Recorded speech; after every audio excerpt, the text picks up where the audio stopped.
From the Earth to the Moon. By Jules Verne. Chapter 1. The Gun Club.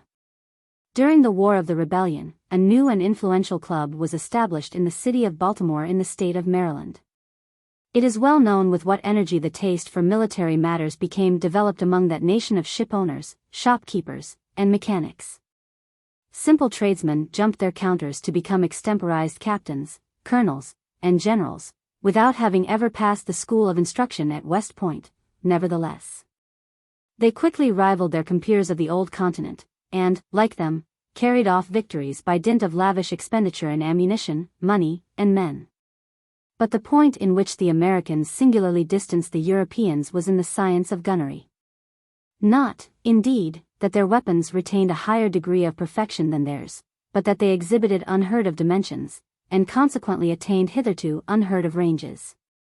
In point of grazing, plunging, oblique, or enfilading, or point-blank firing, the English, French, and Prussians have nothing to learn. But their cannon, howitzers, and mortars are mere pocket pistols compared with the formidable engines of the American artillery.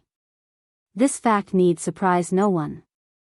The Yankees, the first mechanicians in the world, are engineers, just as the Italians are musicians and the Germans metaphysicians, by right of birth. Nothing is more natural, therefore, than to perceive them applying their audacious ingenuity to the science of gunnery. Witness the marvels of Parrott, Dahlgren, and Rodman. The Armstrong, Palliser, and Beaulieu guns were compelled to bow before their transatlantic rivals. Now when an American has an idea, he directly seeks a second American to share it. If there be 3, they elect a president and 2 secretaries. Given 4, they name a keeper of records, and the office is ready for work. 5, they convene a general meeting, and the club is fully constituted. So things were managed in Baltimore. The inventor of a new cannon associated himself with the caster and the borer. Thus was formed the nucleus of the Gun Club. In a single month after its formation it numbered 1,833 effective members and 30,565 corresponding members. One condition was imposed as a sine qua non upon every candidate for admission into the association, and that was the condition of having designed, or, more or less, perfected a cannon. Or, in default of a cannon, at least a firearm of some description. It may, however, be mentioned that mere inventors of revolvers, fire-shooting carbines, and similar small arms, met with little consideration. Artillerists always commanded the chief place of favor. The estimation in which these gentlemen were held, according to one of the most scientific exponents of the Gun Club, was proportional to the masses of their guns, and in the direct ratio of the square of the distances attained by their projectiles. The Gun Club once founded, it is easy to conceive the result of the inventive genius of the Americans. Their military weapons attained colossal proportions, and their projectiles, exceeding the prescribed limits, unfortunately occasionally cut in two some unoffending pedestrians. These inventions, in fact, left far in the rear the timid instruments of European artillery. It is but fair to add that these Yankees, brave as they have ever proved themselves to be, did not confine themselves to theories and formulae, but that they paid heavily, in propria persona, for their inventions. Among them were to be counted officers of all ranks, from lieutenants to generals, military men of every age, from those who were just making their debut in the profession of arms up to those who had grown old in the gun carriage. Many had found their rest on the field of battle whose names figured in the Book of Honor of the Gun Club, and of those who made good their return the greater proportion bore the marks of their indisputable valor. Crutches, wooden legs, artificial arms, steel hooks, caoutchouc jaws, silver craniums, platinum noses, were all to be found in the collection. And it was calculated by the great statistician Pitcairn that throughout the Gun Club there was not quite one arm between 4 persons and 2 legs between 6.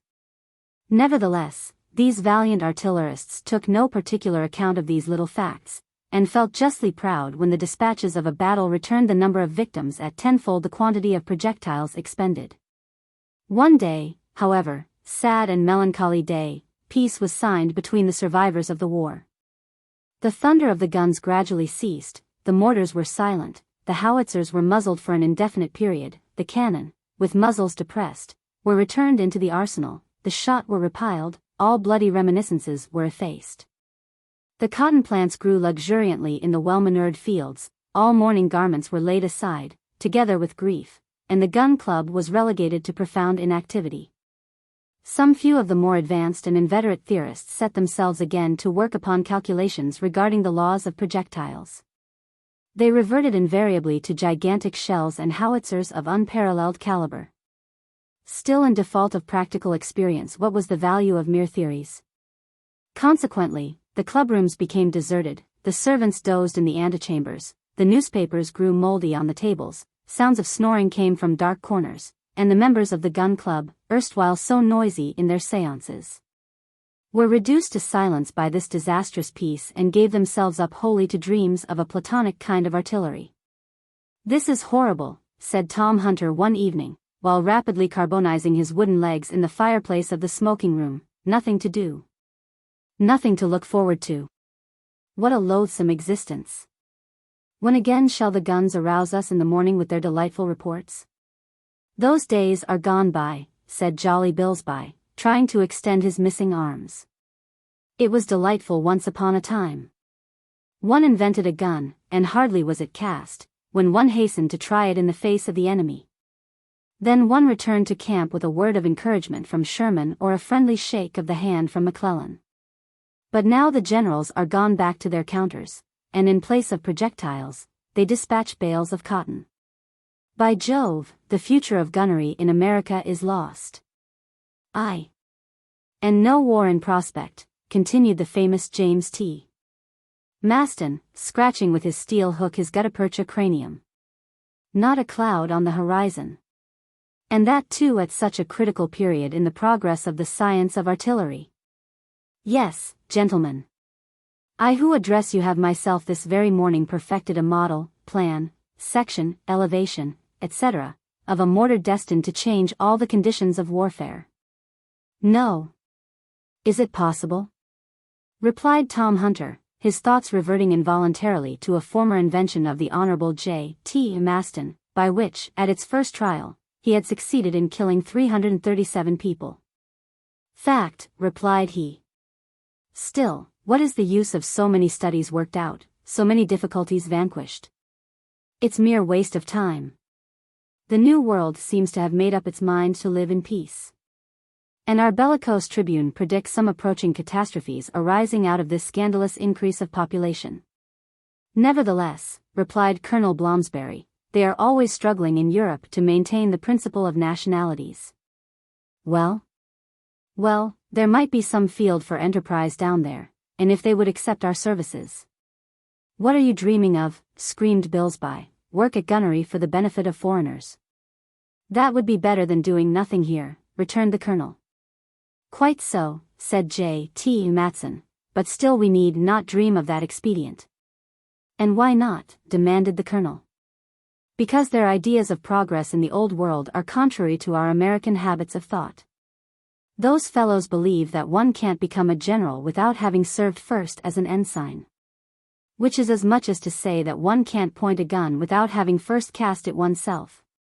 "Ridiculous," replied Tom Hunter, whittling with his bowie knife the arms of his easy chair. "But if that be the case there, all that is left for us is to plant tobacco and distill whale oil."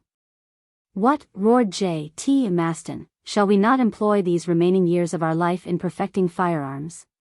Shall there never be a fresh opportunity of trying the ranges of projectiles? Shall the air never again be lighted with the glare of our guns? No international difficulty ever arise to enable us to declare war against some transatlantic power?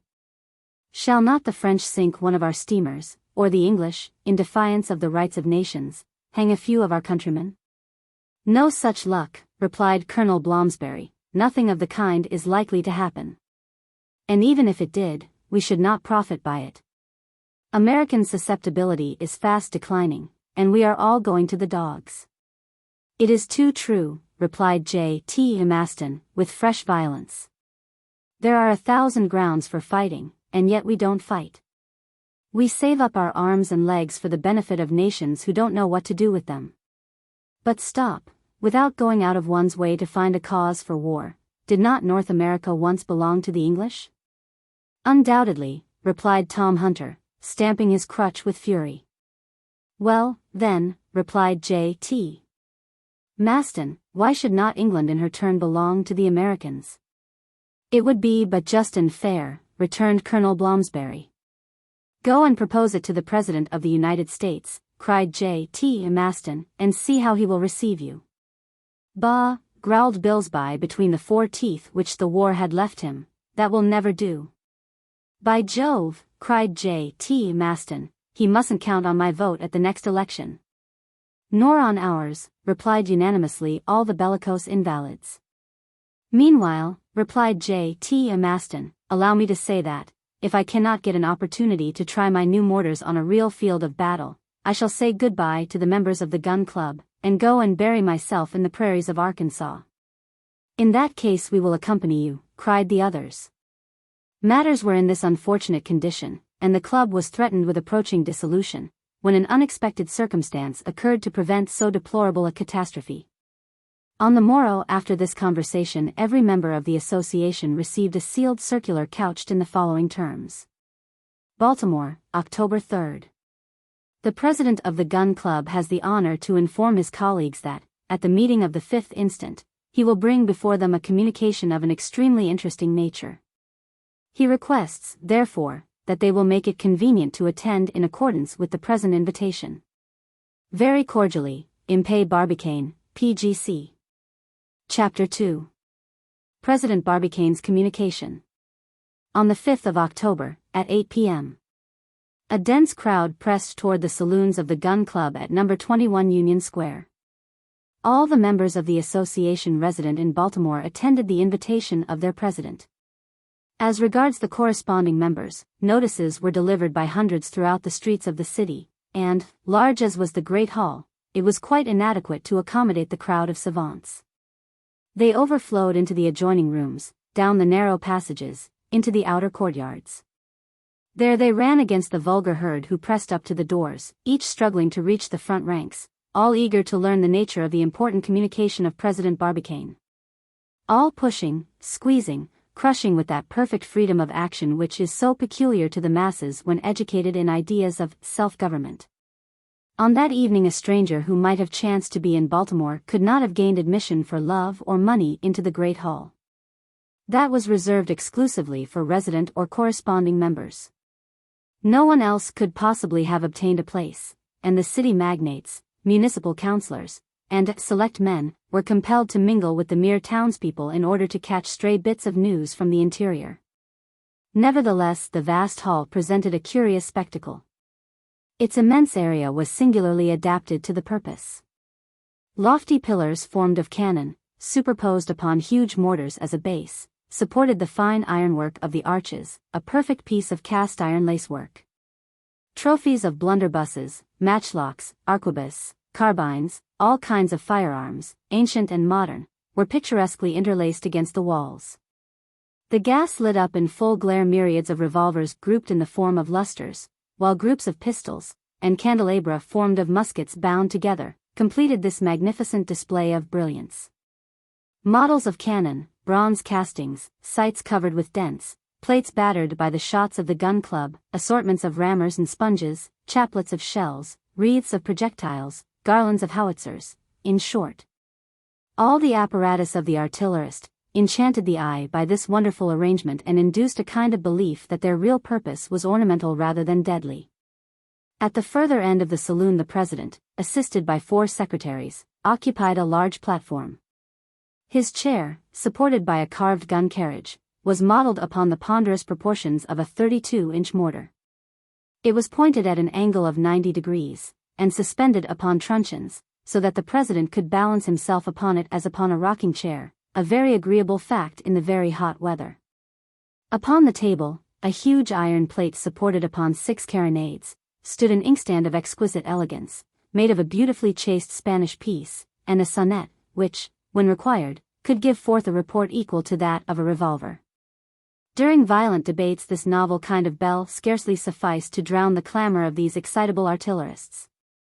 In front of the table benches arranged in zigzag form, like the circumvallations of a retrenchment, formed a succession of bastions and curtains set apart for the use of the members of the club. And on this especial evening, one might say, all the world was on the ramparts.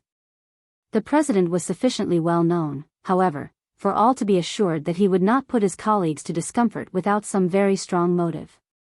Impey Barbicane was a man of 40 years of age, calm, cold, austere, of a singularly serious and self-contained demeanor, punctual as a chronometer, of imperturbable temper and immovable character.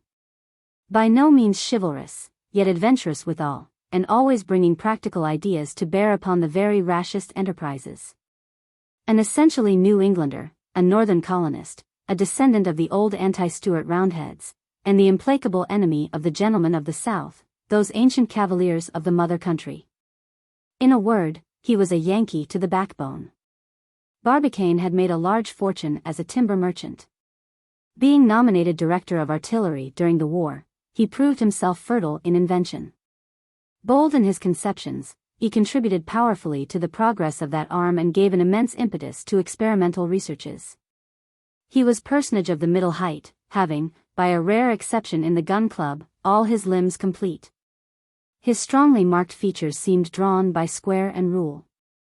And if it be true that, in order to judge a man's character one must look at his profile, Barbicane, so examined, exhibited the most certain indications of energy, audacity, and sang-froid. At this moment he was sitting in his armchair, silent, absorbed, lost in reflection, sheltered under his high-crowned hat, a kind of black cylinder which always seems firmly screwed upon the head of an American. Just when the deep-toned clock in the great hall struck 8, Barbicane, as if he had been set in motion by a spring, raised himself up. A profound silence ensued, and the speaker, in a somewhat emphatic tone of voice, commenced as follows. My brave colleagues, too long already a paralyzing peace has plunged the members of the Gun Club in deplorable inactivity. After a period of years full of incidents we have been compelled to abandon our labors, and to stop short on the road of progress. I do not hesitate to state, baldly, that any war which would recall us to arms would be welcome. Tremendous applause. But war, gentlemen, is impossible under existing circumstances, and, however we may desire it, many years may elapse before our cannon shall again thunder in the field of battle. We must make up our minds, then, to seek in another train of ideas some field for the activity which we all pine for. The meeting felt that the president was now approaching the critical point, and redoubled their attention accordingly. For some months past, my brave colleagues, continued Barbicane, I have been asking myself whether, while confining ourselves to our own particular objects, we could not enter upon some grand experiment worthy of the 19th century. And whether the progress of artillery science would not enable us to carry it out to a successful issue. I have been considering, working, calculating. And the result of my studies is the conviction that we are safe to succeed in an enterprise which to any other country would appear wholly impracticable. This project, the result of long elaboration, is the object of my present communication. It is worthy of yourselves, worthy of the antecedents of the Gun Club, and it cannot fail to make some noise in the world. A thrill of excitement ran through the meeting. Barbicane, having by a rapid movement firmly fixed his hat upon his head, calmly continued his harangue. There is no one among you, my brave colleagues, who has not seen the moon, or, at least, heard speak of it. Don't be surprised if I am about to discourse to you regarding the Queen of the Night. It is perhaps reserved for us to become the Columbuses of this unknown world. Only enter into my plans, and second me with all your power, and I will lead you to its conquest, and its name shall be added to those of the 36 states which compose this great union.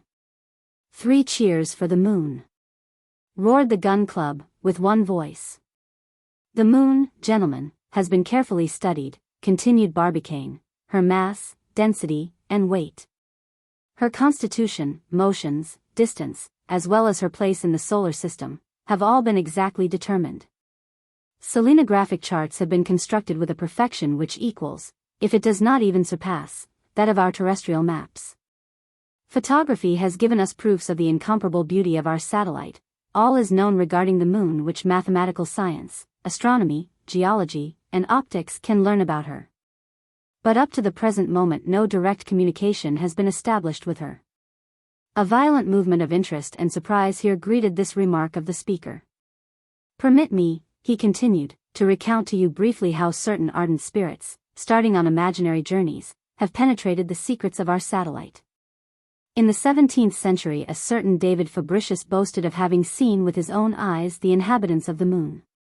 In 1649, a Frenchman, one Jean Baudouin, published a journey performed from the Earth to the Moon by Domingo Gonzalez, a Spanish adventurer. At the same period, Cyrano de Bergerac published that celebrated Journeys in the Moon, which met with such success in France. Somewhat later, another Frenchman, named Fontenelle, wrote The Plurality of Worlds, a chef-d'œuvre of its time. About 1835, a small treatise, translated from the New York American, related how Sir John Herschel, having been dispatched to the Cape of Good Hope for the purpose of making there some astronomical calculations, had, by means of a telescope brought to perfection by means of internal lighting, reduced the apparent distance of the moon to 80 yards. He then distinctly perceived caverns frequented by hippopotami, green mountains bordered by golden lacework, sheep with horns of ivory, a white species of deer, and inhabitants with membranous wings, like bats. This brochure, the work of an American named Locke, had a great sale. But, to bring this rapid sketch to a close, I will only add that a certain Hans Pfaall, of Rotterdam, launching himself in a balloon filled with a gas extracted from nitrogen, 37 times lighter than hydrogen, reached the moon after a passage of 19 hours. This journey, like all previous ones, was purely imaginary. Still, it was the work of a popular American author, I mean Edgar Poe. Cheers for Edgar Poe, roared the assemblage, electrified by their president's words.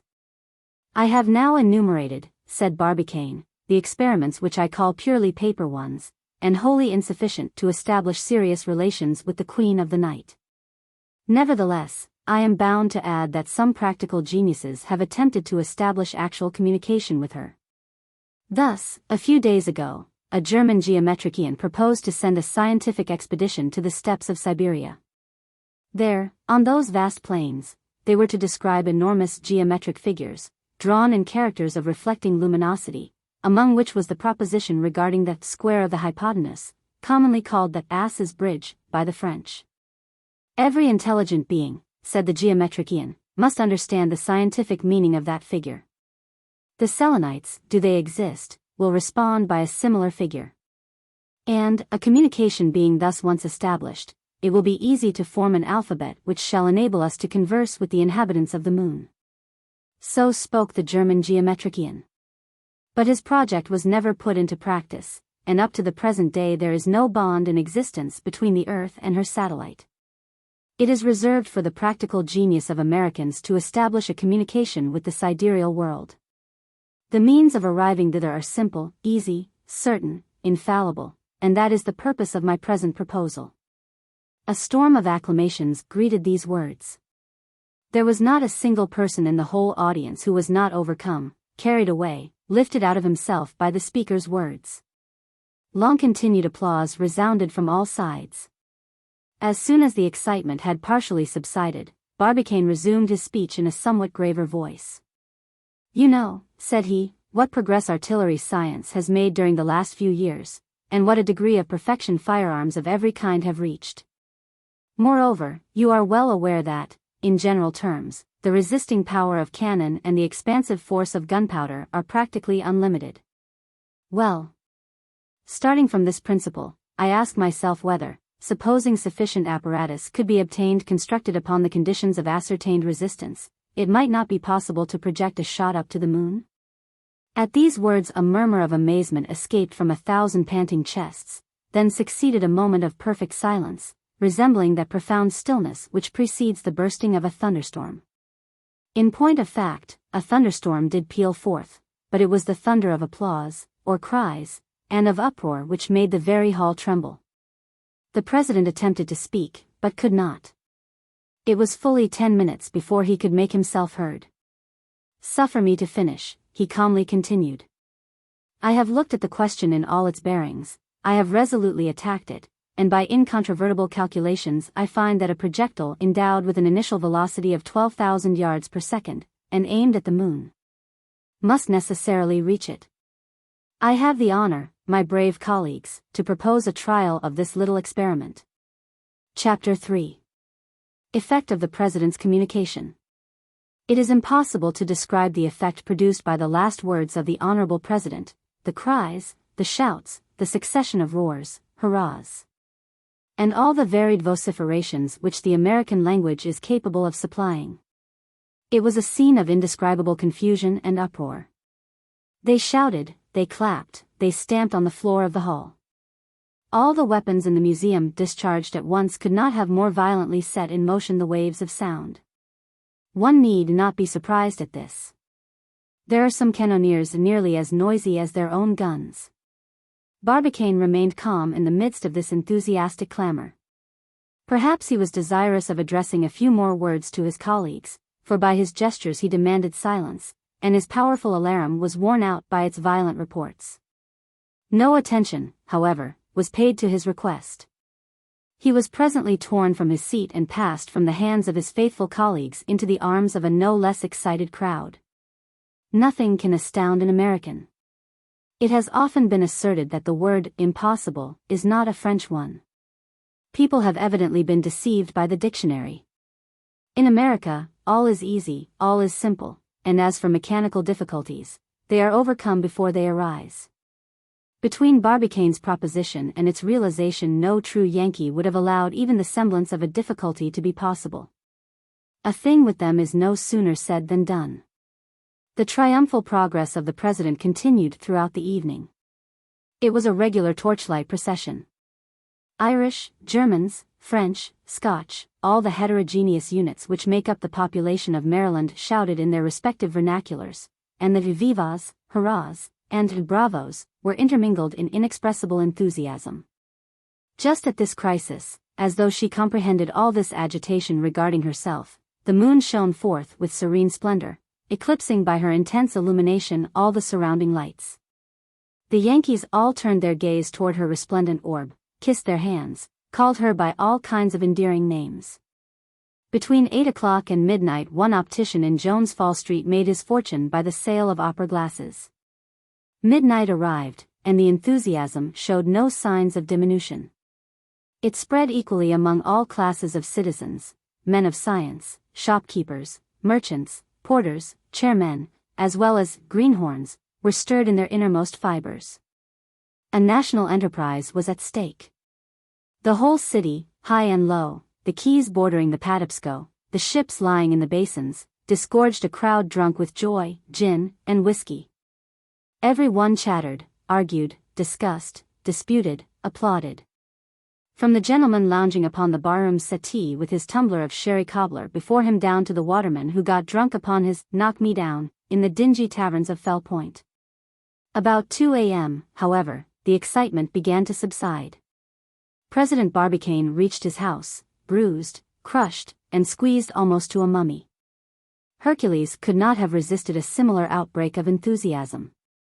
The crowd gradually deserted the squares and streets. The 4 railways from Philadelphia and Washington, Harrisburg and Wheeling, which converge at Baltimore, whirled away the heterogeneous population to the 4 corners of the United States, and the city subsided into comparative tranquility. On the following day, thanks to the telegraphic wires, 500 newspapers and journals, daily, weekly, monthly, or bi-monthly, all took up the question. They examined it under all its different aspects, physical, meteorological, economical, or moral, up to its bearings on politics or civilization. They debated whether the moon was a finished world, or whether it was destined to undergo any further transformation. Did it resemble the Earth at the period when the latter was destitute as yet of an atmosphere? What kind of spectacle would its hidden hemisphere present to our terrestrial spheroid? Granting that the question at present was simply that of sending a projectile up to the moon, every one must see that that involved the commencement of a series of experiments. All must hope that some day America would penetrate the deepest secrets of that mysterious orb, and some even seem to fear lest its conquest should not sensibly derange the equilibrium of Europe. The project once under discussion, not a single paragraph suggested a doubt of its realization. All the papers, pamphlets, reports, all the journals published by the scientific, literary, and religious societies enlarged upon its advantages. And the Society of Natural History of Boston, the Society of Science and Art of Albany, the Geographical and Statistical Society of New York, the Philosophical Society of Philadelphia, and the Smithsonian of Washington sent innumerable letters of congratulation to the Gun Club, together with offers of immediate assistance and money. From that day forward, Impey Barbicane became one of the greatest citizens of the United States, a kind of Washington of science. A single trait of feeling, taken from many others, will serve to show the point which this homage of a whole people to a single individual attained. Some few days after this memorable meeting of the Gun Club, the manager of an English company announced, at the Baltimore Theatre, the production of Much Ado About Nothing. But the populace, seeing in that title an allusion damaging to Barbicane's project, broke into the auditorium, smashed the benches, and compelled the unlucky director to alter his playbill. Being a sensible man, he bowed to the public will and replaced the offending comedy by As You Like It, and for many weeks he realized fabulous profits. Chapter 4. Reply from the Observatory of Cambridge. Barbicane, however, lost not one moment amid all the enthusiasm of which he had become the object. His first care was to reassemble his colleagues in the boardroom of the Gun Club. There, after some discussion, it was agreed to consult the astronomers regarding the astronomical part of the enterprise. Their reply once ascertained, they could then discuss the mechanical means, and nothing should be wanting to ensure the success of this great experiment. A note couched in precise terms, containing special interrogatories, was then drawn up and addressed to the Observatory of Cambridge in Massachusetts. This city, where the first university of the United States was founded, is justly celebrated for its astronomical staff. There are to be found assembled all the most eminent men of science. Here is to be seen at work that powerful telescope which enabled Bond to resolve the nebula of Andromeda, and Clark to discover the satellite of Sirius. This celebrated institution fully justified on all points the confidence reposed in it by the Gun Club. So, after 2 days, the reply so impatiently awaited was placed in the hands of President Barbicane. It was couched in the following terms. The Director of the Cambridge Observatory to the President of the Gun Club at Baltimore. Cambridge, October 7th. On the receipt of your favor of the 6th instant, addressed to the Observatory of Cambridge in the name of the members of the Baltimore Gun Club, our staff was immediately called together. And it was judged expedient to reply as follows. The questions which have been proposed to it are these. 1. Is it possible to transmit a projectile up to the moon? 2. What is the exact distance which separates the Earth from its satellite? 3. What will be the period of transit of the projectile when endowed with sufficient initial velocity? And, consequently, at what moment ought it to be discharged in order that it may touch the moon at a particular point? 4. At what precise moment will the moon present herself in the most favorable position to be reached by the projectile? 5. What point in the heavens ought the cannon to be aimed at which is intended to discharge the projectile? 6. What place will the moon occupy in the heavens at the moment of the projectile's departure? Regarding the first question, is it possible to transmit a projectile up to the moon? Answer. Yes, provided it possess an initial velocity of 1,200 yards per second. Calculations prove that to be sufficient. In proportion as we recede from the Earth, the action of gravitation diminishes in the inverse ratio of the square of the distance. That is to say, at 3 times a given distance the action is 9 times less. Consequently, the weight of a shot will decrease, and will become reduced to 0 at the instant that the attraction of the moon exactly counterpoises that of the Earth, that is to say at 47/50 seconds of its passage. At that instant the projectile will have no weight whatever, and, if it passes that point, it will fall into the moon by the sole effect of the lunar attraction.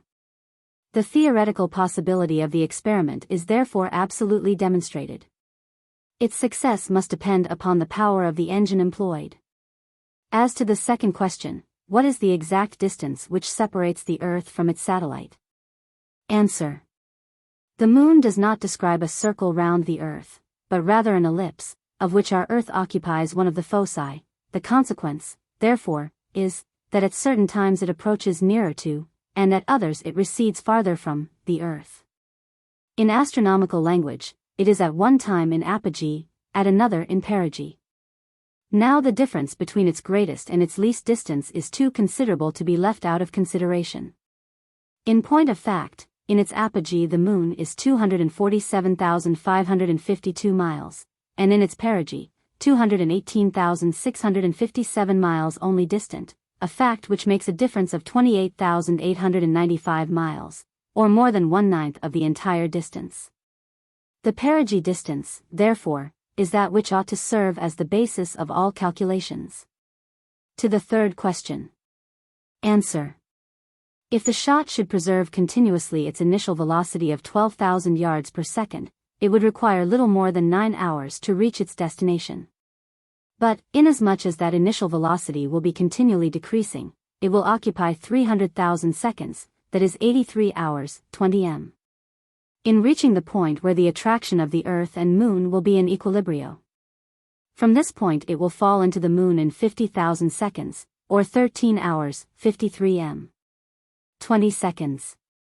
It will be desirable, therefore, to discharge at 97 hours, 13 m. 20 seconds before the arrival of the Moon at the point aimed at. Regarding question 4, at what precise moment will the Moon present herself in the most favorable position, etc.? Answer.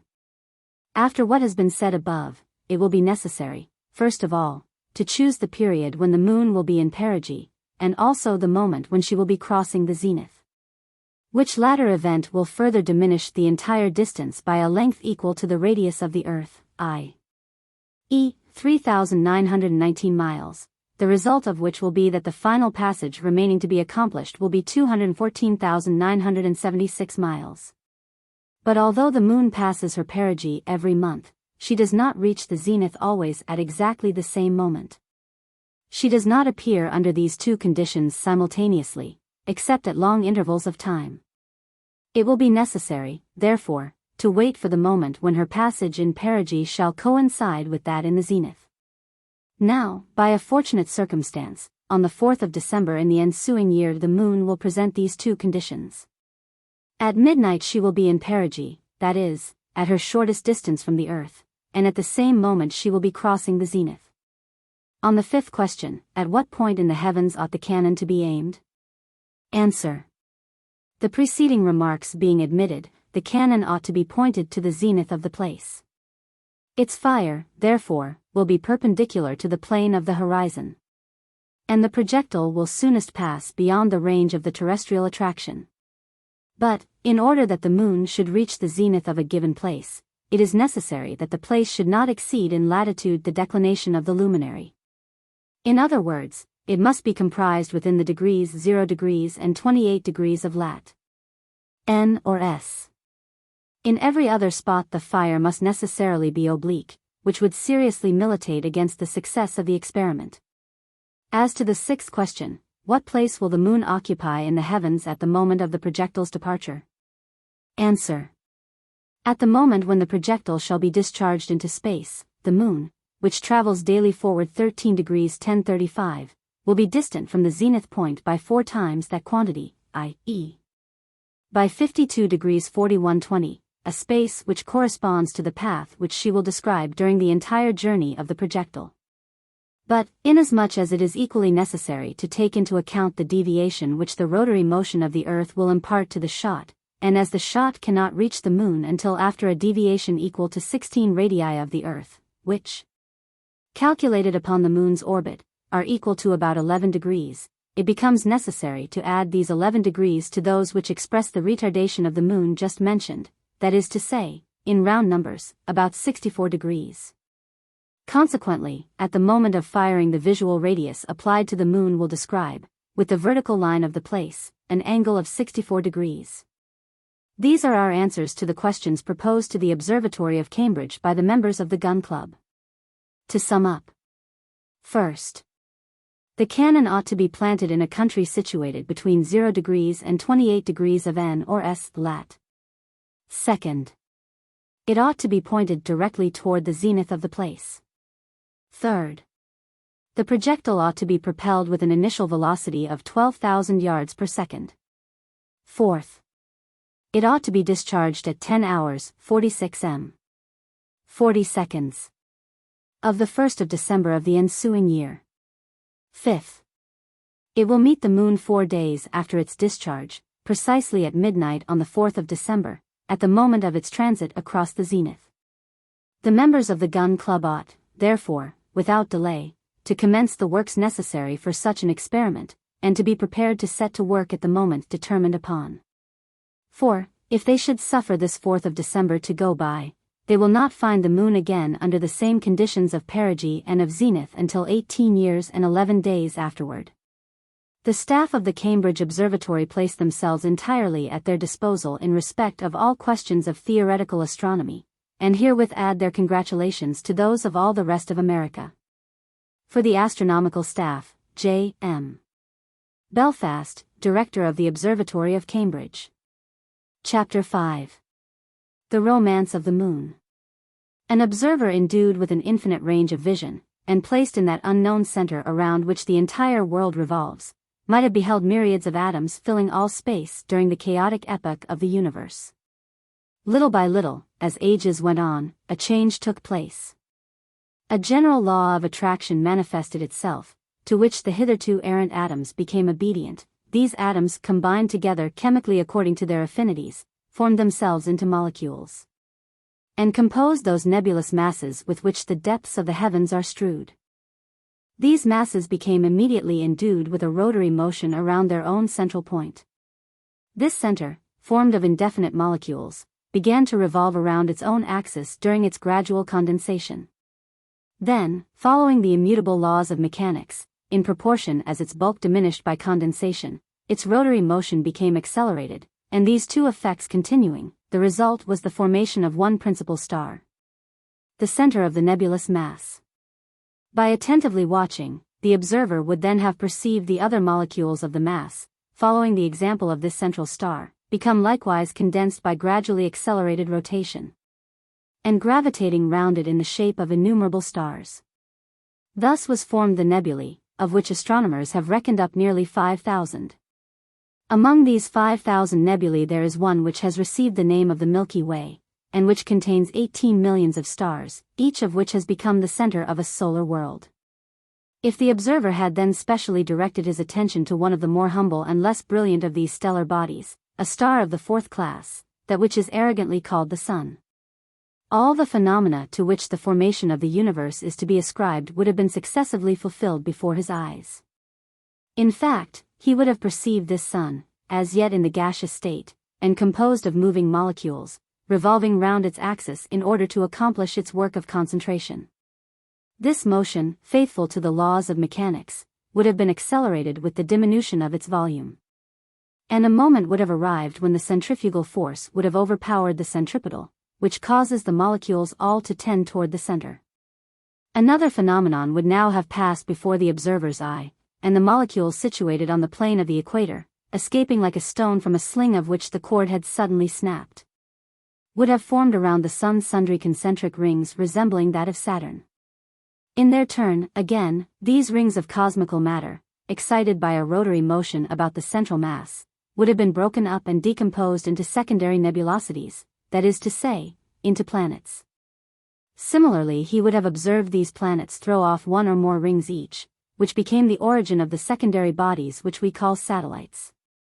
Thus, then, advancing from atom to molecule, from molecule to nebulous mass, from that to principal star, from star to sun, from sun to planet and hence to satellite, we have the whole series of transformations undergone by the heavenly bodies during the first days of the world.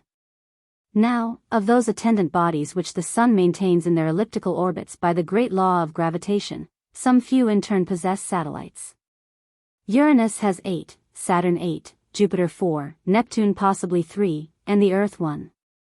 This last, one of the least important of the entire solar system, we call the Moon, and it is she whom the daring genius of the Americans professed their intention of conquering. The Moon, by her comparative proximity, and the constantly varying appearances produced by her several phases, has always occupied a considerable share of the attention of the inhabitants of the earth. From the time of Thales of Miletus, in the 5th century BC, down to that of Copernicus in the 15th and Tycho Brahe in the 16th century AD.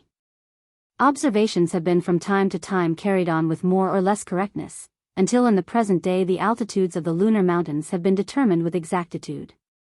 Galileo explained the phenomena of the lunar light produced during certain of her phases by the existence of mountains, to which he assigned a mean altitude of 27,000 feet. After him Hevelius, an astronomer of Danzig, reduced the highest elevations to 15,000 feet, but the calculations of Riccioli brought them up again to 21,000 feet. At the close of the 18th century Herschel, armed with a powerful telescope, considerably reduced the preceding measurements. He assigned a height of 11,400 feet to the maximum elevations, and reduced the mean of the different altitudes to little more than 2,400 feet.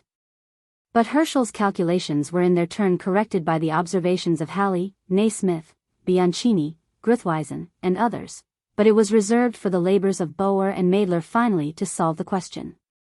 They succeeded in measuring 1,905 different elevations, of which 6 exceed 15,000 feet, and 22 exceed 14,400 feet. The highest summit of all towers to a height of 22,606 feet above the surface of the lunar disk. At the same period the examination of the Moon was completed. She appeared completely riddled with craters, and her essentially volcanic character was apparent at each observation. By the absence of refraction in the rays of the planets occulted by her we conclude that she is absolutely devoid of an atmosphere. The absence of air entails the absence of water. It became, therefore, manifest that the Selenites, to support life under such conditions, must possess a special organization of their own, must differ remarkably from the inhabitants of the earth. At length, thanks to modern art, instruments of still higher perfection searched the Moon without intermission, not leaving a single point of her surface unexplored. And notwithstanding that her diameter measures 2,150 miles, her surface equals the 1/15th part of that of our globe, and her bulk the 1/49th part of that of the terrestrial spheroid, not one of her secrets was able to escape the eyes of the astronomers. And these skillful men of science carried to an even greater degree their prodigious observations. Thus they remarked that, during full moon, the disk appeared scored in certain parts with white lines, and, during the phases, with black. On prosecuting the study of these with still greater precision, they succeeded in obtaining an exact account of the nature of these lines. They were long and narrow furrows sunk between parallel ridges, bordering generally upon the edges of the craters. Their length varied between 10 and 100 miles, and their width was about 1,600 yards. Astronomers called them chasms, but they could not get any further. Whether these chasms were the dried-up beds of ancient rivers or not they were unable thoroughly to ascertain. The Americans, among others, hoped one day or other to determine this geological question. They also undertook to examine the true nature of that system of parallel ramparts discovered on the Moon's surface by Gruithuysen, a learned professor of Munich, who considered them to be a system of fortifications thrown up by the Selenitic engineers. These 2 points, yet obscure, as well as others, no doubt, could not be definitely settled except by direct communication with the Moon. Regarding the degree of intensity of its light, there was nothing more to learn on this point. It was known that it is 300,000 times weaker than that of the Sun, and that its heat has no appreciable effect upon the thermometer. As to the phenomenon known as the ashy light, it is explained naturally by the effect of the transmission of the solar rays from the Earth to the Moon, which give the appearance of completeness to the lunar disk, while it presents itself under the crescent form during its first and last phases. Such was the state of knowledge acquired regarding the Earth's satellite, which the Gun Club undertook to perfect in all its aspects, cosmographic, geological, political, and moral. Chapter 6. Permissive Limits of Ignorance and Belief in the United States.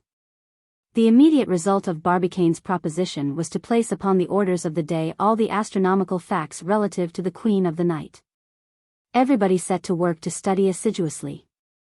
One would have thought that the Moon had just appeared for the first time, and that no one had ever before caught a glimpse of her in the heavens. The papers revived all the old anecdotes in which the son of the wolves played a part. They recalled the influences which the ignorance of past ages ascribed to her. In short, all America was seized with Selenomania, or had become moon-mad. The scientific journals, for their part, dealt more especially with the questions which touched upon the enterprise of the Gun Club. The letter of the Observatory of Cambridge was published by them, and commented upon with unreserved approval. Until that time most people had been ignorant of the mode in which the distance which separates the moon from the earth is calculated. They took advantage of this fact to explain to them that this distance was obtained by measuring the parallax of the moon. The term parallax proving caviar to the general, they further explained that it meant the angle formed by the inclination of two straight lines drawn from either extremity of the Earth's radius to the moon. On doubts being expressed as to the correctness of this method, they immediately proved that not only was the mean distance 234,347 miles, but that astronomers could not possibly be in error in their estimate by more than 70 miles either way. To those who were not familiar with the motions of the moon, they demonstrated that she possesses two distinct motions, the first being that of rotation upon her axis, the second being that of revolution round the Earth. Accomplishing both together in an equal period of time, that is to say, in 27 1/3 days. The motion of rotation is that which produces day and night on the surface of the moon, save that there is only 1 day and 1 night in the lunar month, each lasting 354 1/3 hours. But, happily for her, the face turned toward the terrestrial globe is illuminated by it with an intensity equal to that of 14 moons. As to the other face, always invisible to us, it has of necessity 354 hours of absolute night, tempered only by that pale glimmer which falls upon it from the stars. Some well-intentioned, but rather obstinate persons, could not at first comprehend how, if the moon displays invariably the same face to the earth during her revolution, she can describe one turn round herself. To such they answered, go into your dining room, and walk round the table in such a way as to always keep your face turned toward the center. By the time you will have achieved one complete round you will have completed one turn around yourself, since your eye will have traversed successively every point of the room. Well, then, the room is the heavens, the table is the earth, and the moon is yourself. And they would go away delighted. So, then the moon displays invariably the same face to the earth. Nevertheless, to be quite exact, it is necessary to add that, in consequence of certain fluctuations of north and south, and of west and east, termed her libration, she permits rather more than half, that is to say, 5/7, to be seen. As soon as the ignoramuses came to understand as much as the director of the observatory himself knew, they began to worry themselves regarding her revolution round the earth, whereupon 20 scientific reviews immediately came to the rescue. They pointed out to them that the firmament, with its infinitude of stars, may be considered as one vast dial plate, upon which the moon travels, indicating the true time to all the inhabitants of the earth. That it is during this movement that the Queen of Night exhibits her different phases, that the moon is full when she is in opposition with the sun, that is when the three bodies are on the same straight line, the earth occupying the center. That she is new when she is in conjunction with the sun, that is, when she is between it and the earth, and, lastly, that she is in her first or last quarter, when she makes with the sun and the earth an angle of which she herself occupies the apex. Regarding the altitude which the moon attains above the horizon, the letter of the Cambridge Observatory had said all that was to be said in this respect.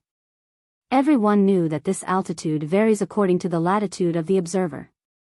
But the only zones of the globe in which the moon passes the zenith, that is, the point directly over the head of the spectator, are of necessity comprised between the 28th parallels and the equator. Hence the importance of the advice to try the experiment upon some point of that part of the globe, in order that the projectile might be discharged perpendicularly, and so the soonest escape the action of gravitation. This was an essential condition to the success of the enterprise, and continued actively to engage the public attention. Regarding the path described by the moon in her revolution round the earth, the Cambridge Observatory had demonstrated that this path is a re-entering curve, not a perfect circle, but an ellipse, of which the earth occupies one of the foci. It was also well understood that it is farthest removed from the earth during its apogee, and approaches most nearly to it at its perigee.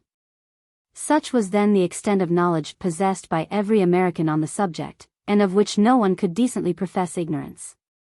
Still, while these principles were being rapidly disseminated, many errors and illusory fears proved less easy to eradicate. For instance, some worthy persons maintained that the moon was an ancient comet which, in describing its elongated orbit round the sun, happened to pass near the earth, and became confined within her circle of attraction. These drawing-room astronomers professed to explain the charred aspect of the moon, a disaster which they attributed to the intensity of the solar heat. Only, on being reminded that comets have an atmosphere, and that the moon has little or none, they were fairly at a loss for a reply.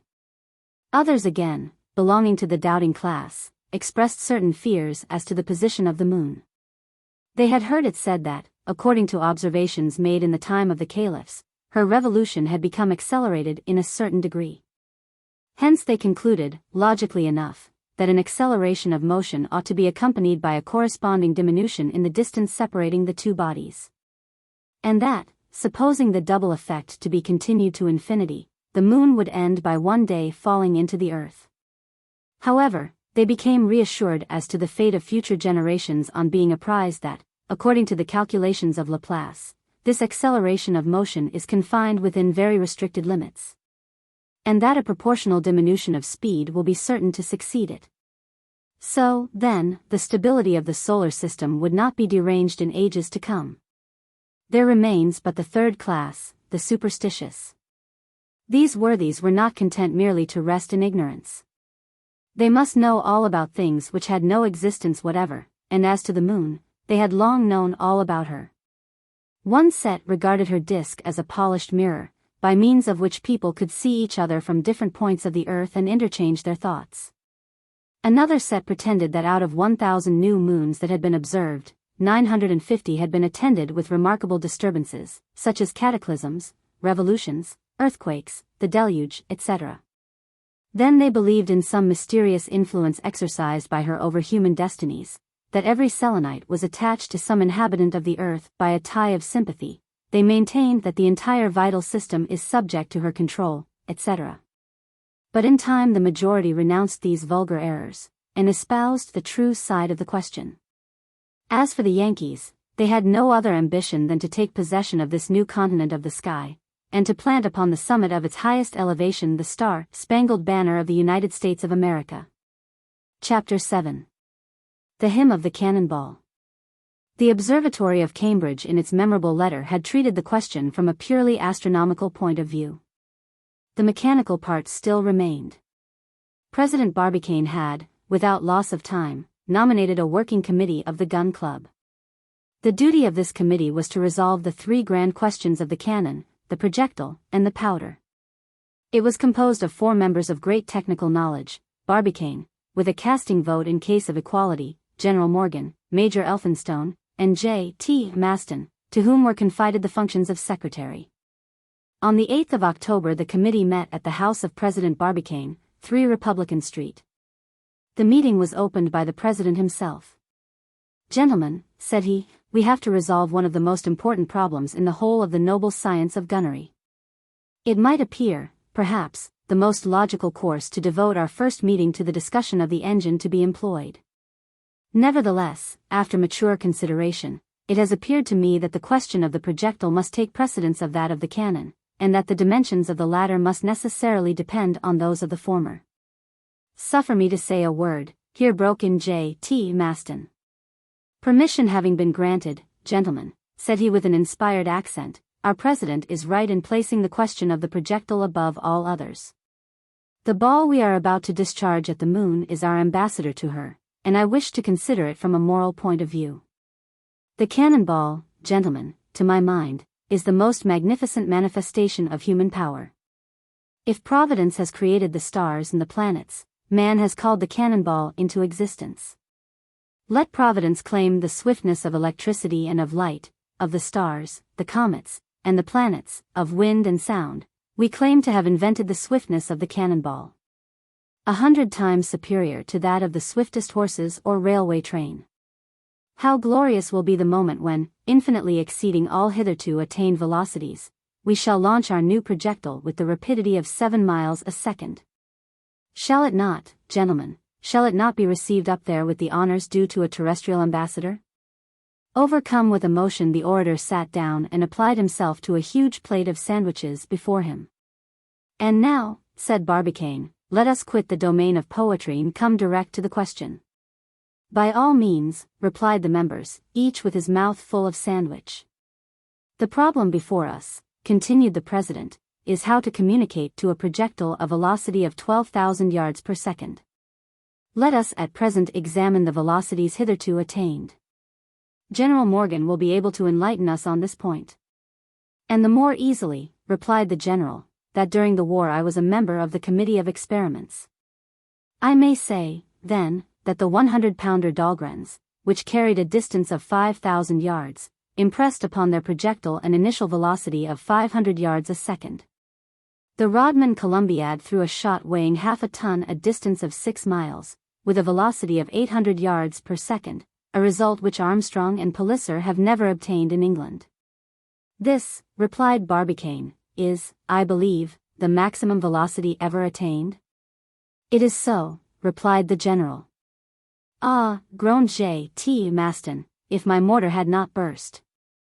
Yes, quietly replied Barbicane, but it did burst. We must take, then, for our starting point, this velocity of 800 yards. We must increase it 20-fold.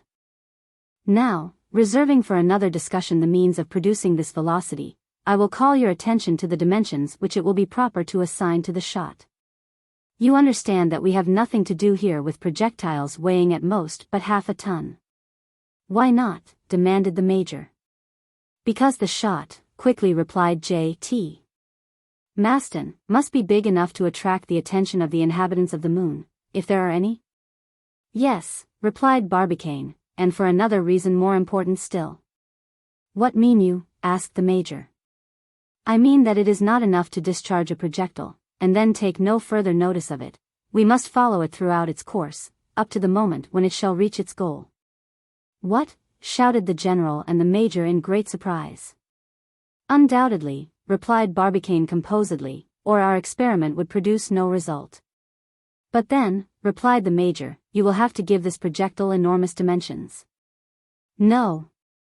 Be so good as to listen. You know that optical instruments have acquired great perfection. With certain instruments we have succeeded in obtaining enlargements of 6,000 times and reducing the moon to within 40 miles distance. Now, at this distance, any object 60 feet square would be perfectly visible. If, then, the penetrative power of telescopes has not been further increased, it is because that power detracts from their light. And the moon, which is but a reflecting mirror, does not give back sufficient light to enable us to perceive objects of lesser magnitude. Well, then, what do you propose to do? Asked the general. Would you give your projectile a diameter of 60 feet? Not so. Do you intend, then, to increase the luminous power of the moon? Exactly so. If I can succeed in diminishing the density of the atmosphere through which the moon's light has to travel, I shall have rendered her light more intense. To effect that object it will be enough to establish a telescope on some elevated mountain. That is what we will do. I give it up, answered the major. You have such a way of simplifying things. And what enlargement do you expect to obtain in this way? One of 48,000 times, which should bring the moon within an apparent distance of 5 miles, and, in order to be visible, objects need not have a diameter of more than 9 feet. So, then, cried J.T. Maston, our projectile need not be more than 9 feet in diameter. Let me observe, however, interrupted Major Elphinstone, this will involve a weight such as. My dear Major, replied Barbicane. Before discussing its weight, permit me to enumerate some of the marvels which our ancestors have achieved in this respect. I don't mean to pretend that the science of gunnery has not advanced, but it is as well to bear in mind that during the Middle Ages they obtained results more surprising, I will venture to say, than ours. For instance, during the siege of Constantinople by Mahomet II, in 1453, stone shot of 1,900 pounds weight were employed. At Malta, in the time of the Knights, there was a gun of the fortress of St. Elmo which threw a projectile weighing 2,500 pounds. And, now, what is the extent of what we have seen ourselves? Armstrong guns discharging shot of 500 pounds, and the Rodman guns projectiles of half a ton. It seems, then, that if projectiles have gained in range, they have lost far more in weight. Now, if we turn our efforts in that direction, we ought to arrive, with the progress on science, at 10 times the weight of the shot of Mahomet II. And the Knights of Malta? Clearly, replied the major, but what metal do you calculate upon employing? Simply cast iron, said General Morgan. But, interrupted the Major, since the weight of a shot is proportionate to its volume, an iron ball of 9 feet in diameter would be of tremendous weight. Yes, if it were solid, not if it were hollow. Hollow? Then it would be a shell? Yes, a shell, replied Barbicane, decidedly it must be. A solid shot of 108 inches would weigh more than 200,000 pounds, a weight evidently far too great. Still, as we must reserve a certain stability for our projectile, I propose to give it a weight of 20,000 pounds. What, then, will be the thickness of the sides? Asked the Major. If we follow the usual proportion, replied Morgan, a diameter of 108 inches would require sides of 2 feet thickness, or less. That would be too much, replied Barbicane. For you will observe that the question is not that of a shot intended to pierce an iron plate, it will suffice to give its sides strong enough to resist the pressure of the gas. The problem, therefore, is this: what thickness ought a cast iron shell to have in order not to weigh more than 20,000 pounds? Our clever secretary will soon enlighten us upon this point. Nothing easier, replied the worthy secretary of the committee, and, rapidly tracing a few algebraical formulae upon paper, among which N2 and X2 frequently appeared, he presently said, "The sides will require a thickness of less than 2 inches. Will that be enough?" asked the Major doubtfully.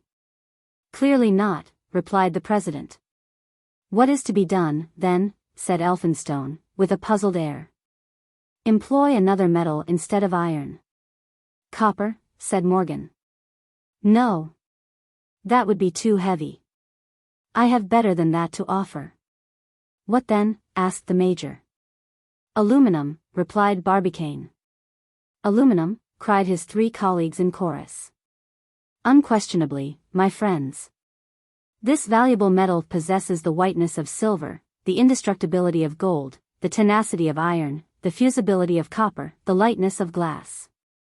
It is easily wrought, is very widely distributed, forming the base of most of the rocks, is 3 times lighter than iron, and seems to have been created for the express purpose of furnishing us with the material for our projectile." "But, my dear President," said the Major, "is not the cost price of aluminum extremely high? It was so at its first discovery, but it has fallen now to $9 a pound." "But still, $9 a pound," replied the Major, who was not willing readily to give in, even that is an enormous price. "Undoubtedly, my dear Major, but not beyond our reach." "What will the projectile weigh then?" asked Morgan. "Here is the result of my calculations," replied Barbicane. "A shot of 108 inches in diameter, and 12 inches in thickness, would weigh, in cast iron, 67,440 pounds, cast in aluminum, its weight will be reduced to 19,250 pounds. "Capital!" cried the Major, "but do you know that, at $9 a pound, this projectile will cost $173,050, $173,050. I know it quite well. But fear not, my friends. The money will not be wanting for our enterprise. I will answer for it. Now what say you to aluminum, gentlemen?" "Adopted," replied the 3 members of the committee. So ended the first meeting. The question of the projectile was definitely settled. Chapter 8. History of the Cannon. The resolutions passed at the last meeting produced a great effect out of doors. Timid people took fright at the idea of a shot weighing 20,000 pounds being launched into space. They asked what cannon could ever transmit a sufficient velocity to such a mighty mass. The minutes of the second meeting were destined triumphantly to answer such questions. The following evening the discussion was renewed. "My dear colleagues," said Barbicane, without further preamble, "the subject now before us is the construction of the engine, its length, its composition, and its weight. It is probable that we shall end by giving it gigantic dimensions. But however great may be the difficulties in the way, our mechanical genius will readily surmount them. Be good enough, then, to give me your attention, and do not hesitate to make objections at the close. I have no fear of them. The problem before us is how to communicate an initial force of 12,000 yards per second to a shell of 108 inches in diameter, weighing 20,000 pounds. Now when a projectile is launched into space, what happens to it? It is acted upon by three independent forces: the resistance of the air, the attraction of the earth, and the force of impulsion with which it is endowed. Let us examine these three forces. The resistance of the air is of little importance. The atmosphere of the earth does not exceed 40 miles. Now, with the given rapidity, the projectile will have traversed this in 5 seconds, and the period is too brief for the resistance of the medium to be regarded otherwise than as insignificant. Proceeding, then, to the attraction of the earth, that is, the weight of the shell, we know that this weight will diminish in the inverse ratio of the square of the distance. When a body left to itself falls to the surface of the earth, it falls 5 feet in the first second. And if the same body were removed 257,542 miles further off, in other words, to the distance of the moon, its fall would be reduced to about half a line in the first second. That is almost equivalent to a state of perfect rest. Our business, then, is to overcome progressively this action of gravitation. The mode of accomplishing that is by the force of impulsion. There's the difficulty, broke in the Major. True, replied the President. But we will overcome that, for the force of impulsion will depend on the length of the engine and the powder employed, the latter being limited only by the resisting power of the former. Our business, then, today is with the dimensions of the cannon. Now, up to the present time, said Barbicane, our longest guns have not exceeded 25 feet in length. We shall therefore astonish the world by the dimensions we shall be obliged to adopt. It must evidently be, then, a gun of great range, since the length of the piece will increase the detention of the gas accumulated behind the projectile. But there is no advantage in passing certain limits. Quite so, said the Major. What is the rule in such a case? Ordinarily the length of a gun is 20 to 25 times the diameter of the shot, and its weight 235 to 240 times that of the shot. That is not enough, cried J.T. Maston impetuously. I agree with you, my good friend, and, in fact, following this proportion for a projectile 9 feet in diameter, weighing 30,000 pounds, the gun would only have a length of 225 feet, and a weight of 7,200,000 pounds. Ridiculous, rejoined Maston. As well take a pistol. I think so too, replied Barbicane. That is why I propose to quadruple that length, and to construct a gun of 900 feet. The General and the Major offered some objections. Nevertheless, the proposition, actively supported by the Secretary, was definitely adopted. But, said Elphinstone, what thickness must we give it? A thickness of 6 feet, replied Barbicane. You surely don't think of mounting a mass like that upon a carriage? Asked the Major. It would be a superb idea, though, said Maston. But impracticable, replied Barbicane. No, I think of sinking this engine in the earth alone, binding it with hoops of wrought iron, and finally surrounding it with a thick mass of masonry of stone and cement. The piece once cast, it must be bored with great precision, so as to preclude any possible windage. So there will be no loss whatever of gas, and all the expansive force of the powder will be employed in the propulsion. One simple question, said Elphinstone, is our gun to be rifled? No, certainly not, replied Barbicane. We require an enormous initial velocity, and you are well aware that a shot quits a rifled gun less rapidly than it does a smoothbore. True, rejoined the Major. The committee here adjourned for a few minutes to tea and sandwiches. On the discussion being renewed, gentlemen, said Barbicane, we must now take into consideration the metal to be employed. Our cannon must be possessed of great tenacity, great hardness, be infusible by heat, indissoluble, and inoxidable by the corrosive action of acids. There is no doubt about that, replied the Major. And as we shall have to employ an immense quantity of metal, we shall not be at a loss for choice. Well, then, said Morgan, I propose the best alloy hitherto known, which consists of 100 parts of copper, 12 of tin, and 6 of brass. I admit, replied the President, that this composition has yielded excellent results, but in the present case it would be too expensive and very difficult to work. I think, then, that we ought to adopt a material excellent in its way and of low price, such as cast iron. What is your advice, Major? I quite agree with you, replied Elphinstone. In fact, continued Barbicane, cast iron costs 10 times less than bronze. It is easy to cast, it runs readily from the molds of sand, it is easy of manipulation, it is at once economical of money and of time. In addition, it is excellent as a material, and I well remember that during the war, at the siege of Atlanta, some iron guns fired 1,000 rounds at intervals of 20 minutes without injury. Cast iron is very brittle, though, replied Morgan. Yes, but it possesses great resistance. I will now ask our worthy secretary to calculate the weight of a cast iron gun with a bore of 9 feet and a thickness of 6 feet of metal. In a moment, replied Maston. Then, dashing off some algebraical formulae with marvelous facility, in a minute or two he declared the following result. The cannon will weigh 68,040 tons. And, at 2 cents a pound, it will cost $2,510,701. Maston, the major, and the general regarded Barbicane with uneasy looks. Well, gentlemen, replied the president, I repeat what I said yesterday. Make yourselves easy, the millions will not be wanting.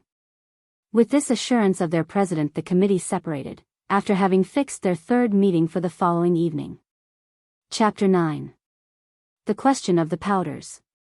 There remained for consideration merely the question of powders. The public awaited with interest its final decision. The size of the projectile, the length of the cannon being settled, what would be the quantity of powder necessary to produce impulsion? It is generally asserted that gunpowder was invented in the 14th century by the monk Schwartz, who paid for his grand discovery with his life. It is, however, pretty well proved that this story ought to be ranked among the legends of the Middle Ages. Gunpowder was not invented by anyone. It was the lineal successor of the Greek fire, which, like itself, was composed of sulfur and saltpeter. Few persons are acquainted with the mechanical power of gunpowder. Now this is precisely what is necessary to be understood in order to comprehend the importance of the question submitted to the committee. A liter of gunpowder weighs about 2 pounds. During combustion it produces 400 liters of gas. This gas, on being liberated and acted upon by temperature raised to 2,400 degrees, occupies a space of 4,000 liters, consequently the volume of powder is to the volume of gas produced by its combustion as 1 to 4,000. One may judge, therefore, of the tremendous pressure on this gas when compressed within a space 4,000 times too confined. All this was, of course, well known to the members of the committee when they met on the following evening. The first speaker on this occasion was Major Elphinstone, who had been the director of the gunpowder factories during the war. Gentlemen, said this distinguished chemist, I begin with some figures which will serve as the basis of our calculation. The old 24-pounder shot required for its discharge 16 pounds of powder. You are certain of this amount? Broke in Barbicane. Quite certain, replied the major. The Armstrong cannon employs only 75 pounds of powder for a projectile of 800 pounds, and the Rodman Columbiad uses only 160 pounds of powder to send its half-ton shot a distance of 6 miles. These facts cannot be called in question, for I myself raised the point during the depositions taken before the Committee of Artillery. Quite true, said the general. Well, replied the major, these figures go to prove that the quantity of powder is not increased with the weight of the shot. That is to say, if a 24-pounder shot requires 16 pounds of powder. In other words, if in ordinary guns we employ a quantity of powder equal to 2/3 of the weight of the projectile, this proportion is not constant. Calculate, and you will see that in place of 333 pounds of powder, the quantity is reduced to no more than 160 pounds. What are you aiming at? Asked the president. If you push your theory to extremes, my dear Major, said J.T. Maston, you will get to this, that as soon as your shot becomes sufficiently heavy you will not require any powder at all. Our friend Maston is always at his jokes, even in serious matters, cried the major, but let him make his mind easy, I am going presently to propose gunpowder enough to satisfy his artillerist's propensities. I only keep to statistical facts when I say that, during the war, and for the very largest guns, the weight of the powder was reduced, as the result of experience, to 1/10 part of the weight of the shot. Perfectly correct, said Morgan. But before deciding the quantity of powder necessary to give the impulse, I think it would be as well. We shall have to employ a large-grained powder, continued the Major. Its combustion is more rapid than that of the small. No doubt about that, replied Morgan, but it is very destructive, and ends by enlarging the bore of the pieces. Granted, but that which is injurious to a gun destined to perform long service is not so to our Columbiad. We shall run no danger of an explosion, and it is necessary that our powder should take fire instantaneously in order that its mechanical effect may be complete. We must have, said Maston, several touch holes, so as to fire it at different points at the same time. Certainly, replied Elphinstone, but that will render the working of the piece more difficult. I return then to my large-grained powder, which removes those difficulties. In his Columbiad charges Rodman employed a powder as large as chestnuts, made of willow charcoal, simply dried in cast iron pans. This powder was hard and glittering, left no trace upon the hand, contained hydrogen and oxygen in large proportion, took fire instantaneously, and, though very destructive, did not sensibly injure the mouthpiece. Up to this point Barbicane had kept aloof from the discussion. He left the others to speak while he himself listened. He had evidently got an idea. He now simply said, "Well, my friends, what quantity of powder do you propose?" The three members looked at one another. 200,000 pounds, at last said Morgan. 500,000, added the Major. 800,000, screamed Maston. A moment of silence followed this triple proposal. It was at last broken by the President. "Gentlemen," he quietly said, "I start from this principle, that the resistance of a gun, constructed under the given conditions, is unlimited. I shall surprise our friend Maston, then, by stigmatizing his calculations as timid, and I propose to double his 800,000 pounds of powder." 1,600,000 pounds, shouted Maston, leaping from his seat. "Just so. We shall have to come then to my ideal of a cannon half a mile long. For you see 1,600,000 pounds will occupy a space of about 20,000 cubic feet, and since the contents of your cannon do not exceed 54,000 cubic feet, it would be half full. And the bore will not be more than long enough for the gas to communicate to the projectile sufficient impulse. Nevertheless, said the President, I hold to that quantity of powder. Now, 1,600,000 pounds of powder will create 6 billion liters of gas. 6,000 millions. You quite understand? What is to be done then, said the General. The thing is very simple. We must reduce this enormous quantity of powder, while preserving to it its mechanical power. Good, but by what means? I am going to tell you, replied Barbicane quietly. Nothing is more easy than to reduce this mass to 1/4 of its bulk. You know that curious cellular matter which constitutes the elementary tissues of vegetable? This substance is found quite pure in many bodies, especially in cotton, which is nothing more than the down of the seeds of the cotton plant.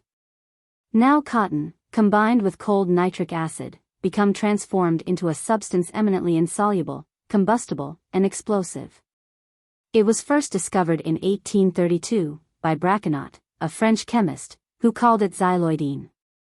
In 1838 another Frenchman, Pelouse, investigated its different properties, and finally, in 1846, Schonbein, professor of chemistry at Bâle, proposed its employment for purposes of war. This powder, now called pyroxyle, or fulminating cotton, is prepared with great facility by simply plunging cotton for 15 minutes in nitric acid, then washing it in water, then drying it, and it is ready for use. Nothing could be more simple, said Morgan. Moreover, pyroxyle is unaltered by moisture, a valuable property to us, inasmuch as it would take several days to charge the cannon. It ignites at 170 degrees in place of 240, and its combustion is so rapid that one may set light to it on the top of the ordinary powder, without the latter having time to ignite. Perfect, exclaimed the Major. Only it is more expensive. What matter, cried J.T. Maston. Finally, it imparts to projectiles a velocity 4 times superior to that of gunpowder. I will even add, that if we mix it with 1/8 of its own weight of nitrate of potassium, its expansive force is again considerably augmented. Will that be necessary? Asked the Major. I think not, replied Barbicane. So, then, in place of 1,600,000 pounds of powder, we shall have but 400,000 pounds of fulminating cotton. And since we can, without danger, compress 500 pounds of cotton into 27 cubic feet, the whole quantity will not occupy a height of more than 180 feet within the bore of the Columbiad. In this way the shot will have more than 700 feet of bore to traverse under a force of 6 billion liters of gas before taking its flight toward the moon. At this juncture J.T. Maston could not repress his emotion. He flung himself into the arms of his friend with the violence of a projectile, and Barbicane would have been stove in if he had not been boom-proof. This incident terminated the third meeting of the committee. Barbicane and his bold colleagues, to whom nothing seemed impossible, had succeeding in solving the complex problems of projectile, cannon, and powder. Their plan was drawn up, and it only remained to put it into execution. A mere matter of detail, a bagatelle, said J.T. Maston. Chapter 10. One enemy v. 25 millions of friends. The American public took a lively interest in the smallest details of the enterprise of the Gun Club. It followed day by day the discussion of the committee. The most simple preparations for the great experiment, the questions of figures which it involved, the mechanical difficulties to be resolved, in one word, the entire plan of work, roused the popular excitement to the highest pitch. The purely scientific attraction was suddenly intensified by the following incident. We have seen what legions of admirers and friends Barbicane's project had rallied round its author. There was, however, one single individual alone in all the states of the Union who protested against the attempt of the Gun Club. He attacked it furiously on every opportunity, and human nature is such that Barbicane felt more keenly the opposition of that one man than he did the applause of all the others. He was well aware of the motive of this antipathy, the origin of this solitary enmity, the cause of its personality and old standing, and in what rivalry of self-love it had its rise. This persevering enemy the president of the Gun Club had never seen. Fortunate that it was so, for a meeting between the two men would certainly have been attended with serious consequences. This rival was a man of science, like Barbicane himself, of a fiery, daring, and violent disposition, a pure Yankee. His name was Captain Nicholl. He lived at Philadelphia. Most people are aware of the curious struggle which arose during the Federal War between the guns and armor of iron-plated ships. The result was the entire reconstruction of the navy of both the continents. As the one grew heavier, the other became thicker in proportion. The Merrimac, the Monitor, the Tennessee, the Weehawken discharged enormous projectiles themselves, after having been armor-clad against the projectiles of others. In fact they did to others that which they would not they should do to them, that grand principle of immortality upon which rests the whole art of war. Now if Barbicane was a great founder of shot, Nicholl was a great forger of plates. The one cast night and day at Baltimore, the other forged day and night at Philadelphia. As soon as ever Barbicane invented a new shot, Nicholl invented a new plate, each followed a current of ideas essentially opposed to the other. Happily for these citizens, so useful to their country, a distance of from 50 to 60 miles separated them from one another, and they had never yet met. Which of these two inventors had the advantage over the other it was difficult to decide from the results obtained. By last accounts, however, it would seem that the armor plate would in the end have to give way to the shot. Nevertheless, there were competent judges who had their doubts on the point. At the last experiment the cylindro-conical projectiles of Barbicane stuck like so many pins in the nickel plates. On that day the Philadelphia iron forger then believed himself victorious, and could not evince contempt enough for his rival. But when the other afterwards substituted for conical shot simple 600-pound shells, at very moderate velocity, the captain was obliged to give in. In fact, these projectiles knocked his best metal plate to shivers. Matters were at this stage, and victory seemed to rest with the shot, when the war came to an end on the very day when Nicholl had completed a new armor plate of wrought steel. It was a masterpiece of its kind, and bid defiance to all the projectiles of the world. The captain had it conveyed to the Polygon at Washington, challenging the president of the Gun Club to break it. Barbicane, peace having been declared, declined to try the experiment. Nicholl, now furious, offered to expose his plate to the shock of any shot, solid, hollow, round, or conical. Refused by the president, who did not choose to compromise his last success. Nickel, disgusted by this obstinacy, tried to tempt Barbicane by offering him every chance.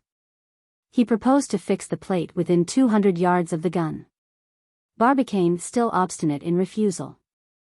100 yards? Not even 75. At 50 then, roared the captain through the newspapers. At 25 yards. And I'll stand behind. Barbicane returned for answer that, even if Captain Nickel would be so good as to stand in front, he would not fire any more. Nickel could not contain himself at this reply, threw out hints of cowardice. That a man who refused to fire a cannon shot was pretty near being afraid of it, that artillerists who fight at 6 miles distance are substituting mathematical formulae for individual courage. To these insinuations Barbicane returned no answer. Perhaps he never heard of them, so absorbed was he in the calculations for his great enterprise. When his famous communication was made to the gun club, the captain's wrath passed all bounds.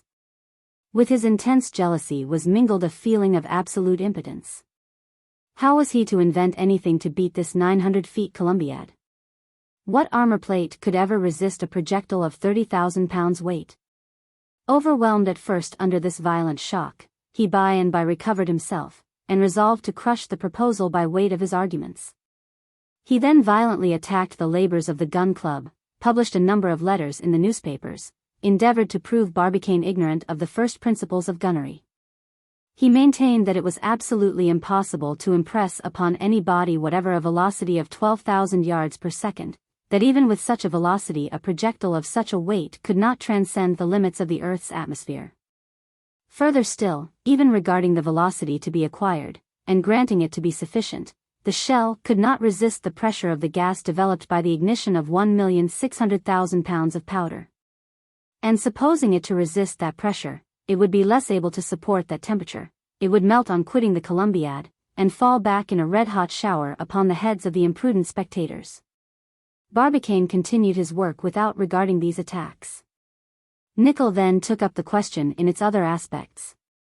Without touching upon its uselessness in all points of view, he regarded the experiment as fraught with extreme danger, both to the citizens, who might sanction by their presence so reprehensible a spectacle, and also to the towns in the neighborhood of this deplorable cannon. He also observed that if the projectile did not succeed in reaching its destination, a result absolutely impossible, it must inevitably fall back upon the earth, and that the shock of such a mass, multiplied by the square of its velocity, would seriously endanger every point of the globe. Under the circumstances, therefore, and without interfering with the rights of free citizens, it was a case for the intervention of government, which ought not to endanger the safety of all for the pleasure of one individual. In spite of all his arguments, however, Captain Nickel remained alone in his opinion. Nobody listened to him, and he did not succeed in alienating a single admirer from the president of the gun club. The latter did not even take the pains to refute the arguments of his rival. Nickel, driven into his last entrenchments, and not able to fight personally in the cause, resolved to fight with money. He published, therefore, in the Richmond Enquirer a series of wagers, conceived in these terms, and on an increasing scale. Number 1, $1,000. That the necessary funds for the experiment of the gun club will not be forthcoming. Number 2, $2,000. That the operation of casting a cannon of 900 feet is impracticable, and cannot possibly succeed. Number 3, $3,000. That is it impossible to load the Columbiad, and that the pyroxyle will take fire spontaneously under the pressure of the projectile. Number 4, $4,000. That the Columbiad will burst at the first fire. Number 5, $5,000. That the shot will not travel farther than 6 miles, and that it will fall back again a few seconds after its discharge. It was an important sum, therefore, which the captain risked in his invincible obstinacy. He had no less than $15,000 at stake. Notwithstanding the importance of the challenge, on the 19th of May he received a sealed packet containing the following superbly laconic reply. Baltimore, October 19th. Done. Barbicane. Chapter 11. Florida and Texas. One question remained yet to be decided. It was necessary to choose a favorable spot for the experiment. According to the advice of the Observatory of Cambridge, the gun must be fired perpendicularly to the plane of the horizon, that is to say, toward the zenith. Now the moon does not traverse the zenith, except in places situated between 0 degrees and 28 degrees of latitude. It became, then, necessary to determine exactly that spot on the globe where the immense Columbiad should be cast. On the 20th of October, at a general meeting of the Gun Club, Barbicane produced a magnificent map of the United States. "Gentlemen," said he, in opening the discussion, "I presume that we are all agreed that this experiment cannot and ought not to be tried anywhere but within the limits of the soil of the Union. Now, by good fortune, certain frontiers of the United States extend downward as far as the 28th parallel of the north latitude. If you will cast your eye over this map, you will see that we have at our disposal the whole of the southern portion of Texas and Florida." It was finally agreed, then, that the Columbiad must be cast on the soil of either Texas or Florida. The result, however, of this decision was to create a rivalry entirely without precedent between the different towns of these two states. The 28th parallel, on reaching the American coast, traverses the peninsula of Florida, dividing it into two nearly equal portions. Then, plunging into the Gulf of Mexico, it subtends the arc formed by the coast of Alabama, Mississippi, and Louisiana. Then skirting Texas, off which it cuts an angle, it continues its course over Mexico, crosses the Sonora, Old California, and loses itself in the Pacific Ocean. It was, therefore, only those portions of Texas and Florida which were situated below this parallel which came within the prescribed conditions of latitude. Florida, in its southern part, reckons no cities of importance. It is simply studded with forts raised against the roving Indians. One solitary town, Tampa Town, was able to put in a claim in favor of its situation. In Texas, on the contrary, the towns are much more numerous and important. Corpus Christi, in the county of Nueces, and all the cities situated on the Rio Bravo, Laredo, Comalites, San Ignacio on the Webb, Rio Grande City on the Star, Edinburgh in the Hidalgo, Santa Rita, El Panda, Brownsville and the Cameron, formed an imposing league against the pretensions of Florida. So, scarcely was the decision known, when the Texan and Floridan deputies arrived at Baltimore in an incredibly short space of time. From that very moment President Barbicane and the influential members of the Gun Club were besieged day and night by formidable claims. If 7 cities of Greece contended for the honor of having given birth to a Homer, here were 2 entire states threatening to come to blows about the question of a cannon. The rival parties promenaded the streets with arms in their hands. And at every occasion of their meeting a collision was to be apprehended which might have been attended with disastrous results. Happily the prudence and address of President Barbicane averted the danger. These personal demonstrations found a division in the newspapers of the different states. The New York Herald and the Tribune supported Texas, while the Times and the American Review espoused the cause of the Floridan deputies. The members of the Gun Club could not decide to which to give the preference. Texas produced its array of 26 counties. Florida replied that 12 counties were better than 26 in a country only 1/6 part of the size. Texas plumed itself upon its 330,000 natives. Florida, with a far smaller territory, boasted of being much more densely populated with 56,000. The Texans, through the columns of the Herald, claimed that some regard should be had to a state which grew the best cotton in all America, produced the best green oak for the service of the Navy, and contained the finest oil, besides iron mines, in which the yield was 50% of pure metal. To this the American Review replied that the soil of Florida, although not equally rich, afforded the best conditions for the molding and casting of the Columbiad, consisting as it did of sand and argillaceous earth. "That may be all very well," replied the Texans, "but you must first get to this country." Now the communications with Florida are difficult, while the coast of Texas offers the Bay of Galveston, which possesses a circumference of 14 leagues, and is capable of containing the navies of the entire world. "A pretty notion truly," replied the papers in the interest of Florida, "that of Galveston Bay below the 29th parallel. Have we not got the Bay of Espiritu Santo, opening precisely upon the 28th degree, and by which ships can reach Tampa Town by direct route? A fine bay, half choked with sand. Choked yourselves, returned the others. Thus the war went on for several days, when Florida endeavored to draw her adversary away onto fresh ground. And one morning the Times hinted that, the enterprise being essentially American, it ought not to be attempted upon other than purely American territory. To these words Texas retorted, "American? Are we not as much so as you? Were not Texas and Florida both incorporated into the Union in 1845? Undoubtedly, replied the Times, but we have belonged to the Americans ever since 1820. Yes, returned the Tribune. After having been Spaniards or English for 200 years, you were sold to the United States for $5 million. Well, and why need we blush for that? Was not Louisiana bought from Napoleon in 1803 at the price of $16 million? Scandalous, roared the Texas deputies.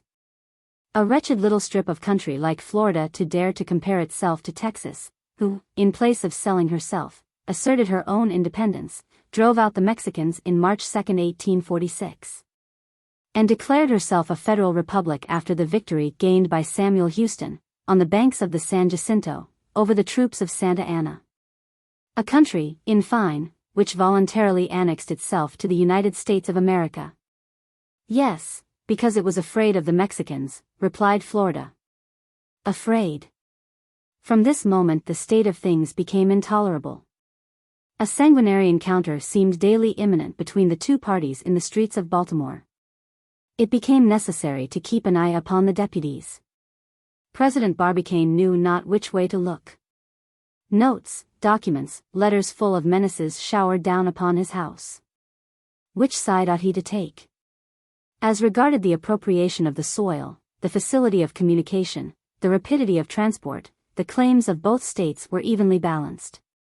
As for political prepossessions, they had nothing to do with the question. This dead block had existed for some little time, when Barbicane resolved to get rid of it all at once. He called a meeting of his colleagues, and laid before them a proposition which, it will be seen, was profoundly sagacious. On carefully considering, he said, what is going on now between Florida and Texas, it is clear that the same difficulties will recur with all the towns of the favored state. The rivalry will descend from state to city, and so on downward. Now Texas possesses 11 towns within the prescribed conditions, which will further dispute the honor and create us new enemies, while Florida has only one. I go in, therefore, for Florida and Tampa town. This decision, on being made known, utterly crushed the Texan deputies. Seized with an indescribable fury, they addressed threatening letters to the different members of the Gun Club by name. The magistrates had but one course to take, and they took it. They chartered a special train, forced the Texans into it whether they would or no. And they quitted the city with a speed of 30 miles an hour. Quickly, however, as they were dispatched, they found time to hurl one last and bitter sarcasm at their adversaries. Alluding to the extent of Florida, a mere peninsula confined between two seas, they pretended that it could never sustain the shock of the discharge, and that it would bust up at the very first shot. Very well, let it bust up, replied the Floridans, with a brevity of the days of ancient Sparta. Chapter 12. Urbiet Orbi. The astronomical, mechanical, and topographical difficulties resolved, finally came the question of finance. The sum required was far too great for any individual, or even any single state, to provide the requisite millions. President Barbicane undertook, despite of the matter being a purely American affair, to render it one of universal interest, and to request the financial cooperation of all peoples. It was, he maintained, the right and duty of the whole earth to interfere in the affairs of its satellite. The subscription opened at Baltimore extended properly to the whole world, Urbi et Orbi. This subscription was successful beyond all expectation, notwithstanding that it was a question not of lending but of giving the money. It was a purely disinterested operation in the strictest sense of the term, and offered not the slightest chance of profit. The effect, however, of Barbicane's communication was not confined to the frontiers of the United States. It crossed the Atlantic and Pacific, invading simultaneously Asia and Europe, Africa and Oceanica. The observatories of the Union placed themselves in immediate communication with those of foreign countries.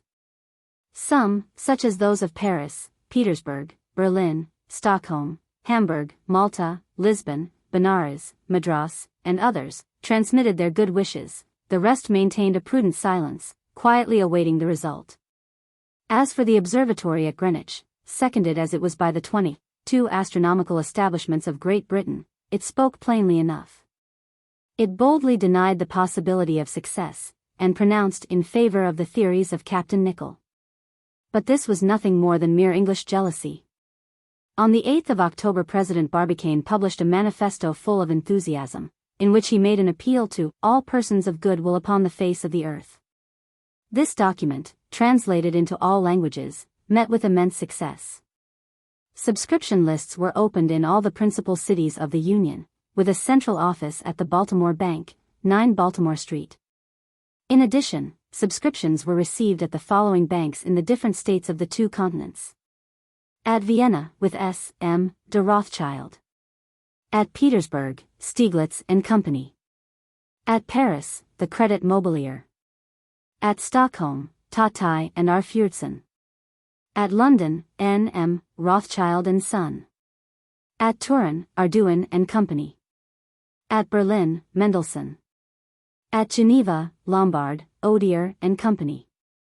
At Constantinople, the Ottoman Bank. At Brussels, J. Lambert. At Madrid, Daniel Weisweller. At Amsterdam, Netherlands Credit Company. At Rome, Torlonia and Company. At Lisbon, Lacine. At Copenhagen, Private Bank. At Rio de Janeiro, Private Bank. At Montevideo, Private Bank. At Valparaiso and Lima, Thomas La Chamber and Company. At Mexico, Martin Darren and Company. 3 days after the manifesto of President Barbicane, $4 million were paid into the different towns of the Union. With such a balance, the Gun Club might begin operations at once. But some days later, advices were received to the effect that foreign subscriptions were being eagerly taken up. Certain countries distinguished themselves by their liberality. Others untied their purse strings with less facility, a matter of temperament. Figures are, however, more eloquent than words, and here is the official statement of the sums which were paid in to the credit of the Gun Club at the close of the subscription. Russia paid in as her contingent the enormous sum of 368,733 rubles. No one need be surprised at this, who bears in mind the scientific taste of the Russians, and the impetus which they have given to astronomical studies, thanks to their numerous observatories. France began by deriding the pretensions of the Americans. The moon served as a pretext for 1,000 stale puns and a score of ballads, in which bad taste contested the palm with ignorance. But as formerly the French paid before singing, so now they paid after having had their laugh, and they subscribed for a sum of 1,253,930 francs. At that price they had a right to enjoy themselves a little. Austria showed herself generous in the midst of her financial crisis. Her public contributions amounted to the sum of 216,000 florins, a perfect godsend. 52,000 riksdaler were the remittance of Sweden and Norway. The amount is large for the country, but it would undoubtedly have been considerably increased had the subscription been opened in Christiania simultaneously with that at Stockholm. For some reason or other the Norwegians do not like to send their money to Sweden. Prussia, by a remittance of 250,000 thalers, testified her high approval of the enterprise. Turkey behaved generously, but she had a personal interest in the matter. The moon, in fact, regulates the cycle of her years in her fast of Ramadan. She could not do less than give 1,372,640 piastres, and she gave them with an eagerness which denoted, however, some pressure on the part of the government. Belgium distinguished herself among the second-rate states by a grant of 513,000 francs, about 2 centimes per head of her population. Holland and her colonies interested themselves to the extent of 110,000 florins, only demanding an allowance of 5% discount for paying ready money. Denmark, a little contracted in territory, gave nevertheless 9,000 ducats, proving her love for scientific experiments. The Germanic Confederation pledged itself to 34,285 florins. It was impossible to ask for more. Besides, they would not have given it. Though very much crippled, Italy found 200,000 lire in the pockets of her people. If she had had Venetia she would have done better, but she had not. The states of the Church thought that they could not send less than 7,040 Roman crowns, and Portugal carried her devotion to science as far as 30,000 cruzados. It was the widow's mite, 86 piastres. But self-constituted empires are always rather short of money. 257 francs, this was the modest contribution of Switzerland to the American work. One must freely admit that she did not see the practical side of the matter. It did not seem to her that the mere dispatch of a shot to the moon could possibly establish any relation of affairs with her, and it did not seem prudent to her to embark her capital in so hazardous an enterprise. After all, perhaps she was right. As to Spain, she could not scrape together more than 110 reals. She gave as an excuse that she had her railways to finish. The truth is, that science is not favorably regarded in that country, it is still in a backward state. And moreover, certain Spaniards, not by any means the least educated, did not form a correct estimate of the bulk of the projectile compared with that of the moon. They feared that it would disturb the established order of things. In that case it were better to keep aloof, which they did to the tune of some reals. There remained but England, and we know the contemptuous antipathy with which she received Barbicane's proposition. The English have but one soul for the whole 26 millions of inhabitants which Great Britain contains. They hinted that the enterprise of the Gun Club was contrary to the principle of non-intervention. And they did not subscribe a single farthing. At this intimation the Gun Club merely shrugged its shoulders and returned to its great work. When South America, that is to say, Peru, Chile, Brazil, the provinces of La Plata and Colombia, had poured forth their quota into their hands, the sum of $300,000, it found itself in possession of a considerable capital. Of which the following is a statement. United States subscriptions. $4 million. Foreign subscriptions $1,446,675. Total. $5,446,675.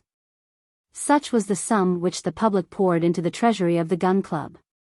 Let no one be surprised at the vastness of the amount. The work of casting, boring, masonry, the transport of workmen, their establishment in an almost uninhabited country, the construction of furnaces and workshops, the plant, the powder, the projectile, and incipient expenses, would, according to the estimates, absorb nearly the whole. Certain cannon shots in the Federal War cost $1,000 apiece. This one of President Barbicane, unique in the annals of gunnery, might well cost 5,000 times more. On the 20th of October a contract was entered into with the manufactory at Cold Spring, near New York, which during the war had furnished the largest Parrott cast-iron guns. It was stipulated between the contracting parties that the manufactory of Cold Spring should engage to transport to Tampa Town, in southern Florida, the necessary materials for casting the Columbiad. The work was bound to be completed at latest by the 15th of October following. And the cannon delivered in good condition under penalty of a forfeit of $100 a day to the moment when the moon should again present herself under the same conditions, that is to say, in 18 years and 11 days. The engagement of the workmen, their pay, and all the necessary details of the work, devolved upon the Cold Spring Company. This contract, executed in duplicate, was signed by Barbicane, president of the Gun Club, of the one part, and T. Murchison, director of the Cold Spring Manufactory, of the other, who thus executed the deed on behalf of their respective principals. Chapter 13. Stones Hill. When the decision was arrived at by the Gun Club, to the disparagement of Texas, every one in America, where reading is a universal acquirement, set to work to study the geography of Florida. Never before had there been such a sale for works like Bertram's Travels in Florida, Roman's Natural History of East and West Florida, William's Territory of Florida, and Cleland on the Cultivation of the Sugar Cane in Florida. It became necessary to issue fresh editions of these works. Barbicane had something better to do than to read. He desired to see things with his own eyes, and to mark the exact position of the proposed gun. So, without a moment's loss of time, he placed at the disposal of the Cambridge Observatory the funds necessary for the construction of a telescope, and entered into negotiations with the House of Breadwill and Company of Albany, for the construction of an aluminum projectile of the required size. He then quitted Baltimore, accompanied by J.T. Maston, Major Elphinstone, and the manager of the Cold Spring factory. On the following day, the four fellow travelers arrived at New Orleans. There they immediately embarked on board the Tampico, a dispatch boat belonging to the Federal Navy, which the government had placed at their disposal. And, getting up steam, the banks of Louisiana speedily disappeared from sight. The passage was not long. 2 days after starting, the Tampico, having made 480 miles, came in sight of the coast of Florida. On a nearer approach, Barbicane found himself in view of a low, flat country of somewhat barren aspect. After coasting along a series of creeks abounding in lobsters and oysters, the Tampico entered the Bay of Espiritu Santo, where she finally anchored in a small natural harbor, formed by the embouchure of the river Hillsborough, at 7 p.m. on the 22nd of October. Our 4 passengers disembarked at once. "Gentlemen," said Barbicane, "we have no time to lose. Tomorrow we must obtain horses, and proceed to reconnoiter the country."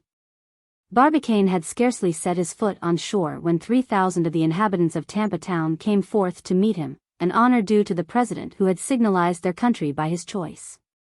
Declining, however, every kind of ovation, Barbicane ensconced himself in a room of the Franklin Hotel. On the morrow some of the small horses of the Spanish breed, full of vigor and of fire, stood snorting under his windows. But instead of 4 steeds, here were 50, together with their riders. Barbicane descended with his 3 fellow travelers, and much astonished were they all to find themselves in the midst of such a cavalcade. He remarked that every horseman carried a carbine slung across his shoulders and pistols in his holsters. On expressing his surprise at these preparations, he was speedily enlightened by a young Floridan, who quietly said, "Sir, there are Seminoles there." "What do you mean by Seminoles?" "Savages who scour the prairies. We thought it best, therefore, to escort you on your road." "Pooh!" cried J.T. Maston, mounting his steed. "All right," said the Floridan, "but it is true enough, nevertheless." "Gentlemen," answered Barbicane, "I thank you for your kind attention. But it is time to be off." It was 5 a.m. when Barbicane and his party, quitting Tampa town, made their way along the coast in the direction of Elifia Creek. This little river falls into Hillsborough Bay 12 miles above Tampa town. Barbicane and his escort coasted along its right bank to the eastward. Soon the waves of the bay disappeared behind a bend of rising ground, and the Floridan, Champagne, alone offered itself to view. Florida, discovered on Palm Sunday, in 1512, by Juan Ponce de Leon, was originally named Pacha, Florida. It little deserved that designation, with its dry and parched coasts. But after some few miles of track the nature of the soil gradually changes and the country shows itself worthy of the name. Cultivated plains soon appear, where are united all the productions of the northern tropical forests, terminating in prairies abounding with pineapples and yams, tobacco, rice, cotton plants, and sugar canes, which extend beyond reach of sight, flinging their riches broadcast with careless prodigality. Barbicane appeared highly pleased on observing the progressive elevation of the land, and in answer to a question of J.T. Maston, replied, "My worthy friend, we cannot do better than sink our Columbiad in these high grounds." "To get nearer the moon, perhaps," said the secretary of the gun club. "Not exactly," replied Barbicane, smiling. "Do you not see that among these elevated plateaus we shall have a much easier work of it? No struggles with the water springs, which will save us long expensive tubings, and we shall be working in daylight instead of down a deep and narrow well. Our business, then, is to open our trenches upon ground some hundreds of yards above the level of the sea." "You are right, sir," struck in Murchison, the engineer, "and, if I mistake not, we shall ere long find a suitable spot for our purpose." "I wish we were at the first stroke of the pickaxe," said the president. "And I wish we were at the last," cried J.T. Maston. About 10 a.m. the little band had crossed a dozen miles. To fertile plains succeeded a region of forests. Their perfumes of the most varied kinds mingled together in tropical profusion. These almost impenetrable forests were composed of pomegranates, orange trees, citrons, figs, olives, apricots, bananas, huge vines, whose blossoms and fruits rivaled each other in color and perfume. Beneath the odorous shade of these magnificent trees fluttered and warbled a little world of brilliantly plumaged birds. J.T. Maston and the Major could not repress their admiration on finding themselves in the presence of the glorious beauties of this wealth of nature. President Barbicane, however, less sensitive to these wonders, was in haste to press forward. The very luxuriance of the country was displeasing to him. They hastened onward, therefore, and were compelled to ford several rivers, not without danger, for they were infested with huge alligators from 15 to 18 feet long. Maston courageously menaced them with his steel hook, but he only succeeded in frightening some pelicans and teal, while tall flamingos stared stupidly at the party. At length these denizens of the swamps disappeared in their turn. Smaller trees became thinly scattered among less dense thickets, a few isolated groups detached in the midst of endless plains over which ranged herds of startled deer. At last, cried Barbicane, rising in his stirrups, here we are at the region of pines. Yes. And of savages too, replied the Major. In fact, some Seminoles had just came in sight upon the horizon. They rode violently backward and forward on their fleet horses, brandishing their spears or discharging their guns with a dull report. These hostile demonstrations, however, had no effect upon Barbicane and his companions. They were then occupying the center of a rocky plain, which the sun scorched with its parching rays. This was formed by a considerable elevation of the soil, which seemed to offer to the members of the Gun Club all the conditions requisite for the construction of their Columbiad. Halt, said Barbicane, reining up. Has this place any local appellation? It is called Stone's Hill, replied one of the Floridans. Barbicane, without saying a word, dismounted, seized his instruments, and began to note his position with extreme exactness. The little band, drawn up in the rear, watched his proceedings in profound silence. At this moment the sun passed the meridian. Barbicane, after a few moments, rapidly wrote down the result of his observations, and said, "This spot is situated 1,800 feet above the level of the sea, in 27 degrees 7 N lat. and 5 degrees 7 W long. Of the meridian of Washington. It appears to me by its rocky and barren character to offer all the conditions requisite for our experiment. On that plain will be raised our magazines, workshops, furnaces, and workmen's huts. And here, from this very spot, said he, stamping his foot on the summit of Stone's Hill, hence shall our projectile take its flight into the regions of the solar world." Chapter 14. Pickaxe and Trowel. The same evening Barbicane and his companions returned to Tampa Town, and Murchison, the engineer, re-embarked on board the Tampico for New Orleans. His object was to enlist an army of workmen, and to collect together the greater part of the materials. The members of the Gun Club remained at Tampa Town, for the purpose of setting on foot the preliminary works by the aid of the people of the country.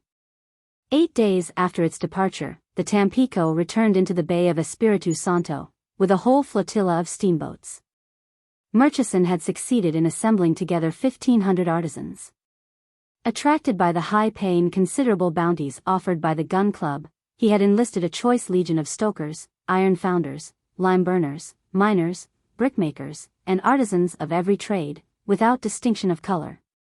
As many of these people brought their families with them, their departure resembled a perfect emigration. On the 31st of October, at 10 o'clock in the morning, the troop disembarked on the quays of Tampa Town. And one may imagine the activity which pervaded that little town, whose population was thus doubled in a single day. During the first few days they were busy discharging the cargo brought by the flotilla, the machines, and the rations, as well as a large number of huts constructed of iron plates, separately pieced and numbered. At the same period Barbicane laid the first sleepers of a railway 15 miles in length, intended to unite Stone's Hill with Tampa Town. On the 1st of November Barbicane quitted Tampa Town with a detachment of workmen. And on the following day the whole town of huts was erected round Stones Hill. This they enclosed with palisades, and in respect of energy and activity, it might have been mistaken for one of the great cities of the Union. Everything was placed under a complete system of discipline, and the works were commenced in most perfect order. The nature of the soil having been carefully examined, by means of repeated borings, the work of excavation was fixed for the 4th of November. On that day Barbicane called together his foremen and addressed them as follows: "You are well aware, my friends, of the object with which I have assembled you together in this wild part of Florida. Our business is to construct a cannon measuring 9 feet in its interior diameter, 6 feet thick, and with a stone revetment of 19.5 feet in thickness. We have, therefore, a well of 60 feet in diameter to dig down to a depth of 900 feet. This great work must be completed within 8 months, so that you have 2,543,400 cubic feet of earth to excavate in 255 days. That is to say, in round numbers, 2,000 cubic feet per day. That which would present no difficulty to 1,000 navvies working in open country will be of course more troublesome in a comparatively confined space. However, the thing must be done, and I reckon for its accomplishment upon your courage as much as upon your skill." At 8 o'clock the next morning the first stroke of the pickaxe was struck upon the soil of Florida. And from that moment that prince of tools was never inactive for one moment in the hands of the excavators. The gangs relieved each other every 3 hours. On the 4th of November 50 workmen commenced digging, in the very center of the enclosed space on the summit of Stones Hill, a circular hole 60 feet in diameter. The pickaxe first struck upon a kind of black earth, 6 inches in thickness, which was speedily disposed of. To this earth succeeded 2 feet of fine sand, which was carefully laid aside as being valuable for serving the casting of the inner mold. After the sand appeared some compact white clay, resembling the chalk of Great Britain, which extended down to a depth of 4 feet. Then the iron of the pick struck upon the hard bed of the soil. A kind of rock formed of petrified shells, very dry, very solid, and which the picks could with difficulty penetrate. At this point the excavation exhibited a depth of 6.5 feet and the work of the masonry was begun. At the bottom of the excavation they constructed a wheel of oak, a kind of circle strongly bolted together, and of immense strength. The center of this wooden disc was hollowed out to a diameter equal to the exterior diameter of the Columbiad. Upon this wheel rested the first layers of the masonry, the stones of which were bound together by hydraulic cement, with irresistible tenacity. The workmen, after laying the stones from the circumference to the center, were thus enclosed within a kind of well 21 feet in diameter. When this work was accomplished, the miners resumed their picks and cut away the rock from underneath the wheel itself, taking care to support it as they advanced upon blocks of great thickness. At every 2 feet which the hole gained in depth they successively withdrew the blocks. The wheel then sank little by little, and with it the massive ring of masonry, on the upper bed of which the masons labored incessantly, always reserving some vent holes to permit the escape of gas during the operation of the casting. This kind of work required on the part of the workmen extreme nicety and minute attention. More than one, in digging underneath the wheel, was dangerously injured by the splinters of stone. But their ardor never relaxed, night or day. By day they worked under the rays of the scorching sun, by night, under the gleam of the electric light. The sounds of the picks against the rock, the bursting of mines, the grinding of the machines, the wreaths of smoke scattered through the air, traced around Stones Hill a circle of terror which the herds of buffaloes and the war parties of the Seminoles never ventured to pass. Nevertheless, the works advanced regularly, as the steam cranes actively removed the rubbish. Of unexpected obstacles there was little account, and with regard to foreseen difficulties, they were speedily disposed of. At the expiration of the first month the well had attained the depth assigned for that lapse of time, namely, 112 feet. This depth was doubled in December, and trebled in January.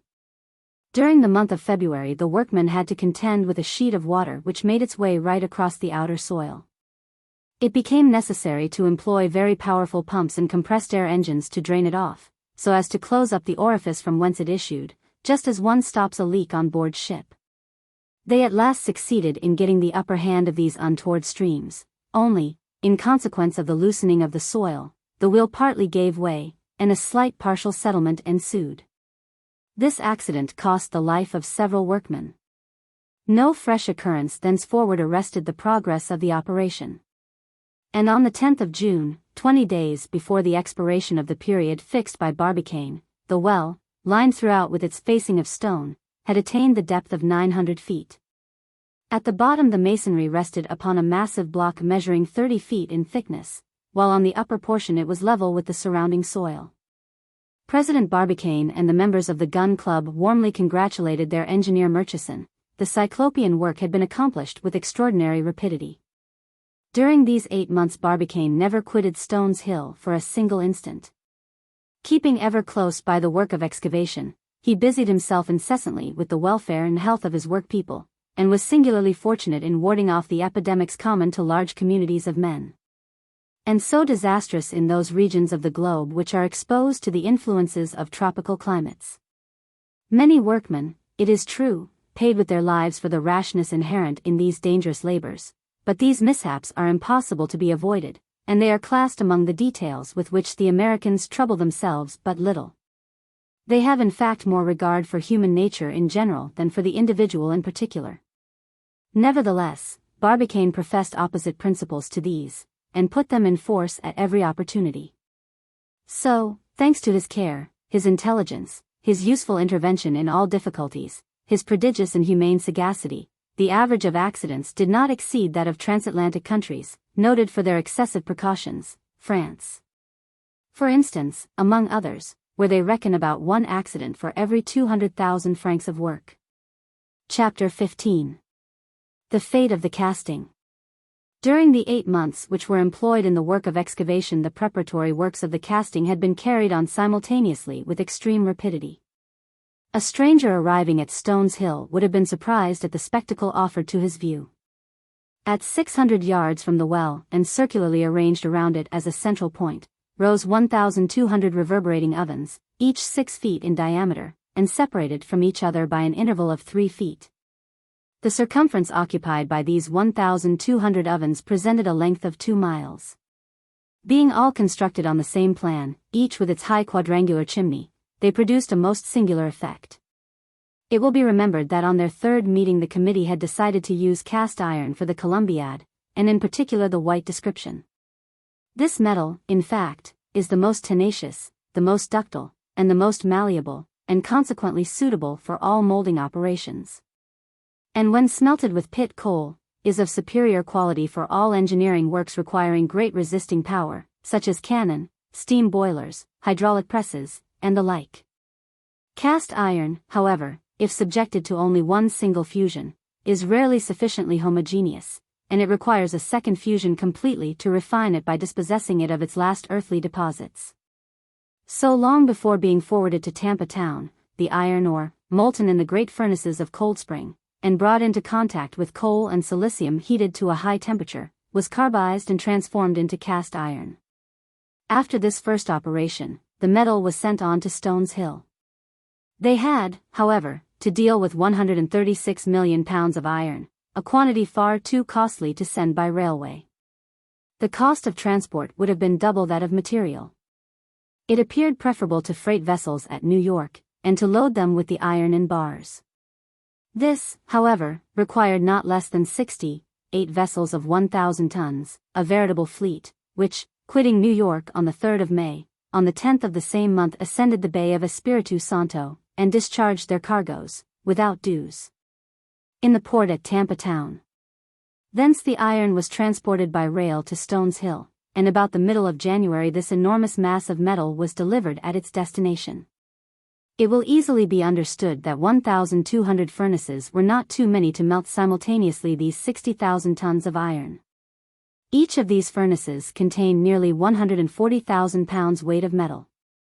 They were all built after the model of those which served for the casting of the Rodman gun. They were trapezoidal in shape, with a high elliptical arch.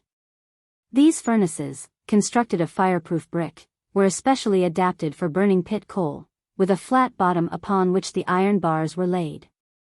This bottom, inclined at an angle of 25 degrees, allowed the metal to flow into the receiving troughs, and the 1,200 converging trenches carried the molten metal down to the central well. The day following that on which the works of the masonry and boring had been completed, Barbicane set to work upon the central mold. His object now was to raise within the center of the well, and with a coincident axis, a cylinder 900 feet high, and 9 feet in diameter, which should exactly fill up the space reserved for the bore of the Columbiad. This cylinder was composed of a mixture of clay and sand, with the addition of a little hay and straw. The space left between the mold and the masonry was intended to be filled up by the molten metal, which would thus form the walls 6 feet in thickness. This cylinder, in order to maintain its equilibrium, had to be bound by iron bands, and firmly fixed at certain intervals by cross clamps fastened into the stone lining. After the castings, these would be buried in the block of metal, leaving no external projection. This operation was completed on the 8th of July, and the run of the metal was fixed for the following day. "This fate of the casting will be a grand ceremony," said J.T. Maston to his friend Barbicane. "Undoubtedly," said Barbicane, "but it will not be a public fete." "What? Will you not open the gates of the enclosure to all comers?" "I must be very careful, Maston. The casting of the Columbiad is an extremely delicate, not to say a dangerous operation, and I should prefer its being done privately. At the discharge of the projectile, a fete if you like, till then, no." The president was right. The operation involved unforeseen dangers, which a great influx of spectators would have hindered him from averting. It was necessary to preserve complete freedom of movement.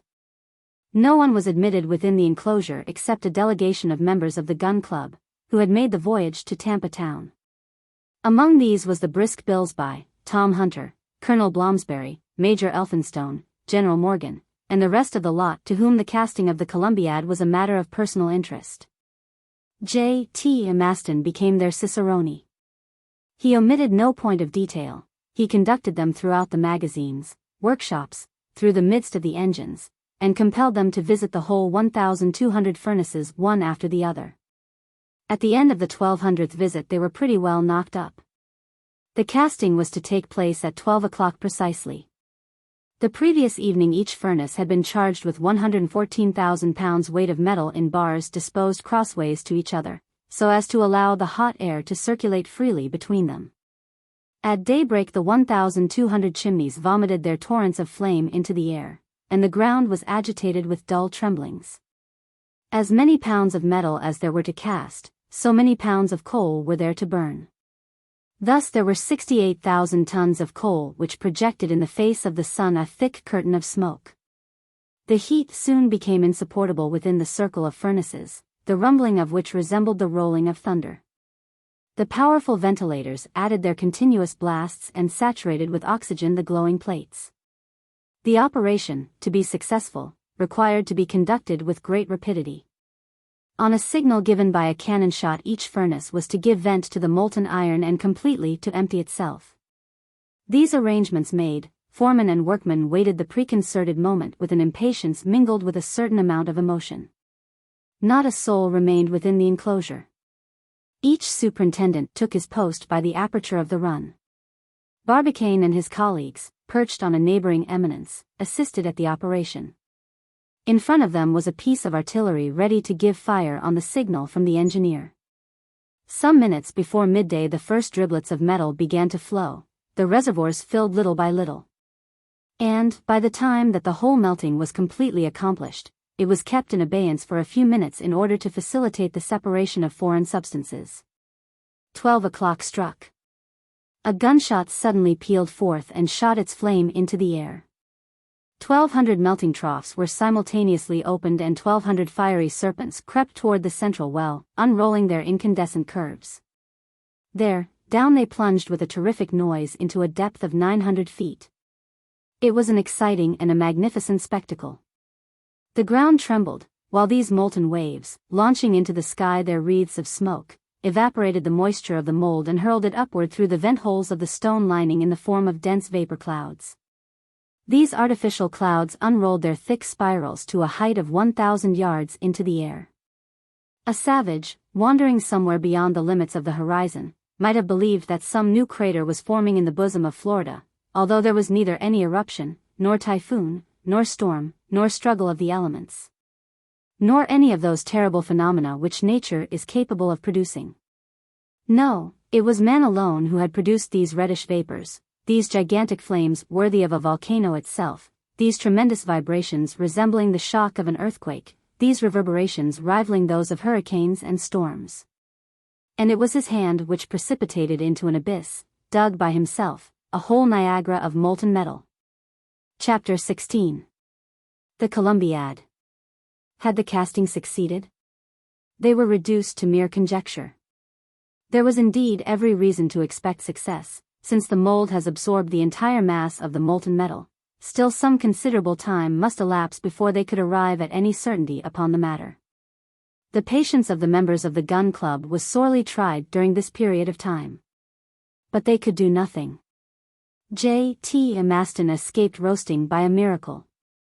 15 days after the casting, an immense column of smoke was still rising in the open sky, and the ground burned the soles of the feet within a radius of 200 feet round the summit of Stones Hill. It was impossible to approach nearer. All they could do was to wait with what patience they might. "Here we are at the 10th of August, exclaimed XXIII Maston one morning, "only 4 months to the 1st of December. We shall never be ready in time." Barbicane said nothing, but his silence covered serious irritation. However, daily observations revealed a certain change going on in the state of the ground. About the 15th of August the vapors ejected had sensibly diminished in intensity and thickness. Some days afterward the earth exhaled only a slight puff of smoke, the last breath of the monster enclosed within its circle of stone. Little by little the belt of heat contracted, until on the 22nd of August, Barbicane, his colleagues, and the engineer were enabled to set foot on the iron sheet which lay level upon the summit of Stones Hill. "At last!" exclaimed the president of the Gun Club, with an immense sigh of relief. The work was resumed the same day. They proceeded at once to extract the interior mold, for the purpose of clearing out the boring of the piece. Pickaxes and boring irons were set to work without intermission. The clayey and sandy soils had acquired extreme hardness under the action of the heat. But by the aid of the machines, the rubbish on being dug out was rapidly carted away on railway wagons. And such was the ardor of the work, so persuasive the arguments of Barbicane's dollars, that by the 3rd of September all traces of the mold had entirely disappeared. Immediately the operation of boring was commenced. And by the aid of powerful machines, a few weeks later, the inner surface of the immense tube had been rendered perfectly cylindrical, and the bore of the piece had acquired a thorough polish. At length, on the 22nd of September, less than a 12-month after Barbicane's original proposition, the enormous weapon, accurately bored, and exactly vertically pointed, was ready for work. There was only the moon now to wait for. And they were pretty sure that she would not fail in the rendezvous. The ecstasy of XXIII Maston knew no bounds, and he narrowly escaped a frightful fall while staring down the tube. But for the strong hand of Colonel Blomsberry, the worthy secretary, like a modern Erostratus, would have found his death in the depths of the Columbiad. The cannon was then finished, there was no possible doubt as to its perfect completion. So, on the 6th of October, Captain Nicholl opened an account between himself and President Barbicane, in which he debited himself to the latter in the sum of $2,000. One may believe that the captain's wrath was increased to its highest point, and must have made him seriously ill. However, he had still 3 bets of $3,000, $4,000, and $5,000, respectively. And if he gained 2 out of these, his position would not be very bad. But the money question did not enter into his calculations. It was the success of his rival in casting a cannon against which iron plates 60 feet thick would have been ineffectual, that dealt him a terrible blow. After the 23rd of September the enclosure of Stones Hill was thrown open to the public. And it will be easily imagined what was the concourse of visitors to this spot. There was an incessant flow of people to and from Tampa town and the place, which resembled a procession, or rather, in fact, a pilgrimage. It was already clear to be seen that, on the day of the experiment itself, the aggregate of spectators would be counted by millions. For they were already arriving from all parts of the earth upon this narrow strip of promontory. Europe was emigrating to America. Up to that time, however, it must be confessed, the curiosity of the numerous comers was but scantily gratified. Most had counted upon witnessing the spectacle of the casting, and they were treated to nothing but smoke. This was sorry food for hungry eyes, but Barbicane would admit no one to that operation. Then ensued grumbling, discontent, murmurs. They blamed the president, taxed him with dictatorial conduct. His proceedings were declared un-American. There was very nearly a riot round Stones Hill, but Barbicane remained inflexible. When, however, the Columbiad was entirely finished, this state of closed doors could no longer be maintained. Besides, it would have been bad taste, and even imprudence, to affront the public feeling. Barbicane, therefore, opened the enclosure to all comers, but, true to his practical disposition, he determined to coin money out of the public curiosity. It was something, indeed, to be enabled to contemplate this immense Columbiad. But to descend into its depths, this seemed to the Americans the ne plus ultra of earthly felicity. Consequently, there was not one curious spectator who was not willing to give himself the treat of visiting the interior of this great metallic abyss. Baskets suspended from steam cranes permitted them to satisfy their curiosity. There was a perfect mania. Women, children, old men, all made it a point of duty to penetrate the mysteries of the colossal gun. The fare for the descent was fixed at $5 per head. And despite this high charge, during the 2 months which preceded the experiment, the influx of visitors enabled the gun club to pocket nearly $500,000. It is needless to say that the first visitors of the Columbiad were the members of the gun club. This privilege was justly reserved for that illustrious body. The ceremony took place on the 25th of September. A basket of honor took down the president, J.T. Maston, Major Elphinstone, General Morgan, Colonel Blomsberry, and other members of the club, to the number of 10 in all. How hot it was at the bottom of that long tube of metal! They were half suffocated. But what delight! What ecstasy! A table had been laid with 6 covers on the massive stone which formed the bottom of the Columbiad, and lighted by a jet of electric light resembling that of day itself. Numerous exquisite dishes, which seemed to descend from heaven, were placed successively before the guests, and the richest wines of France flowed in profusion during this splendid repast, served 900 feet beneath the surface of the earth.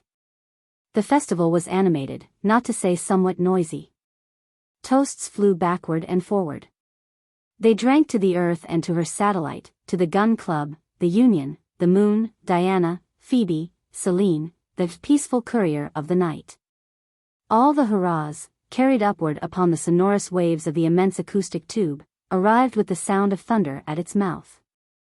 And the multitude ranged round Stones Hill heartily united their shouts with those of the 10 revelers hidden from view at the bottom of the gigantic Columbiad. J.T. Maston was no longer master of himself. Whether he shouted or gesticulated, ate or drank most, would be a difficult matter to determine. At all events, he would not have given his place up for an empire, not even if the cannon, loaded, primed, and fired at that very moment, were to blow him in pieces into the planetary world. Chapter 17. A Telegraphic Dispatch. The great works undertaken by the Gun Club had now virtually come to an end, and 2 months still remained before the day for the discharge of the shot to the moon. To the general impatience these 2 months appeared as long as years. Hitherto the smallest details of the operation had been daily chronicled by the journals, which the public devoured with eager eyes. Just at this moment a circumstance, the most unexpected, the most extraordinary and incredible, occurred to rouse afresh their panting spirits, and to throw every mind into a state of the most violent excitement. One day, the 30th of September, at 3:47 p.m., a telegram, transmitted by cable from Valentia, Ireland, to Newfoundland and the American mainland, arrived at the address of President Barbicane. The president tore open the envelope, read the dispatch, and, despite his remarkable powers of self-control, his lips turned pale and his eyes grew dim, on reading the 20 words of this telegram. Here is the text of the dispatch, which figures now in the archives of the Gun Club. France, Paris. September 30th, 4 a.m. Barbicane, Tampa Town, Florida, United States.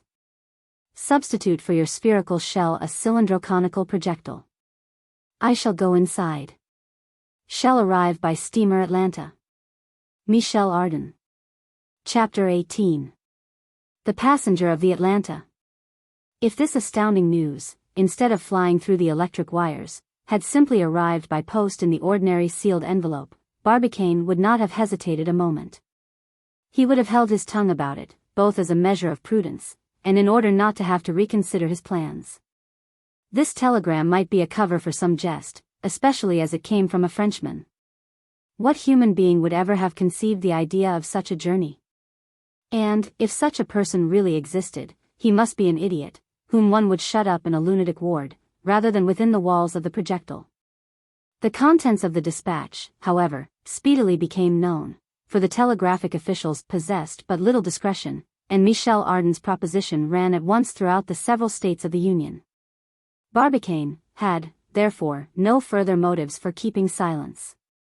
Consequently, he called together such of his colleagues as were at the moment in Tampa town, and without any expression of his own opinions simply read to them the laconic text itself.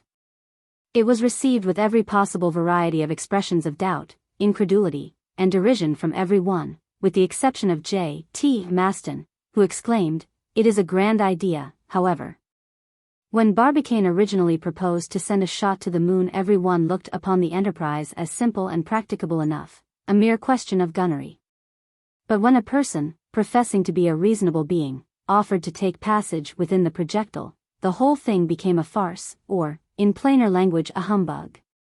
One question, however, remained. Did such a being exist?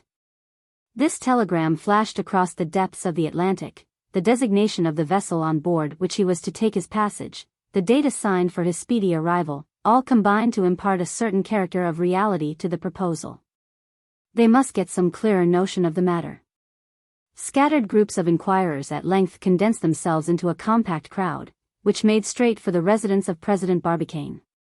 That worthy individual was keeping quiet with the intention of watching events as they arose.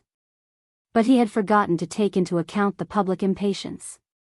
And it was with no pleasant countenance that he watched the population of Tampa town gathering under his windows. The murmurs and vociferations below presently obliged him to appear. He came forward, therefore, and on silence being procured, a citizen put point blank to him the following question: "Is the person mentioned in the telegram, under the name of Michel Ardan, on his way here?" "Yes or no?" "Gentlemen," replied Barbicane, "I know no more than you do." "We must know," roared the impatient voices. "Time will show," calmly replied the president. "Time has no business to keep a whole country in suspense," replied the orator. "Have you altered the plans of the projectile according to the request of the telegram?" "Not yet, gentlemen, but you are right. We must have better information to go by. The telegraph must complete its information." "To the telegraph!" roared the crowd. Barbicane descended, and heading the immense assemblage, led the way to the telegraph office. A few minutes later a telegram was dispatched to the secretary of the underwriters at Liverpool, requesting answers to the following queries. About the ship Atlanta, when did she leave Europe? Had she on board a Frenchman named Michel Ardan? 2 hours afterward Barbicane received information too exact to leave room for the smallest remaining doubt. The steamer Atlanta from Liverpool put to sea on the 2nd of October, bound for Tampa town, having on board a Frenchman born on the list of passengers by the name of Michel Ardan. That very evening he wrote to the house of Breadwill and Company, requesting them to suspend the casting of the projectile until the receipt of further orders. On the 10th of October, at 9 a.m., the semaphores of the Bahama Canal signaled a thick smoke on the horizon. 2 hours later a large steamer exchanged signals with them. The name of the Atlanta flew at once over Tampa town. At 4 o'clock the English vessel entered the Bay of Espiritu Santo. At 5 it crossed the passage of Hillsborough Bay at full steam. At 6 she cast anchor at Port Tampa. The anchor had scarcely caught the sandy bottom when 500 boats surrounded the Atlanta, and the steamer was taken by assault. Barbicane was the first to set foot on deck, and in a voice of which he vainly tried to conceal the emotion, called Michel Ardan. Here, replied an individual perched on the poop. Barbicane, with arms crossed, looked fixedly at the passenger of the Atlanta. He was a man of about 42 years of age, of large build, but slightly round-shouldered. His massive head momentarily shook a shock of reddish hair, which resembled a lion's mane. His face was short with a broad forehead, and furnished with a mustache as bristly as a cat's, and little patches of yellowish whiskers upon full cheeks. Round, wildish eyes, slightly nearsighted, completed a physiognomy essentially feline. His nose was firmly shaped, his mouth particularly sweet in expression, high forehead, intelligent and furrowed with wrinkles like a newly plowed field. The body was powerfully developed and firmly fixed upon long legs. Muscular arms, and a general air of decision gave him the appearance of a hardy, jolly companion. He was dressed in a suit of ample dimensions, loose neckerchief, open shirt collar, disclosing a robust neck. His cuffs were invariably unbuttoned, through which appeared a pair of red hands. On the bridge of the steamer, in the midst of the crowd, he bustled to and fro, never still for a moment, dragging his anchors, as the sailors say, gesticulating, making free with everybody, biting his nails with nervous avidity. He was one of those originals which nature sometimes invents in the freak of a moment, and of which she then breaks the mold. Among other peculiarities, this curiosity gave himself out for a sublime ignoramus, like Shakespeare, and professed supreme contempt for all scientific men. Those fellows, as he called them, are only fit to mark the points, while we play the game. He was, in fact, a thorough bohemian, adventurous, but not an adventurer, a harebrained fellow, a kind of Icarus, only possessing relays of wings. For the rest, he was ever in scrapes, ending invariably by falling on his feet, like those little figures which they sell for children's toys. In a few words, his motto was, "I have my opinions," and the love of the impossible constituted his ruling passion. Such was the passenger of the Atlanta, always excitable, as if boiling under the action of some internal fire by the character of his physical organization. If ever two individuals offered a striking contrast to each other, these were certainly Michel Ardan and the Yankee Barbicane, both, moreover, being equally enterprising and daring, each in his own way. The scrutiny which the president of the Gun Club had instituted regarding this new rival was quickly interrupted by the shouts and hurrahs of the crowd. The cries became at last so uproarious, and the popular enthusiasm assumed so personal a form, that Michel Ardan, after having shaken hands some thousands of times, at the imminent risk of leaving his fingers behind him, was fain at last to make a bolt for his cabin. Barbicane followed him without uttering a word.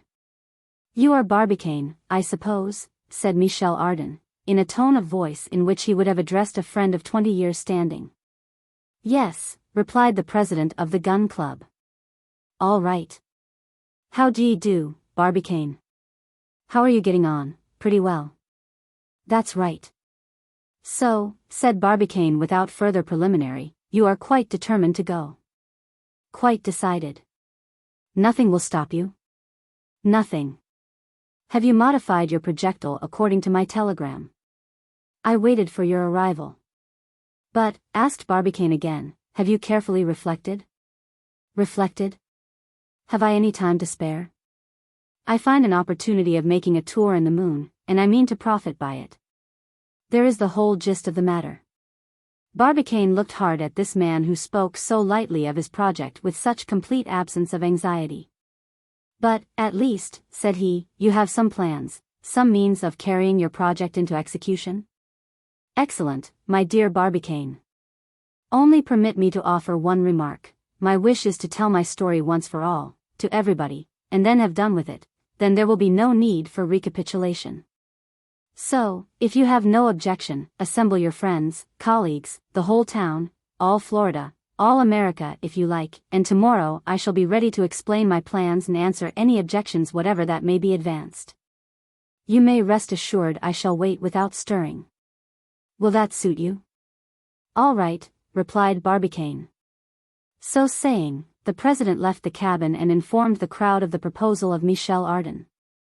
His words were received with clappings of hands and shouts of joy. They had removed all difficulties. Tomorrow every one would contemplate at his ease this European hero. However, some of the spectators, more infatuated than the rest, would not leave the deck of the Atlanta. They passed the night on board. Among others J.T. Maston got his hook fixed in the coaming of the poop, and it pretty nearly required the capstan to get it out again. He is a hero. A hero, he cried, a theme of which he was never tired of ringing the changes. And we are only like weak, silly women, compared with this European. As to the president, after having suggested to the visitors it was time to retire, he re-entered the passenger's cabin, and remained there till the bell of the steamer made it midnight. But then the two rivals in popularity shook hands heartily and parted on terms of intimate friendship. Chapter 19. A monster meeting. On the following day Barbicane, fearing that indiscreet questions might be put to Michel Ardan, was desirous of reducing the number of the audience to a few of the initiated, his own colleagues for instance. He might as well have tried to check the falls of Niagara. He was compelled, therefore, to give up the idea, and let his new friend run the chances of a public conference. The place chosen for this monster meeting was a vast plain situated in the rear of the town. In a few hours, thanks to the help of the shipping in port, an immense roofing of canvas was stretched over the parched prairie, and protected it from the burning rays of the sun. There 300,000 people braved for many hours the stifling heat while awaiting the arrival of the Frenchmen. Of this crowd of spectators a first set could both see and hear, a second set saw badly and heard nothing at all. And as for the third, it could neither see nor hear anything at all. At 3 o'clock Michel Ardan made his appearance, accompanied by the principal members of the gun club. He was supported on his right by President Barbicane, and on his left by J.T. Maston, more radiant than the midday sun, and nearly as ruddy. Ardan mounted a platform, from the top of which his view extended over a sea of black hats. He exhibited not the slightest embarrassment. He was just as gay, familiar, and pleasant as if he were at home. To the hurrahs which greeted him he replied by a graceful bow. Then, waving his hands to request silence, he spoke in perfectly correct English as follows. Gentlemen. Despite the very hot weather I request your patience for a short time while I offer some explanations regarding the projects which seem to have so interested you. I am neither an orator nor a man of science, and I had no idea of addressing you in public, but my friend Barbicane has told me that you would like to hear me, and I am quite at your service.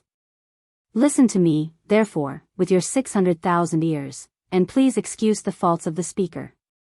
Now pray do not forget that you see before you a perfect ignoramus whose ignorance goes so far that he cannot even understand the difficulties. It seemed to him that it was a matter quite simple, natural, and easy to take one's place in a projectile and start for the moon. That journey must be undertaken sooner or later. And, as for the mode of locomotion adopted, it follows simply the law of progress. Man began by walking on all fours, then, one fine day, on 2 feet, then in a carriage, then in a stagecoach, and lastly by railway. Well, the projectile is the vehicle of the future, and the planets themselves are nothing else. Now some of you, gentlemen, may imagine that the velocity we propose to impart to it is extravagant. It is nothing of the kind. All the stars exceed it in rapidity, and the Earth herself is at this moment carrying us round the sun at 3 times as rapid a rate, and yet she is a mere lounger on the way compared with many others of the planets. And her velocity is constantly decreasing.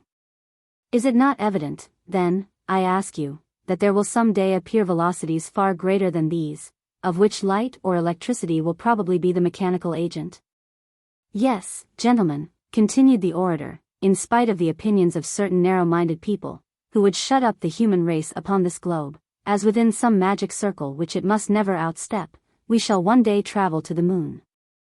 The planets and the stars, with the same facility, rapidity, and certainty as we now make the voyage from Liverpool to New York. Distance is but a relative expression, and must end by being reduced to 0. The assembly, strongly predisposed as they were in favor of the French hero, were slightly staggered at this bold theory.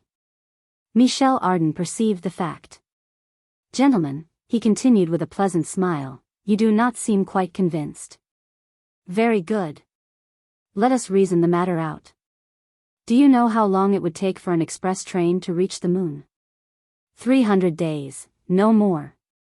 And what is that? The distance is no more than 9 times the circumference of the Earth, and there are no sailors or travelers, of even moderate activity, who have not made longer journeys than that in their lifetime. And now consider that I shall be only 97 hours on my journey. Ah! I see you are reckoning that the moon is a long way off from the Earth, and that one must think twice before making the experiment. What would you say, then, if we were talking of going to Neptune, which revolves at a distance of more than 2,720 millions of miles from the Sun? And yet what is that compared with the distance of the fixed stars, some of which, such as Arcturus, are billions of miles distant from us? And then you talk of the distance which separates the planets from the Sun. And there are people who affirm that such a thing as distance exists. Absurdity, folly, idiotic nonsense. Would you know what I think of our own solar universe? Shall I tell you my theory? It is very simple.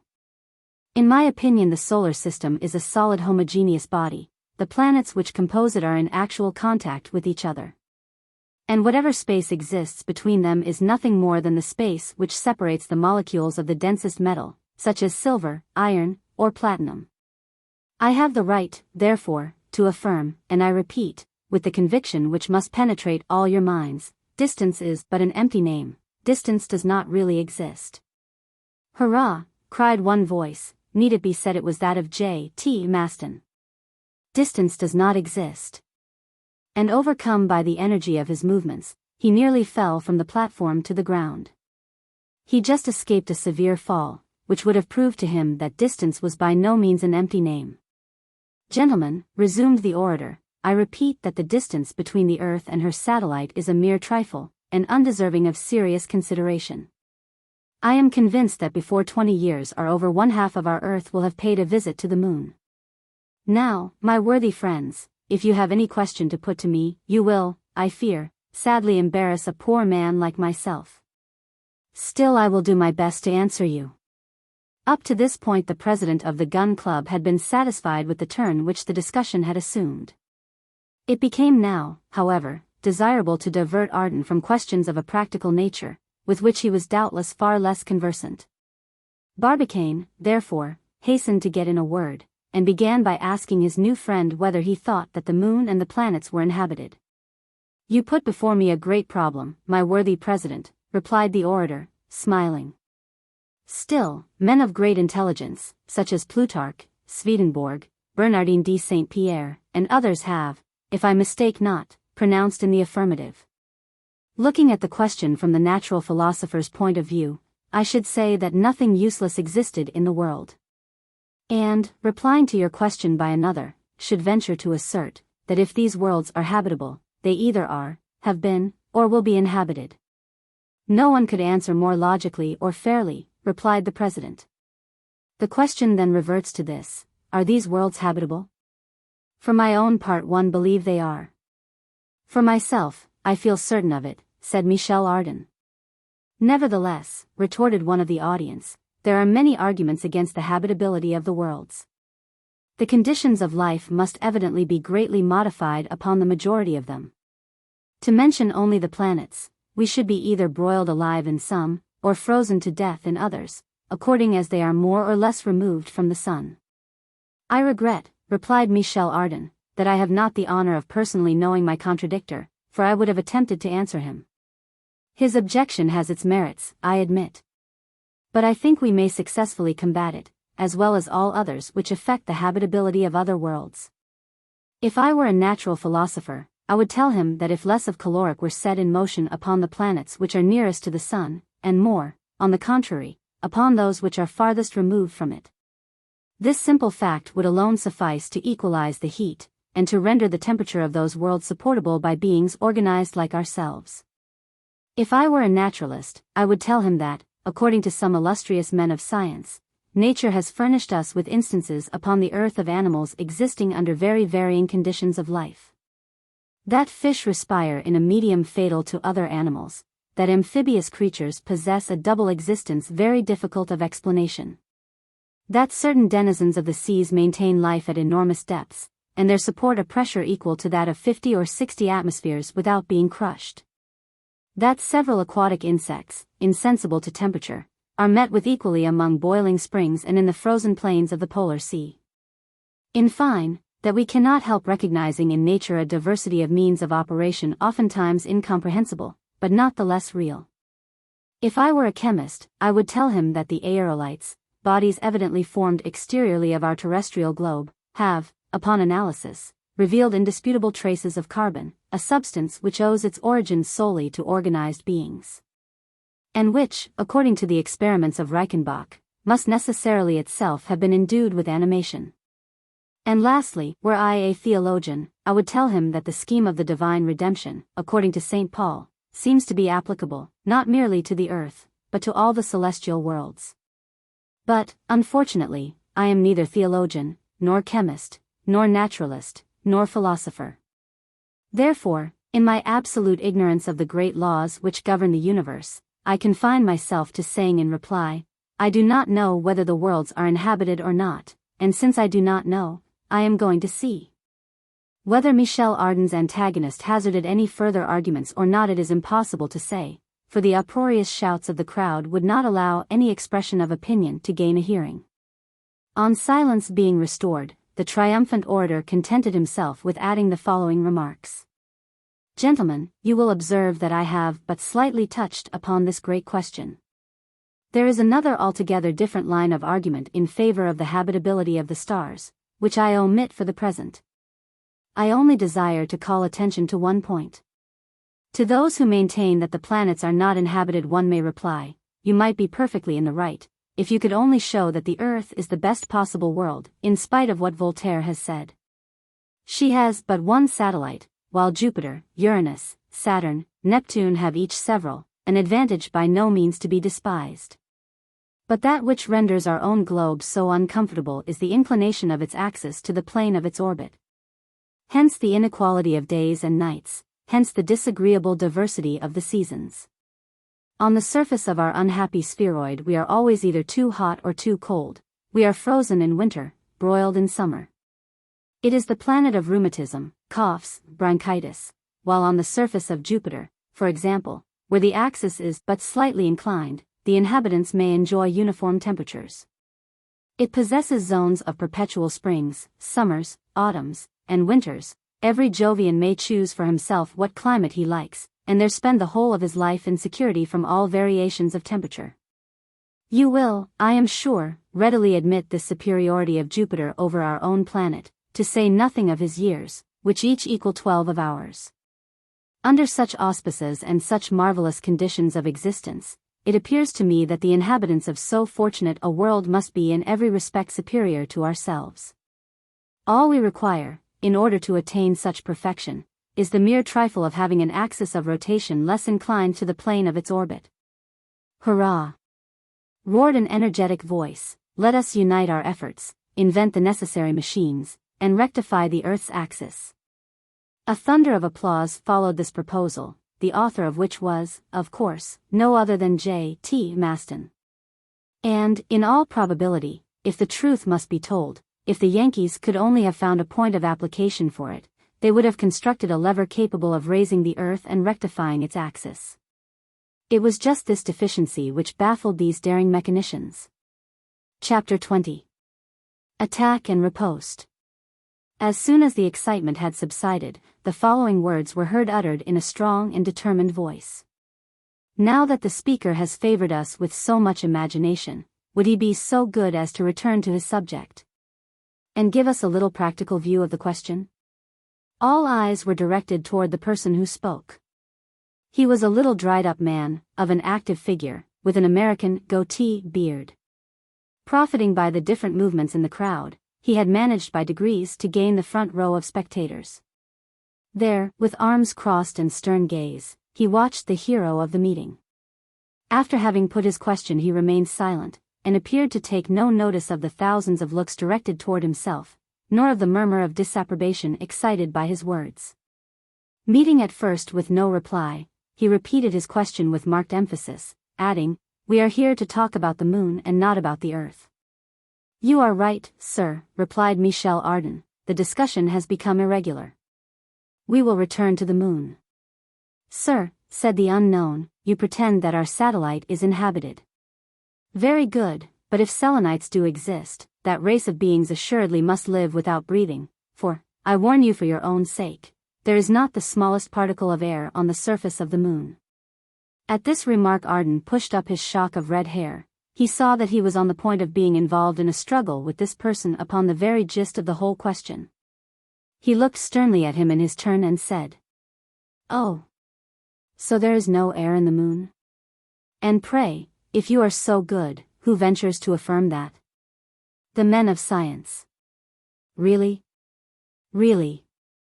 "Sir," replied Michel, pleasantry apart, "I have a profound respect for men of science who do possess science, but a profound contempt for men of science who do not.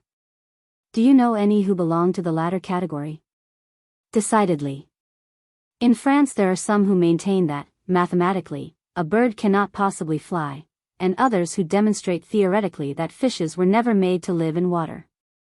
I have nothing to do with persons of that description, and I can quote, in support of my statement, names which you cannot refuse deference to. Then, sir, you will sadly embarrass a poor ignorant, who, besides, asks nothing better than to learn. Why, then, do you introduce scientific questions if you have never studied them?" asked the unknown somewhat coarsely. "For the reason that, he is always brave who never suspects danger. I know nothing, it is true. But it is precisely my very weakness which constitutes my strength." "Your weakness amounts to folly," retorted the unknown in a passion. "All the better," replied our Frenchman, "if it carries me up to the moon." Barbicane and his colleagues devoured with their eyes the intruder who had so boldly placed himself in antagonism to their enterprise. Nobody knew him, and the president, uneasy as to the result of so free a discussion, watched his new friend with some anxiety. The meeting began to be somewhat fidgety also, for the contest directed their attention to the dangers, if not the actual impossibilities, of the proposed expedition. "Sir," replied Ardan's antagonist, "there are many and incontrovertible reasons which prove the absence of an atmosphere in the moon. I might say that, a priori, if one ever did exist, it must have been absorbed by the earth. But I prefer to bring forward indisputable facts." "Bring them forward then, sir, as many as you please." "You know," said the stranger, "that when any luminous rays cross a medium such as the air, they are deflected out of the straight line. In other words, they undergo refraction. Well, when stars are occulted by the moon, their rays, on grazing the edge of her disk, exhibit not the least deviation, nor offer the slightest indication of refraction. It follows, therefore, that the moon cannot be surrounded by an atmosphere." "In point of fact," replied Ardan, "this is your chief, if not your only argument, and a really scientific man might be puzzled to answer it. For myself, I will simply say that it is defective, because it assumes that the angular diameter of the moon has been completely determined, which is not the case. But let us proceed. Tell me, my dear sir, do you admit the existence of volcanoes on the moon's surface?" "Extinct, yes. Inactivity, no. These volcanoes, however, were at one time in a state of activity?" "True, but, as they furnish themselves the oxygen necessary for combustion, the mere fact of their eruption does not prove the presence of an atmosphere." "Proceed again, then. And let us set aside this class of arguments in order to come to direct observations." In 1715 the astronomers Louville and Halley, watching the eclipse of the 3rd of May, remarked some very extraordinary scintillations. These jets of light, rapid in nature, and of frequent recurrence, they attributed to thunderstorms generated in the lunar atmosphere. In 1715, replied the unknown, the astronomers Louville and Halley mistook for lunar phenomena some which were purely terrestrial, such as meteoric or other bodies which are generated in our own atmosphere. This was the scientific explanation at the time of the facts, and that is my answer now. On again, then, replied Ardan, Herschel, in 1787, observed a great number of luminous points on the moon's surface, did he not? Yes. But without offering any solution of them. Herschel himself never inferred from them the necessity of a lunar atmosphere. And I may add that Bayer and Maedler, the two great authorities upon the moon, are quite agreed as to the entire absence of air on its surface. A movement was here manifest among the assemblage, who appeared to be growing excited by the arguments of this singular personage. "Let us proceed," replied Ardan, with perfect coolness, "and come to one important fact. A skillful French astronomer, M. Lostat, in watching the eclipse of July 18, 1860, probed that the horns of the lunar crescent were rounded and truncated. Now, this appearance could only have been produced by a deviation of the solar rays in traversing the atmosphere of the moon. There is no other possible explanation of the facts. But is this established as a fact? Absolutely certain. A counter-movement here took place in favor of the hero of the meeting, whose opponent was now reduced to silence. Ardan resumed the conversation. And without exhibiting any exultation at the advantage he had gained, simply said, "You see, then, my dear sir, we must not pronounce with absolute positiveness against the existence of an atmosphere in the moon. That atmosphere is, probably, of extreme rarity, nevertheless at the present day science generally admits that it exists." "Not in the mountains, at all events," returned the unknown, unwilling to give in. "No. But at the bottom of the valleys, and not exceeding a few hundred feet in height. In any case you will do well to take every precaution, for the air will be terribly rarefied. My good sir, there will always be enough for a solitary individual. Besides, once arrived up there, I shall do my best to economize, and not to breathe except on grand occasions." A tremendous roar of laughter rang in the ears of the mysterious interlocutor, who glared fiercely round upon the assembly. "Then," continued Ardan, with a careless air, "since we are in accord regarding the presence of a certain atmosphere, we are forced to admit the presence of a certain quantity of water. This is a happy consequence for me. Moreover, my amiable contradictor, permit me to submit to you one further observation. We only know one side of the moon's disk. And if there is but little air on the face presented to us, it is possible that there is plenty on the one turned away from us. And for what reason? Because the moon, under the action of the Earth's attraction, has assumed the form of an egg, which we look at from the smaller end. Hence it follows, by Hausen's calculations, that its center of gravity is situated in the other hemisphere. Hence it results that the great mass of air and water must have been drawn away to the other face of our satellite during the first days of its creation." "Pure fancies," cried the unknown. "No. Pure theories, which are based upon the laws of mechanics, and it seems difficult to me to refute them. I appeal then to this meeting, and I put it to them whether life, such as exists upon the earth, is possible on the surface of the moon?" 300,000 auditors at once applauded the proposition. Ardan's opponent tried to get in another word, but he could not obtain a hearing. Cries and menaces fell upon him like hail. "Enough! Enough!" cried some. "Drive the intruder off!" shouted others. "Turn him out!" roared the exasperated crowd. But he, holding firmly onto the platform, did not budge an inch, and let the storm pass on, which would soon have assumed formidable proportions, if Michel Ardan had not quieted it by a gesture. He was too chivalrous to abandon his opponent in an apparent extremity. "You wish to say a few more words?" he asked, in a pleasant voice.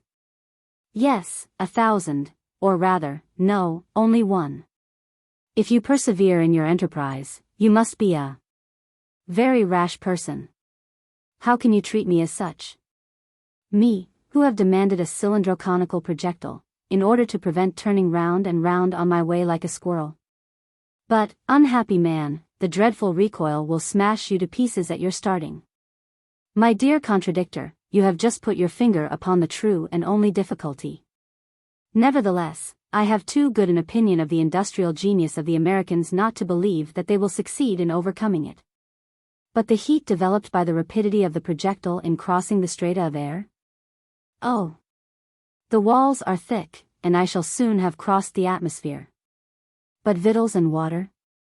I have calculated for a 12-month supply, and I shall be only 4 days on the journey. But for air to breathe on the road? I shall make it by a chemical process. But your fall on the moon, supposing you ever reach it? It will be 6 times less dangerous than a sudden fall upon the earth, because the weight will be only 1/6 as great on the surface of the moon. Still, it will be enough to smash you like glass. What is to prevent my retarding the shock by means of rockets conveniently placed and lighted at the right moment? But after all, supposing all difficulties surmounted, all obstacles removed, supposing everything combined to favor you, and granting that you may arrive safe and sound in the moon, how will you come back? I am not coming back. At this reply, almost sublime in its very simplicity, the assembly became silent. But its silence was more eloquent than could have been its cries of enthusiasm. The unknown profited by the opportunity and once more protested. "You will inevitably kill yourself," he cried, "and your death will be that of a madman, useless even to science. Go on, my dear unknown, for truly your prophecies are most agreeable." "It really is too much," cried Michel Ardan's adversary. "I do not know why I should continue so frivolous a discussion. Please yourself about this insane expedition. We need not trouble ourselves about you. Pray don't stand upon ceremony. No. Another person is responsible for your act." "Who, may I ask?" demanded Michel Ardan in an imperious tone. "The ignoramus who organized this equally absurd and impossible experiment." The attack was direct. Barbicane, ever since the interference of the unknown, had been making fearful efforts of self-control. Now, however, seeing himself directly attacked, he could restrain himself no longer. He rose suddenly, and was rushing upon the enemy who thus braved him to the face, when all at once he found himself separated from him. The platform was lifted by 100 strong arms, and the president of the gun club shared with Michel Ardan triumphal honors. The shield was heavy, but the bearers came in continuous relays, disputing, struggling, even fighting among themselves in their eagerness to lend their shoulders to this demonstration. However, the unknown had not profited by the tumult to quit his post. Besides, he could not have done it in the midst of that compact crowd. There he held on in the front row with crossed arms, glaring at President Barbicane. The shouts of the immense crowd continued at their highest pitch throughout this triumphant march. Michel Ardan took it all with evident pleasure. His face gleamed with delight. Several times the platform seemed seized with pitching and rolling like a weather-beaten ship. But the two heroes of the meeting had good sea legs. They never stumbled, and their vessel arrived without dues at the port of Tampa Town. Michel Ardan managed fortunately to escape from the last embraces of his vigorous admirers. He made for the Hotel Franklin, quickly gained his chamber, and slid under the bedclothes, while an army of 100,000 men kept watch under his windows. During this time a scene, short, grave, and decisive, took place between the mysterious personage and the president of the gun club. Barbicane, free at last, had gone straight at his adversary. "Come," he said shortly. The other followed him on the quay, and the two presently found themselves alone at the entrance of an open wharf on Jones Fall. The two enemies, still mutually unknown, gazed at each other. "Who are you?" asked Barbicane. "Captain Nicholl." "So I suspected. Hitherto chance has never thrown you in my way. I am come for that purpose. You have insulted me. Publicly. And you will answer to me for this insult? At this very moment? No. I desire that all that passes between us shall be secret. There is a wood situated 3 miles from Tampa, the wood of Skersnaw. Do you know it? I know it. Will you be so good as to enter it tomorrow morning at 5 o'clock, on one side? Yes. If you will enter at the other side at the same hour. And you will not forget your rifle, said Barbicane. No more than you will forget yours, replied Nicholl. These words having been coldly spoken, the president of the gun club and the captain parted. Barbicane returned to his lodging. But instead of snatching a few hours of repose, he passed the night in endeavoring to discover a means of evading the recoil of the projectile, and resolving the difficult problem proposed by Michel Ardan during the discussion at the meeting. Chapter 21. How a Frenchman Manages an Affair. While the contract of this duel was being discussed by the president and the captain, this dreadful, savage duel, in which each adversary became a manhunter, Michel Ardan was resting from the fatigues of his triumph. Resting is hardly an appropriate expression, for American beds rival marble or granite tables for hardness.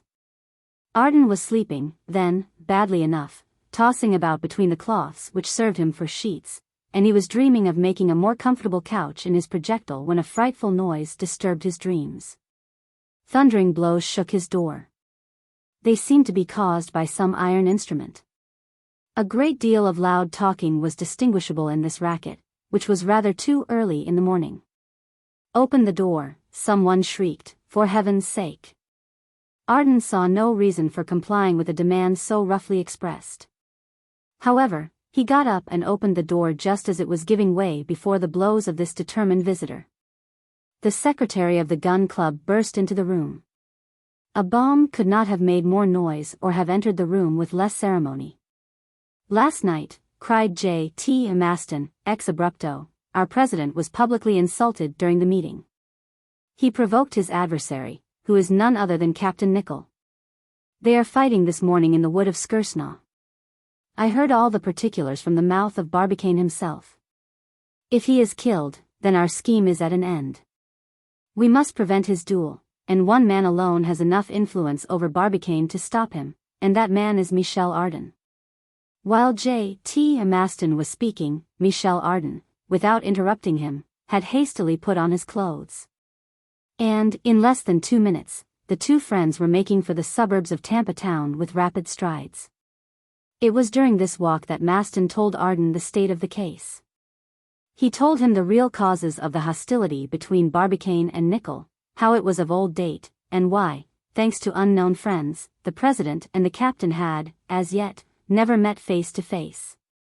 He added that it arose simply from a rivalry between iron plates and shot, and, finally, that the scene at the meeting was only the long-wished-for opportunity for Nicholl to pay off an old grudge. Nothing is more dreadful than private duels in America. The two adversaries attack each other like wild beasts. Then it is that they might well covet those wonderful properties of the Indians of the prairies, their quick intelligence, their ingenious cunning, their scent of the enemy. A single mistake, a moment's hesitation, a single false step may cause death. On these occasions Yankees are often accompanied by their dogs, and keep up the struggle for hours. "What demons you are!" cried Michel Ardan, when his companion had depicted this scene to him with much energy. "Yes, we are," replied J.T. modestly, "but we had better make haste." Though Michel Ardan and he had crossed the plain still wet with dew, and had taken the shortest route over creeks and rice fields, they could not reach XVIII in under 5 hours and a half. Barbicane must have passed the border half an hour ago. There was an old bushman working there, occupied in selling faggots from trees that had been leveled by his axe.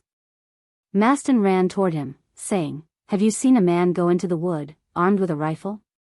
"Barbicane, the president, my best friend?" The worthy secretary of the gun club thought that his president must be known by all the world. But the bushman did not seem to understand him. "A hunter," said Ardan. "A hunter?" "Yes," replied the bushman. "Long ago?" "About an hour." "Too late," cried Maston. "Have you heard any gunshots?" asked Ardan. "No." "Not one?" "Not one." That hunter did not look as if he knew how to hunt. "What is to be done?" said Maston. "We must go into the wood, at the risk of getting a ball which is not intended for us." "Ah," cried Maston, in a tone which could not be mistaken, "would rather have 20 balls in my own head than one in Barbicane's." "Forward, then," said Ardan, pressing his companion's hand. A few moments later the two friends had disappeared in the copse. It was a dense thicket, in which rose huge cypresses, sycamores, tulip trees, olives, tamarinds, oaks, and magnolias. These different trees had interwoven their branches into an inextricable maze, through which the eye could not penetrate. Michel Ardan and Maston walked side by side in silence through the tall grass, cutting themselves a path through the strong creepers, casting curious glances on the bushes, and momentarily expecting to hear the sound of rifles. As for the traces which Barbicane ought to have left of his passage through the wood, there was not a vestige of them visible, so they followed the barely perceptible paths along which Indians had tracked some enemy. and which the dense foliage darkly overshadowed. After an hour spent in vain pursuit, the two stopped in intensified anxiety. "It must be all over," said Maston, discouraged. "A man like Barbicane would not dodge with his enemy, or ensnare him, would not even maneuver. He is too open, too brave. He has gone straight ahead, right into the danger, and doubtless far enough from the bushmen for the wind to prevent his hearing the report of the rifles." "But surely," replied Michel Ardan, "since we entered the wood we should have heard." "And what if we came too late?" cried Maston in tones of despair. For once Ardan had no reply to make, he and Maston resuming their walk in silence. From time to time, indeed, they raised great shouts, calling alternately Barbicane and Nicholl, neither of whom, however, answered their cries. Only the birds, awakened by the sound, flew past them and disappeared among the branches, while some frightened deer fled precipitately before them. For another hour their search was continued. The greater part of the wood had been explored. There was nothing to reveal the presence of the combatants. The information of the bushmen was after all doubtful, and Ardan was about to propose their abandoning this useless pursuit, when all at once Maston stopped. "Hush!" said he, "there is someone down there." "Someone?" repeated Michel Ardan. "Yes, a man. He seems motionless. His rifle is not in his hands. What can he be doing?" "But can you recognize him?" asked Ardan, whose short sight was of little use to him in such circumstances. "Yes. Yes. He is turning toward us," answered Maston. "And it is Captain Nicholl." "Nicholl?" cried Michel Ardan, feeling a terrible pang of grief. "Nicholl unarmed. He has, then, no longer any fear of his adversary."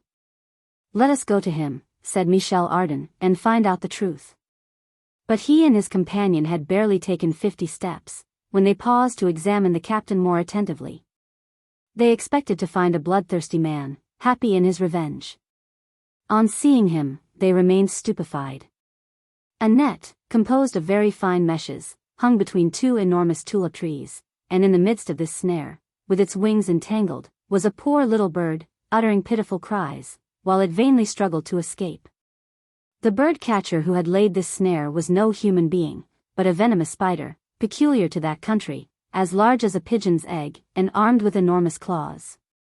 The hideous creature, instead of rushing on its prey, had beaten a sudden retreat and taken refuge in the upper branches of the tulip tree, for a formidable enemy menaced its stronghold. Here, then, was Nicholl, his gun on the ground, forgetful of danger, trying if possible to save the victim from its cobweb prison. At last it was accomplished, and the little bird flew joyfully away and disappeared. Nicholl lovingly watched its flight, when he heard these words pronounced by a voice full of emotion. "You are indeed a brave man." He turned. Michel Ardan was before him, repeating in a different tone. "And a kind-hearted one." "Michel Ardan," cried the captain. "Why are you here?" "To press your hand, Nicholl, and to prevent you from either killing Barbicane or being killed by him." "Barbicane," returned the captain. "I have been looking for him for the last 2 hours in vain." "Where is he hiding?" "Nicholl," said Michel Ardan, "this is not courteous.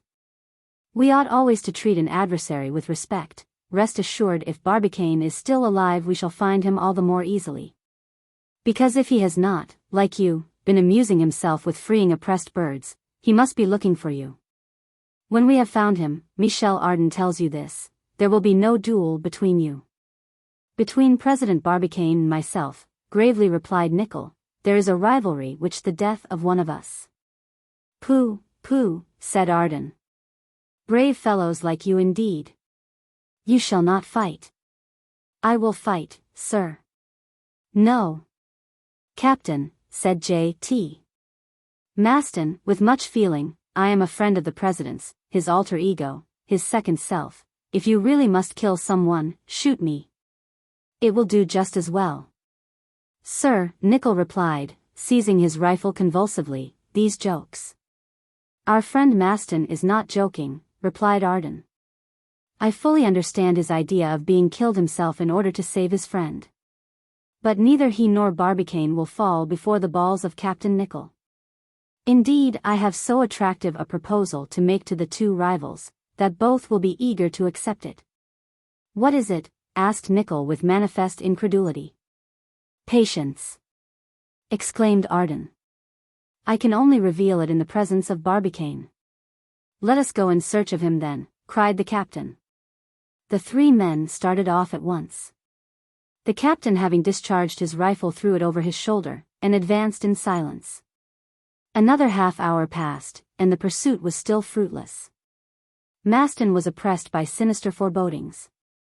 He looked fiercely at Nicholl, asking himself whether the captain's vengeance had already been satisfied, and the unfortunate Barbicane, shot, was perhaps lying dead on some bloody track.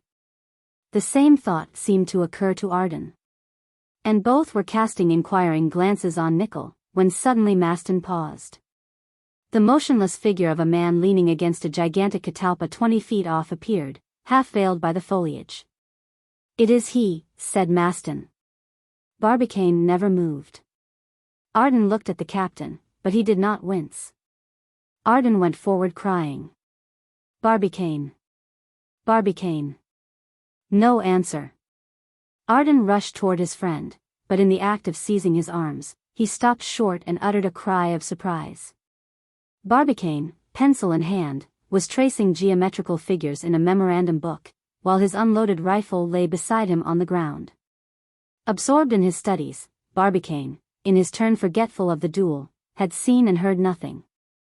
When Ardan took his hand, he looked up and stared at his visitor in astonishment. "Ah, it is you," he cried at last. "I have found it, my friend, I have found it." "What?" "My plan." "What plan?"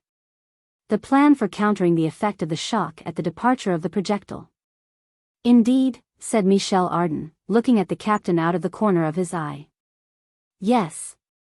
"Water." "Simply water, which will act as a spring." "Ah." "Maston," cried Barbicane, "you here also?" "Himself," replied Ardan, "and permit me to introduce to you at the same time the worthy Captain Nicholl." "Nicholl," cried Barbicane, who jumped up at once. "Pardon me, Captain, I had quite forgotten, I am ready." Michel Ardan interfered, without giving the two enemies time to say anything more. "Thank heaven," said he. "It is a happy thing that brave men like you two did not meet sooner. We should now have been mourning for one or other of you. But, thanks to Providence, which has interfered, there is now no further cause for alarm. When one forgets one's anger in mechanics or in cobwebs, it is a sign that the anger is not dangerous." Michel Ardan then told the president how the captain had been found occupied. "I put it to you now," said he in conclusion, "are two such good fellows as you are made on purpose to smash each other's skulls with shot?" There was in the situation somewhat of the ridiculous, something quite unexpected. Michel Ardan saw this, and determined to effect a reconciliation. "My good friends," said he, with his most bewitching smile, "this is nothing but a misunderstanding. Nothing more. Well, to prove that it is all over between you, accept frankly the proposal I am going to make to you." "Make it," said Nicholl. "Our friend Barbicane believes that his projectile will go straight to the moon?" "Yes, certainly," replied the president. "And our friend Nicholl is persuaded it will fall back upon the earth?" "I am certain of it," cried the captain. "Good," said Ardan. "I cannot pretend to make you agree. But I suggest this, go with me, and so see whether we are stopped on our journey." "What?" exclaimed J.T. Maston, stupefied. The two rivals, on this sudden proposal, looked steadily at each other. Barbicane waited for the captain's answer. Nicholl watched for the decision of the president. "Well," said Michel. "There is now no fear of the shock." "Done," cried Barbicane. But quickly as he pronounced the word, he was not before Nicholl. "Hurrah! Bravo! Hip! Hip! Hurrah!" cried Michel, giving a hand to each of the late adversaries. "Now that it is all settled, my friends, allow me to treat you after French fashion. Let us be off to breakfast." Chapter 22. The New Citizen of the United States. That same day all America heard of the affair of Captain Nicholl and President Barbicane, as well as its singular denouement. From that day forth, Michel Ardan had not one moment's rest. Deputations from all corners of the Union harassed him without cessation or intermission. He was compelled to receive them all, whether he would or no. How many hands he shook, how many people he was, "Hail fellow well met," with, it is impossible to guess. Such a triumphal result would have intoxicated any other man, but he managed to keep himself in a state of delightful semi-tipsiness. Among the deputations of all kinds which assailed him, that of the lunatics were careful not to forget what they owed to the future conqueror of the moon. One day, certain of these poor people, so numerous in America, came to call upon him, and requested permission to return with him to their native country. Singular hallucination, said he to Barbicane, after having dismissed the deputation with promises to convey numbers of messages to friends in the moon. Do you believe in the influence of the moon upon distempers? Scarcely. No more do I, despite some remarkable recorded facts of history. For instance, during an epidemic in 1693, a large number of persons died at the very moment of an eclipse. The celebrated Bacon always fainted during an eclipse. Charles VI relapsed 6 times into madness during the year 1399, sometimes during the new, sometimes during the full moon. Gall observed that insane persons underwent an accession of their disorder twice in every month, at the epochs of new and full moon. In fact, numerous observations made upon fevers, somnambulisms, and other human maladies, seem to prove that the moon does exercise some mysterious influence upon man. But the how and the wherefore, asked Barbicane. Well, I can only give you the answer which Arago borrowed from Plutarch, which is 19 centuries old. Perhaps the stories are not true. In the height of his triumph, Michel Ardan had to encounter all the annoyances incidental to a man of celebrity. Managers of entertainments wanted to exhibit him. Barnum offered him $1 million to make a tour of the United States in his show. As for his photographs, they were sold of all size, and his portrait taken in every imaginable posture. More than 500,000 copies were disposed of in an incredibly short space of time. But it was not only the men who paid him homage, but the women as well. He might have married well 100 times over, if he had been willing to settle in life. The old maids, in particular, of 40 years and upward, and dry in proportion, devoured his photographs day and night. They would have married him by hundreds, even if he had imposed upon them the condition of accompanying him into space. He had, however, no intention of transplanting a race of Franco-Americans upon the surface of the moon. He therefore declined all offers. As soon as he could withdraw from these somewhat embarrassing demonstrations, he went, accompanied by his friends, to pay a visit to the Columbiad. He was highly gratified by his inspection, and made the descent to the bottom of the tube of this gigantic machine which was presently to launch him to the regions of the moon. It is necessary here to mention a proposal of J.T. Maston's. When the secretary of the Gun Club found that Barbicane and Nicholl accepted the proposal of Michel Ardan, he determined to join them, and make one of a smug party of 4. So one day he determined to be admitted as one of the travelers. Barbicane, pained at having to refuse him, gave him clearly to understand that the projectile could not possibly contain so many passengers. Maston, in despair, went in search of Michel Ardan, who counseled him to resign himself to the situation, adding 1 or 2 arguments ad hominem. You see, old fellow, he said, you must not take what I say in bad part. But really, between ourselves, you are in too incomplete a condition to appear in the moon. Incomplete, shrieked the valiant invalid. Yes, my dear fellow. Imagine our meeting some of the inhabitants up there. Would you like to give them such a melancholy notion of what goes on down here? To teach them what war is, to inform them that we employ our time chiefly in devouring each other, in smashing arms and legs, and that too on a globe which is capable of supporting 100 billions of inhabitants. And which actually does contain nearly 200 millions. Why, my worthy friend, we should have to turn you out of doors. But still, if you arrive there in pieces, you will be as incomplete as I am. Unquestionably, replied Michel Ardan, but we shall not. In fact, a preparatory experiment, tried on the 18th of October, had yielded the best results and caused the most well-grounded hopes of success. Barbicane, desirous of obtaining some notion of the effect of the shock at the moment of the projectile's departure, had procured a 38-inch mortar from the arsenal of Pensacola. He had this placed on the bank of Hillsborough Roads, in order that the shell might fall back into the sea, and the shock be thereby destroyed. His object was to ascertain the extent of the shock of departure, and not that of the return. A hollow projectile had been prepared for this curious experiment. A thick padding fastened upon a kind of elastic network, made of the best steel, lined the inside of the walls. It was a veritable nest most carefully wadded. "What a pity I can't find room in there," said J.T. Maston, regretting that his height did not allow of his trying the adventure. Within this shell were shut up a large cat, and a squirrel belonging to J.T. Maston, and of which he was particularly fond. They were desirous, however, of ascertaining how this little animal, least of all others subject to giddiness, would endure this experimental voyage. The mortar was charged with 160 pounds of powder, and the shell placed in the chamber. On being fired, the projectile rose with great velocity, described a majestic parabola, attained a height of about 1,000 feet, and with a graceful curve descended in the midst of the vessels that lay there at anchor.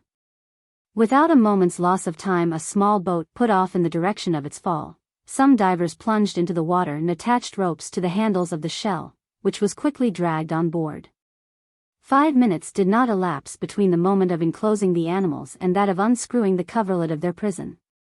Ardan, Barbicane, Maston, and Nicholl were present on board the boat, and assisted at the operation with an interest which may readily be comprehended. Hardly had the shell been opened when the cat leaped out, slightly bruised, but full of life, and exhibiting no signs whatever of having made an aerial expedition. No trace, however, of the squirrel could be discovered. The truth at last became apparent: the cat had eaten its fellow traveler. J.T. Maston grieved much for the loss of his poor squirrel, and proposed to add its case to that of other martyrs to science. After this experiment all hesitation, all fear disappeared. Besides, Barbicane's plans would ensure greater perfection for his projectile, and go far to annihilate altogether the effects of the shock. Nothing now remained but to go. 2 days later Michel Ardan received a message from the President of the United States, an honor of which he showed himself especially sensible. After the example of his illustrious fellow countryman, the Marquis de Lafayette, the government had decreed to him the title of Citizen of the United States of America. Chapter 23. The Projectile Vehicle. On the completion of the Columbiad, the public interest centered in the projectile itself, the vehicle which was destined to carry the three hardy adventurers into space. The new plans had been sent to Breadwill and Company of Albany, with the request for their speedy execution. The projectile was consequently cast on the 2nd of November, and immediately forwarded by the Eastern Railway to Stones Hill, which it reached without accident on the 10th of that month, where Michel Ardan, Barbicane, and Nicholl were waiting impatiently for it. The projectile had now to be filled to the depth of 3 feet with a bed of water, intended to support a watertight wooden disc, which worked easily within the walls of the projectile. It was upon this kind of raft that the travelers were to take their place. This body of water was divided by horizontal partitions, which the shock of the departure would have to break in succession. Then each sheet of the water, from the lowest to the highest, running off into escape tubes toward the top of the projectile, constituted a kind of spring. And the wooden disc, supplied with extremely powerful plugs, could not strike the lowest plate except after breaking successively the different partitions. Undoubtedly the travelers would still have to encounter a violent recoil after the complete escapement of the water, but the first shock would be almost entirely destroyed by this powerful spring. The upper parts of the walls were lined with a thick padding of leather, fastened upon springs of the best steel, behind which the escape tubes were completely concealed. Thus all imaginable precautions had been taken for averting the first shock. And if they did get crushed, they must, as Michel Ardan said, be made of very bad materials. The entrance into this metallic tower was by a narrow aperture contrived in the wall of the cone. This was hermetically closed by a plate of aluminum, fastened internally by powerful screw pressure. The travelers could therefore quit their prison at pleasure, as soon as they should reach the moon.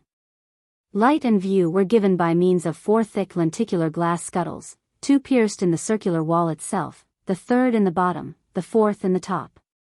These scuttles then were protected against the shock of departure by plates let into solid grooves, which could easily be opened outward by unscrewing them from the inside. Reservoirs firmly fixed contained water and the necessary provisions.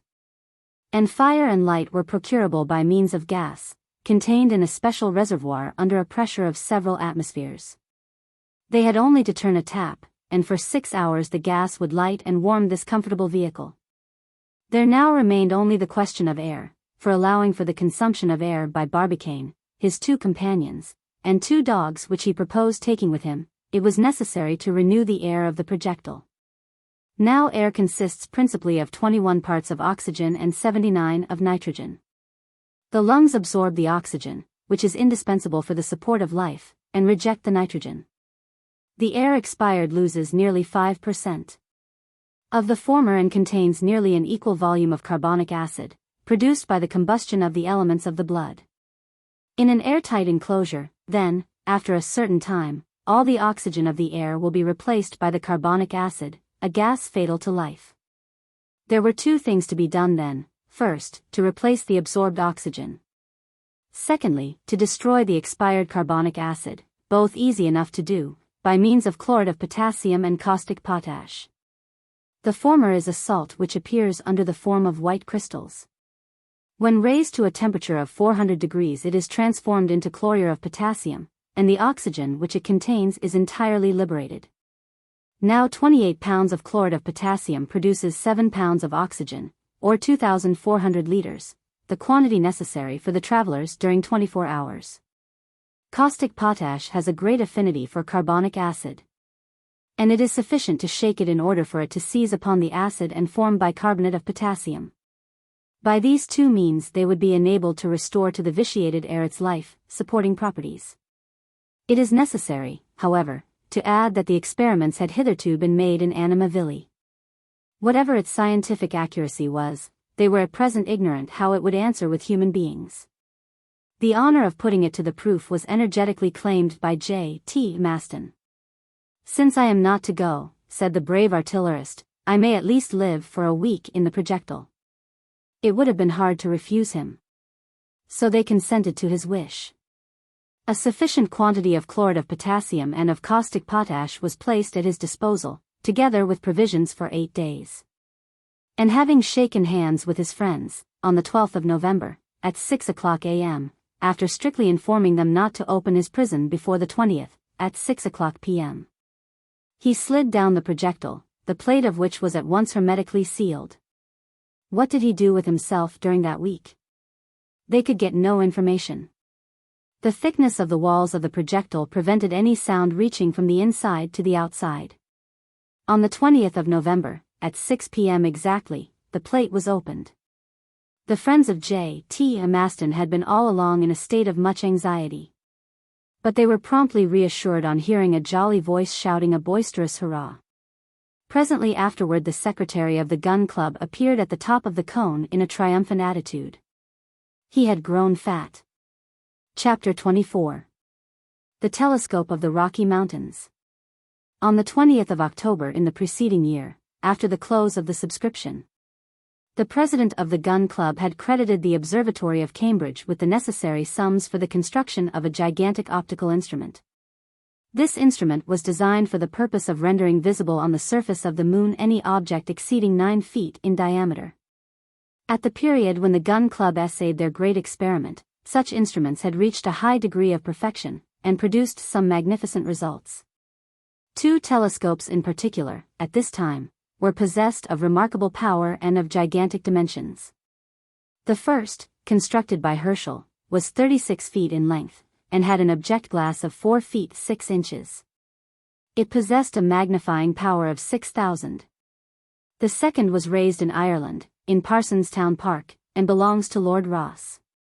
The length of this tube is 48 feet, and the diameter of its object glass 6 feet.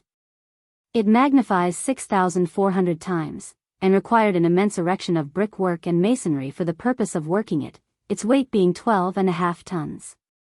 Still, despite these colossal dimensions, the actual enlargements scarcely exceeded 6,000 times in round numbers. Consequently, the moon was brought within no nearer an apparent distance than 39 miles. And objects of less than 60 feet in diameter, unless they were of very considerable length, were still imperceptible. In the present case, dealing with a projectile 9 feet in diameter and 15 feet long, it became necessary to bring the moon within an apparent distance of 5 miles at most. And for that purpose to establish a magnifying power of 48,000 times. Such was the question proposed to the Observatory of Cambridge. There was no lack of funds, the difficulty was purely one of construction. After considerable discussion as to the best form and principle of the proposed instrument, the work was finally commenced. According to the calculations of the Observatory of Cambridge, the tube of the new reflector would require to be 280 feet in length, and the object glass 16 feet in diameter. Colossal as these dimensions may appear, they were diminutive in comparison with the 10,000-foot telescope proposed by the astronomer Hooke only a few years ago. Regarding the choice of locality, that matter was promptly determined. The object was to select some lofty mountain, and there are not many of these in the United States. In fact, there are but 2 chains of moderate elevation, between which runs the magnificent Mississippi, the king of rivers, as these Republican Yankees delight to call it. Eastwards rise the Appalachians, the very highest point of which, in New Hampshire, does not exceed the very moderate altitude of 5,600 feet. On the west, however, rise the Rocky Mountains, that immense range which, commencing at the Straits of Magellan, follows the western coast of Southern America under the name of the Andes or the Cordilleras, until it crosses the Isthmus of Panama, and runs up the whole of North America to the very borders of the Polar Sea. The highest elevation of this range still does not exceed 10,700 feet. With this elevation, nevertheless, the Gun Club were compelled to be content, inasmuch as they had determined that both telescope and Columbiad should be erected within the limits of the Union. All the necessary apparatus was consequently sent on to the summit of Long's Peak, in the territory of Missouri. Neither pen nor language can describe the difficulties of all kinds which the American engineers had to surmount, of the prodigies of daring and skill which they accomplished. They had to raise enormous stones, massive pieces of wrought iron, heavy corner clamps and huge portions of cylinder, with an object glass weighing nearly 30,000 pounds, above the line of perpetual snow for more than 10,000 feet in height. After crossing desert prairies, impenetrable forests, fearful rapids, far from all centers of population, and in the midst of savage regions, in which every detail of life becomes an almost insoluble problem. And yet, notwithstanding these innumerable obstacles, American genius triumphed. In less than a year after the commencement of the works, toward the close of September, the gigantic reflector rose into the air to a height of 280 feet.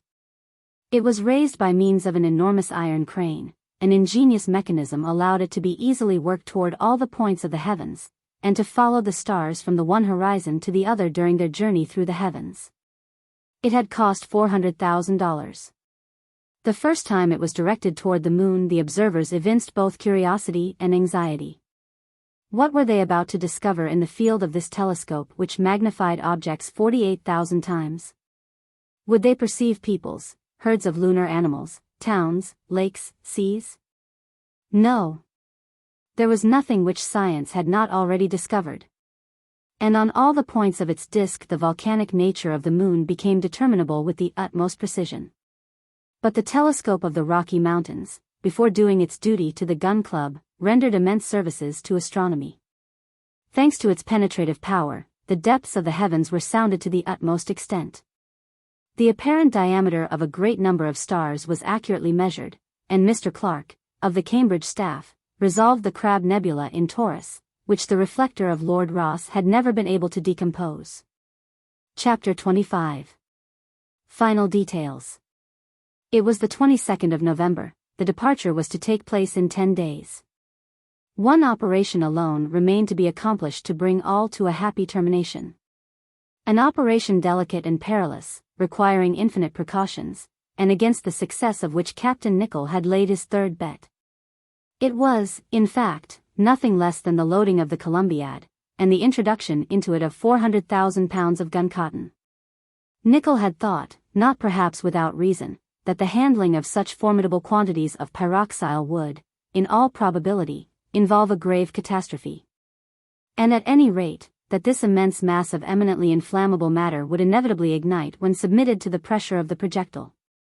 There were indeed dangers accruing as before from the carelessness of the Americans, but Barbicane had set his heart on success, and took all possible precautions. In the first place, he was very careful as to the transportation of the gun-cotton to Stones Hill. He had it conveyed in small quantities, carefully packed in sealed cases. These were brought by rail from Tampa town to the camp, and from thence were taken to the Columbiad by barefooted workmen, who deposited them in their places by means of cranes placed at the orifice of the cannon. No steam engine was permitted to work, and every fire was extinguished within 2 miles of the works. Even in November they feared to work by day, lest the sun's rays acting on the gun-cotton might lead to unhappy results. This led to their working at night, by light produced in a vacuum by means of Ruhmkorff's apparatus, which threw an artificial brightness into the depths of the Columbiad. There the cartridges were arranged with the utmost regularity, connected by a metallic thread, destined to communicate to them all simultaneously the electric spark, by which means this mass of gun-cotton was eventually to be ignited. By the 28th of November 800 cartridges had been placed in the bottom of the Columbiad. So far the operation had been successful. But what confusion, what anxieties, what struggles were undergone by President Barbicane. In vain had he refused admission to Stones Hill. Every day the inquisitive neighbors scaled the palisades, some even carrying their imprudence to the point of smoking while surrounded by bales of gun-cotton. Barbicane was in a perpetual state of alarm. J.T. Maston seconded him to the best of his ability, by giving vigorous chase to the intruders, and carefully picking up the still-lighted cigar ends which the Yankees threw about. A somewhat difficult task, seeing that more than 300,000 persons were gathered round the enclosure. Michel Ardan had volunteered to superintend the transport of the cartridges to the mouth of the Columbiad. But the president, having surprised him with an enormous cigar in his mouth, while he was hunting out the rash spectators to whom he himself offered so dangerous an example, saw that he could not trust this fearless smoker, and was therefore obliged to mount a special guard over him. At last, Providence being propitious, this wonderful loading came to a happy termination, Captain Nicholl's third bet being thus lost. It remained now to introduce the projectile into the Columbiad, and to place it on its soft bed of gun-cotton. But before doing this, all those things necessary for the journey had to be carefully arranged in the projectile vehicle. These necessaries were numerous. And had Ardan been allowed to follow his own wishes, there would have been no space remaining for the travelers. It is impossible to conceive of half the things this charming Frenchman wished to convey to the moon. A veritable stock of useless trifles. But Barbicane interfered and refused admission to anything not absolutely needed. Several thermometers, barometers, and telescopes were packed in the instrument case. The travelers being desirous of examining the moon carefully during their voyage, in order to facilitate their studies, they took with them Boer and Möller's excellent Mappa Selenographica, a masterpiece of patience and observation, which they hoped would enable them to identify those physical features in the moon, with which they were acquainted. This map reproduced with scrupulous fidelity the smallest details of the lunar surface which faces the Earth. The mountains, valleys, craters, peaks, and ridges were all represented, with their exact dimensions, relative positions, and names. From the mountains Dorfell and Leibnitz on the eastern side of the disk, to the Mare Frigoris of the North Pole. They took also 3 rifles and 3 fowling pieces, and a large quantity of balls, shot, and powder. "We cannot tell whom we shall have to deal with," said Michel Ardan. "Men or beasts may possibly object to our visit. It is only wise to take all precautions." These defensive weapons were accompanied by pickaxes, crowbars, saws, and other useful implements, not to mention clothing adapted to every temperature, from that of polar regions to that of the torrid zone. Ardan wished to convey a number of animals of different sorts, not indeed a pair of every known species, as he could not see the necessity of acclimatizing serpents, tigers, alligators, or any other noxious beasts in the moon. Nevertheless, he said to Barbicane, some valuable and useful beasts, bullocks, cows, horses, and donkeys, would bear the journey very well, and would also be very useful to us. "I dare say, my dear Ardan," replied the president, "but our projectile vehicle is no Noah's Ark, from which it differs both in dimensions and object. Let us confine ourselves to possibilities." After a prolonged discussion, it was agreed that the travelers should restrict themselves to a sporting dog belonging to Nickel, and to a large Newfoundland. Several packets of seeds were also included among the necessaries. Michel Ardan, indeed, was anxious to add some sacks full of earth to sow them in. As it was, he took a dozen shrubs carefully wrapped up in straw to plant in the moon. The important question of provisions still remained. It being necessary to provide against the possibility of their finding the moon absolutely barren. Barbicane managed so successfully, that he supplied them with sufficient rations for a year. These consisted of preserved meats and vegetables, reduced by strong hydraulic pressure to the smallest possible dimensions. They were also supplied with brandy, and took water enough for 2 months, being confident, from astronomical observations, that there was no lack of water on the moon's surface. As to provisions, doubtless the inhabitants of the earth would find nourishment somewhere in the moon. Ardan never questioned this. Indeed, had he done so, he would never have undertaken the journey. Besides, he said one day to his friends, "We shall not be completely abandoned by our terrestrial friends. They will take care not to forget us."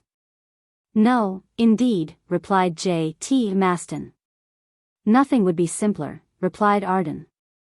"The Columbiad will be always there."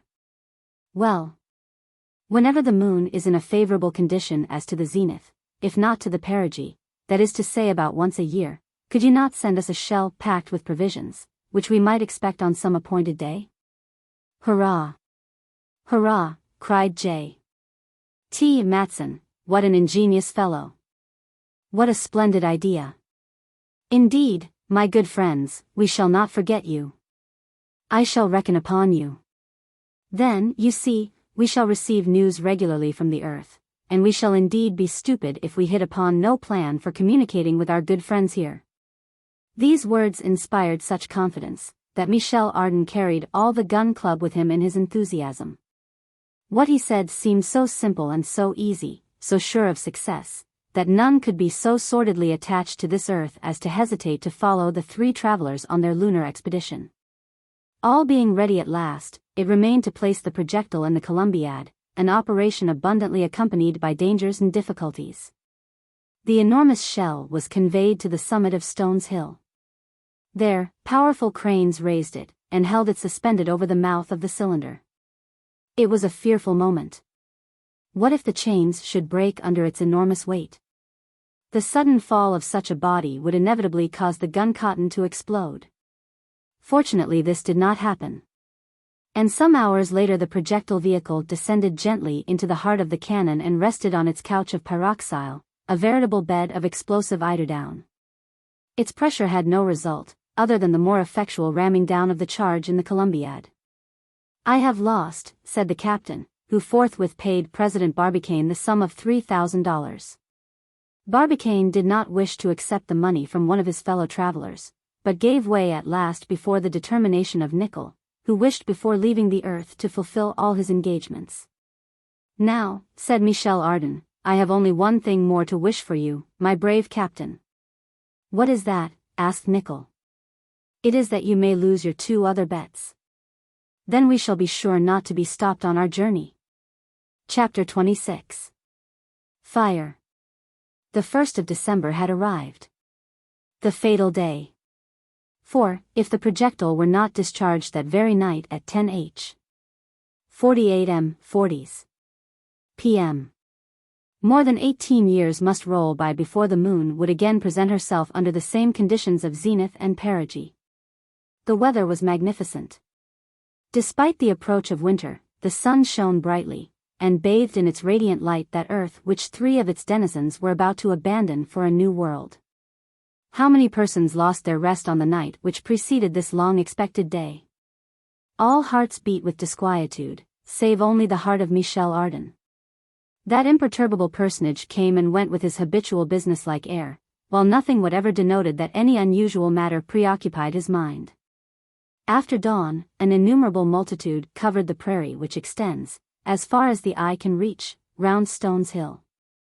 Every quarter of an hour the railway brought fresh accessions of sightseers. And, according to the statement of the Tampa Town Observer, not less than 5 millions of spectators thronged the soil of Florida. For a whole month previously, the mass of these persons had bivouacked round the enclosure, and laid the foundations for a town which was afterward called Ardan's Town. The whole plain was covered with huts, cottages, and tents. Every nation under the sun was represented there, and every language might be heard spoken at the same time. It was a perfect Babel reenacted. All the various classes of American society were mingled together in terms of absolute equality. Bankers, farmers, sailors, cotton planters, brokers, merchants, watermen, magistrates, elbowed each other in the most free and easy way. Louisiana Creoles fraternized with farmers from Indiana. Kentucky and Tennessee gentlemen and haughty Virginians conversed with trappers and the half-savages of the lakes and butchers from Cincinnati. Broad-brimmed white hats and Panamas, blue cotton trousers, light-colored stockings, cambric frills, were all here displayed. While upon shirt fronts, wristbands, and neckties, upon every finger, even upon the very ears, they wore an assortment of rings, shirt pins, brooches, and trinkets, of which the value only equaled the execrable taste.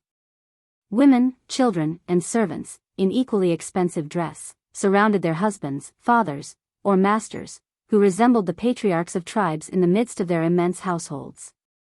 At mealtimes all fell to work upon the dishes peculiar to the southern states, and consumed with an appetite that threatened speedy exhaustion of the victualling powers of Florida, fricasseed frogs, stuffed monkey, fish chowder, underdone possum, and raccoon steaks. And as for the liquors which accompanied this indigestible repast, the shouts, the vociferations that resounded through the bars and taverns decorated with glasses, tankards, and bottles of marvelous shape, mortars for pounding sugar, and bundles of straws. Mint julep, roars one of the barmen, claret sangaree. Shouts another, cocktail. Brandy smash. Real mint julep in the new style. All these cries intermingled produced a bewildering and deafening hubbub. But on this day, 1st of December, such sounds were rare. No one thought of eating or drinking, and at 4 p.m. there were vast numbers of spectators who had not even taken their customary lunch. And, a still more significant fact, even the national passion for play seemed quelled for the time under the general excitement of the hour. Up till nightfall, a dull, noiseless agitation, such as precedes great catastrophes, ran through the anxious multitude. An indescribable uneasiness pervaded all minds, an indefinable sensation which oppressed the heart. Every one wished it was over.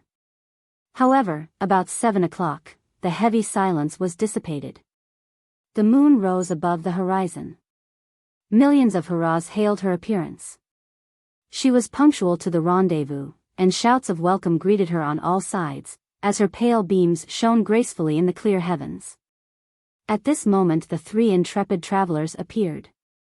This was the signal for renewed cries of still greater intensity.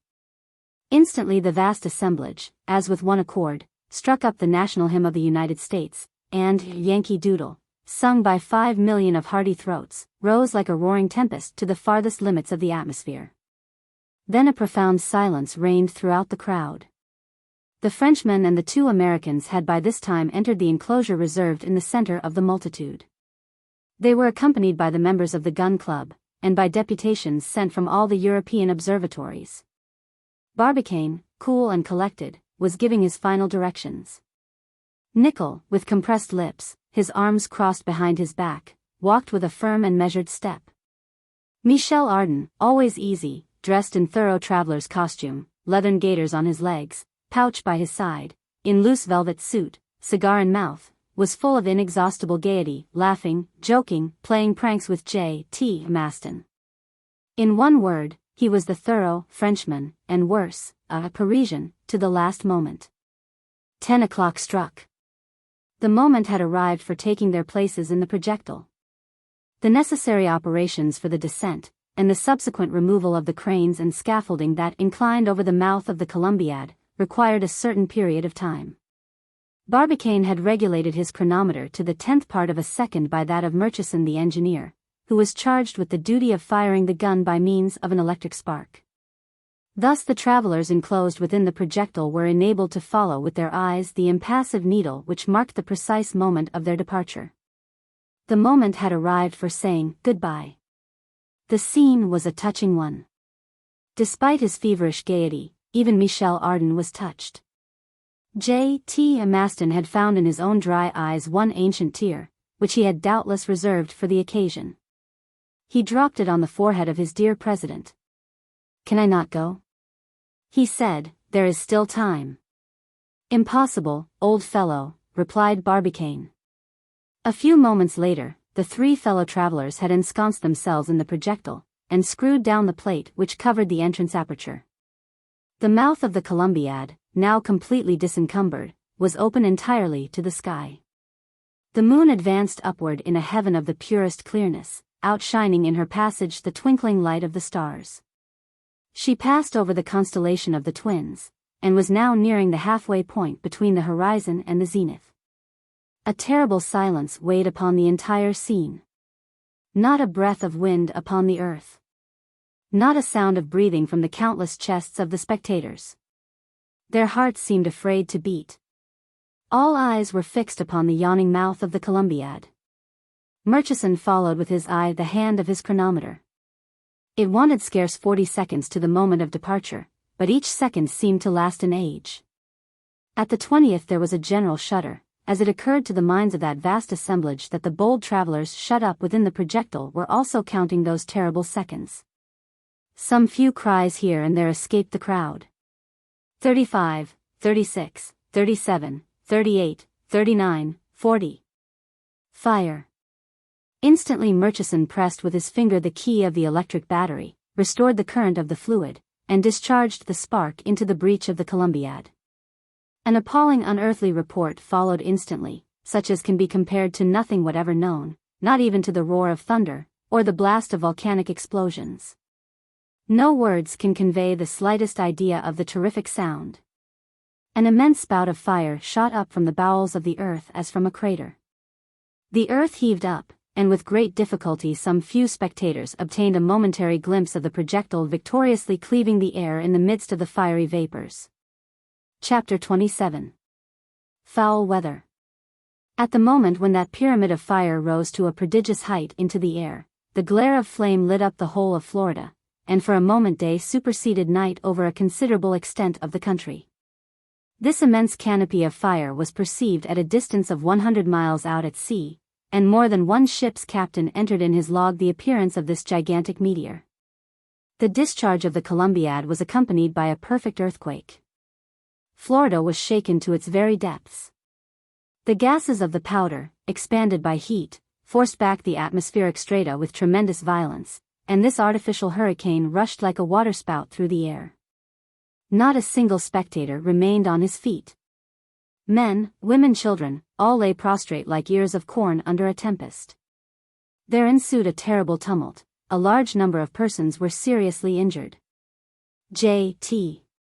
Maston, who, despite all dictates of prudence, had kept in advance of the mass, was pitched back 120 feet, shooting like a projectile over the heads of his fellow citizens. 300,000 persons remained deaf for a time, and as though struck stupefied. As soon as the first effects were over, the injured, the deaf, and lastly, the crowd in general, woke up with frenzied cries. Hurrah for Ardan! Hurrah for Barbicane! Hurrah for Nickel! Rose to the skies. Thousands of persons, noses in air, armed with telescopes and race glasses, were questioning space, forgetting all contusions and emotions in the one idea of watching for the projectile. They looked in vain.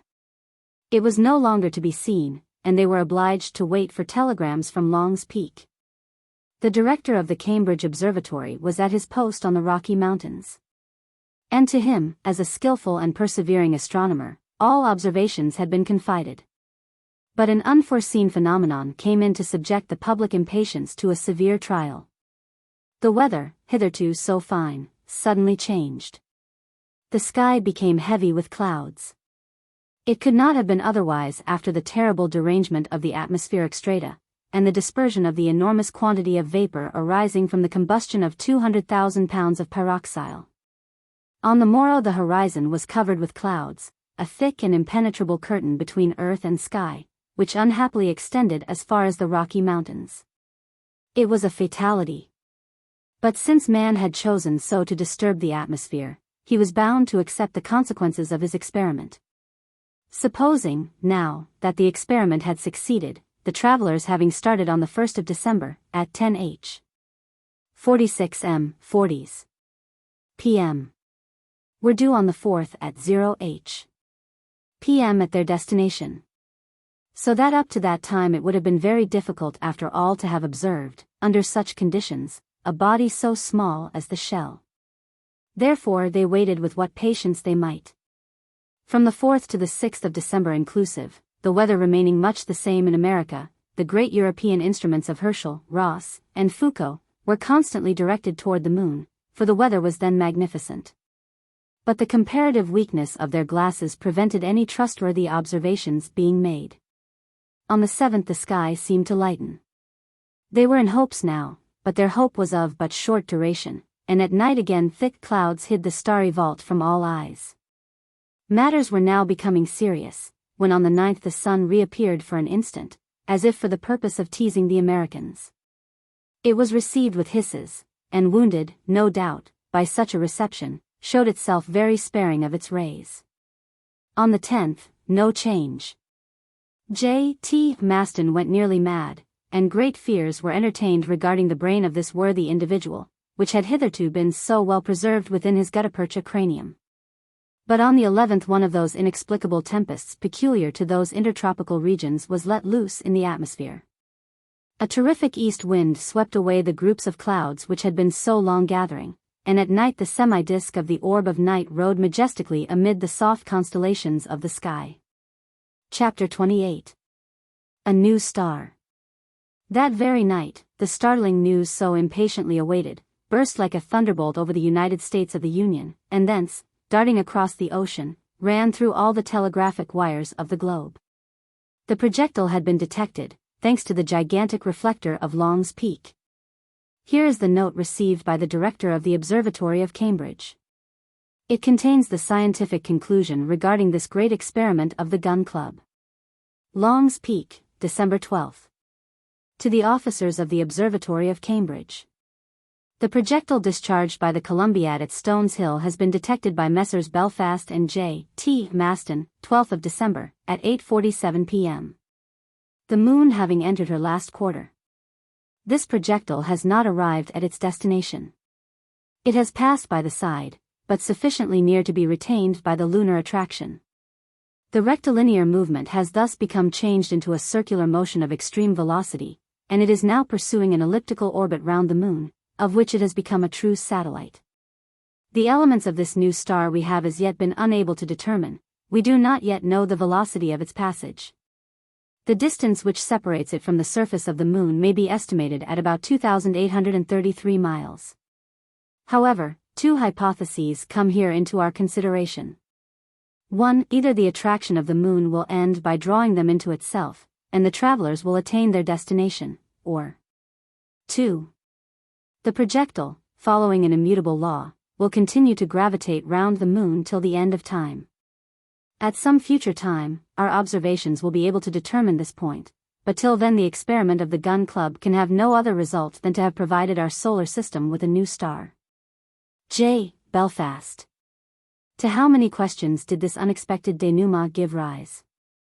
What mysterious results was the future reserving for the investigation of science? At all events, the names of Michel, Barbicane, and Michel Ardan were certain to be immortalized in the annals of astronomy. When the dispatch from Long's Peak had once become known, there was but one universal feeling of surprise and alarm. Was it possible to go to the aid of these bold travelers? No. For they had placed themselves beyond the pale of humanity, by crossing the limits imposed by the Creator on his earthly creatures. They had air enough for 2 months. They had victuals enough for 12, but after that? There was only one man who would not admit that the situation was desperate. He alone had confidence, and that was their devoted friend J.T. Maston. Besides, he never let them get out of sight. His home was henceforth the post at Long's Peak, his horizon, the mirror of that immense reflector. As soon as the moon rose above the horizon, he immediately caught her in the field of the telescope. He never let her go for an instant out of his sight, and followed her assiduously in her course through the stellar spaces. He watched with untiring patience the passage of the projectile across her silvery disk, and really the worthy man remained in perpetual communication with his three friends, whom he did not despair of seeing again some day. "Those three men," said he, "have carried into space all the resources of art, science, and industry. With that, one can do anything, and you will see that, some day, they will come out all right." Round the Moon. A sequel to From the Earth to the Moon. Preliminary chapter. The first part of this work, and serving as a preface to the second. During the year 186-, the whole world was greatly excited by a scientific experiment unprecedented in the annals of science. The members of the Gun Club, a circle of artillerymen formed at Baltimore after the American War, conceived the idea of putting themselves in communication with the moon, yes, with the moon, by sending to her a projectile. Their president, Barbicane, the promoter of the enterprise, having consulted the astronomers of the Cambridge Observatory upon the subject, took all necessary means to ensure the success of this extraordinary enterprise, which had been declared practicable by the majority of competent judges. After setting on foot a public subscription, which realized nearly L1,200,000, they began the gigantic work.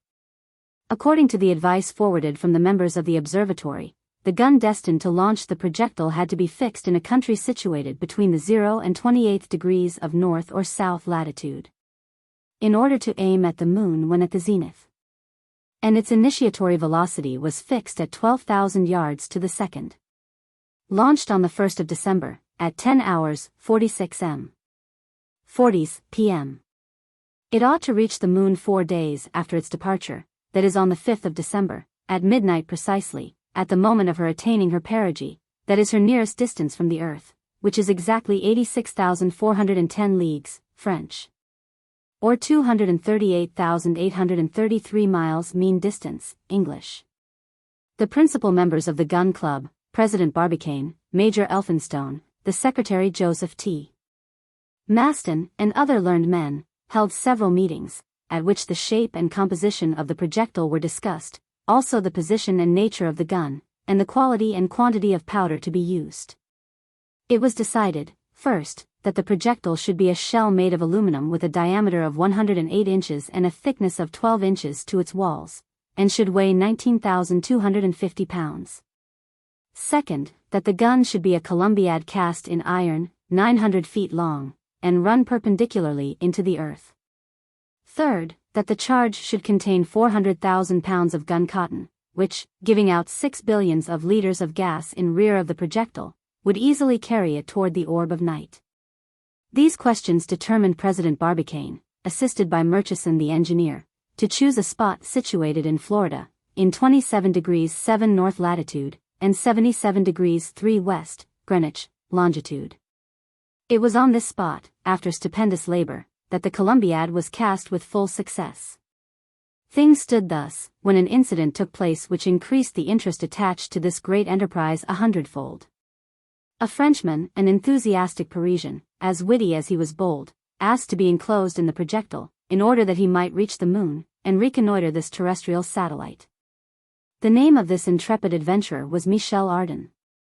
He landed in America, was received with enthusiasm, held meetings, saw himself carried in triumph, reconciled President Barbicane to his mortal enemy, Captain Nicholl, and, as a token of reconciliation, persuaded them both to start with him in the projectile. The proposition being accepted, the shape of the projectile was slightly altered. It was made of a cylindro-conical form.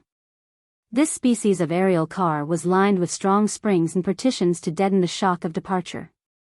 It was provided with food for a year, water for some months, and gas for some days. A self-acting apparatus supplied the three travelers with air to breathe. At the same time, on one of the highest points of the Rocky Mountains, the Gun Club had a gigantic telescope erected, in order that they might be able to follow the course of the projectile through space. All was then ready. On the 30th of November, at the hour fixed upon, from the midst of an extraordinary crowd of spectators, the departure took place, and for the first time, 3 human beings quitted the terrestrial globe and launched into interplanetary space with almost a certainty of reaching their destination. These bold travelers, Michel Ardan, President Barbicane, and Captain Nicholl, ought to make the passage in 97 hours, 13 minutes, and 20 seconds. Consequently, their arrival on the lunar disk could not take place until the 5th of December at 12 at night, at the exact moment when the moon should be full, and not on the 4th, as some badly informed journalists had announced. But an unforeseen circumstance, viz. the detonation produced by the Columbiad, had the immediate effect of troubling the terrestrial atmosphere, by accumulating a large quantity of vapor, a phenomenon which excited universal indignation. For the moon was hidden from the eyes of the watchers for several nights. The worthy Joseph T. Maston, the staunchest friend of the 3 travelers, started for the Rocky Mountains, accompanied by the Honorable J. Belfast, director of the Cambridge Observatory, and reached the station of Long's Peak, where the telescope was erected which brought the moon within an apparent distance of 2 leagues. The Honorable Secretary of the Gun Club wished himself to observe the vehicle of his daring friends. The accumulation of the clouds in the atmosphere prevented all observation on the 5th, 6th, 7th, 8th, 9th, and 10th of December. Indeed, it was thought that all observations would have to be put off to the 3d of January in the following year. For the moon entering its last quarter on the 11th, would then only present an ever-decreasing portion of her disk, insufficient to allow of their following the course of the projectile.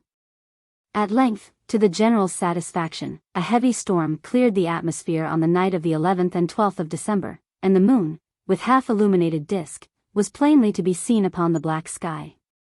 That very night a telegram was sent from the station of Long's Peak by Joseph T. Maston and Belfast to the gentlemen of the Cambridge Observatory, announcing that on the 11th of December at 8h. 47 p.m.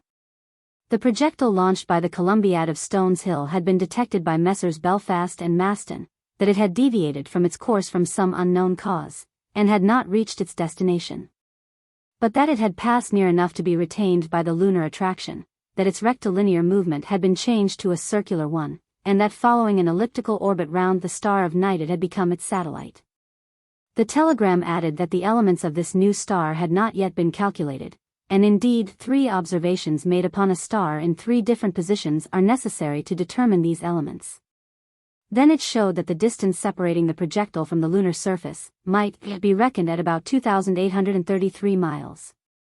It ended with the double hypothesis: either the attraction of the moon would draw it to herself, and the travelers thus attain their end, or that the projectile, held in one immutable orbit, would gravitate around the lunar disk to all eternity. With such alternatives, what would be the fate of the travelers? Certainly they had food for some time. But supposing they did succeed in their rash enterprise, how would they return? Could they ever return? Should they hear from them? These questions, debated by the most learned pens of the day, strongly engrossed the public attention. It is advisable here to make a remark which ought to be well considered by hasty observers. When a purely speculative discovery is announced to the public, it cannot be done with too much prudence. No one is obliged to discover either a planet, a comet, or a satellite. And whoever makes a mistake in such a case exposes himself justly to the derision of the mass. Far better is it to wait, and that is what the impatient Joseph T. Maston should have done before sending this telegram forth to the world, which, according to his idea, told the whole result of the enterprise. Indeed, this telegram contained 2 sorts of errors, as was proved eventually. First, errors of observation, concerning the distance of the projectile from the surface of the moon, for on the 11th of December it was impossible to see it, and what Joseph T. Maston had seen, or thought he saw, could not have been the projectile of the Columbiad. Second, errors of theory on the fate in store for the said projectile. For in making it a satellite of the moon, it was putting it in direct contradiction of all mechanical laws. One single hypothesis of the observers of Long's Peak could ever be realized, that which foresaw the case of the travelers, if still alive, uniting their efforts with the lunar attraction to attain the surface of the disk. Now these men, as clever as they were daring, had survived the terrible shock consequent on their departure, and it is their journey in the projectile car which is here related in its most dramatic as well as in its most singular details. This recital will destroy many illusions and surmises, but it will give a true idea of the singular changes in store for such an enterprise. It will bring out the scientific instincts of Barbicane, the industrious resources of Nickel, and the audacious humor of Michel Ardan. Besides this, it will prove that their worthy friend, Joseph T. Maston, was wasting his time, while leaning over the gigantic telescope he watched the course of the moon through the starry space.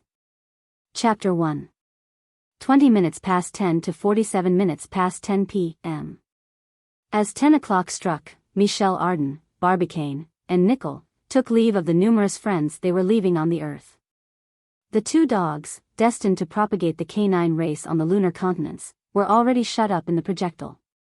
The three travelers approached the orifice of the enormous cast-iron tube, and a crane let them down to the conical top of the projectile.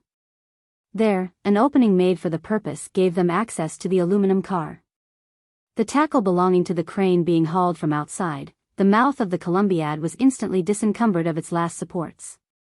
Nickel, once introduced with his companions inside the projectile, began to close the opening by means of a strong plate, held in position by powerful screws.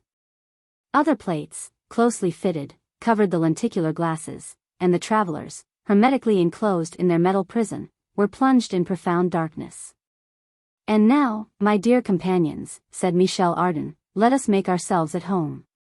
I am a domesticated man and strong in housekeeping. We are bound to make the best of our new lodgings, and make ourselves comfortable. And first let us try and see a little. Gas was not invented for moles." So saying, the thoughtless fellow lit a match by striking it on the sole of his boot, and approached the burner fixed to the receptacle, in which the carbonized hydrogen, stored at high pressure, sufficed for the lighting and warming of the projectile for 144 hours, or 6 days and 6 nights. The gas caught fire, and thus lighted the projectile looked like a comfortable room with thickly padded walls, furnished with a circular divan, and a roof rounded in the shape of a dome. Michel Ardan examined everything, and declared himself satisfied with his installation. "It is a prison," said he, "but a traveling prison, and, with the right of putting my nose to the window, I could well stand a lease of 100 years. You smile, Barbicane. Have you any arrière-pensée? Do you say to yourself, this prison may be our tomb? Tomb, perhaps, still I would not change it for Mahomet's, which floats in space but never advances an inch." While Michel Ardan was speaking, Barbicane and Nickel were making their last preparations. Nickel's chronometer marked 20 minutes past 10 p.m. when the three travelers were finally enclosed in their projectile. This chronometer was set within the 10th of a second by that of Murchison the engineer. Barbicane consulted it. "My friends," said he, "it is 20 minutes past 10. At 47 minutes past 10 Murchison will launch the electric spark on the wire which communicates with the charge of the Columbiad. At that precise moment we shall leave our spheroid. Thus we still have 27 minutes to remain on the Earth." 26 minutes 13 seconds, replied the methodical Nickel. "Well," exclaimed Michel Ardan, in a good-humored tone, "much may be done in 26 minutes. The gravest questions of morals and politics may be discussed, and even solved. 26 minutes well employed are worth more than 26 years in which nothing is done. Some seconds of a Pascal or a Newton are more precious than the whole existence of a crowd of raw simpletons." "And you conclude, then, you everlasting talker?" asked Barbicane. "I conclude that we have 26 minutes left," replied Ardan. 24 only," said Nickel. "Well, 24, if you like, my noble captain," said Ardan. 24 minutes in which to investigate." "Michel," said Barbicane, "during the passage we shall have plenty of time to investigate the most difficult questions. For the present we must occupy ourselves with our departure. Are we not ready?" "Doubtless, but there are still some precautions to be taken, to deaden as much as possible the first shock. Have we not the water cushions placed between the partition breaks, whose elasticity will sufficiently protect us?" "I hope so, Michel," replied Barbicane gently, "but I am not sure." "Ah, the joker!" exclaimed Michel Ardan. He he is not sure, and he waits for the moment when we are encased to make this deplorable admission. I beg to be allowed to get out. And how? Asked Barbicane. Humph, said Michel Ardan, it is not easy. We are in the train, and the guard's whistle will sound before 24 minutes are over. 20, said Nicholl. For some moments the three travelers looked at each other. Then they began to examine the objects imprisoned with them. Everything is in its place, said Barbicane. We have now to decide how we can best place ourselves to resist the shock. Position cannot be an indifferent matter, and we must, as much as possible, prevent the rush of blood to the head. Just so, said Nicholl. Then, replied Michel Ardan, ready to suit the action to the word, let us put our heads down and our feet in the air, like the clowns in the grand circus. No, said Barbicane, let us stretch ourselves on our sides. We shall resist the shock better that way. Remember that, when the projectile starts, it matters little whether we are in it or before it, it amounts to much the same thing. If it is only much the same thing, I may cheer up, said Michel Ardan. Do you approve of my idea, Nicholl? Asked Barbicane. Entirely, replied the captain. We've still 13 minutes and a half. That Nicholl is not a man, exclaimed Michel. He is a chronometer with seconds, an escape, and 8 holes. But his companions were not listening. They were taking up their last positions with the most perfect coolness. They were like two methodical travelers in a car, seeking to place themselves as comfortably as possible. We might well ask ourselves of what materials are the hearts of these Americans made, to whom the approach of the most frightful danger added no pulsation. 3 thick and solidly made couches had been placed in the projectile. Nicholl and Barbicane placed them in the center of the disc forming the floor. There the 3 travelers were to stretch themselves some moments before their departure. During this time, Ardan, not being able to keep still, turned in his narrow prison like a wild beast in a cage, chatting with his friends, speaking to the dogs Diana and Satellite, to whom, as may be seen, he had given significant names. Ah, Diana. Ah, Satellite, he exclaimed, teasing them, so you are going to show the moon dogs the good habits of the dogs of the earth. That will do honor to the canine race. If ever we do come down again, I will bring a cross type of the moon dogs, which will make a stir. If there are dogs in the moon, said Barbicane. There are, said Michel Ardan, just as there are horses, cows, donkeys, and chickens. I bet that we shall find chickens. $100 we shall find none, said Nicholl. Done, my captain, replied Ardan, clasping Nicholl's hand. But, by the by, you have already lost 3 bets with our president, as the necessary funds for the enterprise have been found, as the operation of casting has been successful, and lastly, as the Columbiad has been loaded without accident. $6,000. Yes, replied Nicholl. 37 minutes 6 seconds past 10.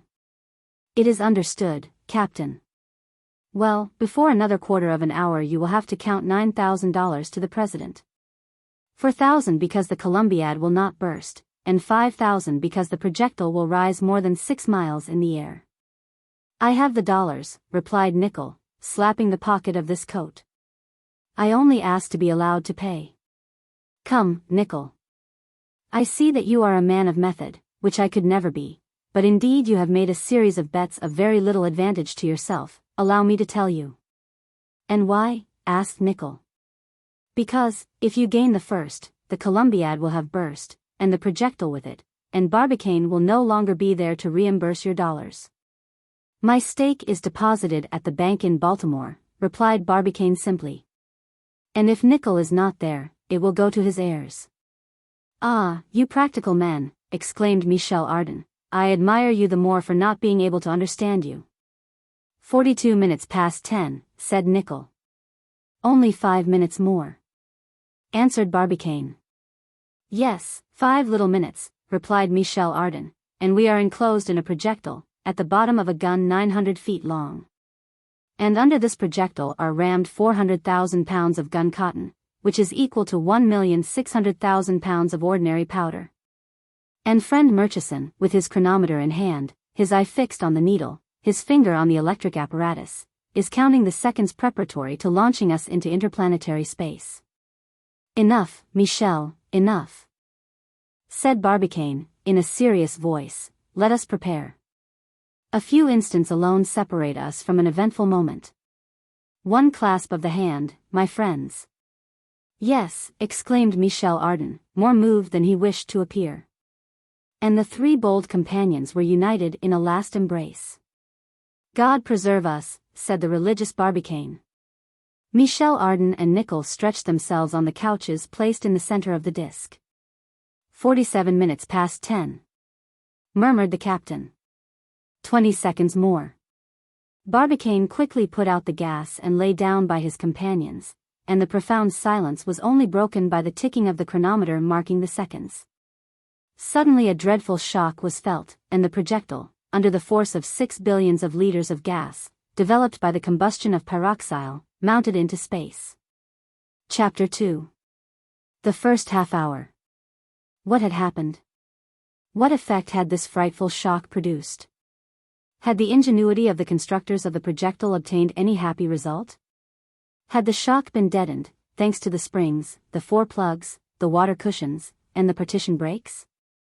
Had they been able to subdue the frightful pressure of the initiatory speed of more than 11,000 yards, which was enough to traverse Paris or New York in a second?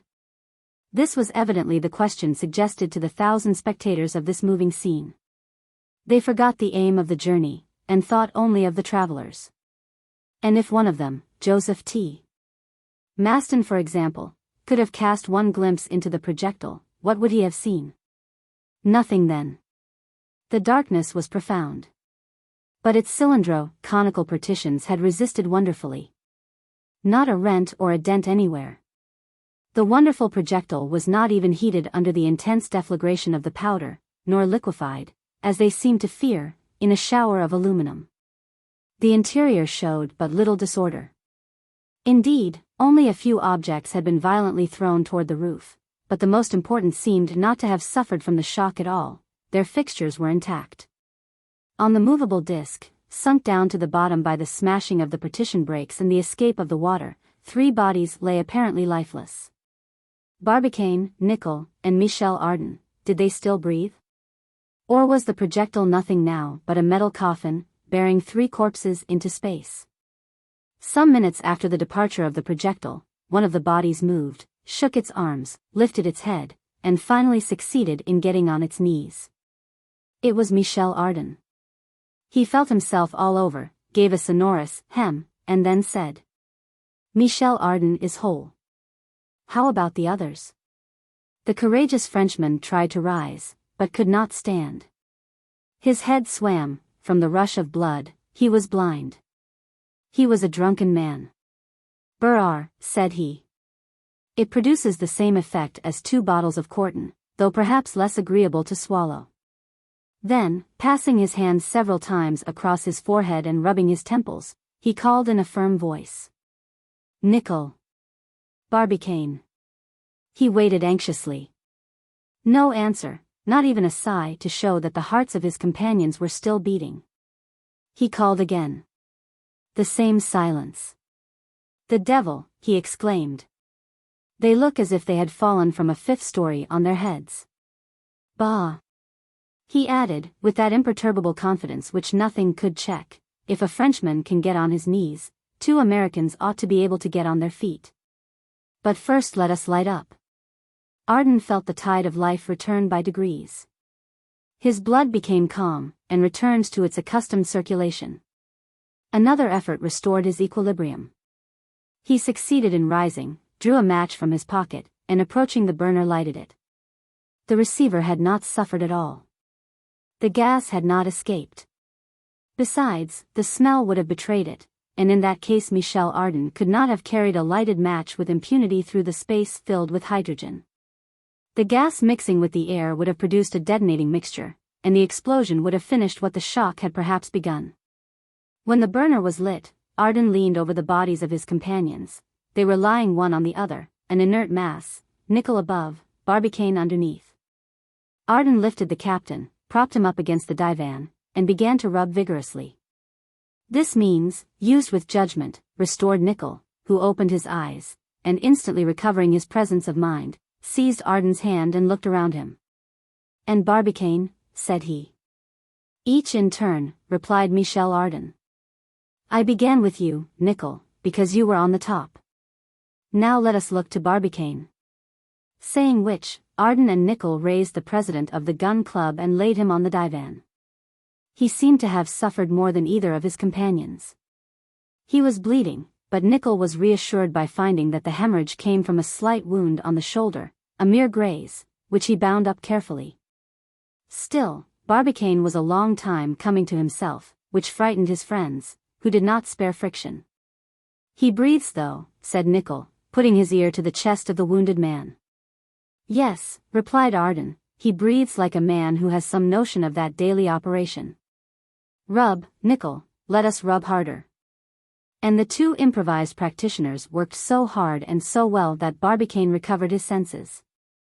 He opened his eyes, sat up, took his two friends by the hands, and his first words were, "Nicholl, are we moving?" Nicholl and Ardan looked at each other. They had not yet troubled themselves about the projectile. Their first thought had been for the traveler, not for the car. "Well, are we really moving?" repeated Michel Ardan. "Or quietly resting on the soil of Florida?" asked Nicholl. "Or at the bottom of the Gulf of Mexico?" added Michel Ardan. "What an idea!" exclaimed the president. And this double hypothesis suggested by his companions had the effect of recalling him to his senses.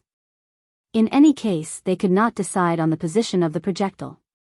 Its apparent immovability, and the want of communication with the outside, prevented them from solving the question. Perhaps the projectile was unwinding its course through space. Perhaps after a short rise it had fallen upon the earth, or even in the Gulf of Mexico, a fall which the narrowness of the peninsula of Florida would render not impossible. The case was serious, the problem interesting, and one that must be solved as soon as possible. Thus, highly excited, Barbicane's moral energy triumphed over physical weakness, and he rose to his feet. He listened. Outside was perfect silence. But the thick padding was enough to intercept all sounds coming from the earth. But one circumstance struck Barbicane, viz., that the temperature inside the projectile was singularly high. The president drew a thermometer from its case and consulted it.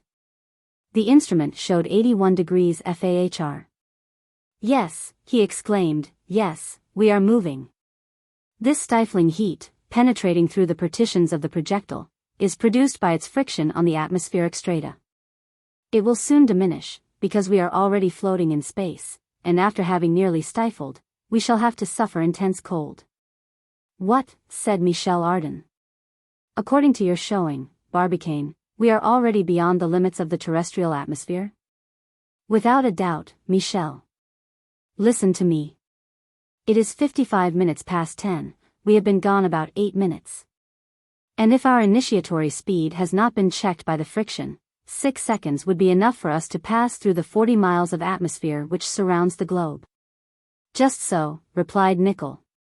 "But in what proportion do you estimate the diminution of speed by friction?" "In the proportion of 1/3, Nicholl."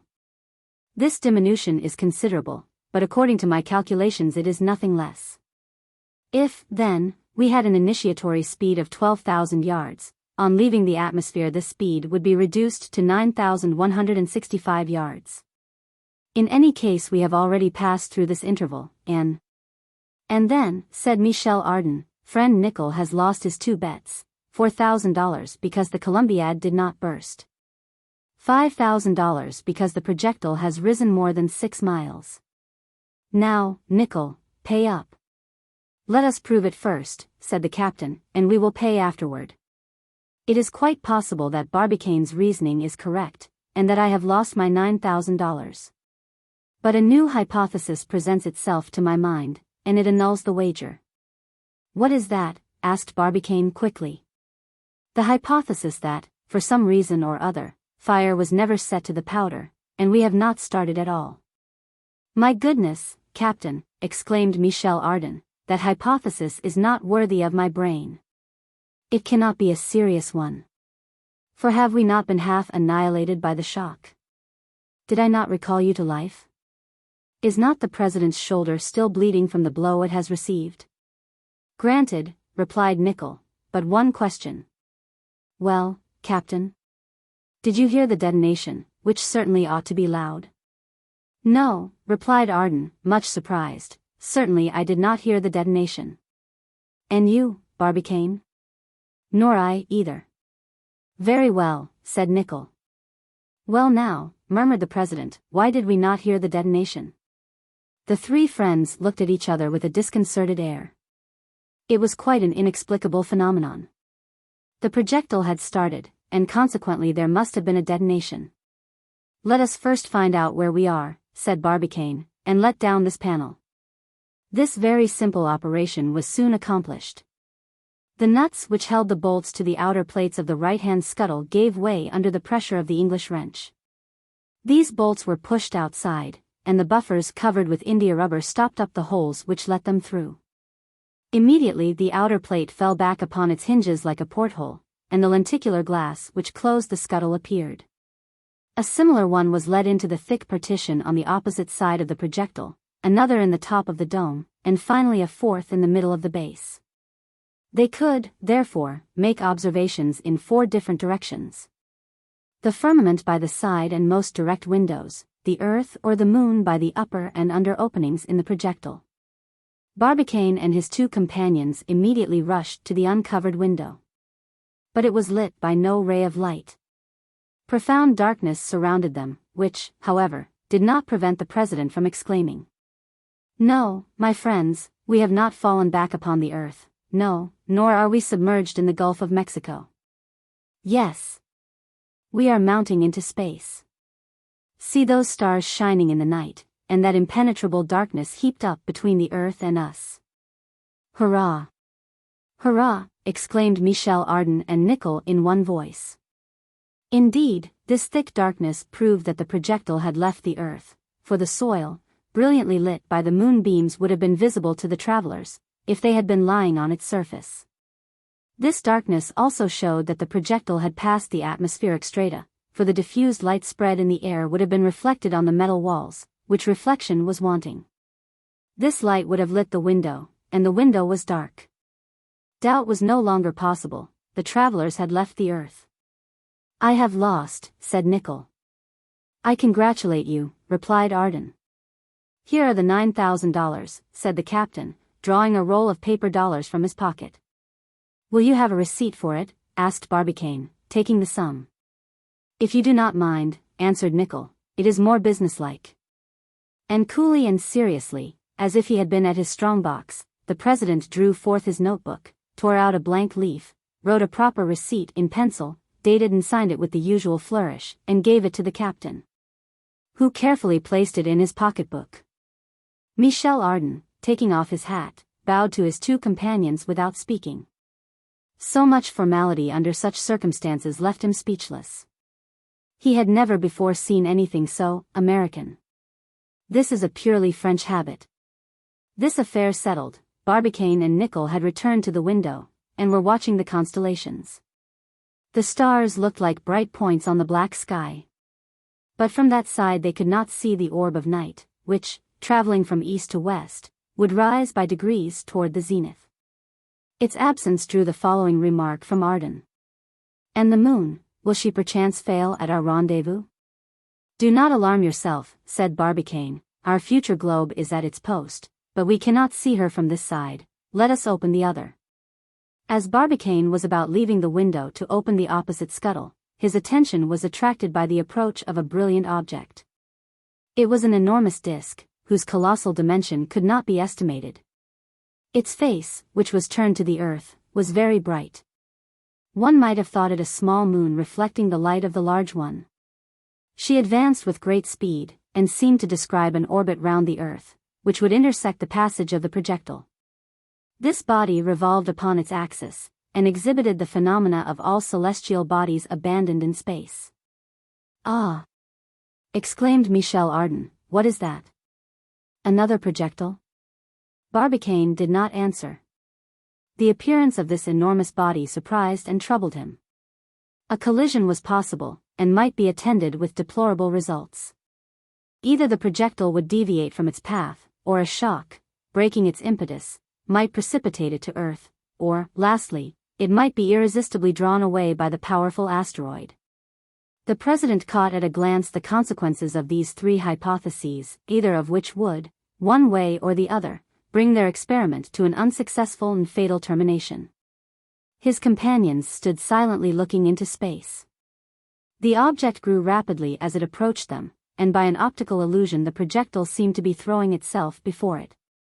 "By Jove!" exclaimed Michel Ardan, "we shall run into one another." Instinctively the travelers drew back. Their dread was great, but it did not last many seconds. The asteroid passed several hundred yards from the projectile and disappeared, not so much from the rapidity of its course, as that its face being opposite the moon, it was suddenly merged into the perfect darkness of space.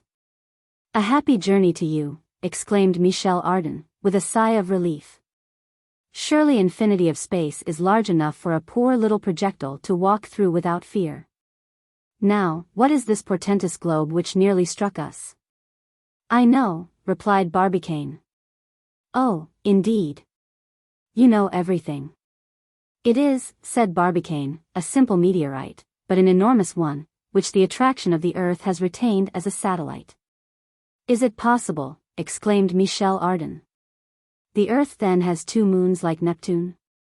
"Yes, my friends, two moons, though it passes generally for having only one, but this second moon is so small, and its speed so great, that the inhabitants of the Earth cannot see it." It was by noticing disturbances that a French astronomer, M. Petit, was able to determine the existence of this second satellite and calculate its elements. According to his observations, this meteorite will accomplish its revolution around the Earth in 3 hours and 20 minutes, which implies a wonderful rate of speed. "Do all astronomers admit the existence of this satellite?" asked Nicholl. "No," replied Barbicane, "but if, like us, they had met it, they could no longer doubt it. Indeed, I think that this meteorite, which, had it struck the projectile, would have much embarrassed us, will give us the means of deciding what our position in space is." "How?" said Ardan. "Because its distance is known, and when we met it, we were exactly 4,650 miles from the surface of the terrestrial globe." "More than 2,000 French leagues," exclaimed Michel Ardan. "That beats the express trains of the pitiful globe called the Earth." "I should think so," replied Nicholl, consulting his chronometer. "It is 11 o'clock, and it is only 13 minutes since we left the American continent." "Only 13 minutes," said Barbicane. "Yes," said Nicholl, "and if our initiatory speed of 12,000 yards has been kept up, we shall have made about 20,000 miles in the hour." "That is all very well, my friends," said the president, "but the insoluble question still remains. Why did we not hear the detonation of the Columbiad?" For want of an answer the conversation dropped, and Barbicane began thoughtfully to let down the shutter of the second side. He succeeded, and through the uncovered glass the moon filled the projectile with a brilliant light. Nicholl, as an economical man, put out the gas, now useless, and whose brilliancy prevented any observation of the interplanetary space. The lunar disk shone with wonderful purity. Her rays, no longer filtered through the vapory atmosphere of the terrestrial globe, shone through the glass, filling the air in the interior of the projectile with silvery reflections. The black curtain of the firmament in reality heightened the moon's brilliancy, which in this void of ether unfavorable to diffusion did not eclipse the neighboring stars. The heavens, thus seen, presented quite a new aspect, and one which the human eye could never dream of. One may conceive the interest with which these bold men watched the orb of night, the great aim of their journey. In its motion the Earth's satellite was insensibly nearing the zenith, the mathematical point which it ought to attain 96 hours later. Her mountains, her plains, every projection was as clearly discernible to their eyes as if they were observing it from some spot upon the Earth, but its light was developed through space with wonderful intensity. The disk shone like a platinum mirror. Of the Earth flying from under their feet, the travelers had lost all recollection. It was Captain Nicholl who first recalled their attention to the vanishing globe. "Yes," said Michel Ardan, "do not let us be ungrateful to it. Since we are leaving our country, let our last looks be directed to it. I wish to see the Earth once more before it is quite hidden from my eyes." To satisfy his companions, Barbicane began to uncover the window at the bottom of the projectile, which would allow them to observe the Earth direct. The disc, which the force of the projection had beaten down to the base, was removed, not without difficulty. Its fragments, placed carefully against a wall, might serve again upon occasion. Then a circular gap appeared, 19 inches in diameter, hollowed out of the lower part of the projectile. A glass cover, 6 inches thick and strengthened with upper fastenings, closed it tightly. Beneath was fixed an aluminum plate, held in place by bolts. The screws being undone, and the bolts let go, the plate fell down, and visible communication was established between the interior and the exterior. Michel Ardan knelt by the glass. It was cloudy, seemingly opaque. "Well," he exclaimed, "and the Earth?" "The Earth?" said Barbicane. "There it is." "What?" "That little thread, that silver crescent?" "Doubtless, Michel. In 4 days, when the moon will be full, at the very time we shall reach it, the Earth will be new, and will only appear to us as a slender crescent which will soon disappear, and for some days will be enveloped in utter darkness." "That the Earth?" repeated Michel Ardan, looking with all his eyes at the thin slip of his native planet. The explanation given by President Barbicane was correct. The Earth, with respect to the projectile, was entering its last phase. It was in its octant, and showed a crescent finely traced on the dark background of the sky. Its light, rendered bluish by the thick strata of the atmosphere, was less intense than that of the crescent moon, but it was of considerable dimensions, and looked like an enormous arch stretched across the firmament. Some parts brilliantly lighted, especially on its concave part, showed the presence of high mountains, often disappearing behind thick spots, which are never seen on the lunar disk. They were rings of clouds placed concentrically round the terrestrial globe. While the travelers were trying to pierce the profound darkness, a brilliant cluster of shooting stars burst upon their eyes. Hundreds of meteorites, ignited by the friction of the atmosphere, irradiated the shadow of the luminous train, and lined the cloudy parts of the disk with their fire. At this period the Earth was in its perihelion, and the month of December is so propitious to these shooting stars, that astronomers have counted as many as 24,000 in an hour. But Michel Ardan, disdaining scientific reasonings, preferred thinking that the Earth was thus saluting the departure of her 3 children with her most brilliant fireworks. Indeed, this was all they saw of the globe lost in the solar world, rising and setting to the great planets like a simple morning or evening star. This globe, where they had left all their affections, was nothing more than a fugitive crescent. Long did the 3 friends look without speaking, though united in heart, while the projectile sped onward with an ever-decreasing speed. Then an irresistible drowsiness crept over their brain. Was it weariness of body and mind? No doubt. For after the overexcitement of those last hours passed upon Earth, reaction was inevitable. "Well," said Nicholl, "since we must sleep, let us sleep." And stretching themselves on their couches, they were all 3 soon in a profound slumber. But they had not forgotten themselves more than a quarter of an hour, when Barbicane sat up suddenly, and rousing his companions with a loud voice, exclaimed, "I have found it." "What have you found?" asked Michel Ardan, jumping from his bed. "The reason why we did not hear the detonation of the Columbiad." "And it is," said Nicholl, "because our projectile traveled faster than the sound." Chapter 3. Their place of shelter. This curious but certainly correct explanation once given, the 3 friends returned to their slumbers. Could they have found a calmer or more peaceful spot to sleep in? On the Earth, houses, towns, cottages, and country feel every shock given to the exterior of the globe. On sea, the vessels rocked by the waves are still in motion. In the air, the balloon oscillates incessantly on the fluid strata of divers densities. This projectile alone, floating in perfect space, in the midst of perfect silence, offered perfect repose. Thus the sleep of our adventurous travelers might have been indefinitely prolonged, if an unexpected noise had not awakened them at about 7 o'clock in the morning of the 2nd of December, 8 hours after their departure. This noise was a very natural barking. "The dogs! It is the dogs!" exclaimed Michel Ardan, rising at once. "They are hungry," said Nicholl.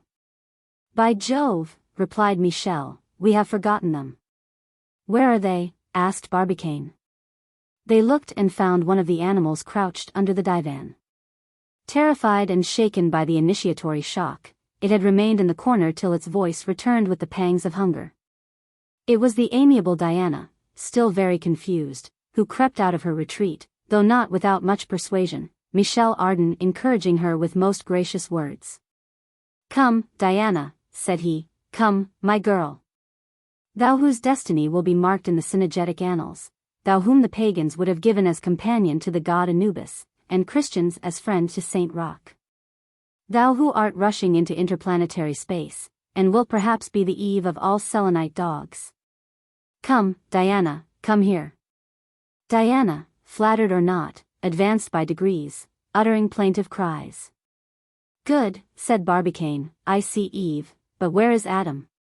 Adam, replied Michel, Adam cannot be far off, he is there somewhere, we must call him. Satellite. Here, Satellite. But Satellite did not appear. Diana would not leave off howling.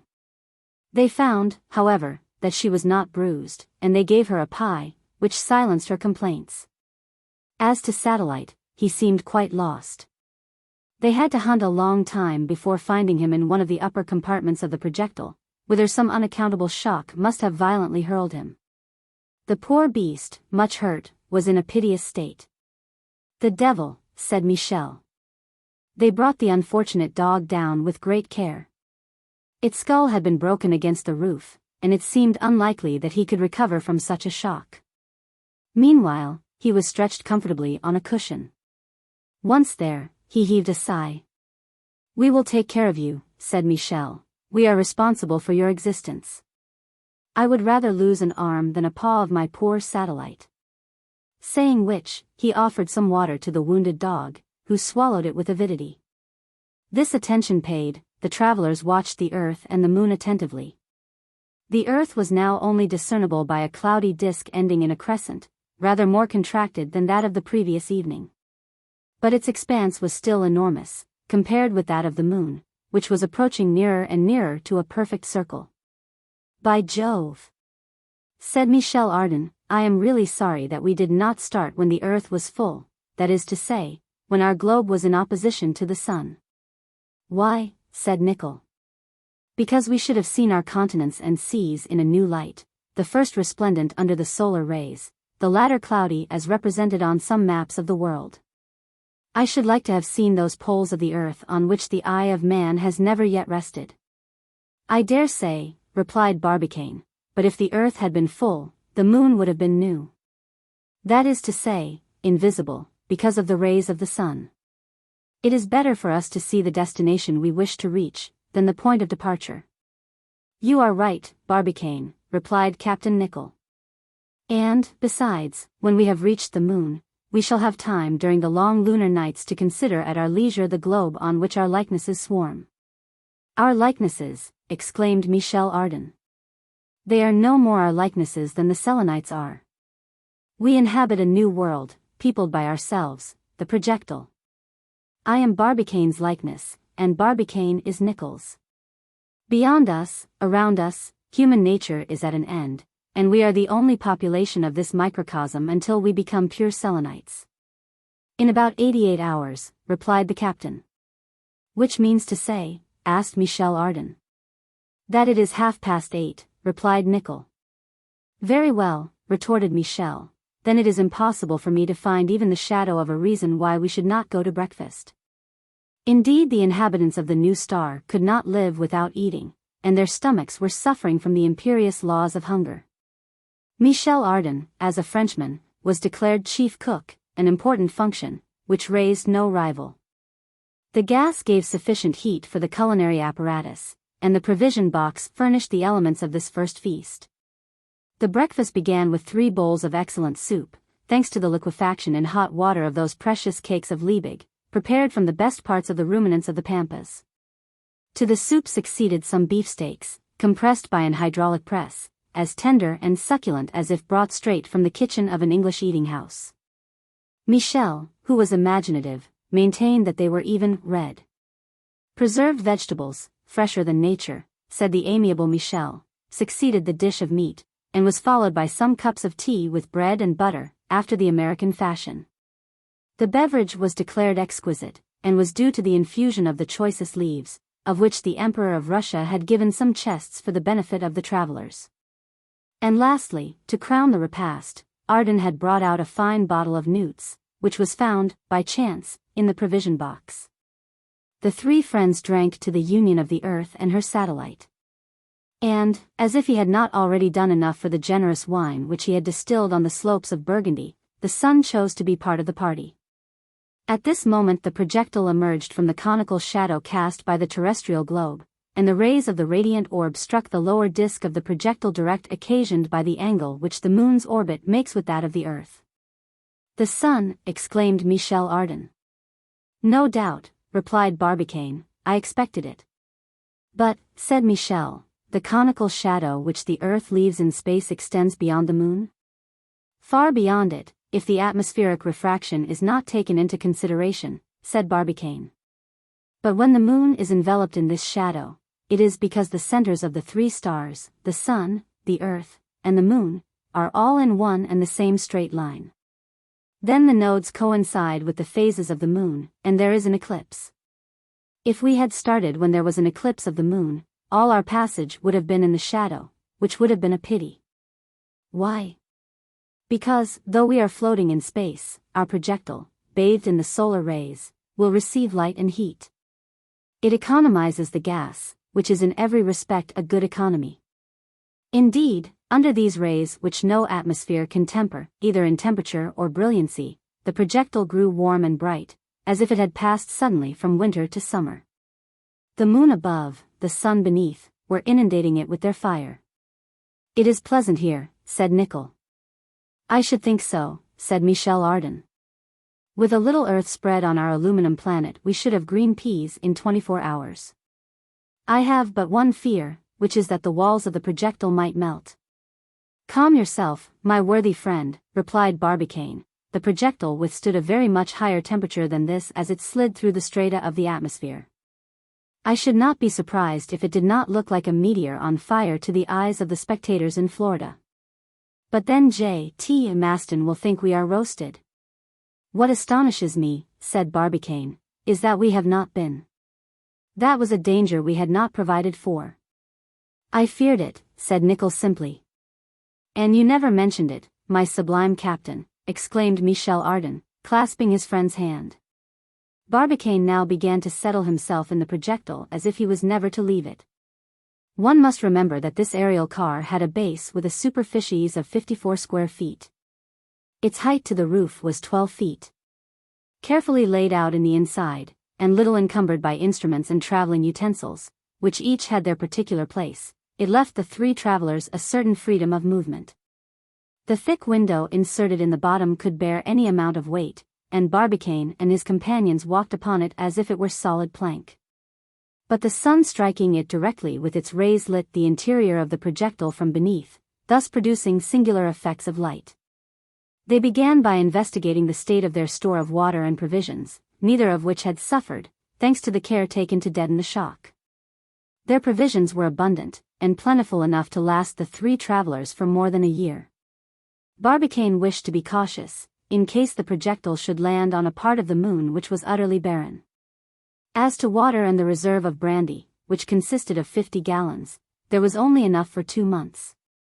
But according to the last observations of astronomers, the moon had a low, dense, and thick atmosphere, at least in the deep valleys, and their springs and streams could not fail. Thus, during their passage, and for the first year of their settlement on the lunar continent, these adventurous explorers would suffer neither hunger nor thirst. Now about the air in the projectile. There, too, they were secure. Rayset and Regnot's apparatus, intended for the production of oxygen, was supplied with chlorid of potassium for 2 months. They necessarily consumed a certain quantity of gas, for they were obliged to keep the producing substance at a temperature of above 400 degrees. But there again they were all safe. The apparatus only wanted a little care. But it was not enough to renew the oxygen, they must absorb the carbonic acid produced by expiration. During the last 12 hours the atmosphere of the projectile had become charged with this deleterious gas. Nickel discovered the state of the air by observing Diana panting painfully. The carbonic acid, by a phenomenon similar to that produced in the famous Grotto del Cane, had collected at the bottom of the projectile owing to its weight. Poor Diana, with her head low, would suffer before her masters from the presence of this gas. But Captain Nickel hastened to remedy this state of things, by placing on the floor several receivers containing caustic potash, which he shook about for a time, and this substance, greedy of carbonic acid, soon completely absorbed it, thus purifying the air. An inventory of instruments was then begun. The thermometers and barometers had resisted, all but one minimum thermometer, the glass of which was broken. An excellent aneroid was drawn from the wadded box which contained it and hung on the wall.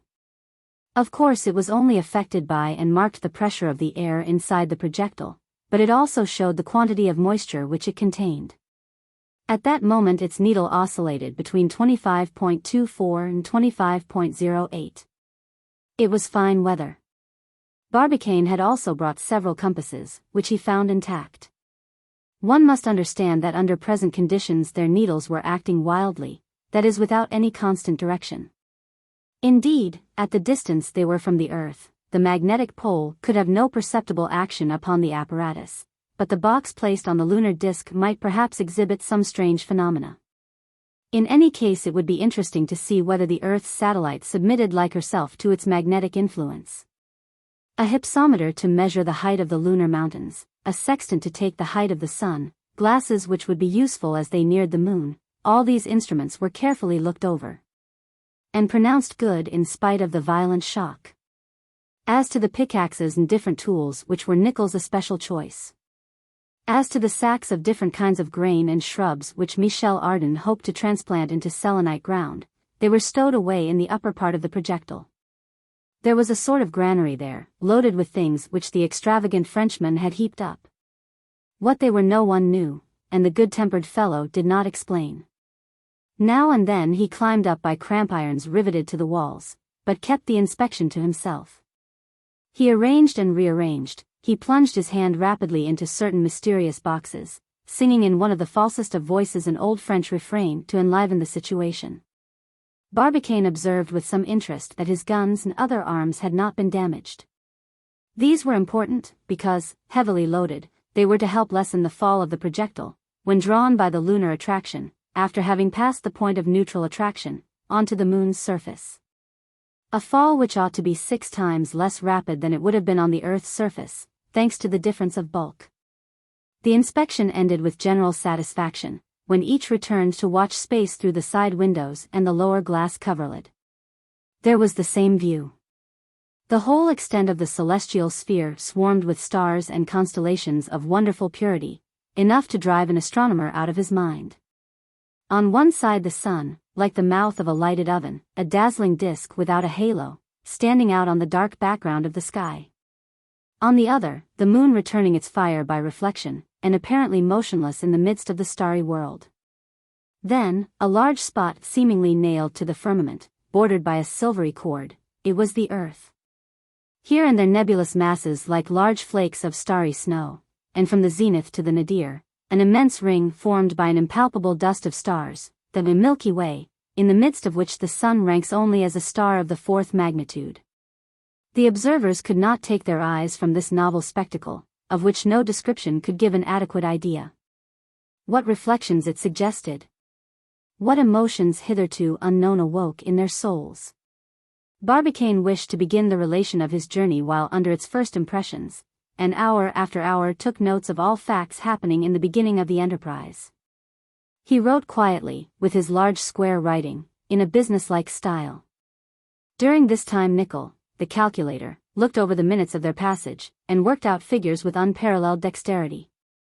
Michel Ardan chatted first with Barbicane, who did not answer him, and then with Nickel, who did not hear him, with Diana, who understood none of his theories, and lastly with himself, questioning and answering, going and coming. Busy with 1,000 details. At one time bent over the lower glass, at another roosting in the heights of the projectile, and always singing. In this microcosm he represented French loquacity and excitability, and we beg you to believe that they were well represented. The day, or rather, for the expression is not correct, the lapse of 12 hours, which forms a day upon the earth, closed with a plentiful supper carefully prepared. No accident of any nature had yet happened to shake the travelers' confidence. So, full of hope, already sure of success, they slept peacefully, while the projectile under an uniformly decreasing speed was crossing the sky. Chapter 4. A Little Algebra. The night passed without incident. The word night, however, is scarcely applicable. The position of the projectile with regard to the sun did not change. Astronomically, it was daylight on the lower part, and night on the upper. So when during this narrative these words are used, they represent the lapse of time between rising and setting of the sun upon the earth. The traveler's sleep was rendered more peaceful by the projectile's excessive speed, for it seemed absolutely motionless. Not a motion betrayed its onward course through space. The rate of progress, however rapid it might be, cannot produce any sensible effect on the human frame when it takes place in a vacuum, or when the mass of air circulates with the body which is carried with it. What inhabitant of the earth perceives its speed, which, however, is at the rate of 68,000 miles per hour? Motion under such conditions is, felt, no more than repose. And when a body is in repose it will remain so as long as no strange force displaces it. If moving, it will not stop unless an obstacle comes in its way. This indifference to motion or repose is called inertia. Barbicane and his companions might have believed themselves perfectly stationary, being shut up in the projectile. Indeed, the effect would have been the same if they had been on the outside of it. Had it not been for the moon, which was increasing above them, they might have sworn that they were floating in complete stagnation. That morning, the 3rd of December, the travelers were awakened by a joyous but unexpected noise. It was the crowing of a cock which sounded through the car. Michel Ardan, who was the first on his feet, climbed to the top of the projectile, and shutting a box, the lid of which was partly open, said in a low voice, "Will you hold your tongue? That creature will spoil my design." But Nicholl and Barbicane were awake. "A cock," said Nicholl. "Why no, my friends," Michel answered quickly, "it was I who wished to awake you by this rural sound." So saying, he gave vent to a splendid cock-a-doodle-doo, which would have done honor to the proudest of poultry yards. The two Americans could not help laughing. "Fine talent that," said Nicholl, looking suspiciously at his companion. "Yes," said Michel, "a joke in my country. It is very Gallic, they play the cock so in the best society." Then turning the conversation.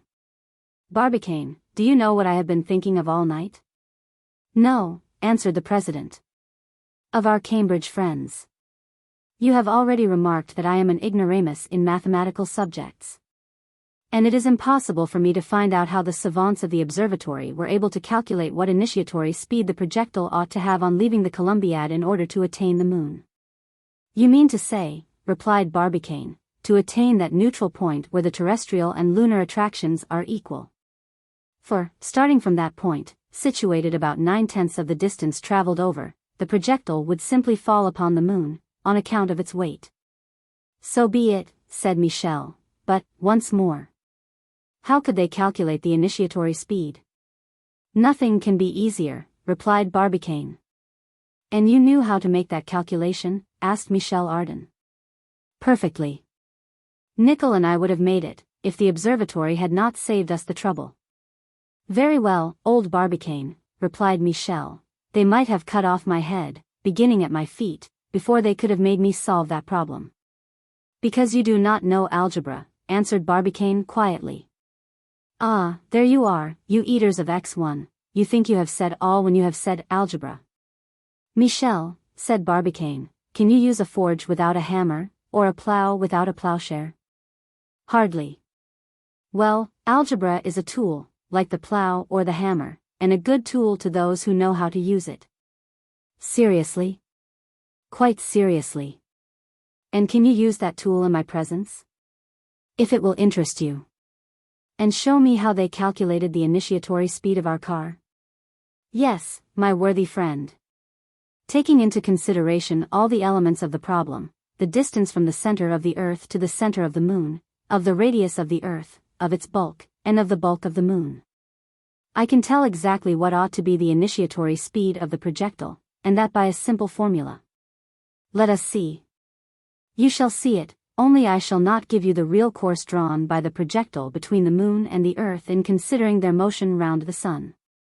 No, I shall consider these two orbs as perfectly motionless, which will answer all our purpose. And why? Because it will be trying to solve the problem called the problem of the three bodies, for which the integral calculus is not yet far enough advanced. Then, said Michel Ardan, in his sly tone, mathematics have not said their last word? Certainly not, replied Barbicane. Well, perhaps the Selenites have carried the integral calculus farther than you have, and, by the by, what is this integral calculus? It is a calculation the converse of the differential, replied Barbicane seriously. Much obliged, it is all very clear, no doubt. And now, continued Barbicane, a slip of paper and a bit of pencil, and before a half-hour is over I will have found the required formula. Half an hour had not elapsed before Barbicane, raising his head, showed Michel Ardan a page covered with algebraical signs, in which the general formula for the solution was contained. Well, and does Nicholl understand what that means? Of course, Michel, replied the captain. All these signs, which seem cabalistic to you, form the plainest, the clearest, and the most logical language to those who know how to read it. And you pretend, Nicholl, asked Michel, that by means of these hieroglyphics, more incomprehensible than the Egyptian ibis, you can find what initiatory speed it was necessary to give the projectile? Incontestably, replied Nicholl. And even by this same formula I can always tell you its speed at any point of its transit. On your word? On my word. Then you are as cunning as our president. No, Michel, the difficult part is what Barbicane has done. That is, to get an equation which shall satisfy all the conditions of the problem. The remainder is only a question of arithmetic, requiring merely the knowledge of the four rules. That is something, replied Michel Ardan, who for his life could not do addition right, and who defined the rule as a Chinese puzzle, which allowed one to obtain all sorts of totals.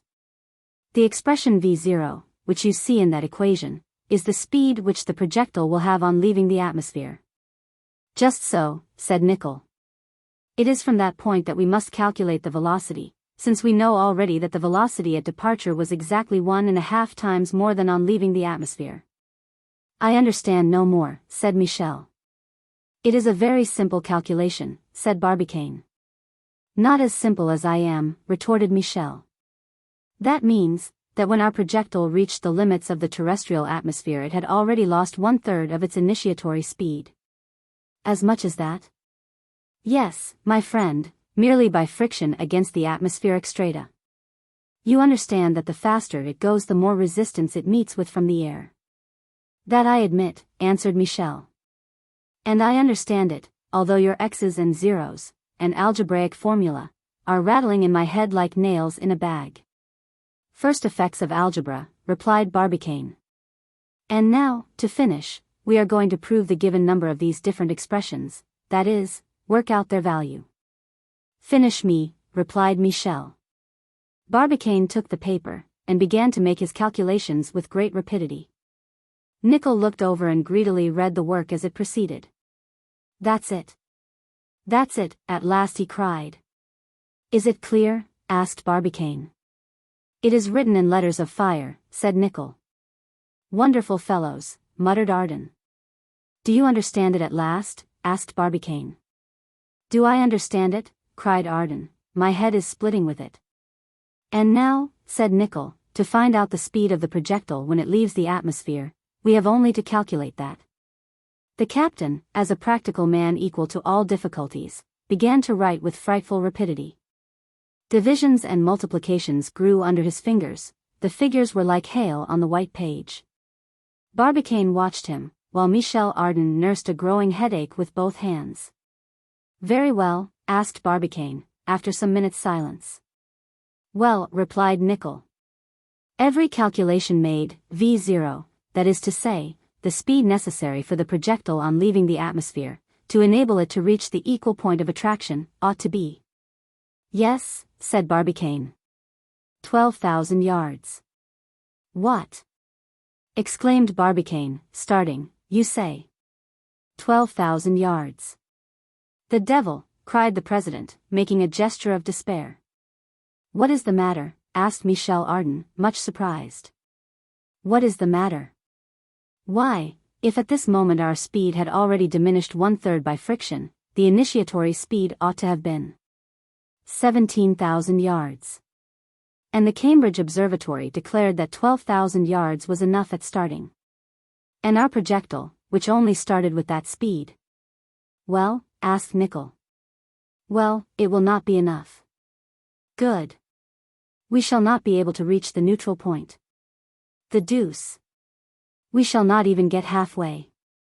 In the name of the projectile, exclaimed Michel Ardan, jumping as if it was already on the point of striking the terrestrial globe. And we shall fall back upon the earth. Chapter 5. The cold of space. This revelation came like a thunderbolt. Who could have expected such an error in calculation? Barbicane would not believe it. Nicholl revised his figures, they were exact. As to the formula which had determined them, they could not suspect its truth. It was evident that an initiatory velocity of 17,000 yards in the first second was necessary to enable them to reach the neutral point. The three friends looked at each other silently. There was no thought of breakfast. Barbicane, with clenched teeth, knitted brows, and hands clasped convulsively, was watching through the window. Nicholl had crossed his arms, and was examining his calculations. Michel Ardan was muttering. That is just like these scientific men, they never do anything else. I would give 20 pistoles if we could fall upon the Cambridge Observatory and crush it, together with the whole lot of dabblers in figures which it contains. Suddenly a thought struck the captain, which he at once communicated to Barbicane. Ah, said he, it is 7 o'clock in the morning, we have already been gone 32 hours, more than half our passage is over, and we are not falling that I am aware of. Barbicane did not answer, but after a rapid glance at the captain, took a pair of compasses wherewith to measure the angular distance of the terrestrial globe. Then from the lower window he took an exact observation, and noticed that the projectile was apparently stationary. Then rising and wiping his forehead, on which large drops of perspiration were standing, he put some figures on paper. Nicholl understood that the president was deducting from the terrestrial diameter the projectile's distance from the earth. He watched him anxiously. No, exclaimed Barbicane, after some moments, no, we are not falling. No, we are already more than 50,000 leagues from the earth. We have passed the point at which the projectile would have stopped if its speed had only been 12,000 yards at starting. We are still going up. That is evident, replied Nicholl. And we must conclude that our initial speed, under the power of the 400,000 pounds of gun cotton, must have exceeded the required 12,000 yards. Now I can understand how, after 13 minutes only, we met the second satellite, which gravitates round the earth at more than 2,000 leagues distance. And this explanation is the more probable, added Barbicane, because, in throwing off the water enclosed between its partition breaks, the projectile found itself lightened of a considerable weight. Just so, said Nicholl. Ah, my brave Nicholl, we are saved. Very well then, said Michel Ardan quietly, as we are safe, let us have breakfast. Nicholl was not mistaken. The initial speed had been, very fortunately, much above that estimated by the Cambridge Observatory, but the Cambridge Observatory had nevertheless made a mistake. The travelers, recovered from this false alarm, breakfasted merrily. If they ate a good deal, they talked more. Their confidence was greater after than before the incident of the algebra. Why should we not succeed, said Michel Ardan, why should we not arrive safely? We are launched. We have no obstacle before us, no stones in the way, the road is open, more so than that of a ship battling with the sea, more open than that of a balloon battling with the wind. And if a ship can reach its destination, a balloon go where it pleases, why cannot our projectile attain its end and aim? It will attain it, said Barbicane. If only to do honor to the Americans, added Michel Ardan, the only people who could bring such an enterprise to a happy termination, and the only one which could produce a President Barbicane. Ah, now we are no longer uneasy, I begin to think, what will become of us? We shall get right royally weary. Barbicane and Nicholl made a gesture of denial. But I have provided for the contingency, my friends, replied Michel. You have only to speak, and I have chess, draughts, cards, and dominoes at your disposal. Nothing is wanting but a billiard table. What? Exclaimed Barbicane, you brought away such trifles. Certainly, replied Michel, and not only to distract ourselves, but also with the laudable intention of endowing the Selenites smoking divans with them. My friend, said Barbicane, if the moon is inhabited, its inhabitants must have appeared some thousands of years before those of the earth, for we cannot doubt that their star is much older than ours.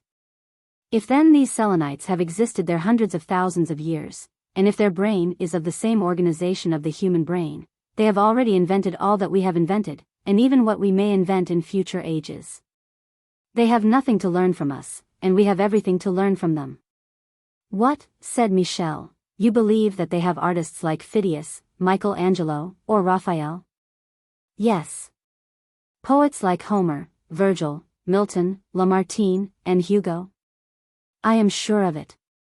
Philosophers like Plato, Aristotle, Descartes, Kant? I have no doubt of it. Scientific men like Archimedes, Euclid, Pascal, Newton? I could swear it. Comic writers like Arnold, and photographers like Nadar? Certain. Then, friend Barbicane, if they are as strong as we are, and even stronger, these Selenites, why have they not tried to communicate with the Earth? Why have they not launched a lunar projectile to our terrestrial regions? Who told you that they have never done so? Said Barbicane seriously. Indeed, added Nicholl, it would be easier for them than for us, for two reasons. First, because the attraction on the moon's surface is 6 times less than on that of the Earth, which would allow a projectile to rise more easily. Secondly, because it would be enough to send such a projectile only at 8,000 leagues instead of 80,000, which would require the force of projection to be 10 times less strong.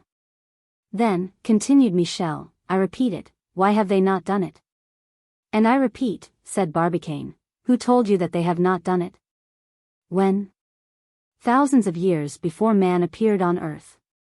And the projectile, where is the projectile? I demand to see the projectile. My friend, replied Barbicane, the sea covers 5/6 of our globe. From that we may draw 5 good reasons for supposing that the lunar projectile, if ever launched, is now at the bottom of the Atlantic or the Pacific.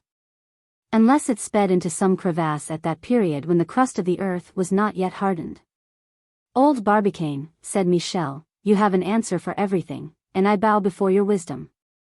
But there is one hypothesis that would suit me better than all the others, which is, the Selenites, being older than we, are wiser, and have not invented gunpowder. At this moment Diana joined in the conversation by a sonorous barking. She was asking for her breakfast. Ah, said Michel Ardan, in our discussion we have forgotten Diana and Satellite. Immediately a good-sized pie was given to the dog, which devoured it hungrily. Do you see, Barbicane, said Michel, we should have made a second Noah's Ark of this projectile, and borne with us to the moon a couple of every kind of domestic animal. I dare say, but room would have failed us. Oh, said Michel, we might have squeezed a little. The fact is, replied Nicholl, that cows, bulls, and horses, and all ruminants, would have been very useful on the lunar continent, but unfortunately the car could neither have been made a stable nor a shed. Well, we might have at least brought a donkey, only a little donkey, that courageous beast which old Silenus loved to mount. I love those old donkeys, they are the least favored animals in creation. They are not only beaten while alive, but even after they are dead. How do you make that out? Asked Barbicane. Why, said Michel, they make their skins into drums. Barbicane and Nicholl could not help laughing at this ridiculous remark. But a cry from their merry companion stopped them. The latter was leaning over the spot where Satellite lay. He rose, saying, My good Satellite is no longer ill. Ah, said Nicholl. No, answered Michel, he is dead. There, added he, in a piteous tone, that is embarrassing. I much fear, my poor Diana, that you will leave no progeny in the lunar regions. Indeed, the unfortunate satellite had not survived its wound. It was quite dead. Michel Ardan looked at his friends with a rueful countenance. One question presents itself, said Barbicane. We cannot keep the dead body of this dog with us for the next 48 hours. No. Certainly not, replied Nicholl. But our scuttles are fixed on hinges, they can be let down. We will open one, and throw the body out into space. The president thought for some moments, and then said, Yes, we must do so, but at the same time taking very great precautions. Why? Asked Michel. For two reasons which you will understand, answered Barbicane. The first relates to the air shut up in the projectile, and of which we must lose as little as possible.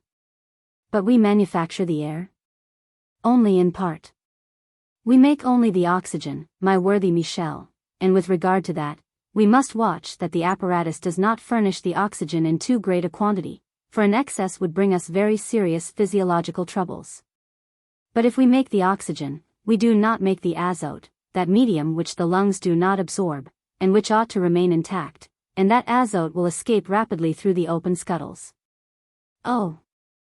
The time for throwing out poor satellite? Said Michel. Agreed, but we must act quickly. And the second reason? Asked Michel. The second reason is that we must not let the outer cold, which is excessive, penetrate the projectile, or we shall be frozen to death. But the sun? The sun warms our projectile, which absorbs its rays, but it does not warm the vacuum in which we are floating at this moment. Where there is no air, there is no more heat than diffused light, and the same with darkness. It is cold where the sun's rays do not strike direct. This temperature is only the temperature produced by the radiation of the stars, that is to say, what the terrestrial globe would undergo if the sun disappeared one day. Which is not to be feared, replied Nicholl. Who knows, said Michel Ardan. But, in admitting that the sun does not go out, might it not happen that the earth might move away from it? There, said Barbicane, there is Michel with his ideas. And, continued Michel, do we not know that in 1861 the earth passed through the tail of a comet? Or let us suppose a comet whose power of attraction is greater than that of the sun. The terrestrial orbit will bend toward the wandering star, and the earth, becoming its satellite, will be drawn such a distance that the rays of the sun will have no action on its surface. That might happen, indeed, replied Barbicane, but the consequences of such a displacement need not be so formidable as you suppose. And why not? Because the heat and cold would be equalized on our globe.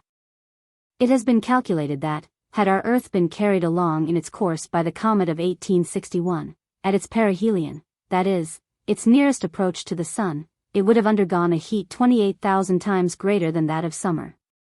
But this heat, which is sufficient to evaporate the waters, would have formed a thick ring of cloud, which would have modified that excessive temperature, hence the compensation between the cold of the aphelion and the heat of the perihelion.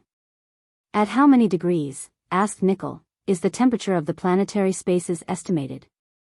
Formerly, replied Barbicane, it was greatly exaggerated. But now, after the calculations of Fourier, of the French Academy of Science, it is not supposed to exceed 60 degrees centigrade below zero.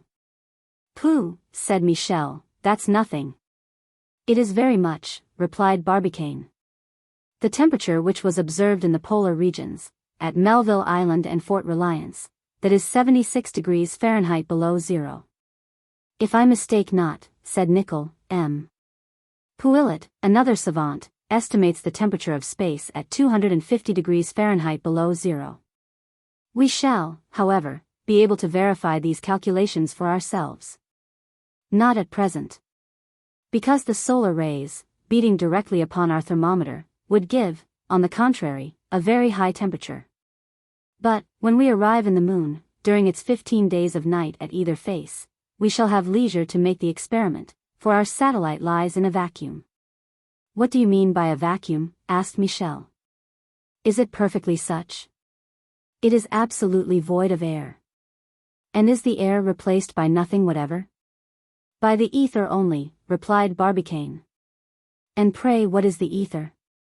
The ether, my friend, is an agglomeration of imponderable atoms, which, relatively to their dimensions, are as far removed from each other as the celestial bodies are in space.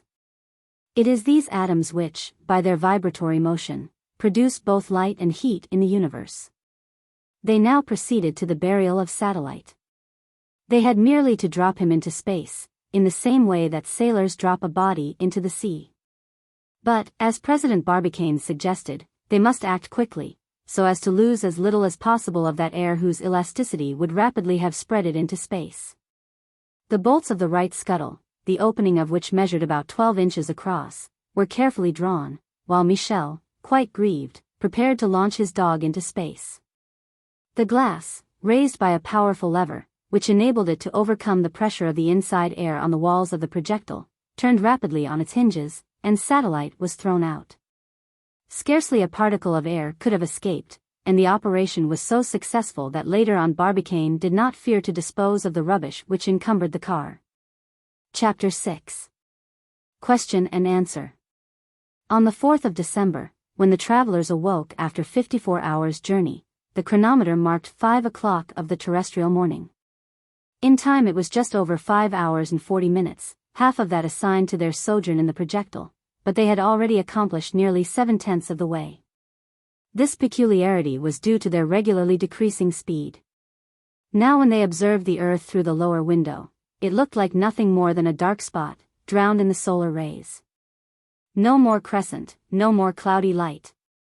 The next day, at midnight, the Earth would be new, at the very moment when the moon would be full. Above, the orb of night was nearing the line followed by the projectile, so as to meet it at the given hour. All around the black vault was studded with brilliant points, which seemed to move slowly, but, at the great distance they were from them, their relative size did not seem to change. The sun and stars appeared exactly as they do to us upon Earth. As to the moon, she was considerably larger, but the travelers' glasses, not very powerful, did not allow them as yet to make any useful observations upon her surface or reconnoiter her topographically or geologically. Thus the time passed in never-ending conversations all about the moon.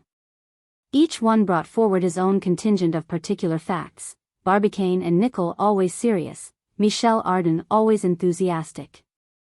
The projectile, its situation, its direction, incidents which might happen, the precautions necessitated by their fall onto the moon, were inexhaustible matters of conjecture.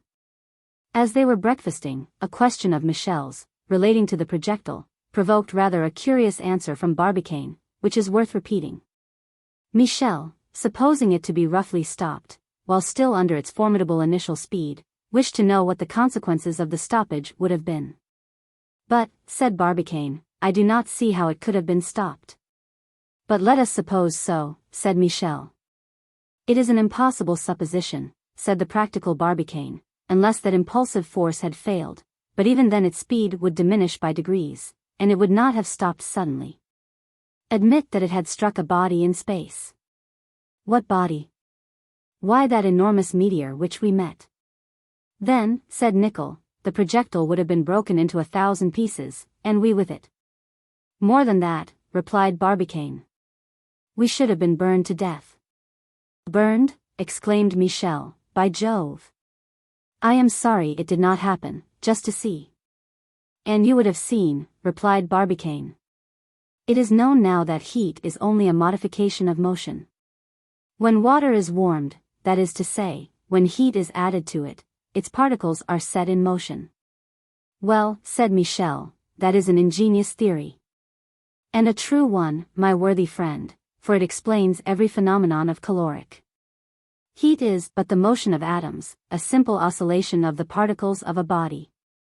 When they apply the brake to a train, the train comes to a stop, but what becomes of the motion which it had previously possessed? It is transformed into heat, and the brake becomes hot. Why do they grease the axles of the wheels? To prevent their heating, because this heat would be generated by the motion which is thus lost by transformation.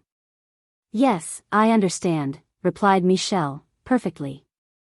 For example, when I have run a long time, when I am swimming, when I am perspiring in large drops, why am I obliged to stop? Simply because my motion is changed into heat. Barbicane could not help smiling at Michel's reply, then, returning to his theory, said, "Thus, in case of a shock, it would have been with our projectile as with a ball which falls in a burning state after having struck the metal plate. It is its motion which is turned into heat.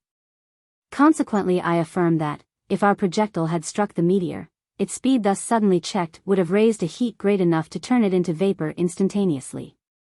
Then, asked Nicholl, what would happen if the Earth's motion were to stop suddenly? "Her temperature would be raised to such a pitch," said Barbicane, "that she would be at once reduced to vapor." "Well," said Michel, "that is a way of ending the Earth which will greatly simplify things." "And if the Earth fell upon the sun?" asked Nicholl. "According to calculation," replied Barbicane, "the fall would develop a heat equal to that produced by 16,000 globes of coal, each equal in bulk to our terrestrial globe." "Good additional heat for the sun," replied Michel Ardan, "of which the inhabitants of Uranus or Neptune would doubtless not complain. They must be perished with cold on their planets." "Thus, my friends," said Barbicane, "all motion suddenly stopped produces heat. And this theory allows us to infer that the heat of the solar disk is fed by a hail of meteors falling incessantly on its surface. They have even calculated—" "Oh, dear," murmured Michel, "the figures are coming."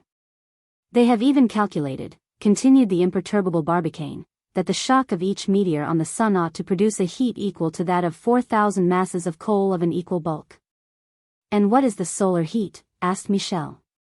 "It is equal to that produced by the combustion of a stratum of coal surrounding the sun to a depth of 47 miles. And that heat would be able to boil 2,900,000,000 of cubic myriameters of water. The myriameter is equal to rather more than 10,936 cubic yards English." "And it does not roast us," exclaimed Michel. "No," replied Barbicane, "because the terrestrial atmosphere absorbs 4/10 of the solar heat. Besides, the quantity of heat intercepted by the Earth is but a billionth part of the entire radiation." "I see that all is for the best," said Michel, "and that this atmosphere is a useful invention. For it not only allows us to breathe, but it prevents us from roasting." "Yes," said Nicholl, "unfortunately, it will not be the same in the moon." "Bah," said Michel, always hopeful. "If there are inhabitants, they must breathe. If there are no longer any, they must have left enough oxygen for 3 people, if only at the bottom of ravines, where its own weight will cause it to accumulate, and we will not climb the mountains, that is all." And Michel, rising, went to look at the lunar disk, which shone with intolerable brilliancy. "By Jove," said he, "it must be hot up there." "Without considering," replied Nicholl, "that the day lasts 360 hours. And to compensate that," said Barbicane, "the nights have the same length, and as heat is restored by radiation, their temperature can only be that of the planetary space." "A pretty country, that," exclaimed Michel. "Never mind. I wish I was there." "Ah, my dear comrades, it will be rather curious to have the Earth for our moon, to see it rise on the horizon, to recognize the shape of its continents, and to say to oneself, 'There is America, there is Europe.' Then to follow it when it is about to lose itself in the sun's rays. By the by, Barbicane, have the Selenites eclipses?" "Yes, eclipses of the sun," replied Barbicane, "when the centers of the 3 orbs are on a line, the Earth being in the middle. But they are only partial, during which the Earth, cast like a screen upon the solar disk, allows the greater portion to be seen." "And why," asked Nicholl, "is there no total eclipse? Does not the cone of the shadow cast by the Earth extend beyond the moon?" "Yes, if we do not take into consideration the refraction produced by the terrestrial atmosphere." "No, if we take that refraction into consideration. Thus let less than lowercase delta greater than be the horizontal parallel, and p the apparent semi-diameter." "Oh," said Michel. "Do speak plainly, you man of algebra." "Very well," replied Barbicane. "In popular language, the mean distance from the moon to the Earth being 60 terrestrial radii, the length of the cone of the shadow, on account of refraction, is reduced to less than 42 radii. The result is that when there are eclipses, the moon finds itself beyond the cone of pure shadow, and that the sun sends her its rays, not only from its edges, but also from its center. Then, said Michel, in a merry tone, why are there eclipses, when there ought not to be any? Simply because the solar rays are weakened by this refraction, and the atmosphere through which they pass extinguished the greater part of them. That reason satisfies me, replied Michel. Besides, we shall see when we get there.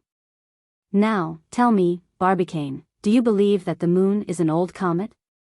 There's an idea. Yes, replied Michel, with an amiable swagger, I have a few ideas of that sort. But that idea does not spring from Michel, answered Nicholl. Well, then, I am a plagiarist. No doubt about it. According to the ancients, the Arcadians pretend that their ancestors inhabited the earth before the moon became her satellite. Starting from this fact, some scientific men have seen in the moon a comet whose orbit will one day bring it so near to the earth that it will be held there by its attraction. Is there any truth in this hypothesis? Asked Michel. None whatever, said Barbicane, and the proof is that the moon has preserved no trace of the gaseous envelope which always accompanies comets. But, continued Nicholl, before becoming the Earth's satellite, could not the moon, when in her perihelion, pass so near the sun as by evaporation to get rid of all those gaseous substances? It is possible, friend Nicholl, but not probable. Why not? Because, faith, I do not know. Ah, exclaimed Michel, what hundred of volumes we might make of all that we do not know. Ah. Indeed. What time is it? Asked Barbicane. 3 o'clock, answered Nicholl. How time goes, said Michel, in the conversation of scientific men such as we are. Certainly, I feel I know too much. I feel that I am becoming a well. Saying which, Michel hoisted himself to the roof of the projectile, to observe the moon better, he pretended. During this time his companions were watching through the lower glass. Nothing new to note. When Michel Ardan came down, he went to the side scuttle, and suddenly they heard an exclamation of surprise. What is it? Asked Barbicane. The president approached the window, and saw a sort of flattened sack floating some yards from the projectile. This object seemed as motionless as the projectile, and was consequently animated with the same ascending movement. What is that machine? Continued Michel Ardan. Is it one of the bodies which our projectile keeps within its attraction, and which will accompany it to the moon? What astonishes me, said Nicholl, is that the specific weight of the body, which is certainly less than that of the projectile, allows it to keep so perfectly on a level with it. Nicholl, replied Barbicane, after a moment's reflection, I do not know what the object is, but I do know why it maintains our level. And why? Because we are floating in space, my dear captain, and in space bodies fall or move, which is the same thing, with equal speed whatever be their weight or form. It is the air, which by its resistance creates these differences in weight. When you create a vacuum in a tube, the objects you send through it, grains of dust or grains of lead, fall with the same rapidity. Here in space is the same cause and the same effect. Just so, said Nicholl, and everything we throw out of the projectile will accompany it until it reaches the moon. Ah! Fools that we are, exclaimed Michel. Why that expletive? Asked Barbicane. Because we might have filled the projectile with useful objects, books, instruments, tools, etc.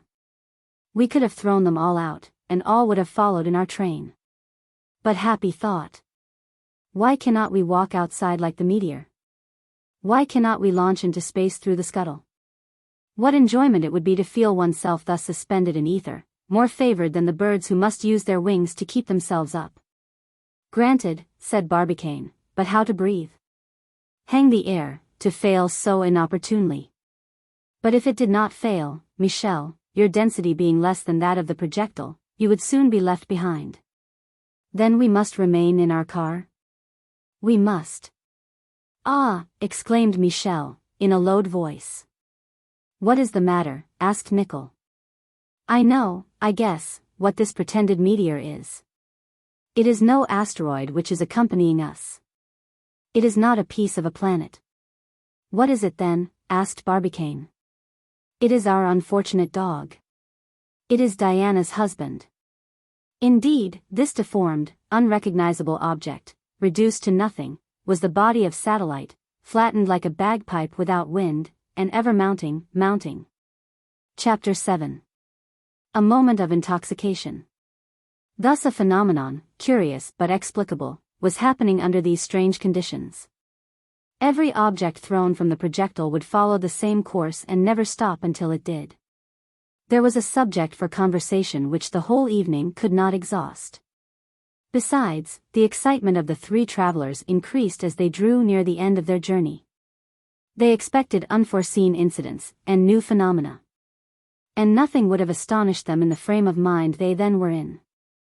Their overexcited imagination went faster than the projectile, whose speed was evidently diminishing, though insensibly to themselves. But the moon grew larger to their eyes, and they fancied if they stretched out their hands they could seize it. The next day, the 5th of November, at 5 in the morning, all three were on foot. That day was to be the last of their journey, if all calculations were true. That very night, at 12 o'clock, in 18 hours, exactly at the full moon, they would reach its brilliant disk. The next midnight would see that journey ended, the most extraordinary of ancient or modern times. Thus from the first of the morning, through the scuttles silvered by its rays, they saluted the orb of night with a confident and joyous hurrah. The moon was advancing majestically along the starry firmament. A few more degrees, and she would reach the exact point where her meeting with the projectile was to take place. According to his own observations, Barbicane reckoned that they would land on her northern hemisphere, where stretch immense plains, and where mountains are rare. A favorable circumstance if, as they thought, the lunar atmosphere was stored only in its depths. Besides, observed Michel Ardan, a plain is easier to disembark upon than a mountain. A selenite, deposited in Europe on the summit of Mont Blanc, or in Asia on the top of the Himalayas, would not be quite in the right place. And, added Captain Nicholl, on a flat ground, the projectile will remain motionless when it has once touched, whereas on a declivity it would roll like an avalanche, and not being squirrels we should not come out safe and sound. So it is all for the best. Indeed, the success of the audacious attempt no longer appeared doubtful. But Barbicane was preoccupied with one thought, but not wishing to make his companions uneasy, he kept silence on this subject. The direction the projectile was taking toward the moon's northern hemisphere showed that her course had been slightly altered. The discharge, mathematically calculated, would carry the projectile to the very center of the lunar disk. If it did not land there, there must have been some deviation. What had caused it? Barbicane could neither imagine nor determine the importance of the deviation, for there were no points to go by. He hoped, however, that it would have no other result than that of bringing them nearer the upper border of the moon, a region more suitable for landing. Without imparting his uneasiness to his companions, Barbicane contented himself with constantly observing the moon, in order to see whether the course of the projectile would not be altered. For the situation would have been terrible if it failed in its aim, and being carried beyond the disk should be launched into interplanetary space. At that moment, the moon, instead of appearing flat like a disk, showed its convexity. If the sun's rays had struck it obliquely, the shadow thrown would have brought out the high mountains, which would have been clearly detached. The eye might have gazed into the crater's gaping abysses, and followed the capricious fissures which wound through the immense plains. But all relief was as yet leveled in intense brilliancy. They could scarcely distinguish those large spots which give the moon the appearance of a human face. Face, indeed, said Michel Ardan, but I am sorry for the amiable sister of Apollo. A very pitted face. But the travelers, now so near the end, were incessantly observing this new world. They imagined themselves walking through its unknown countries, climbing its highest peaks, descending into its lowest depths. Here and there they fancied they saw vast seas, scarcely kept together under so rarefied an atmosphere, and watercourses emptying the mountain tributaries. Leaning over the abyss, they hoped to catch some sounds from that orb forever mute in the solitude of space. That last day left them. They took down the most trifling details. A vague uneasiness took possession of them as they neared the end. This uneasiness would have been doubled had they felt how their speed had decreased. It would have seemed to them quite insufficient to carry them to the end. It was because the projectile then weighed almost nothing. Its weight was ever decreasing, and would be entirely annihilated on that line where the lunar and terrestrial attractions would neutralize each other. But in spite of his preoccupation, Michel Ardan did not forget to prepare the morning repast with his accustomed punctuality. They ate with a good appetite. Nothing was so excellent as the soup liquefied by the heat of the gas. Nothing better than the preserved meat. Some glasses of good French wine crowned the repast, causing Michel Ardan to remark that the lunar vines, warmed by that ardent sun, ought to distill even more generous wines, that is, if they existed. In any case, the far-seeing Frenchman had taken care not to forget in his collection some precious cuttings of the Médoc and Côte d'Or, upon which he founded his hopes. Racet and Regnaut's apparatus worked with great regularity. Not an atom of carbonic acid resisted the potash, and as to the oxygen, Captain Nicholl said, it was of the first quality. The little watery vapor enclosed in the projectile mixing with the air tempered the dryness. And many apartments in London, Paris, or New York, and many theaters, were certainly not in such a healthy condition. But that it might act with regularity, the apparatus must be kept in perfect order. So each morning Michel visited the escape regulators, tried the taps, and regulated the heat of the gas by the pyrometer. Everything had gone well up to that time, and the travelers, imitating the worthy Joseph T. Maston, began to acquire a degree of embonpoint which would have rendered them unrecognizable if their imprisonment had been prolonged to some months. In a word, they behaved like chickens in a coop. They were getting fat. In looking through the scuttle, Barbicane saw the spectre of the dog, and other divers objects which had been thrown from the projectile, obstinately following them. Diana howled lugubriously on seeing the remains of Satellite, which seemed as motionless as if they reposed on solid earth. "Do you know, my friends," said Michel Ardan, "that if one of us had succumbed to the shock consequent on departure, we should have had a great deal of trouble to bury him? What am I saying? To etherize him, as here ether takes the place of earth. You see, the accusing body would have followed us into space like a remorse." "That would have been sad," said Nicholl. "Ah," continued Michel, "what I regret is not being able to take a walk outside.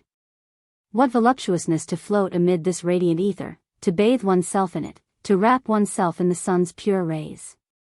If Barbicane had only thought of furnishing us with a diving apparatus and an air pump, I could have ventured out and assumed fanciful attitudes of feigned monsters on the top of the projectile."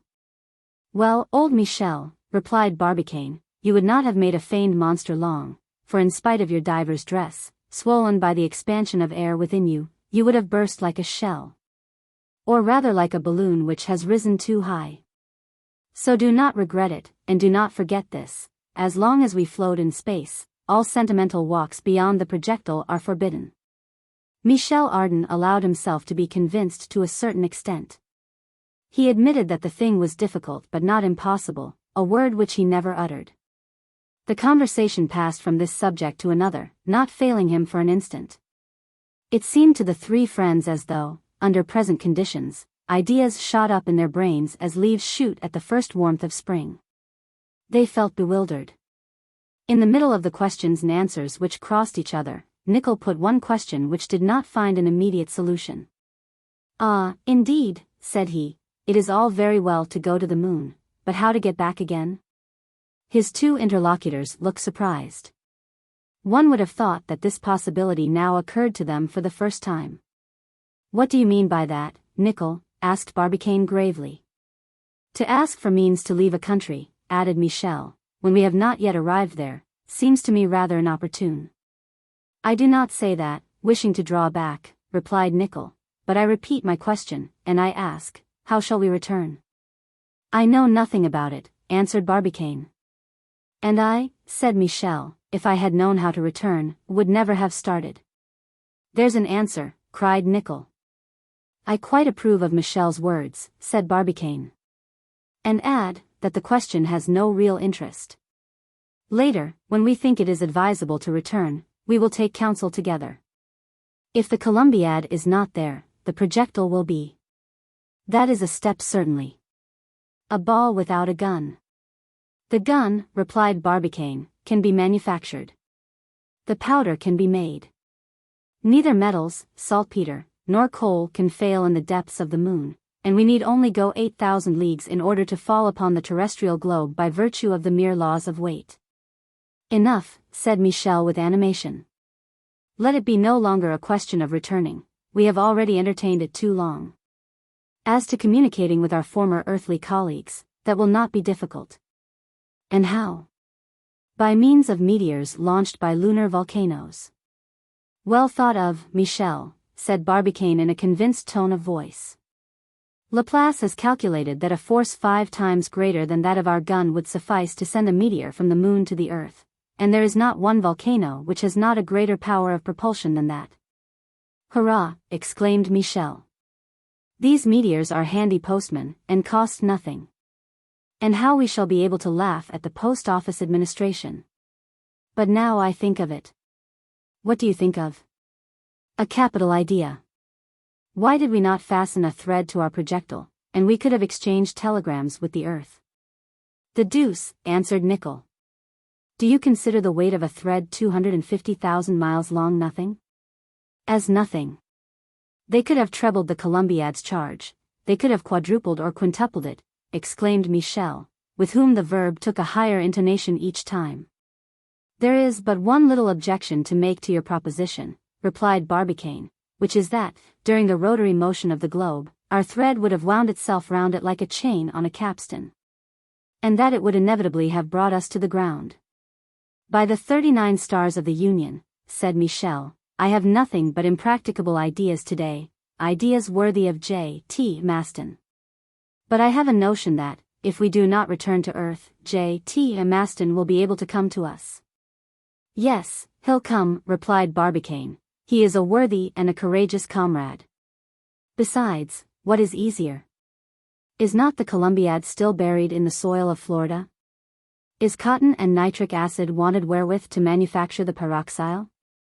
Will not the moon pass the zenith of Florida? In 18 years' time will she not occupy exactly the same place as today?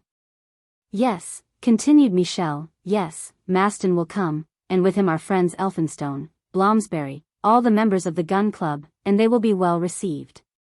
And by they will run trains of projectiles between the earth and the moon.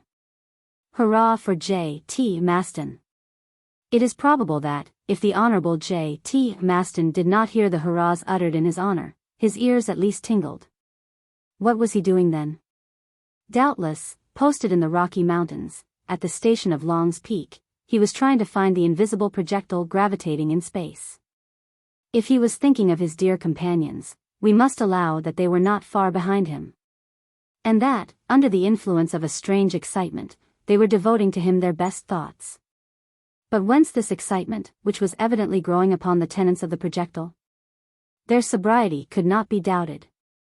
This strange irritation of the brain, must it be attributed to the peculiar circumstances under which they found themselves, to their proximity to the orb of night, from which only a few hours separated them? To some secret influence of the moon acting upon their nervous system? Their faces were as rosy as if they had been exposed to the roaring flames of an oven, their voices resounded in loud accents, their words escaped like a champagne cork driven out by carbonic acid. Their gestures became annoying, they wanted so much room to perform them, and, strange to say, they none of them noticed this great tension of the mind. Now, said Nicholl, in a short tone, now that I do not know whether we shall ever return from the moon, I want to know what we are going to do there. What we are going to do there? Replied Barbicane, stamping with his foot as if he was in a fencing saloon, I do not know. You do not know, exclaimed Michel, with a bellow which provoked a sonorous echo in the projectile. No, I have not even thought about it, retorted Barbicane, in the same loud tone. Well, I know, replied Michel. Speak, then, cried Nicholl, who could no longer contain the growling of his voice. I shall speak if it suits me, exclaimed Michel, seizing his companion's arms with violence. It must suit you, said Barbicane, with an eye on fire and a threatening hand. It was you who drew us into this frightful journey, and we want to know what for. Yes, said the captain, now that I do not know where I am going, I want to know why I am going. Why? exclaimed Michel, jumping a yard high. Why? To take possession of the moon in the name of the United States, to add a 40th state to the Union, to colonize the lunar regions, to cultivate them, to people them, to transport thither all the prodigies of art, of science, and industry. To civilize the Selenites, unless they are more civilized than we are, and to constitute them a republic, if they are not already one. And if there are no Selenites? Retorted Nicholl, who, under the influence of this unaccountable intoxication, was very contradictory. Who said that there were no Selenites? Exclaimed Michel in a threatening tone. I do, howled Nicholl. Captain, said Michel, do not repeat that insolence, or I will knock your teeth down your throat. The two adversaries were going to fall upon each other, and the incoherent discussion threatened to merge into a fight, when Barbicane intervened with one bound. Stop, miserable men, said he, separating his two companions. If there are no Selenites, we will do without them. Yes, exclaimed Michel, who was not particular, yes, we will do without them. We have only to make Selenites. Down with the Selenites. The empire of the moon belongs to us, said Nicholl. Let us three constitute the republic. I will be the Congress, cried Michel. And I the Senate, retorted Nicholl. And Barbicane, the president, howled Michel. Not a president elected by the nation, replied Barbicane. Very well, a president elected by the Congress, cried Michel, and as I am the Congress, you are unanimously elected. Hurrah! Hurrah! Hurrah! For President Barbicane, exclaimed Nicholl. Hip! Hip! Hip! Vociferated Michel Ardan. Then the President and the Senate struck up in a tremendous voice the popular song, Yankee Doodle, while from the Congress resounded the masculine tones of the Marseillaise. Then they struck up a frantic dance, with maniacal gestures, idiotic stampings, and somersaults like those of the boneless clowns in the circus. Diana, joining in the dance, and howling in her turn, jumped to the top of the projectile. An unaccountable flapping of wings was then heard amid most fantastic cock crows, while 5 or 6 hens fluttered like bats against the walls. Then the three traveling companions, acted upon by some unaccountable influence above that of intoxication, inflamed by the air which had set their respiratory apparatus on fire, fell motionless to the bottom of the projectile. Chapter 8. At 78,514 leagues. What had happened? Whence the cause of this singular intoxication, the consequences of which might have been very disastrous? A simple blunder of Michel's, which, fortunately, Nicholl was able to correct in time. After a perfect swoon, which lasted some minutes, the captain, recovering first, soon collected his scattered senses. Although he had breakfasted only 2 hours before, he felt a gnawing hunger, as if he had not eaten anything for several days. Everything about him, stomach and brain, were overexcited to the highest degree. He got up and demanded from Michel a supplementary repast. Michel, utterly done up, did not answer. Nicholl then tried to prepare some tea destined to help the absorption of a dozen sandwiches. He first tried to get some fire, and struck a match sharply. What was his surprise to see the sulphur shine with so extraordinary a brilliancy as to be almost unbearable to the eye. From the gas burner which he lit rose a flame equal to a jet of electric light. A revelation dawned on Nicholl's mind. That intensity of light, the physiological troubles which had arisen in him, the overexcitement of all his moral and quarrelsome faculties, he understood all. The oxygen, he exclaimed. And leaning over the air apparatus, he saw that the tap was allowing the colorless gas to escape freely, life-giving, but in its pure state producing the gravest disorders in the system. Michel had blunderingly opened the tap of the apparatus to the full. Nicholl hastened to stop the escape of oxygen with which the atmosphere was saturated, which would have been the death of the travelers, not by suffocation, but by combustion. An hour later, the air less charged with it restored the lungs to their normal condition. By degrees the three friends recovered from their intoxication. But they were obliged to sleep themselves sober over their oxygen as a drunkard does over his wine.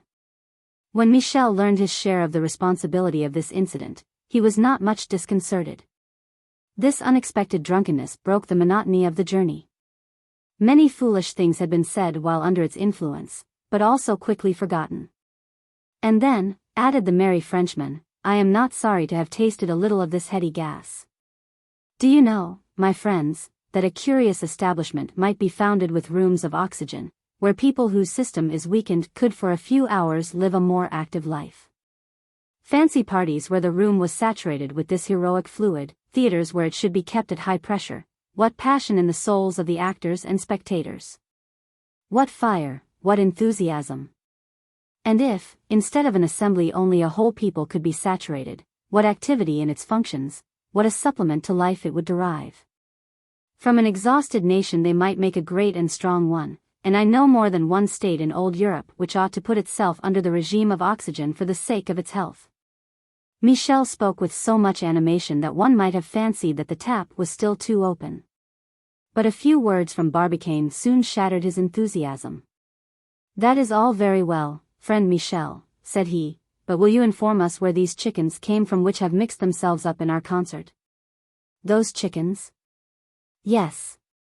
Indeed, 6 chickens and a fine cock were walking about, flapping their wings and chattering. Ah, the awkward things, exclaimed Michel. The oxygen has made them revolt. But what do you want to do with these chickens? Asked Barbicane. To acclimatize them in the moon, by Jove. Then why did you hide them? A joke, my worthy president, a simple joke, which has proved a miserable failure. I wanted to set them free on the lunar continent, without saying anything. Oh, what would have been your amazement on seeing these earthly winged animals pecking in your lunar fields? You rascal, you unmitigated rascal, replied Barbicane, you do not want oxygen to mount to the head. You are always what we were under the influence of the gas, you are always foolish. Ah, who says that we were not wise then, replied Michel Ardan. After this philosophical reflection, the three friends set about restoring the order of the projectile. Chickens and cock were reinstated in their coop. But while proceeding with this operation, Barbicane and his 2 companions had a most desired perception of a new phenomenon. From the moment of leaving the earth, their own weight, that of the projectile, and the objects it enclosed, had been subject to an increasing diminution. If they could not prove this loss of the projectile, a moment would arrive when it would be sensibly felt upon themselves and the utensils and instruments they used. It is needless to say that a scale would not show this loss. For the weight destined to weight the object would have lost exactly as much as the object itself, but a spring steelyard, for example, the tension of which was independent of the attraction, would have given a just estimate of this loss. We know that the attraction, otherwise called the weight, is in proportion to the densities of the bodies, and inversely as the squares of the distances. Hence this effect, if the Earth had been alone in space, if the other celestial bodies had been suddenly annihilated, the projectile, according to Newton's laws, would weigh less as it got farther from the Earth. But without ever losing its weight entirely, for the terrestrial attraction would always have made itself felt, at whatever distance. But, in reality, a time must come when the projectile would no longer be subject to the law of weight, after allowing for the other celestial bodies whose effect could not be set down as 0. Indeed, the projectile's course was being traced between the Earth and the Moon. As it distanced the Earth, the terrestrial attraction diminished, but the lunar attraction rose in proportion. There must come a point where these 2 attractions would neutralize each other, the projectile would possess weight no longer. If the Moon's and the Earth's densities had been equal, this point would have been at an equal distance between the 2 orbs. But taking the different densities into consideration, it was easy to reckon that this point would be situated at 47/60 ths of the whole journey, i.e., at 78,514 leagues from the Earth.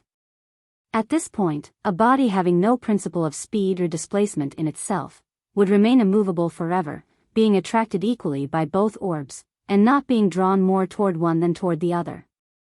Now if the projectile's impulsive force had been correctly calculated, it would attain this point without speed, having lost all trace of weight, as well as all the objects within it. What would happen then? 3 hypotheses presented themselves. 1. Either it would retain a certain amount of motion, and pass the point of equal attraction, and fall upon the Moon by virtue of the excess of the lunar attraction over the terrestrial. 2. Or, its speed failing, and unable to reach the point of equal attraction, it would fall upon the moon by virtue of the excess of the lunar attraction over the terrestrial. 3. Or, lastly, animated with sufficient speed to enable it to reach the neutral point, but not sufficient to pass it, it would remain forever suspended in that spot like the pretended tomb of Mahomet, between the zenith and the nadir. Such was their situation, and Barbicane clearly explained the consequences to his traveling companions, which greatly interested them.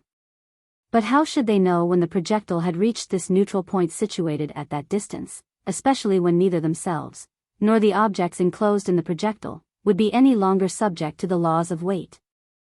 Up to this time, the travelers, while admitting that this action was constantly decreasing, had not yet become sensible to its total absence. But that day, about 11 o'clock in the morning, Nicholl having accidentally let a glass slip from his hand, the glass, instead of falling, remained suspended in the air. "Ah!" exclaimed Michel Ardan, "that is rather an amusing piece of natural philosophy." And immediately divers other objects, firearms and bottles, abandoned to themselves, held themselves up as by enchantment. Diana too, placed in space by Michel, reproduced, but without any trick, the wonderful suspension practiced by Caston and Robert Houdin. Indeed, the dog did not seem to know that she was floating in air. The three adventurous companions were surprised and stupefied, despite their scientific reasonings. They felt themselves being carried into the domain of wonders. They felt that weight was really wanting to their bodies. If they stretched out their arms, they did not attempt to fall. Their heads shook on their shoulders. Their feet no longer clung to the floor of the projectile. They were like drunken men having no stability in themselves. Fancy has depicted men without reflection, others without shadow. But here reality, by the neutralizations of attractive forces, produced men in whom nothing had any weight, and who weighed nothing themselves. Suddenly Michel, taking a spring, left the floor and remained suspended in the air, like Murillo's monk of the Cuisine d'Angers. The two friends joined him instantly, and all three formed a miraculous ascension in the center of the projectile. Is it to be believed? Is it probable? Is it possible? Exclaimed Michel, and yet it is so. Ah! If Raphael had seen us thus, what an assumption he would have thrown upon canvas. The assumption cannot last, replied Barbicane. If the projectile passes the neutral point, the lunar attraction will draw us to the moon. Then our feet will be upon the roof, replied Michel. No, said Barbicane, because the projectile's center of gravity is very low. It will only turn by degrees. Then all our portables will be upset from top to bottom, that is a fact. Calm yourself, Michel, replied Nicholl, no upset is to be feared. Not a thing will move, for the projectile's evolution will be imperceptible. Just so, continued Barbicane, and when it has passed the point of equal attraction, its base, being the heavier, will draw it perpendicularly to the moon. But, in order that this phenomenon should take place, we must have passed the neutral line. Past the neutral line, cried Michel, then let us do as the sailors do when they cross the equator.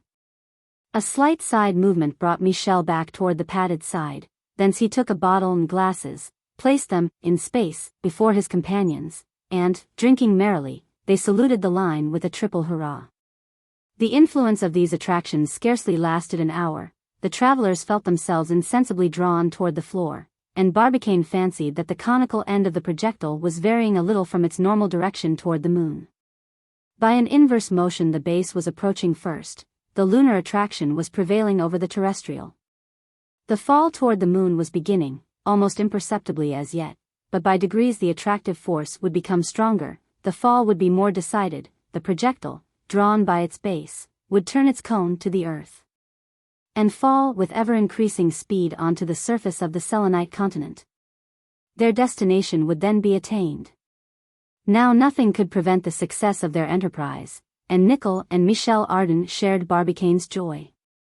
Then they chatted of all the phenomena which had astonished them one after the other, particularly the neutralization of the laws of weight.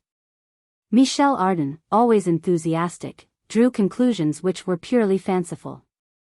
Ah, my worthy friends, he exclaimed, what progress we should make if on earth we could throw off some of that weight, some of that chain which binds us to her. It would be the prisoner set at liberty, no more fatigue of either arms or legs. Or, if it is true that in order to fly on the earth's surface, to keep oneself suspended in the air merely by the play of the muscles, there requires a strength 150 times greater than that which we possess, a simple act of volition, a caprice, would bear us into space, if attraction did not exist. Just so, said Nickel, smiling, if we could succeed in suppressing weight as they suppress pain by anesthesia, that would change the face of modern society.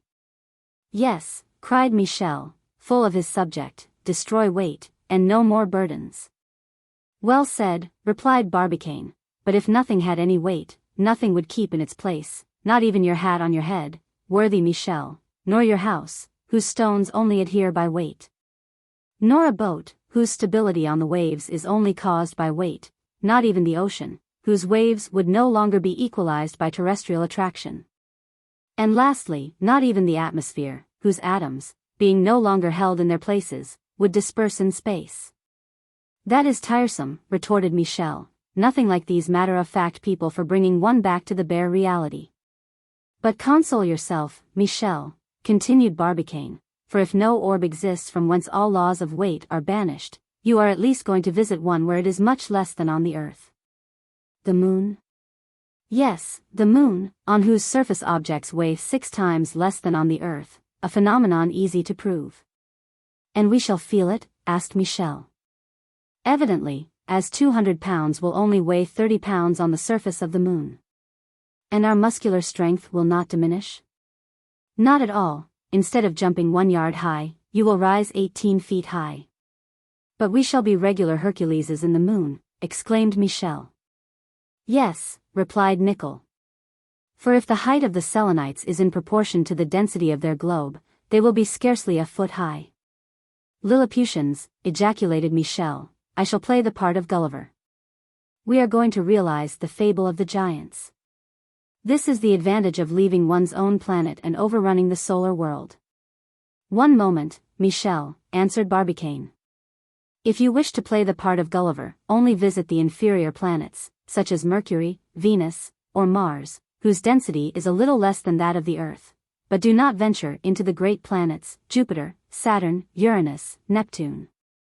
For there the order will be changed, and you will become Lilliputian. And in the Sun? In the Sun, if its density is 1,324,000 times greater, and the attraction is 27 times greater than on the surface of our globe, keeping everything in proportion, the inhabitants ought to be at least 200 feet high. By Jove, exclaimed Michel, I should be nothing more than a pygmy, a shrimp. Gulliver with the giants, said Nickel. Just so, replied Barbicane. And it would not be quite useless to carry some pieces of artillery to defend oneself. Good, replied Nickel, your projectiles would have no effect on the sun, they would fall back upon the earth after some minutes. That is a strong remark. It is certain, replied Barbicane. The attraction is so great on this enormous orb, that an object weighing 70,000 pounds on the earth would weigh but 1,920 pounds on the surface of the sun. If you were to fall upon it you would weigh, let me see, about 5,000 pounds, a weight which you would never be able to raise again. The devil, said Michel, one would want a portable crane. However, we will be satisfied with the moon for the present, there at least we shall cut a great figure. We will see about the sun by and by. Chapter 9. The consequences of a deviation. Barbicane had now no fear of the issue of the journey, at least as far as the projectile's impulsive force was concerned. Its own speed would carry it beyond the neutral line. It would certainly not return to Earth. It would certainly not remain motionless on the line of attraction.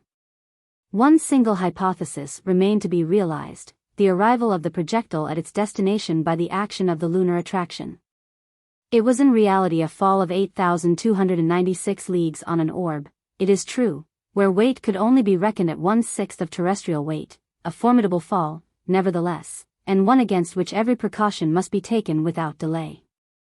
These precautions were of two sorts, some to deaden the shock when the projectile should touch the lunar soil, others to delay the fall, and consequently make it less violent.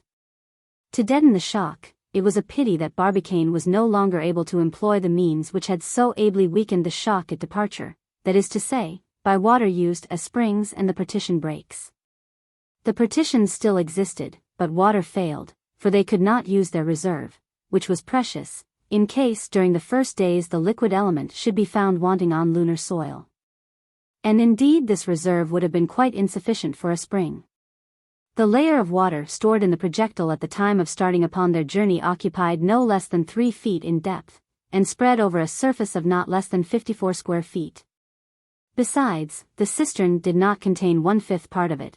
They must therefore give up this efficient means of deadening the shock of arrival. Happily, Barbicane, not content with employing water, had furnished the movable disc with strong spring plugs, destined to lessen the shock against the base after the breaking of the horizontal partitions. These plugs still existed. They had only to readjust them and replace the movable disc. Every piece, easy to handle, as their weight was now scarcely felt, was quickly mounted. The different pieces were fitted without trouble, it being only a matter of bolts and screws. Tools were not wanting, and soon the reinstated disc lay on steel plugs, like a table on its legs. One inconvenience resulted from the replacing of the disc: the lower window was blocked up. Thus it was impossible for the travelers to observe the moon from that opening while they were being precipitated perpendicularly upon her, but they were obliged to give it up. Even by the side openings they could still see vast lunar regions, as an aeronaut sees the Earth from his car. This replacing of the disc was at least an hour's work. It was past 12 when all preparations were finished. Barbicane took fresh observations on the inclination of the projectile, but to his annoyance it had not turned over sufficiently for its fall. It seemed to take a curve parallel to the lunar disk.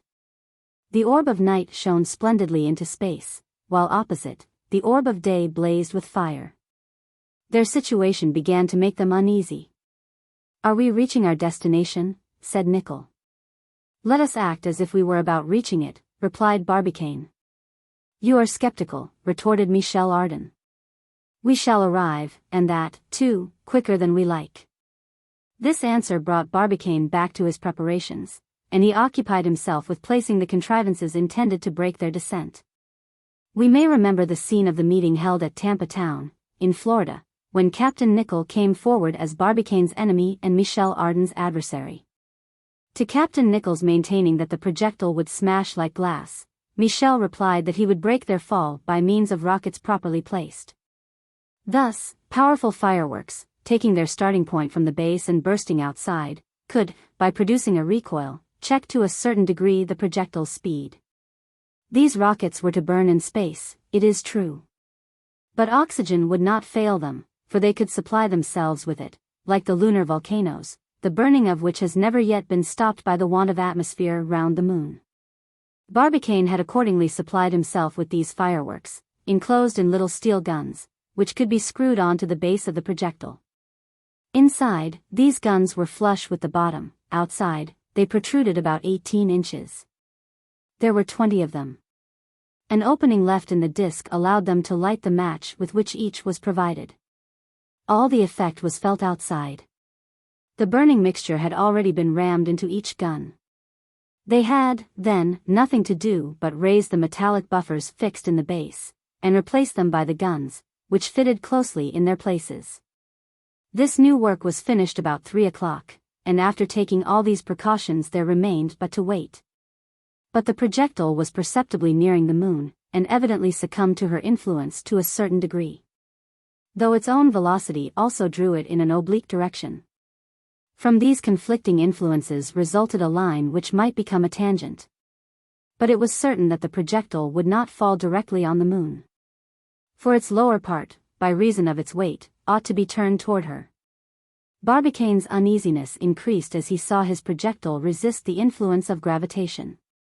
The unknown was opening before him, the unknown in interplanetary space. The man of science thought he had foreseen the only 3 hypotheses possible: the return to the Earth, the return to the moon, or stagnation on the neutral line. And here a 4th hypothesis, big with all the terrors of the infinite, surged up inopportunely. To face it without flinching, one must be a resolute savant like Barbicane, a phlegmatic being like Nicholl, or an audacious adventurer like Michel Ardan. conversation was started upon this subject. Other men would have considered the question from a practical point of view. They would have asked themselves whither their projectile carriage was carrying them. Not so with these. They sought for the cause which produced this effect. So we have become diverted from our route, said Michel. But why? I very much fear, answered Nicholl, that, in spite of all precautions taken, the Columbiad was not fairly pointed. An error, however small, would be enough to throw us out of the moon's attraction. Then they must have aimed badly, asked Michel. I do not think so, replied Barbicane. The perpendicularity of the gun was exact, its direction to the zenith of the spot incontestable, and the moon passing to the zenith of the spot, we ought to reach it at the full. There is another reason, but it escapes me. Are we not arriving too late? Asked Nicholl. Too late, said Barbicane. Yes, continued Nicholl. The Cambridge Observatory's note says that the transit ought to be accomplished in 97 hours 13 minutes and 20 seconds. Which means to say, that sooner the moon will not be at the point indicated, and later it will have passed it. True, replied Barbicane. But we started the 1st of December, at 13 minutes and 25 seconds to 11 at night. And we ought to arrive on the 5th at midnight, at the exact moment when the moon would be full, and we are now at the 5th of December. It is now 3:30 in the evening, 8:30 ought to see us at the end of our journey. Why do we not arrive? Might it not be an excess of speed, answered Nicholl, for we know now that its initial velocity was greater than they supposed. No. 100 times, no, replied Barbicane. An excess of speed, if the direction of the projectile had been right, would not have prevented us reaching the moon. No, there has been a deviation. We have been turned out of our course. By whom? By what? Asked Nicholl. I cannot say, replied Barbicane. Very well, then, Barbicane, said Michel, do you wish to know my opinion on the subject of finding out this deviation? Speak. I would not give $50 to know it. That we have deviated is a fact. Where we are going matters little, we shall soon see. Since we are being borne along in space, we shall end by falling into some center of attraction or other. Michel Ardan's indifference did not content Barbicane. Not that he was uneasy about the future, but he wanted to know at any cost why his projectile had deviated. But the projectile continued its course sideways to the moon, and with it the mass of things thrown out. Barbicane could even prove, by the elevations which served as landmarks upon the moon, which was only 2,000 leagues distant, that its speed was becoming uniform, fresh proof that there was no fall. Its impulsive force still prevailed over the lunar attraction, but the projectile's course was certainly bringing it nearer to the moon, and they might hope that at a nearer point the weight, predominating, would cause a decided fall. The three friends, having nothing better to do, continued their observations, but they could not yet determine the topographical position of the satellite. Every relief was leveled under the reflection of the solar rays.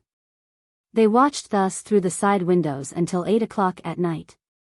The moon had grown so large in their eyes that it filled half of the firmament. The sun on one side, and the orb of night on the other, flooded the projectile with light. At that moment Barbicane thought he could estimate the distance which separated them from their aim at no more than 700 leagues. The speed of the projectile seemed to him to be more than 200 yards, or about 170 leagues a second. Under the centripetal force, the base of the projectile tended toward the moon, but the centrifugal still prevailed. And it was probable that its rectilineal course would be changed to a curve of some sort, the nature of which they could not at present determine. Barbicane was still seeking the solution of his insoluble problem. Hours passed without any result. The projectile was evidently nearing the moon, but it was also evident that it would never reach her. As to the nearest distance at which it would pass her, that must be the result of two forces, attraction and repulsion, affecting its motion. I ask but one thing, said Michel, that we may pass near enough to penetrate her secrets. Cursed be the thing that has caused our projectile to deviate from its course, cried Nicholl. And, as if a light had suddenly broken in upon his mind, Barbicane answered, then cursed be the meteor which crossed our path. What? Said Michel Ardan. What do you mean? Exclaimed Nicholl. I mean, said Barbicane in a decided tone, I mean that our deviation is owing solely to our meeting with this erring body. But it did not even brush us as it passed, said Michel. What does that matter? Its mass, compared to that of our projectile, was enormous, and its attraction was enough to influence our course. So little, cried Nicholl. Yes, Nicholl. But however little it might be, replied Barbicane, in a distance of 84,000 leagues, it wanted no more to make us miss the moon. Chapter 10. The Observers of the Moon. Barbicane had evidently hit upon the only plausible reason of this deviation. However slight it might have been, it had sufficed to modify the course of the projectile. It was a fatality.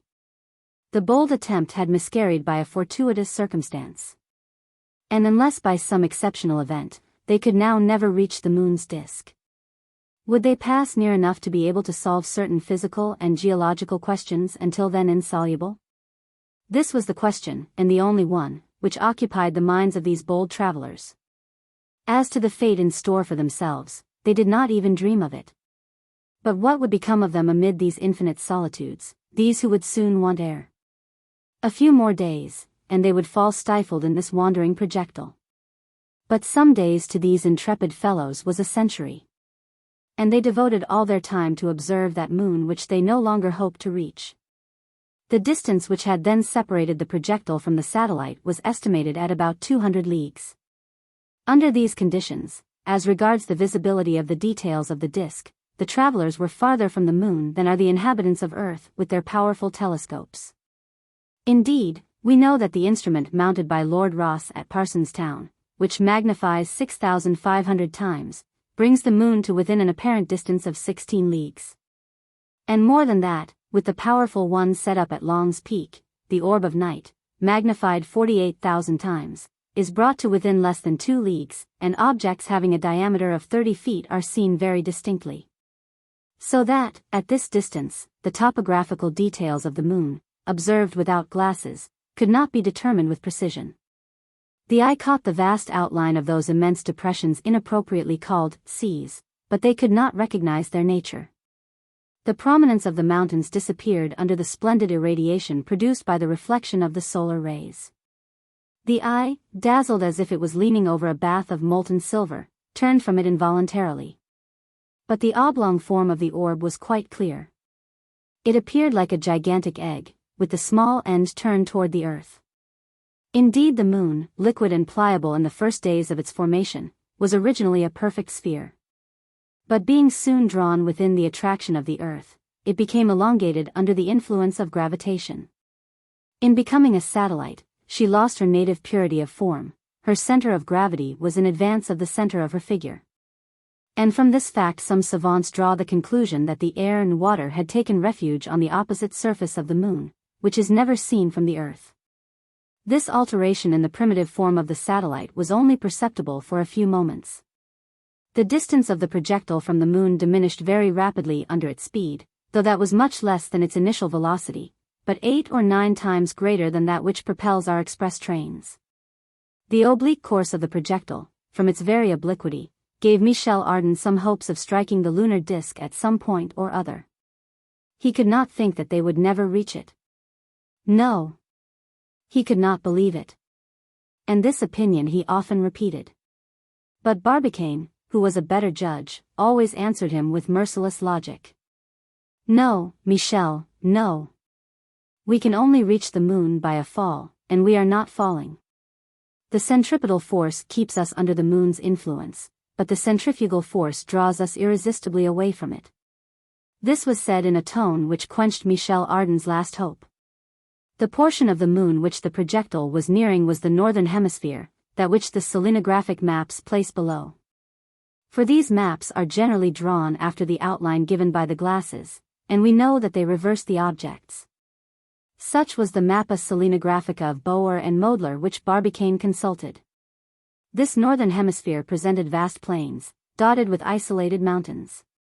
At midnight the moon was full.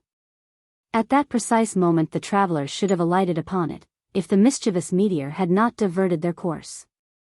The orb was exactly in the condition determined by the Cambridge Observatory. It was mathematically at its perigee, and at the zenith of the 28th parallel. An observer placed at the bottom of the enormous Columbiad, pointed perpendicularly to the horizon, would have framed the moon in the mouth of the gun. A straight line drawn through the axis of the piece would have passed through the center of the orb of night. It is needless to say, that during the night of the 5th to 6th of December, the travelers took not an instant's rest. Could they close their eyes when so near this new world? No. All their feelings were concentrated in one single thought: see.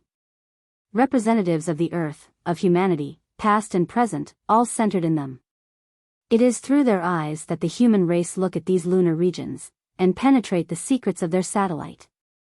A strange emotion filled their hearts as they went from one window to the other.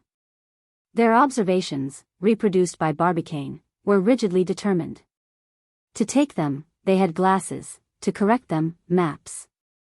As regards the optical instruments at their disposal, they had excellent marine glasses specially constructed for this journey. They possessed magnifying powers of 100. They would thus have brought the moon to within a distance, apparent, of less than 2,000 leagues from the earth. But then, at a distance which for 3 hours in the morning did not exceed 65 miles, and in a medium free from all atmospheric disturbances, these instruments could reduce the lunar surface to within less than 1,500 yards. Chapter 11. Fancy and Reality. "Have you ever seen the moon?" asked a professor, ironically, of one of his pupils. "No, sir," replied the pupil, still more ironically, "but I must say I have heard it spoken of." In one sense, the pupil's witty answer might be given by a large majority of sublunary beings. How many people have heard speak of the moon who have never seen it, at least through a glass or a telescope? How many have never examined the map of their satellite? In looking at a selenographic map, one peculiarity strikes us. Contrary to the arrangement followed for that of the Earth and Mars, the continents occupy more particularly the southern hemisphere of the lunar globe. These continents do not show such decided, clear, and regular boundary lines as South America, Africa, and the Indian Peninsula. Their angular, capricious, and deeply indented coasts are rich in gulfs and peninsulas. They remind one of the confusion in the islands of the Sound, where the land is excessively indented. If navigation ever existed on the surface of the moon, it must have been wonderfully difficult and dangerous. And we may well pity the Selenite sailors and hydrographers, the former, when they came upon these perilous coasts, the latter when they took the soundings of its stormy banks. We may also notice that, on the lunar sphere, the South Pole is much more continental than the North Pole. On the latter, there is but one slight strip of land separated from other continents by vast seas. Toward the south, continents clothe almost the whole of the hemisphere. It is even possible that the Selenites have already planted the flag on one of their poles, while Franklin, Ross, Kane, Dumont, d'Urville, and Lambert have never yet been able to attain that unknown point of the terrestrial globe. As to islands, they are numerous on the surface of the moon. Nearly all oblong or circular, and as if traced with the compass, they seem to form one vast archipelago, equal to that charming group lying between Greece and Asia Minor, and which mythology in ancient times adorned with most graceful legends. Involuntarily the names of Naxos, Tenedos, and Carpathos rise before the mind, and we seek vainly for Ulysses' vessel or the clipper of the Argonauts. So at least it was in Michel Ardan's eyes. To him it was a Grecian archipelago that he saw on the map. To the eyes of his matter-of-fact companions, the aspect of these coasts recalled rather the parcelled-out land of New Brunswick and Nova Scotia, and where the Frenchman discovered traces of the heroes of fable. These Americans were marking the most favorable points for the establishment of stores in the interests of lunar commerce and industry. After wandering over these vast continents, the eye is attracted by the still greater seas. Not only their formation, but their situation and aspect remind one of the terrestrial oceans. But again, as on Earth, these seas occupy the greater portion of the globe. But in point of fact, these are not liquid spaces, but plains, the nature of which the travelers hoped soon to determine. Astronomers, we must allow, have graced these pretended seas with at least odd names, which science has respected up to the present time. Michel Ardan was right when he compared this map to a tendre card, got up by a Scuderi or a Cyrano de Bergerac. Only, said he, it is no longer the sentimental card of the 17th century, it is the card of life, very neatly divided into two parts, one feminine, the other masculine, the right hemisphere for woman, the left for man. In speaking thus, Michel made his prosaic companions shrug their shoulders. Barbicane and Nicholl looked upon the lunar map from a very different point of view to that of their fantastic friend. Nevertheless, their fantastic friend was a little in the right. Judge for yourselves. In the left hemisphere stretches the sea of clouds, where human reason is so often shipwrecked. Not far off lies the sea of rains, fed by all the fever of existence. Near this is the sea of storms, where man is ever fighting against his passions, which too often gain the victory. Then, worn out by deceit, treasons, infidelity, and the whole body of terrestrial misery, what does he find at the end of his career? That vast sea of humors, barely softened by some drops of the waters from the Gulf of Dew. Clouds, rain, storms, and humors, does the life of man contain aught but these? And is it not summed up in these 4 words? The right hemisphere, dedicated to the ladies, encloses smaller seas, whose significant names contain every incident of a feminine existence. There is the Sea of Serenity, over which the young girl bends. The Lake of Dreams, reflecting a joyous future, the Sea of Nectar, with its waves of tenderness and breezes of love, the Sea of Fruitfulness, the Sea of Crises, then the Sea of Vapors, whose dimensions are perhaps a little too confined. And lastly, that vast Sea of Tranquility, in which every false passion, every useless dream, every unsatisfied desire is at length absorbed, and whose waves emerge peacefully into the lake of death. What a strange succession of names! What a singular division of the moon's 2 hemispheres, joined to one another like man and woman, and forming that sphere of life carried into space. And was not the fantastic Michel right in thus interpreting the fancies of the ancient astronomers? But while his imagination thus roved over the seas, his grave companions were considering things more geographically. They were learning this new world by heart. They were measuring angles and diameters. Chapter 12. Orographic Details. The course taken by the projectile, as we have before remarked, was bearing it toward the moon's northern hemisphere. The travelers were far from the central point which they would have struck, had their course not been subject to an irremediable deviation. It was past midnight. And Barbicane then estimated the distance at 750 miles, which was a little greater than the length of the lunar radius, and which would diminish as it advanced nearer to the North Pole. The projectile was then not at the altitude of the equator, but across the 10th parallel, and from that latitude, carefully taken on the map to the pole, Barbicane and his 2 companions were able to observe the moon under the most favorable conditions. Indeed, by means of glasses, the above-named distance was reduced to little more than 14 miles. The telescope of the Rocky Mountains brought the moon much nearer, but the terrestrial atmosphere singularly lessened its power. Thus Barbicane, posted in his projectile, with the glasses to his eyes, could seize upon details which were almost imperceptible to earthly observers. "My friends," said the president, in a serious voice, "I do not know whither we are going. I do not know if we shall ever see the terrestrial globe again. Nevertheless, let us proceed as if our work would one day be useful to our fellow men. Let us keep our minds free from every other consideration. We are astronomers. And this projectile is a room in the Cambridge University, carried into space. Let us make our observations." This said, work was begun with great exactness. And they faithfully reproduced the different aspects of the moon, at the different distances which the projectile reached. At the time that the projectile was as high as the 10th parallel, north latitude, it seemed rigidly to follow the 20th degree, east longitude. We must here make one important remark with regard to the map by which they were taking observations. In the selenographical maps where, on account of the reversing of the objects by the glasses, the south is above and the north below, it would seem natural that, on account of that inversion, the east should be to the left hand, and the west to the right. But it is not so. If the map were turned upside down, showing the moon as we see her, the east would be to the left, and the west to the right, contrary to that which exists on terrestrial maps. The following is the reason of this anomaly. Observers in the northern hemisphere, say in Europe, see the moon in the south, according to them.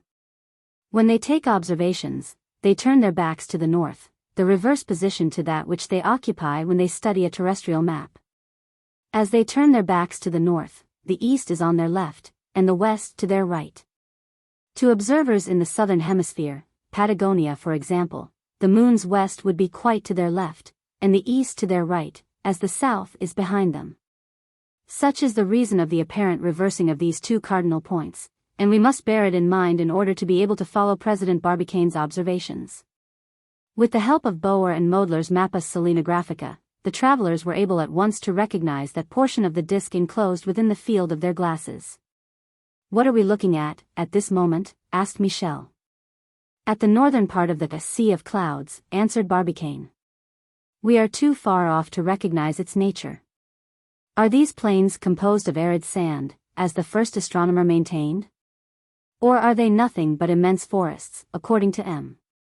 Warren de la Rue's opinion, who gives the moon an atmosphere, though a very low and a very dense one? That we shall know by and by. We must affirm nothing until we are in a position to do so. This Sea of Clouds is rather doubtfully marked out upon the maps.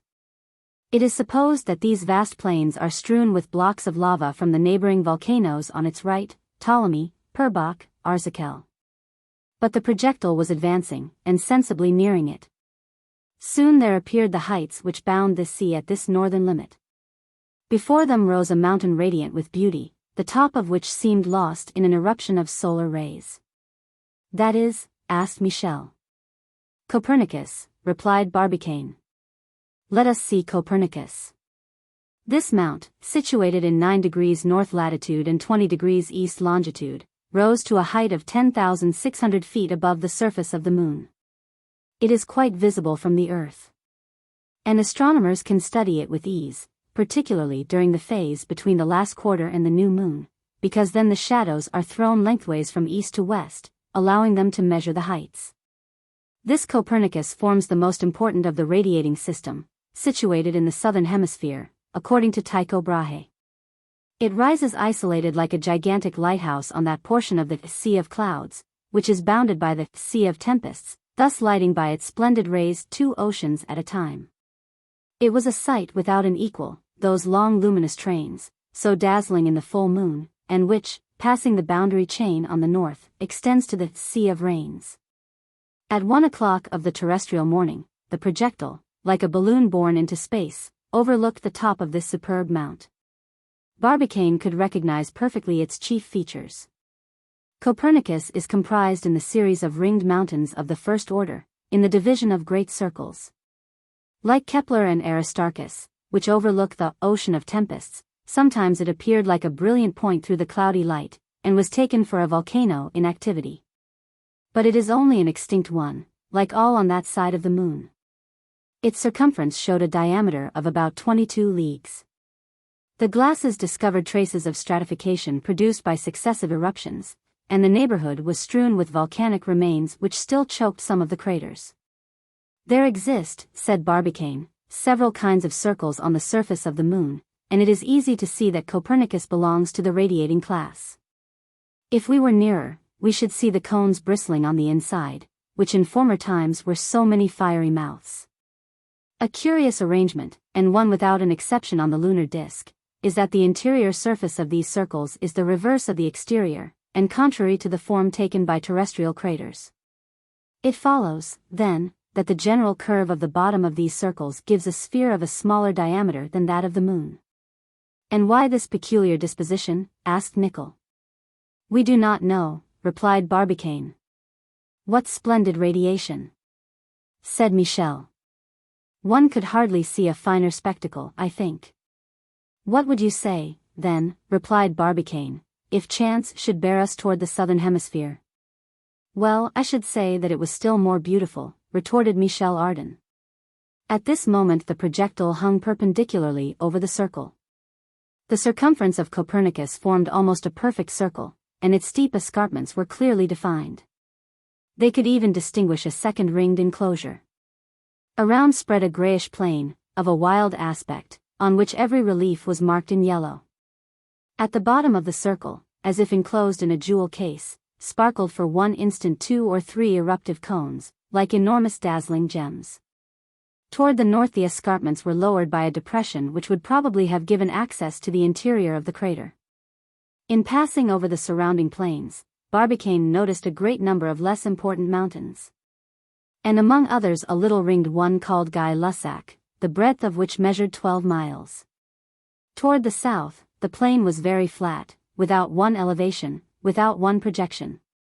Toward the north, on the contrary, till where it was bounded by the Sea of Storms, it resembled a liquid surface agitated by a storm, of which the hills and hollows formed a succession of waves suddenly congealed. Over the whole of this, and in all directions, lay the luminous lines, all converging to the summit of Copernicus. The travelers discussed the origin of these strange rays. But they could not determine their nature any more than terrestrial observers.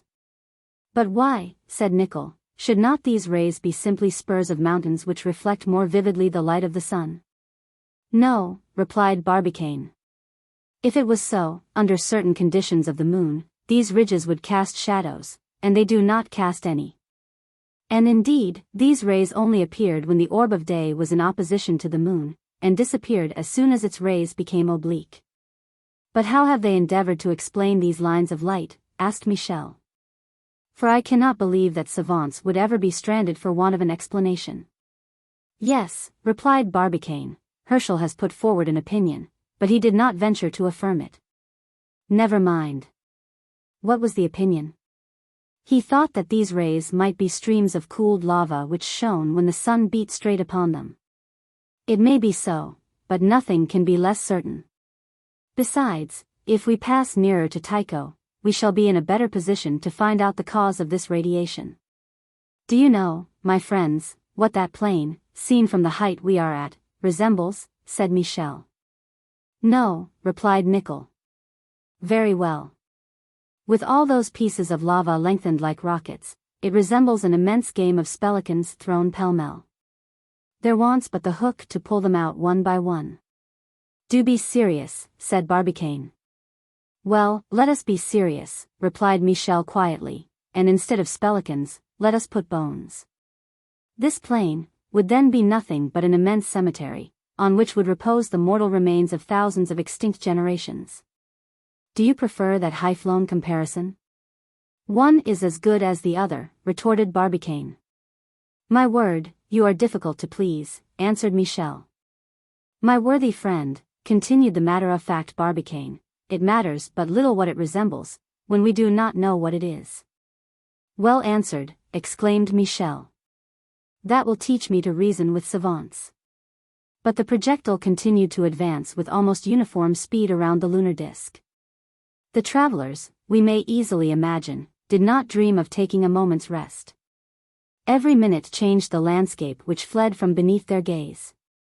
About 1:30 in the morning, they caught a glimpse of the tops of another mountain. Barbicane, consulting his map, recognized Eratosthenes. It was a ringed mountain 9,000 feet high, and one of those circles so numerous on this satellite. With regard to this, Barbicane related Kepler's singular opinion on the formation of circles. According to that celebrated mathematician, these crater-like cavities had been dug by the hand of man. For what purpose? Asked Nicholl. For a very natural one, replied Barbicane. The Selenites might have undertaken these immense works and dug these enormous holes for a refuge and shield from the solar rays which beat upon them during 15 consecutive days. The Selenites are not fools, said Michel. A singular idea, replied Nicholl, but it is probable that Kepler did not know the true dimensions of these circles, for the digging of them would have been the work of giants quite impossible for the Selenites. Why? If weight on the moon's surface is 6 times less than on the earth, said Michel. But if the Selenites are 6 times smaller, retorted Nicholl. And if there are no Selenites, added Barbicane. This put an end to the discussion. Soon Eratosthenes disappeared under the horizon without the projectile being sufficiently near to allow close observation. This mountain separated the Apennines from the Carpathians. In the lunar orography they have discerned some chains of mountains, which are chiefly distributed over the northern hemisphere. Some, however, occupy certain portions of the southern hemisphere also. About 2 o'clock in the morning Barbicane found that they were above the 20th lunar parallel. The distance of the projectile from the moon was not more than 600 miles. Barbicane, now perceiving that the projectile was steadily approaching the lunar disk, did not despair, if not of reaching her, at least of discovering the secrets of her configuration. Chapter 13. Lunar Landscapes. At 2:30 in the morning, the projectile was over the 13th lunar parallel and at the effective distance of 500 miles, reduced by the glasses to 5. It still seemed impossible, however, that it could ever touch any part of the disk. Its motive speed, comparatively so moderate, was inexplicable to President Barbicane. At that distance from the moon it must have been considerable, to enable it to bear up against her attraction. Here was a phenomenon the cause of which escaped them again. Besides, time failed them to investigate the cause. All lunar relief was defiling under the eyes of the travelers, and they would not lose a single detail. Under the glasses the disk appeared at the distance of 5 miles. What would an aeronaut, borne to this distance from the earth, distinguish on its surface? We cannot say, since the greatest ascension has not been more than 25,000 feet. This, however, is an exact description of what Barbicane and his companions saw at this height. Large patches of different colors appeared on the disk. Selenographers are not agreed upon the nature of these colors. There are several, and rather vividly marked. Julius Schmidt pretends that, if the terrestrial oceans were dried up, a selenite observer could not distinguish on the globe a greater diversity of shades between the oceans and the continental plains than those on the moon present to a terrestrial observer. According to him, the color common to the vast plains known by the name of seas is a dark gray mixed with green and brown. Some of the large craters present the same appearance. Barbicane knew this opinion of the German selenographer, an opinion shared by Boer and Moedler. Observation has proved that right was on their side, and not on that of some astronomers who admit the existence of only gray on the moon's surface. In some parts green was very distinct, such as springs, according to Julius Schmidt, from the seas of Serenity and Humors. Barbicane also noticed large craters, without any interior cones, which shed a bluish tint similar to the reflection of a sheet of steel freshly polished. These colors belonged really to the lunar disk, and did not result, as some astronomers say, either from the imperfection in the objective of the glasses or from the interposition of the terrestrial atmosphere. Not a doubt existed in Barbicane's mind with regard to it, as he observed it through space, and so could not commit any optical error. He considered the establishment of this fact as an acquisition to science. Now, were these shades of green, belonging to tropical vegetation, kept up by a low dense atmosphere? He could not yet say. Farther on, he noticed a reddish tint, quite defined. The same shade had before been observed at the bottom of an isolated enclosure, known by the name of Lichtenberg's Circle, which is situated near the Hercynian Mountains, on the borders of the moon, but they could not tell the nature of it. They were not more fortunate with regard to another peculiarity of the disk, for they could not decide upon the cause of it. Michel Ardan was watching near the president, when he noticed long white lines, vividly lighted up by the direct rays of the sun. It was a succession of luminous furrows, very different from the radiation of Copernicus not long before. They ran parallel with each other. Michel, with his usual readiness, hastened to exclaim, "Look there! Cultivated fields!" "Cultivated fields," replied Nicholl, shrugging his shoulders. "Plowed, at all events," retorted Michel Ardan. "But what laborers those selenites must be, and what giant oxen they must harness to their plow to cut such furrows." "They are not furrows," said Barbicane, "they are rifts." "Rifts?" "Stuff," replied Michel mildly. "But what do you mean by rifts in the scientific world?" Barbicane immediately enlightened his companion as to what he knew about lunar rifts. He knew that they were a kind of furrow found on every part of the disk which was not mountainous. That these furrows, generally isolated, measured from 400 to 500 leagues in length, that their breadth varied from 1,000 to 1,500 yards, and that their borders were strictly parallel. But he knew nothing more either of their formation or their nature. Barbicane, through his glasses, observed these rifts with great attention. He noticed that their borders were formed of steep declivities. They were long parallel ramparts, and with some small amount of imagination he might have admitted the existence of long lines of fortifications, raised by Selenite engineers. Of these different rifts some were perfectly straight, as if cut by a line, others were slightly curved, though still keeping their borders parallel, some crossed each other, some cut through craters. Here they wound through ordinary cavities, such as Posidonius or Patavius, there they wound through the seas, such as the Sea of Serenity.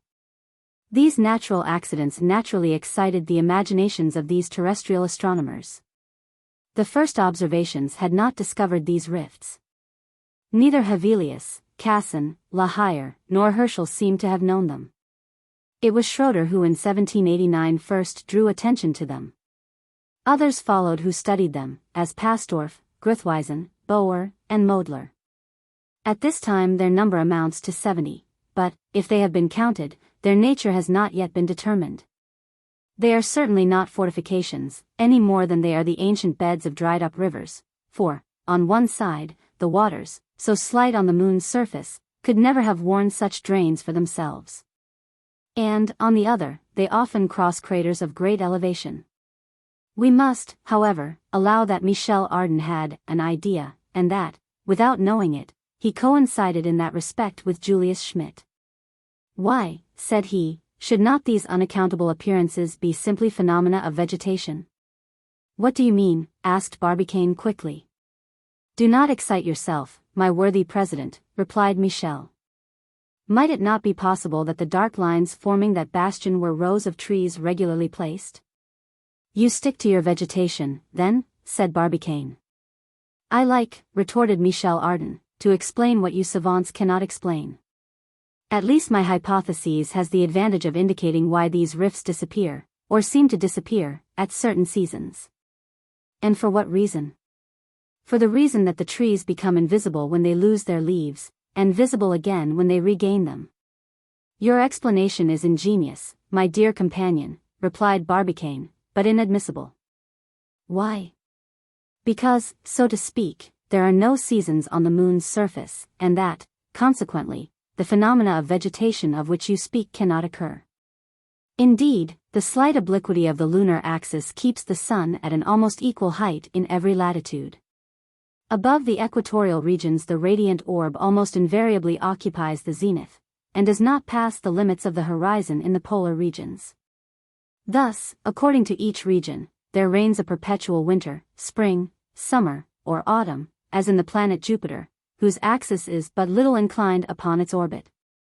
What origin do they attribute to these rifts? That is a question difficult to solve. They are certainly anterior to the formation of craters and circles, for several have introduced themselves by breaking through their circular ramparts. Thus it may be that, contemporary with the later geological epochs, they are due to the expansion of natural forces. But the projectile had now attained the 40th degree of lunar latitude, at a distance not exceeding 40 miles. Through the glasses objects appeared to be only 4 miles distant. At this point, under their feet, rose Mount Helicon, 1,520 feet high, and round about the left rose moderate elevations, enclosing a small portion of the Sea of Rains, under the name of the Gulf of Iris. The terrestrial atmosphere would have to be 170 times more transparent than it is, to allow astronomers to make perfect observations on the moon's surface. But in the void in which the projectile floated no fluid interposed itself between the eye of the observer and the object observed. And more, Barbicane found himself carried to a greater distance than the most powerful telescopes had ever done before, either that of Lord Rosse or that of the Rocky Mountains. He was, therefore, under extremely favorable conditions for solving that great question of the habitability of the moon, but the solution still escaped him. He could distinguish nothing but desert beds, immense plains, and toward the north, arid mountains. Not a work betrayed the hand of man, not a ruin marked his course, not a group of animals was to be seen indicating life, even in an inferior degree. In no part was there life, in no part was there an appearance of vegetation. Of the three kingdoms which share the terrestrial globe between them, one alone was represented on the lunar, and that the mineral. "Ah, indeed," said Michel Ardan, a little out of countenance. "Then you see no one?" "No," answered Nickel, "up to this time, not a man, not an animal, not a tree. After all, whether the atmosphere has taken refuge at the bottom of cavities, in the midst of the circles, or even on the opposite face of the moon, we cannot decide. Besides," added Barbicane, "even to the most piercing eye a man cannot be distinguished farther than 3.5 miles off, so that, if there are any Selenites, they can see our projectile, but we cannot see them." Toward 4 in the morning, at the height of the 50th parallel, the distance was reduced to 300 miles. To the left ran a line of mountains capriciously shaped, lying in the full light. To the right, on the contrary, lay a black hollow resembling a vast well, unfathomable and gloomy, drilled into the lunar soil. This hole was the Black Lake.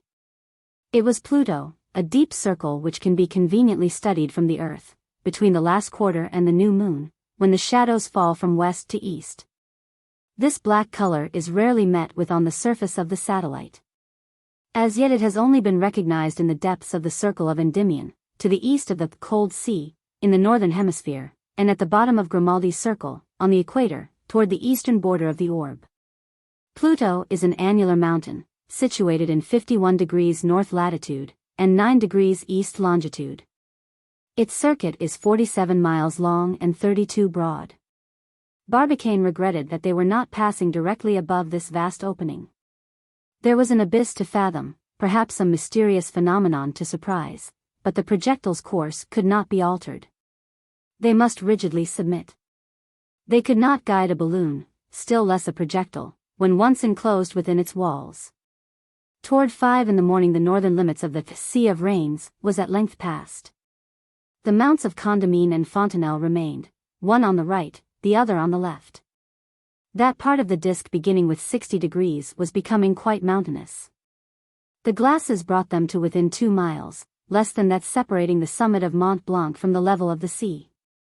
The whole region was bristling with spikes and circles.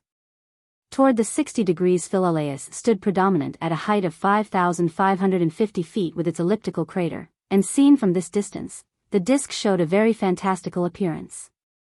Landscapes were presented to the eye under very different conditions from those on the Earth, and also very inferior to them. The moon having no atmosphere, the consequences arising from the absence of this gaseous envelope have already been shown. No twilight on her surface. Night following day and day following night with the suddenness of a lamp which is extinguished or lighted amid profound darkness. No transition from cold to heat, the temperature falling in an instant from boiling point to the cold of space. Another consequence of this want of air is that absolute darkness reigns where the sun's rays do not penetrate. That which on earth is called diffusion of light, that luminous matter which the air holds in suspension, which creates the twilight and the daybreak, which produces the umbra and penumbra, and all the magic of chiaroscuro, does not exist on the moon. Hence the harshness of contrasts, which only admit of 2 colors, black and white. If a Selenite were to shade his eyes from the sun's rays, the sky would seem absolutely black, and the stars would shine to him as on the darkest night. Judge of the impression produced on Barbicane and his 3 friends by this strange scene. Their eyes were confused. They could no longer grasp the respective distances of the different planes.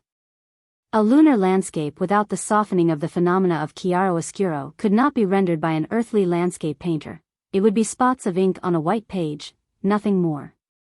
This aspect was not altered even when the projectile, at the height of 80 degrees, was only separated from the moon by a distance of 50 miles. Nor even when, at 5 in the morning, it passed at less than 25 miles from the mountain of Gioja, a distance reduced by the glasses to 1/4 of a mile. It seemed as if the moon might be touched by the hand. It seemed impossible that, before long, the projectile would not strike her, if only at the North Pole, the brilliant arch of which was so distinctly visible on the black sky. Michel Ardan wanted to open one of the scuttles and throw himself onto the moon's surface. A very useless attempt. For if the projectile could not attain any point whatever of the satellite, Michel, carried along by its motion, could not attain it either. At that moment, at 6 o'clock, the lunar pole appeared. The disk only presented to the traveler's gaze one half brilliantly lit up, while the other disappeared in the darkness. Suddenly the projectile passed the line of demarcation between intense light and absolute darkness, and was plunged in profound night. Chapter 14. The night of 354 hours and a half. At the moment when this phenomenon took place so rapidly, the projectile was skirting the moon's north pole at less than 25 miles distance. Some seconds had sufficed to plunge it into the absolute darkness of space. The transition was so sudden, without shade, without gradation of light, without attenuation of the luminous waves, that the orb seemed to have been extinguished by a powerful blow. Melted, disappeared. Michel Ardan exclaimed, aghast. Indeed, there was neither reflection nor shadow. Nothing more was to be seen of that disk, formerly so dazzling. The darkness was complete, and rendered even more so by the rays from the stars. It was that blackness in which the lunar nights are ensteeped, which lasts 354 hours and a half at each point of the disk, a long night resulting from the equality of the translatory and rotary movements of the moon. The projectile, emerged in the conical shadow of the satellite, experienced the action of the solar rays no more than any of its invisible points. In the interior, the obscurity was complete. They could not see each other. Hence the necessity of dispelling the darkness. However desirous Barbicane might be to husband the gas, the reserve of which was small, he was obliged to ask from it a fictitious light, an expensive brilliancy which the sun then refused. "Devil take the radiant orb," exclaimed Michel Ardan, "which forces us to expend gas, instead of giving us his rays gratuitously." "Do not let us accuse the sun," said Nicholl, "it is not his fault, but that of the moon, which has come and placed herself like a screen between us and it." "It is the sun," continued Michel. "It is the moon," retorted Nicholl. An idle dispute, which Barbicane put an end to by saying, "My friends, it is neither the fault of the sun nor of the moon, it is the fault of the projectile, which, instead of rigidly following its course, has awkwardly missed it. To be more just, it is the fault of that unfortunate meteor which has so deplorably altered our first direction." "Well," replied Michel Ardan, "as the matter is settled, let us have breakfast. After a whole night of watching it is fair to build ourselves up a little." This proposal meeting with no contradiction, Michel prepared the repast in a few minutes. But they ate for eating's sake, they drank without toasts, without hurrahs.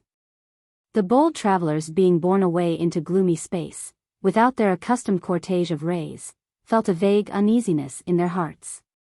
The strange shadow so dear to Victor Hugo's pen bound them on all sides.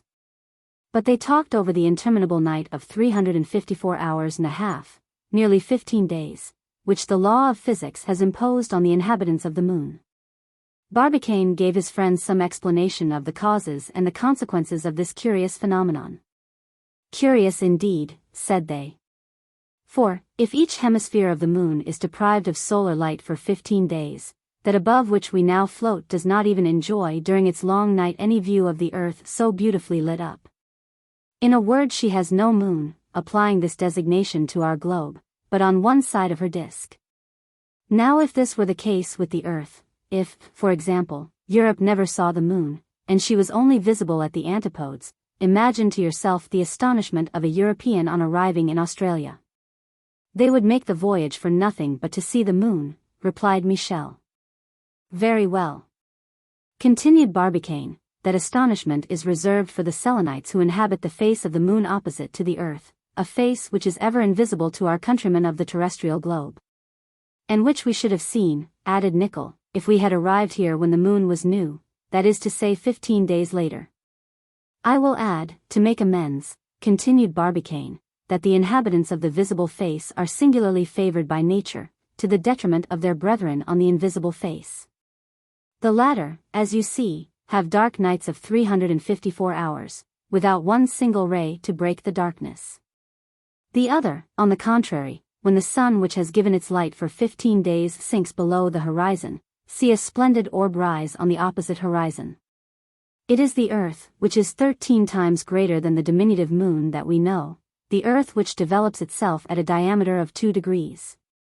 And which sheds a light 13 times greater than that qualified by atmospheric strata, the earth which only disappears at the moment when the sun reappears in its turn. Nicely worded, said Michel, slightly academical perhaps.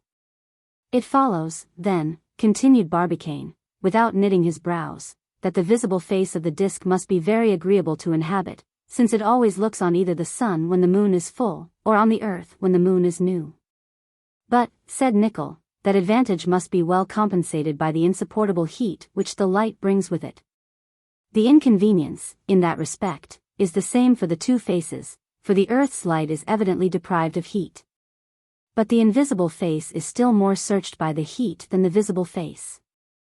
I say that for you, Nicholl, because Michel will probably not understand. Thank you, said Michel. Indeed, continued Barbicane, when the invisible face receives at the same time light and heat from the sun, it is because the moon is new, that is to say, she is situated between the sun and the earth. It follows, then, considering the position which she occupies in opposition when full, that she is nearer to the sun by twice her distance from the earth. And that distance may be estimated at the 200th part of that which separates the sun from the earth, or in round numbers 400,000 miles. So that invisible face is so much nearer to the sun when she receives its rays. Quite right, replied Nicholl. On the contrary, continued Barbicane. One moment, said Michel, interrupting his grave companion. What do you want? I asked to be allowed to continue the explanation. And why? To prove that I understand. Get along with you, said Barbicane, smiling. On the contrary, said Michel, imitating the tone and gestures of the president, on the contrary, when the visible face of the moon is lit by the sun, it is because the moon is full, that is to say, opposite the sun with regard to the earth. The distance separating it from the radiant orb is then increased in round numbers to 400,000 miles, and the heat which she receives must be a little less. Very well said, exclaimed Barbicane. Do you know, Michel, that, for an amateur, you are intelligent? Yes, replied Michel coolly, we are all so on the Boulevard des Italiens. Barbicane gravely grasped the hand of his amiable companion, and continued to enumerate the advantages reserved for the inhabitants of the visible face. Among others, he mentioned eclipses of the sun, which only take place on this side of the lunar disk, since, in order that they may take place, it is necessary for the moon to be in opposition. These eclipses, caused by the interposition of the earth between the moon and the sun, can last 2 hours. During which time, by reason of the rays refracted by its atmosphere, the terrestrial globe can appear as nothing but a black point upon the sun. So, said Nicholl, there is a hemisphere, that invisible hemisphere which is very ill supplied, very ill treated, by nature. Never mind, replied Michel, if we ever become Selenites, we will inhabit the visible face. I like the light. Unless, by any chance, answered Nicholl, the atmosphere should be condensed on the other side, as certain astronomers pretend. That would be a consideration, said Michel. Breakfast over, the observers returned to their post. They tried to see through the darkened scuttles by extinguishing all light in the projectile, but not a luminous spark made its way through the darkness. One inexplicable fact preoccupied Barbicane. Why, having passed within such a short distance of the moon, about 25 miles only, why the projectile had not fallen? If its speed had been enormous, he could have understood that the fall would not have taken place. But, with a relatively moderate speed, that resistance to the moon's attraction could not be explained. Was the projectile under some foreign influence? Did some kind of body retain it in the ether? It was quite evident that it could never reach any point of the moon. Whither was it going? Was it going farther from, or nearing, the disk? Was it being borne in that profound darkness through the infinity of space?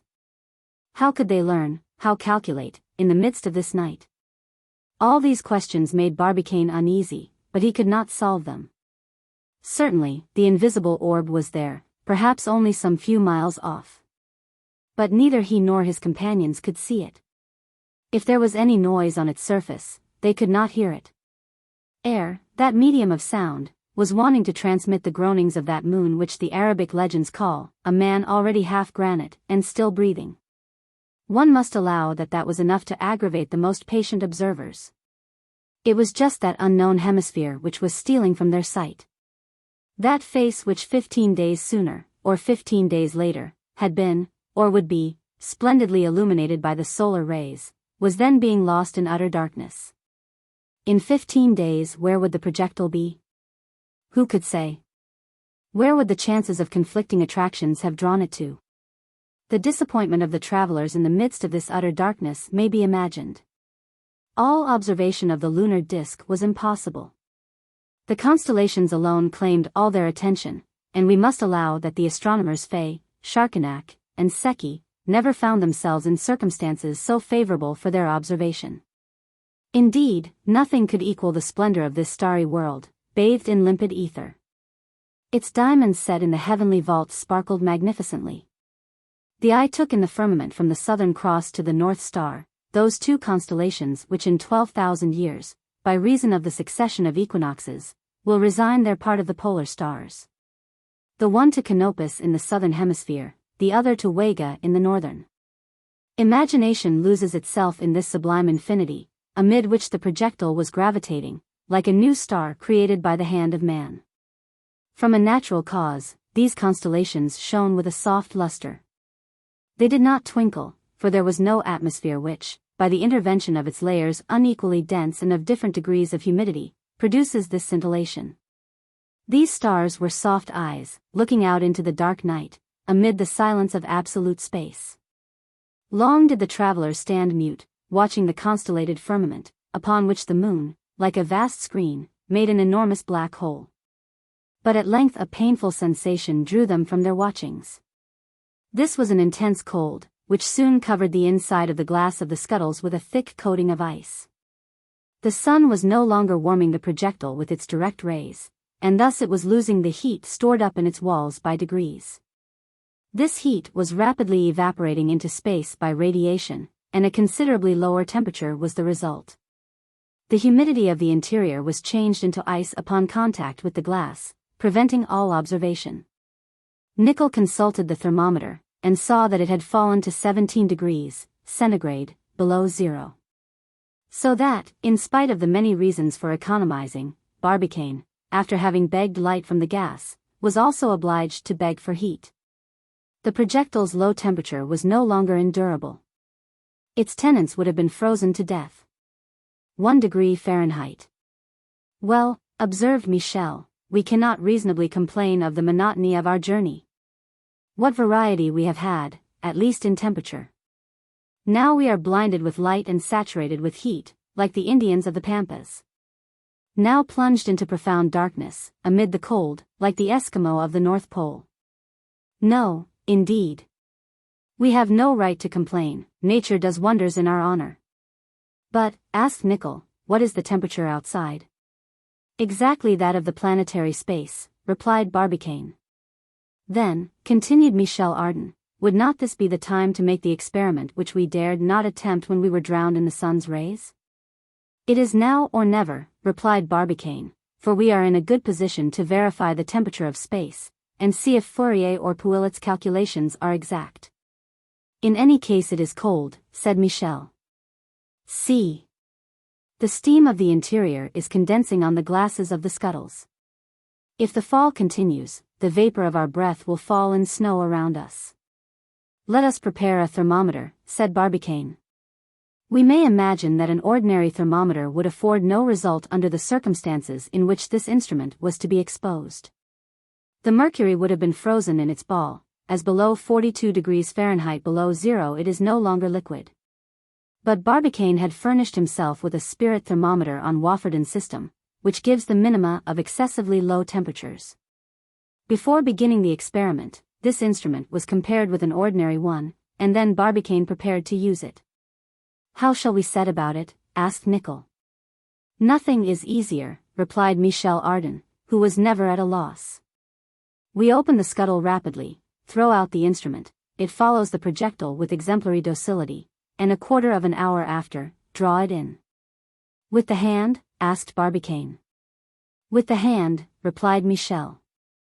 Well, then, my friend, do not expose yourself, answered Barbicane, for the hand that you draw and again will be nothing but a stump frozen and deformed by the frightful cold. Really? You will feel as if you had had a terrible burn, like that of iron at a white heat, for whether the heat leaves our bodies briskly or enters briskly, it is exactly the same thing. Besides, I am not at all certain that the objects we have thrown out are still following us. Why not? Asked Nicholl. Because, if we are passing through an atmosphere of the slightest density, these objects will be retarded.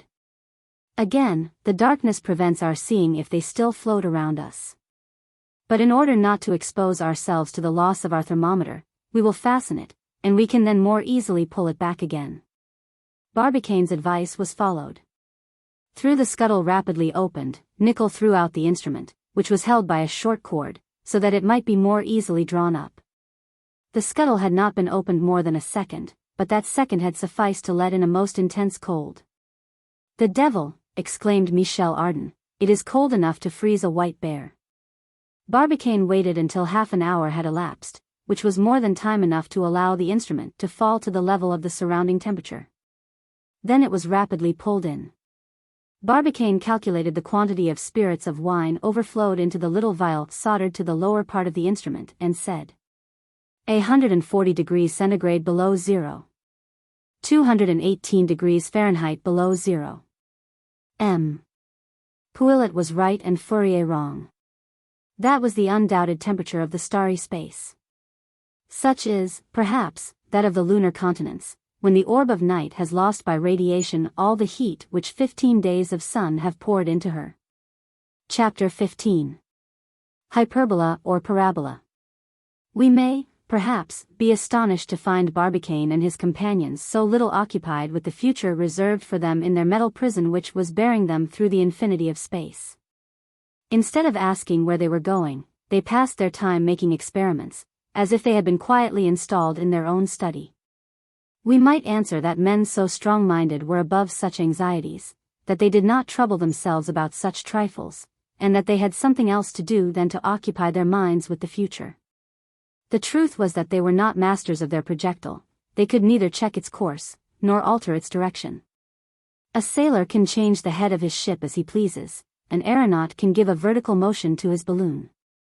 They, on the contrary, had no power over their vehicle. Every maneuver was forbidden. Hence the inclination to let things alone, or as the sailors say, let her run. Where did they find themselves at this moment, at 8 o'clock in the morning of the day called upon the earth the 6th of December? Very certainly in the neighborhood of the moon, and even near enough for her to look to them like an enormous black screen upon the firmament. As to the distance which separated them, it was impossible to estimate it. The projectile, held by some unaccountable force, had been within 4 miles of grazing the satellite's north pole. But since entering the cone of shadow these last 2 hours, had the distance increased or diminished? Every point of mark was wanting by which to estimate both the direction and the speed of the projectile.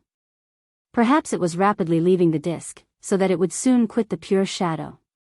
Perhaps, again, on the other hand, it might be nearing it so much that in a short time it might strike some high point on the invisible hemisphere, which would doubtlessly have ended the journey much to the detriment of the travelers.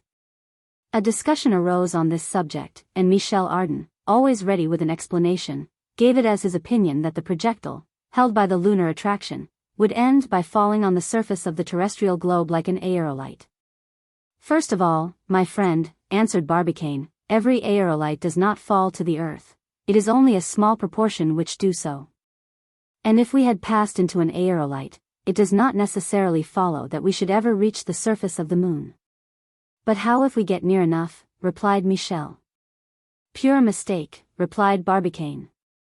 Have you not seen shooting stars rush through the sky by thousands at certain seasons? Yes. Well, these stars, or rather corpuscles, only shine when they are heated by gliding over the atmospheric layers. Now, if they enter the atmosphere, they pass at least within 40 miles of the earth, but they seldom fall upon it. The same with our projectile. It may approach very near to the moon, and not yet fall upon it. But then, asked Michel, I shall be curious to know how our erring vehicle will act in space. I see but two hypotheses, replied Barbicane, after some moments' reflection. What are they? The projectile has the choice between two mathematical curves, and it will follow one or the other according to the speed with which it is animated, and which at this moment I cannot estimate. Yes, said Nicholl, it will follow either a parabola or a hyperbola. Just so, replied Barbicane. With a certain speed it will assume the parabola, and with a greater the hyperbola. I like those grand words, exclaimed Michel Ardan. One knows directly what they mean. And pray what is your parabola, if you please? My friend, answered the captain, the parabola is a curve of the second order, the result of the section of a cone intersected by a plane parallel to one of the sides. Ah, said Michel, in a satisfied tone. It is very nearly, continued Nicholl, the course described by a bomb launched from a mortar. Perfect. And the hyperbola? The hyperbola, Michel, is a curve of the second order, produced by the intersection of a conic surface and a plane parallel to its axis, and constitutes two branches separated one from the other, both tending indefinitely in the two directions. Is it possible, exclaimed Michel Ardan in a serious tone, as if they had told him of some serious event. What I particularly like in your definition of the hyperbola, I was going to say hyperblade, is that it is still more obscure than the word you pretend to define. Nicholl and Barbicane cared little for Michel Ardan's fun. They were deep in a scientific discussion. What curve would the projectile follow? Was their hobby. One maintained the hyperbola, the other the parabola. They gave each other reasons bristling with X. Their arguments were couched in language which made Michel jump. The discussion was hot, and neither would give up his chosen curve to his adversary. This scientific dispute lasted so long that it made Michel very impatient. Now, gentlemen cosines, will you cease to throw parabolas and hyperbolas at each other's heads? I want to understand the only interesting question in the whole affair. We shall follow one or the other of these curves. Good. But where will they lead us to? Nowhere, replied Nicholl. How, nowhere? Evidently, said Barbicane, they are open curves, which may be prolonged indefinitely. Ah, savants, cried Michel. And what are either the one or the other to us from the moment we know that they equally lead us into infinite space? Barbicane and Nicholl could not forbear smiling. They had just been creating art for art's sake. Never had so idle a question been raised at such an inopportune moment. The sinister truth remained that, whether hyperbolically or parabolically borne away, the projectile would never again meet either the earth or the moon. What would become of these bold travelers in the immediate future? If they did not die of hunger, if they did not die of thirst, in some days, when the gas failed, they would die from want of air, unless the cold had killed them first. Still, important as it was to economize the gas, the excessive lowness of the surrounding temperature obliged them to consume a certain quantity. Strictly speaking, they could do without its light, but not without its heat. Fortunately, the caloric generated by Reiset's and Regnot's apparatus raised the temperature of the interior of the projectile a little, and without much expenditure they were able to keep it bearable. But observations had now become very difficult. The dampness of the projectile was condensed on the windows and congealed immediately. This cloudiness had to be dispersed continually. In any case, they might hope to be able to discover some phenomena of the highest interest. But up to this time the disk remained dumb and dark. It did not answer the multiplicity of questions put by these ardent minds. A matter which drew this reflection from Michel, apparently a just one. If ever we begin this journey over again, we shall do well to choose the time when the moon is at the full. Certainly, said Nicholl, that circumstance will be more favorable.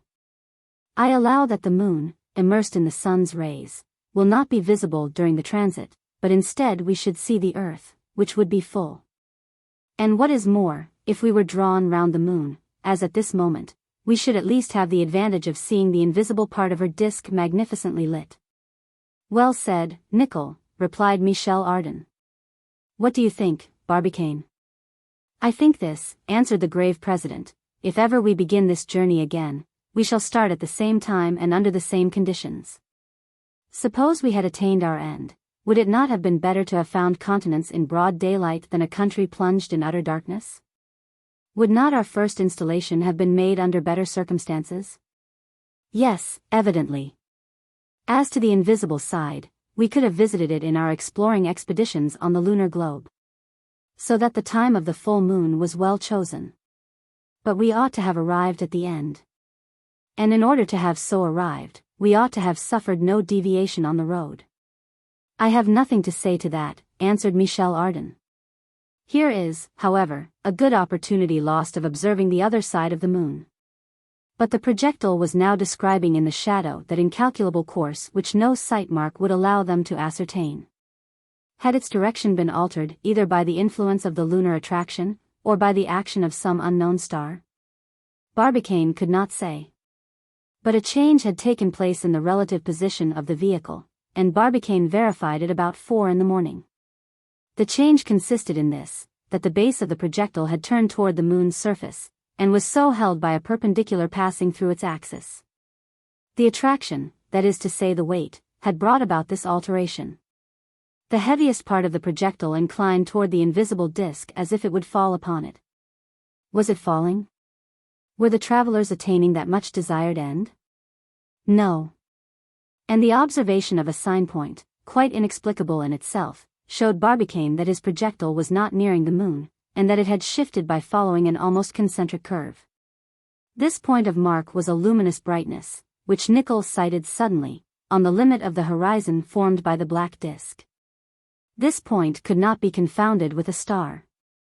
It was a reddish incandescence which increased by degrees, a decided proof that the projectile was shifting toward it and not falling normally on the surface of the moon. A volcano. It is a volcano in action, cried Nicholl. A disemboweling of the interior fires of the moon. That world is not quite extinguished. Yes, an eruption, replied Barbicane, who was carefully studying the phenomenon through his night glass. What should it be, if not a volcano? But, then, said Michel Ardan, in order to maintain that combustion, there must be air. So the atmosphere does surround that part of the moon. Perhaps so, replied Barbicane, but not necessarily. The volcano, by the decomposition of certain substances, can provide its own oxygen, and thus throw flames into space. It seems to me that the deflagration, by the intense brilliancy of the substances in combustion, is produced in pure oxygen. We must not be in a hurry to proclaim the existence of a lunar atmosphere.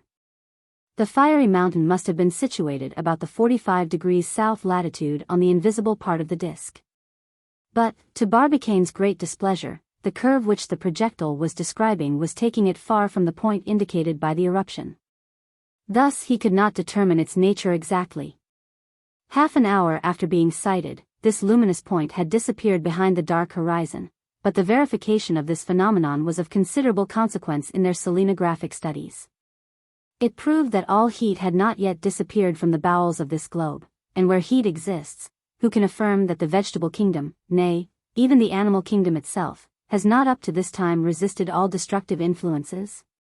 The existence of this volcano in eruption, unmistakably seen by these earthly savants, would doubtless give rise to many theories favorable to the grave question of the habitability of the moon. Barbicane allowed himself to be carried away by these reflections. He forgot himself in a deep reverie in which the mysterious destiny of the lunar world was uppermost. He was seeking to combine together the facts observed up to that time, when a new incident recalled him briskly to reality. This incident was more than a cosmical phenomenon. It was a threatened danger, the consequence of which might be disastrous in the extreme. Suddenly, in the midst of the ether, in the profound darkness, an enormous mass appeared. It was like a moon, but an incandescent moon whose brilliancy was all the more intolerable as it cut sharply on the frightful darkness of space. This mass, of a circular form, threw a light which filled the projectile. The forms of Barbicane, Nicholl, and Michel Ardan, bathed in its white sheets, assumed that livid spectral appearance which physicians produce with the fictitious light of alcohol impregnated with salt. By Jove! Cried Michel Ardan, we are hideous. What is that ill-conditioned moon? A meteor, replied Barbicane. A meteor burning in space? Yes. This shooting globe suddenly appearing in shadow at a distance of at most 200 miles, ought, according to Barbicane, to have a diameter of 2,000 yards. It advanced at a speed of about 1.5 miles per second. It cut the projectile's path and must reach it in some minutes. As it approached, it grew to enormous proportions. Imagine, if possible, the situation of the travelers. It is impossible to describe it. In spite of their courage, their sang-froid, their carelessness of danger, they were mute, motionless with stiffened limbs, a prey to frightful terror. Their projectile, the course of which they could not alter, was rushing straight on this ignited mass, more intense than the open mouth of an oven. It seemed as though they were being precipitated toward an abyss of fire. Barbicane had seized the hands of his two companions, and all three looked through their half-open eyelids upon that asteroid heated to a white heat. If thought was not destroyed within them, if their brains still worked amid all this awe, they must have given themselves up for lost.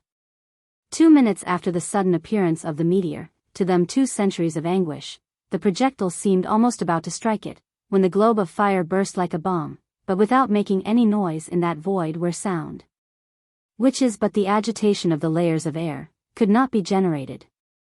Nicholl uttered a cry, and he and his companions rushed to the scuttle. What a sight! What pen can describe it? What palette is rich enough in colors to reproduce so magnificent a spectacle? It was like the opening of a crater, like the scattering of an immense conflagration. Thousands of luminous fragments lit up and irradiated space with their fires. Every size, every color, was there intermingled. There were rays of yellow and pale yellow, red, green, gray, a crown of fireworks of all colors.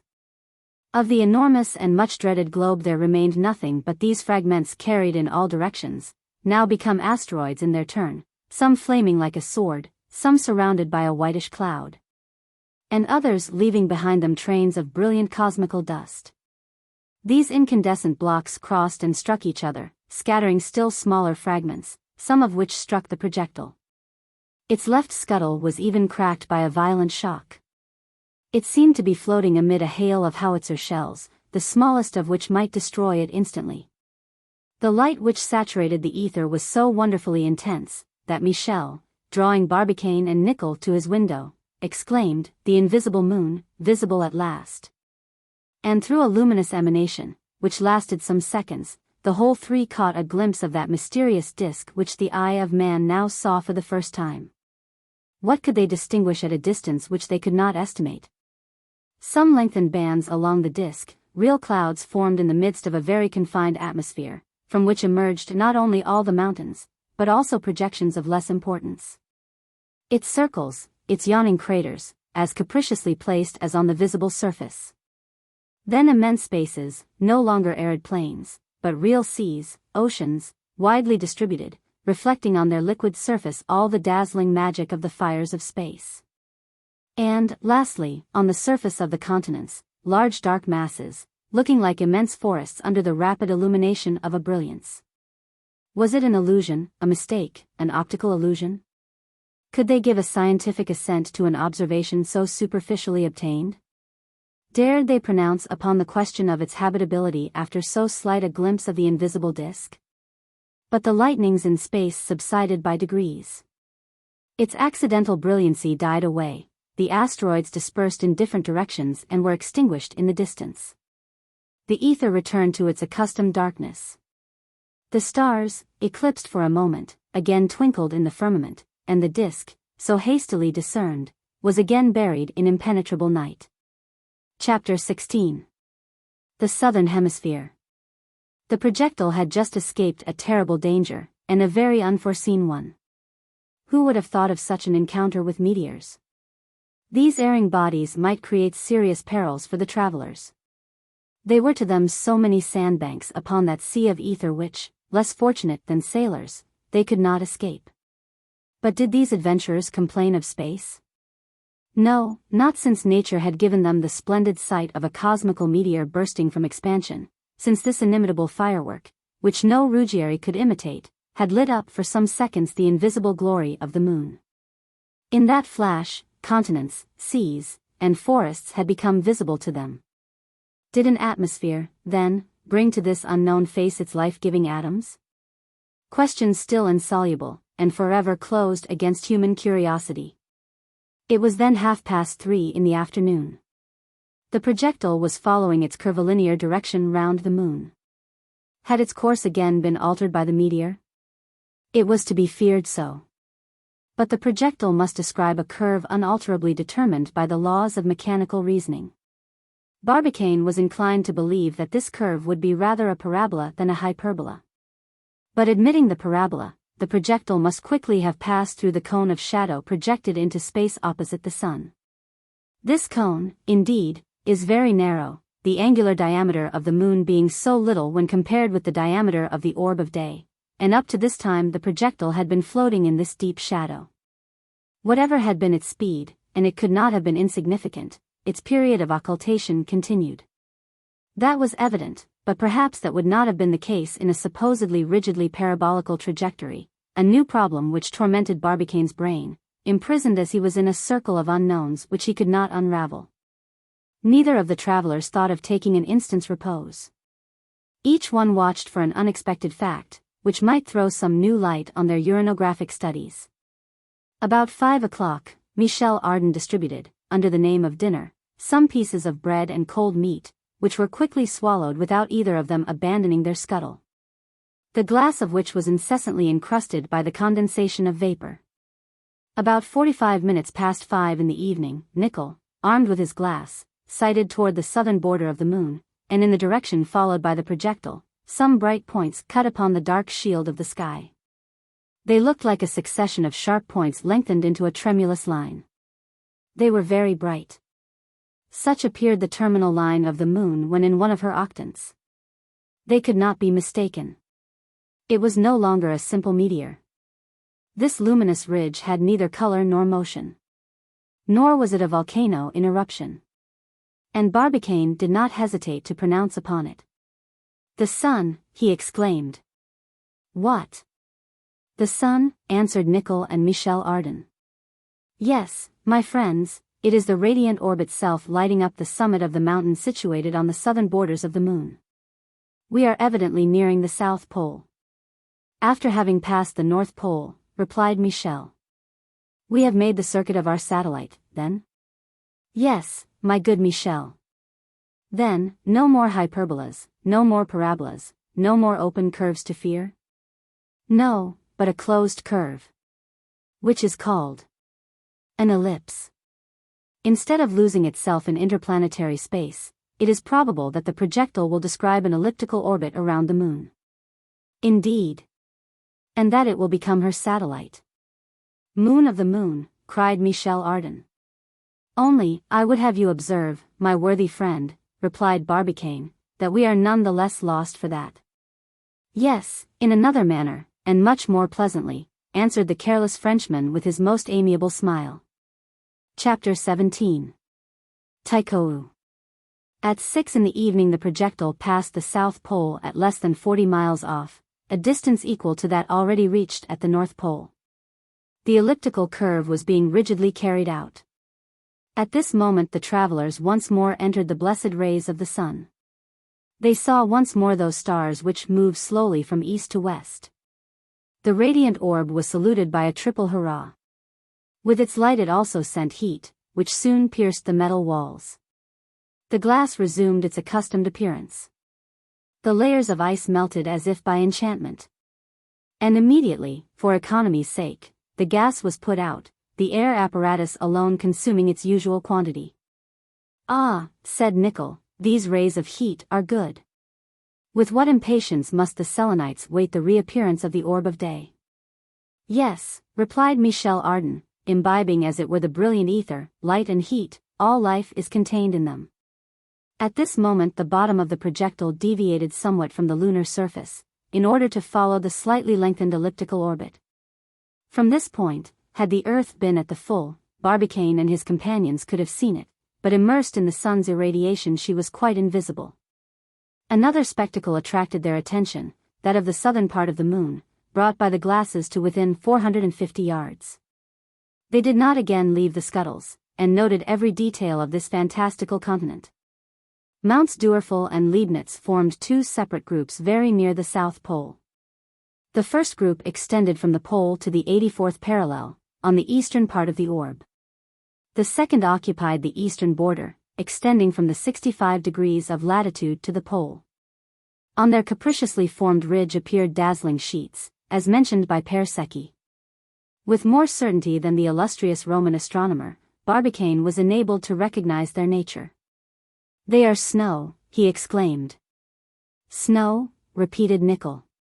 "Yes, Nicholl, snow, the surface of which is deeply frozen. See how they reflect the luminous rays. Cooled lava would never give out such intense reflection. There must then be water, there must be air on the moon. As little as you please, but the fact can no longer be contested. No, it could not be. And if ever Barbicane should see the earth again, his notes will bear witness to this great fact in his selenographic observations. These mountains of Duerfel and Leibnitz rose in the midst of plains of a medium extent, which were bounded by an indefinite succession of circles and annular ramparts. These two chains are the only ones met within this region of circles. Comparatively but slightly marked, they throw up here and there some sharp points, the highest summit of which attains an altitude of 24,600 feet. But the projectile was high above all this landscape, and the projections disappeared in the intense brilliancy of the disk.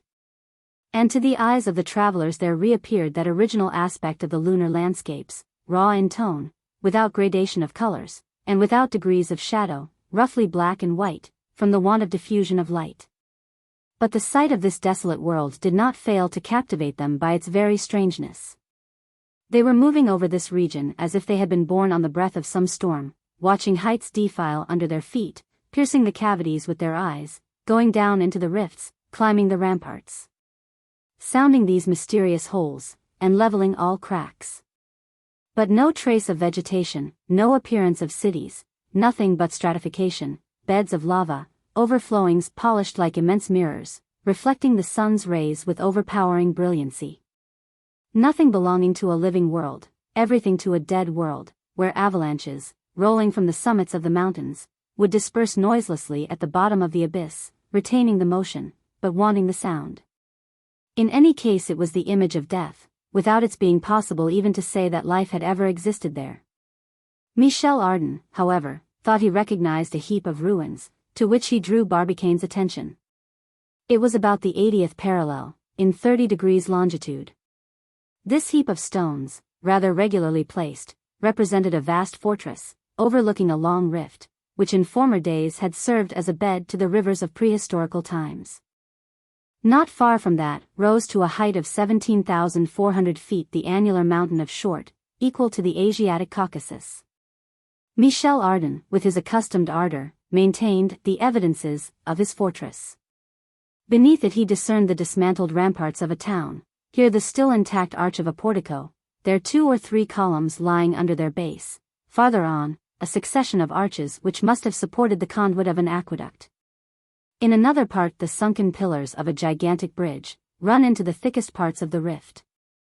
He distinguished all this, but with so much imagination in his glance, and through glasses so fantastical, that we must mistrust his observation. But who could affirm, who would dare to say, that the amiable fellow did not really see that which his 2 companions would not see? Moments were too precious to be sacrificed in idle discussion. The Selenite city, whether imaginary or not, had already disappeared afar off. The distance of the projectile from the lunar disk was on the increase, and the details of the soil were being lost in a confused jumble. The reliefs, the circles, the craters, and the plains alone remained, and still showed their boundary lines distinctly. At this moment, to the left, lay extended one of the finest circles of lunar orography, one of the curiosities of this continent. It was Newton, which Barbicane recognized without trouble, by referring to the Mappa Selenographica.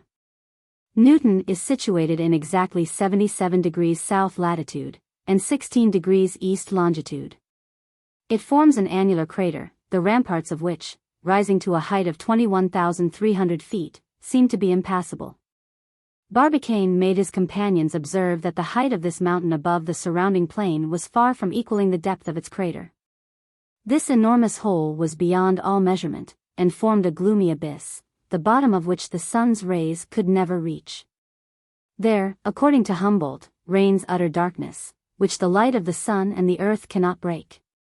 Mythologists could well have made it the mouth of hell. Newton, said Barbicane, is the most perfect type of these annular mountains, of which the earth possesses no sample. They prove that the moon's formation, by means of cooling, is due to violent causes, for while, under the pressure of internal fires the reliefs rise to considerable height, the depths withdraw far below the lunar level. I do not dispute the fact, replied Michel Ardan. Some minutes after passing Newton, the projectile directly overlooked the annular mountains of Moret. It skirted at some distance the summits of Blancanus, and at about 7:30 in the evening reached the circle of Clavius. This circle, one of the most remarkable of the disk, is situated in 58 degrees south latitude, and 15 degrees east longitude.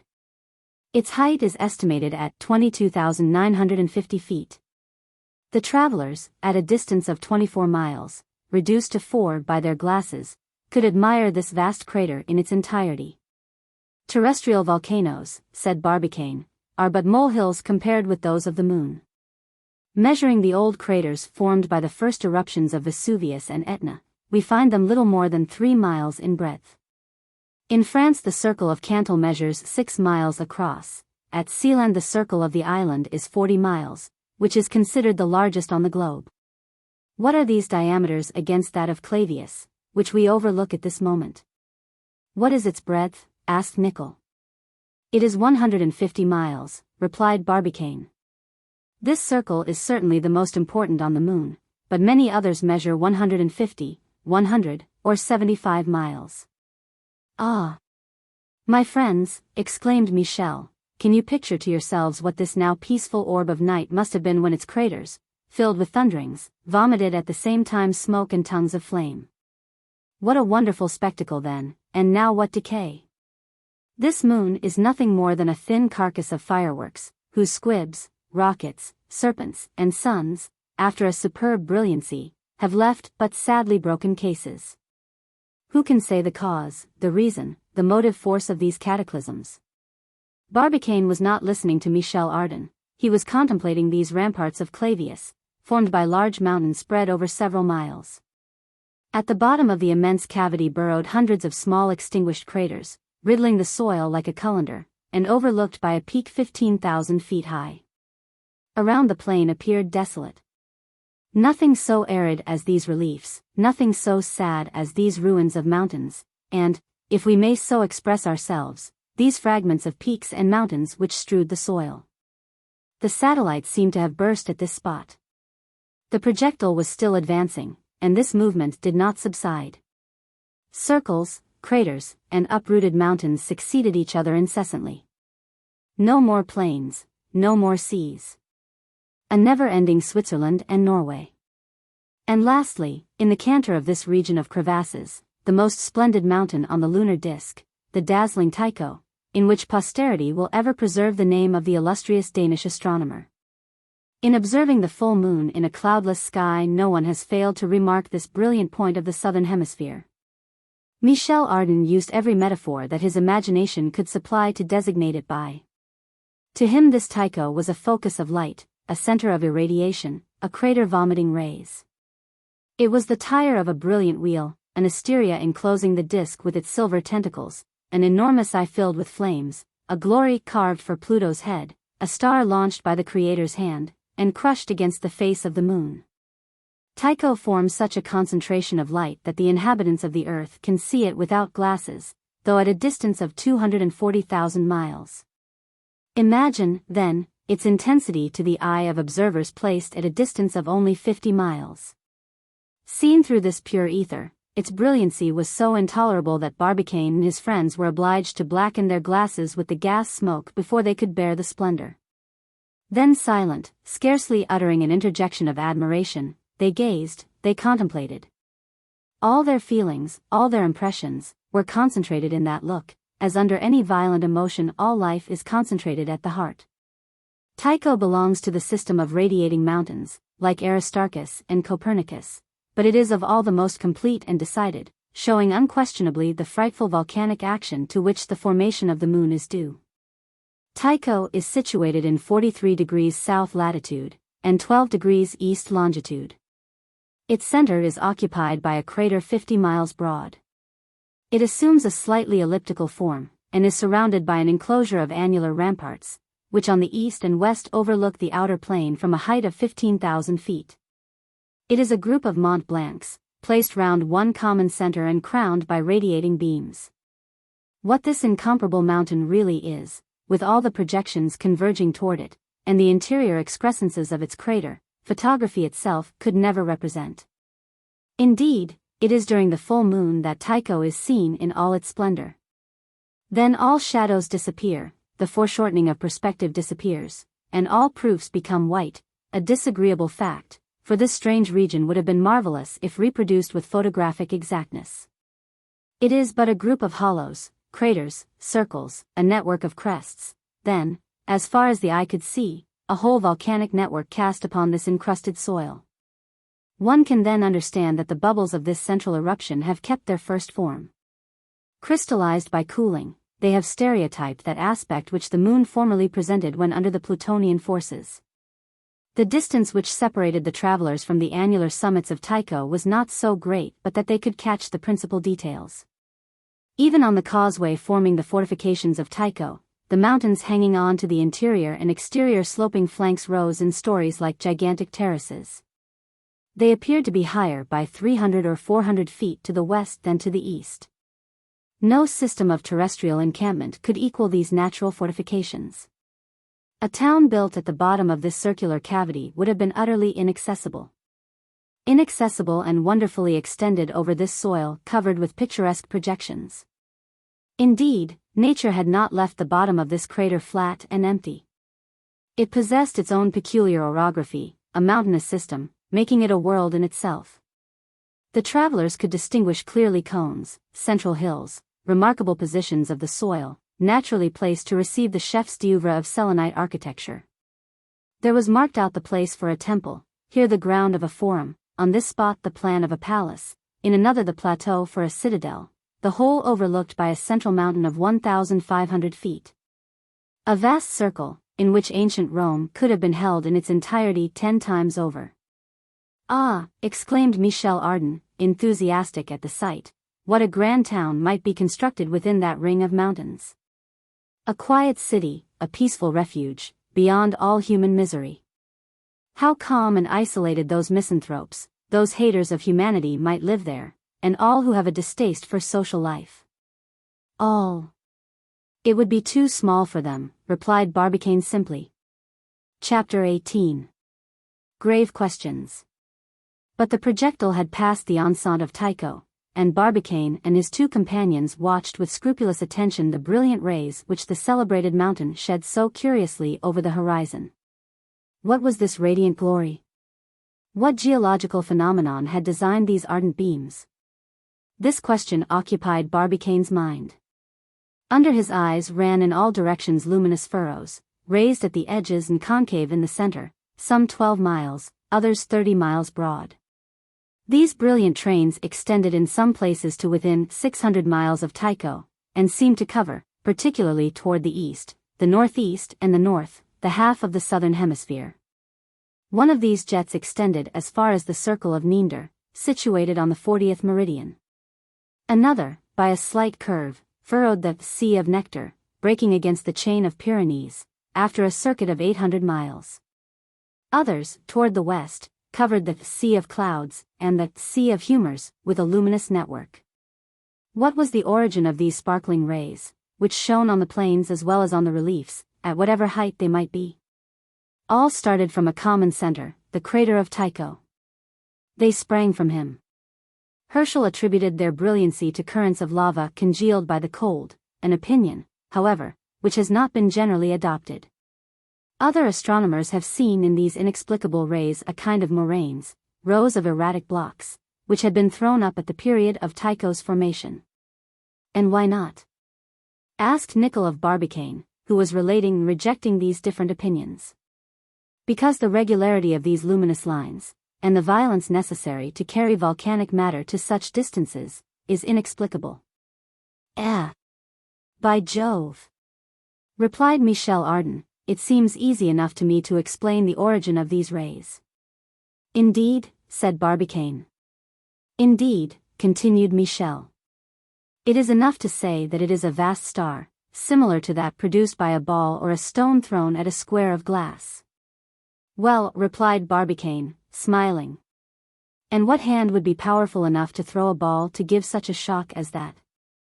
The hand is not necessary, answered Nicholl, not at all confounded, and as to the stone, let us suppose it to be a comet. Ah! Those much-abused comets, exclaimed Barbicane. My brave Michel, your explanation is not bad. But your comet is useless. The shock which produced that rent must have come from the inside of the star.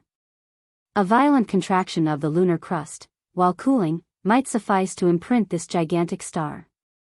A contraction. Something like a lunar stomachache, said Michel Ardan. Besides, added Barbicane, this opinion is that of an English savant, Naismith, and it seems to me to sufficiently explain the radiation of these mountains. That Naismith was no fool, replied Michel. Long did the travelers, whom such a sight could never weary, admire the splendors of Tycho. Their projectile, saturated with luminous gleams in the double irradiation of sun and moon, must have appeared like an incandescent globe. They had passed suddenly from excessive cold to intense heat. Nature was thus preparing them to become Selenites. Become Selenites. That idea brought up once more the question of the habitability of the moon. After what they had seen, could the travelers solve it? Would they decide for or against it? Michel Ardan persuaded his two friends to form an opinion, and asked them directly if they thought that men and animals were represented in the lunar world. I think that we can answer, said Barbicane, but according to my idea the question ought not to be put in that form. I ask it to be put differently. Put it your own way, replied Michel. Here it is, continued Barbicane. The problem is a double one, and requires a double solution. Is the moon habitable? Has the moon ever been inhabitable? Good, replied Nicholl. First let us see whether the moon is habitable. To tell the truth, I know nothing about it, answered Michel. And I answer in the negative, continued Barbicane. In her actual state, with her surrounding atmosphere certainly very much reduced, her seas for the most part dried up, her insufficient supply of water restricted, vegetation, sudden alternations of cold and heat, her days and nights of 354 hours, the moon does not seem habitable to me, nor does she seem propitious to animal development, nor sufficient for the wants of existence as we understand it. Agreed, replied Nicholl. But is not the moon habitable for creatures differently organized from ourselves? That question is more difficult to answer, but I will try. And I ask Nicholl if motion appears to him to be a necessary result of life, whatever be its organization? Without a doubt, answered Nicholl.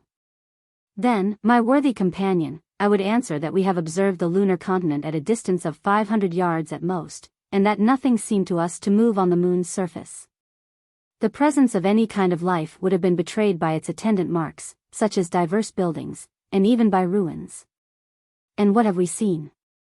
Everywhere and always the geological works of nature, never the work of man. If, then, there exist representatives of the animal kingdom on the moon, they must have fled to those unfathomable cavities which the eye cannot reach. Which I cannot admit, for they must have left traces of their passage on those plains which the atmosphere must cover, however slightly raised it may be. These traces are nowhere visible. There remains but one hypothesis, that of a living race to which motion, which is life, is foreign. One might as well say, living creatures which do not live, replied Michel. Just so, said Barbicane, which for us has no meaning. Then we may form our opinion, said Michel. Yes, replied Nicholl. Very well, continued Michel Ardan, the scientific commission assembled in the projectile of the Gun Club, after having founded their argument on facts recently observed, decide unanimously upon the question of the habitability of the moon. No. The moon is not habitable. This decision was consigned by President Barbicane to his notebook, where the process of the sitting of the 6th of December may be seen. Now, said Nickel, let us attack the second question, an indispensable complement of the first. I ask the Honorable Commission, if the moon is not habitable, has she ever been inhabited, Citizen Barbicane? My friends, replied Barbicane, I did not undertake this journey in order to form an opinion on the past habitability of our satellite, but I will add that our personal observations only confirm me in this opinion. I believe, indeed I affirm, that the moon has been inhabited by a human race organized like our own. That she has produced animals anatomically formed like the terrestrial animals, but I add that these races, human and animal, have had their day, and are now forever extinct. Then, asked Michel, the moon must be older than the earth? No, said Barbicane decidedly, but a world which has grown old quicker, and whose formation and deformation have been more rapid.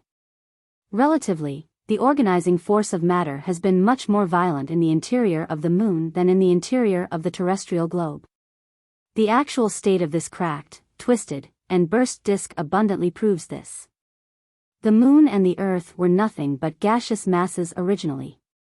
These gases have passed into a liquid state under different influences, and the solid masses have been formed later. But most certainly our sphere was still gaseous or liquid, when the moon was solidified by cooling, and had become habitable. I believe it, said Nickel. Then, continued Barbicane, an atmosphere surrounded it, the waters contained within this gaseous envelope could not evaporate. Under the influence of air, water, light, solar heat, and central heat, vegetation took possession of the continents prepared to receive it, and certainly life showed itself about this period, for nature does not expend herself in vain. And a world so wonderfully formed for habitation must necessarily be inhabited. But, said Nickel, many phenomena inherent in our satellite might cramp the expansion of the animal and vegetable kingdom. For example, its days and nights of 354 hours? At the terrestrial poles they last 6 months, said Michel. An argument of little value, since the poles are not inhabited. Let us observe, my friends, continued Barbicane, that if in the actual state of the moon its long nights and long days created differences of temperature insupportable to organization, it was not so at the historical period of time. The atmosphere enveloped the disk with a fluid mantle, vapor deposited itself in the shape of clouds, this natural screen tempered the ardor of the solar rays, and retained the nocturnal radiation. Light, like heat, can diffuse itself in the air. Hence an equality between the influences which no longer exists, now that atmosphere has almost entirely disappeared. And now I am going to astonish you. Astonish us, said Michel Ardan. I firmly believe that at the period when the moon was inhabited, the nights and days did not last 354 hours. And why? Asked Nickel quickly. Because most probably then the rotary motion of the moon upon her axis was not equal to her revolution, an equality which presents each part of her disk during 15 days to the action of the solar rays. Granted, replied Nickel, but why should not these two motions have been equal, as they are really so? Because that equality has only been determined by terrestrial attraction. And who can say that this attraction was powerful enough to alter the motion of the moon at that period when the earth was still fluid? Just so, replied Nickel, and who can say that the moon has always been a satellite of the earth? And who can say, exclaimed Michel Ardan, that the moon did not exist before the earth? Their imaginations carried them away into an indefinite field of hypothesis. Barbicane sought to restrain them. Those speculations are too high, said he. Problems utterly insoluble. Do not let us enter upon them. Let us only admit the insufficiency of the primordial attraction. And then by the inequality of the two motions of rotation and revolution, the days and nights could have succeeded each other on the moon as they succeed each other on the earth. Besides, even without these conditions, life was possible. And so, asked Michel Ardan, humanity has disappeared from the moon? Yes, replied Barbicane, after having doubtless remained persistently for millions of centuries. By degrees the atmosphere becoming rarefied, the disk became uninhabitable, as the terrestrial globe will one day become by cooling. By cooling? Certainly, replied Barbicane. As the internal fires became extinguished, and the incandescent matter concentrated itself, the lunar crust cooled. By degrees the consequences of these phenomena showed themselves in the disappearance of organized beings, and by the disappearance of vegetation.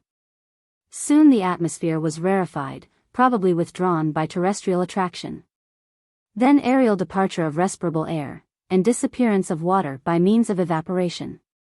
At this period the moon, becoming uninhabitable, was no longer inhabited. It was a dead world, such as we see it today. And you say that the same fate is in store for the earth? Most probably. But when? When the cooling of its crust shall have made it uninhabitable. And have they calculated the time which our unfortunate sphere will take to cool? Certainly. And you know these calculations? Perfectly. But speak, then, my clumsy savant, exclaimed Michel Ardan, for you make me boil with impatience. Very well, my good Michel, replied Barbicane quietly. We know what diminution of temperature the Earth undergoes in the lapse of a century. And according to certain calculations, this mean temperature will after a period of 400,000 years, be brought down to zero. 400,000 years! Exclaimed Michel. Ah! I breathe again. Really I was frightened to hear you. I imagined that we had not more than 50,000 years to live. Barbicane and Nicholl could not help laughing at their companion's uneasiness. Then Nicholl, who wished to end the discussion, put the second question, which had just been considered again. Has the moon been inhabited? He asked. The answer was unanimously in the affirmative. But during this discussion, fruitful in somewhat hazardous theories, the projectile was rapidly leaving the moon, the lineaments faded away from the traveler's eyes, mountains were confused in the distance. And of all the wonderful, strange, and fantastical form of the Earth's satellite, there soon remained nothing but the imperishable remembrance. Chapter 19. A struggle against the impossible. For a long time Barbicane and his companions looked silently and sadly upon that world which they had only seen from a distance, as Moses saw the land of Canaan, and which they were leaving without a possibility of ever returning to it. The projectile's position with regard to the moon had altered, and the base was now turned to the earth.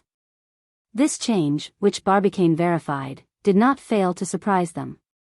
If the projectile was to gravitate round the satellite in an elliptical orbit, why was not its heaviest part turned toward it, as the moon turns hers to the earth? That was a difficult point.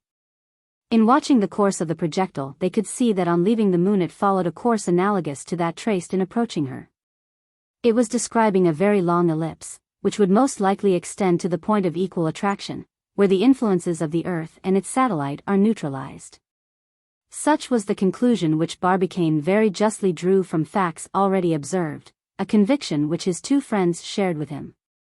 And when arrived at this dead point, what will become of us? Asked Michel Ardan. We don't know, replied Barbicane. But one can draw some hypotheses, I suppose? Two, answered Barbicane. Either the projectile's speed will be insufficient, and it will remain forever immovable on this line of double attraction. I prefer the other hypothesis, whatever it may be, interrupted Michel. Or, continued Barbicane, its speed will be sufficient, and it will continue its elliptical course, to gravitate forever around the orb of night. A revolution not at all consoling, said Michel, to pass to the state of humble servants to a moon whom we are accustomed to look upon as our own handmaid. So that is the fate in store for us? Neither Barbicane nor Nicholl answered. You do not answer, continued Michel impatiently. There is nothing to answer, said Nicholl. Is there nothing to try? No, answered Barbicane. Do you pretend to fight against the impossible? Why not? Do one Frenchman and two Americans shrink from such a word? But what would you do? Subdue this motion which is bearing us away. Subdue it? Yes, continued Michel, getting animated, or else alter it, and employ it to the accomplishment of our own ends. And how? That is your affair. If artillerymen are not masters of their projectile, they are not artillerymen. If the projectile is to command the gunner, we had better ram the gunner into the gun. My faith! Fine savants! Who do not know what is to become of us after inducing me. Inducing you, cried Barbicane and Nicholl. Inducing you. What do you mean by that? No recrimination, said Michel. I do not complain, the trip has pleased me, and the projectile agrees with me, but let us do all that is humanly possible to do the fall somewhere, even if only on the moon. We ask no better, my worthy Michel, replied Barbicane, but means fail us. We cannot alter the motion of the projectile? No. Nor diminish its speed? No. Not even by lightening it, as they lighten an overloaded vessel? What would you throw out? Said Nicholl. We have no ballast on board, and indeed it seems to me that if lightened it would go much quicker. Slower. Quicker. Neither slower nor quicker, said Barbicane, wishing to make his two friends agree. For we float is space, and must no longer consider specific weight. Very well, cried Michel Ardan in a decided voice, then there remains but one thing to do. What is it? Asked Nicholl. Breakfast, answered the cool, audacious Frenchman, who always brought up this solution at the most difficult juncture. In any case, if this operation had no influence on the projectile's course, it could at least be tried without inconvenience, and even with success from a stomachic point of view. Certainly Michel had none but good ideas. They breakfasted then at 2 in the morning, the hour mattered little. Michel served his usual repast, crowned by a glorious bottle drawn from his private cellar. If ideas did not crowd on their brains, we must despair of the Chambertin of 1853. The repast finished, observation began again. Around the projectile, at an invariable distance, were the objects which had been thrown out. Evidently, in its translatory motion round the moon, it had not passed through any atmosphere, for the specific weight of these different objects would have checked their relative speed. On the side of the terrestrial sphere nothing was to be seen. The earth was but a day old, having been new the night before at 12.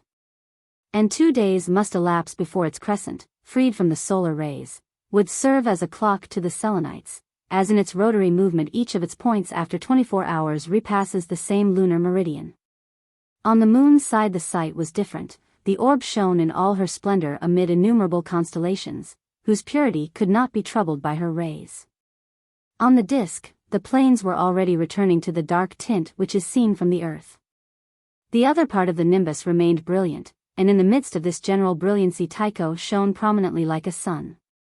Barbicane had no means of estimating the projectile's speed, but reasoning showed that it must uniformly decrease, according to the laws of mechanical reasoning. Having admitted that the projectile was describing an orbit around the moon, this orbit must necessarily be elliptical. Science proves that it must be so. No motive body circulating round an attracting body fails in this law. Every orbit described in space is elliptical. And why should the projectile of the Gun Club escape this natural arrangement? In elliptical orbits, the attracting body always occupies one of the foci. So that at one moment the satellite is nearer, and at another farther from the orb around which it gravitates. When the Earth is nearest the Sun she is in her perihelion, and in her aphelion at the farthest point. Speaking of the Moon, she is nearest to the Earth in her perigee, and farthest from it in her apogee. To use analogous expressions, with which the astronomer's language is enriched, if the projectile remains as a satellite of the Moon, we must say that it is in its aposelene at its farthest point, and in its periselene at its nearest. In the latter case, the projectile would attain its maximum of speed, and in the former its minimum. It was evidently moving toward its aposelenitical point. And Barbicane had reason to think that its speed would decrease up to this point, and then increase by degrees as it neared the Moon. This speed would even become nil, if this point joined that of equal attraction. Barbicane studied the consequences of these different situations, and thinking what inference he could draw from them, when he was roughly disturbed by a cry from Michel Ardan. "By Jove," he exclaimed, "I must admit we are downright simpletons." "I do not say we are not," replied Barbicane, "but why?" "Because we have a very simple means of checking this speed which is bearing us from the Moon, and we do not use it." "And what is the means?" "To use the recoil contained in our rockets." "Done," said Nicholl.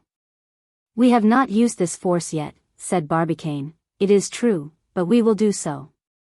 "When?" asked Michel. "When the time comes. Observe, my friends, that in the position occupied by the projectile, an oblique position with regard to the lunar disk, our rockets, in slightly altering its direction, might turn it from the moon instead of drawing it nearer? Just so, replied Michel. Let us wait, then. By some inexplicable influence, the projectile is turning its base toward the Earth. It is probable that at the point of equal attraction, its conical cap will be directed rigidly toward the moon. At that moment we may hope that its speed will be nil, then will be the moment to act, and with the influence of our rockets we may perhaps provoke a fall directly on the surface of the lunar disk. Bravo, said Michel. What we could not do on our first passage at the dead point, because the projectile was then endowed with too great a speed. Very well reasoned, said Nicholl. Let us wait patiently, continued Barbicane. Putting every chance on our side, and after having so much despaired, I may say I think we shall gain our end. This conclusion was a signal for Michel Ardan's hips and hurrahs. And none of the audacious boobies remembered the question that they themselves had solved in the negative. No. The moon is not inhabited, no. The moon is probably not habitable. And yet they were going to try everything to reach her. One single question remained to be solved. At what precise moment the projectile would reach the point of equal attraction, on which the travelers must play their last card. In order to calculate this to within a few seconds, Barbicane had only to refer to his notes, and to reckon the different heights taken on the lunar parallels.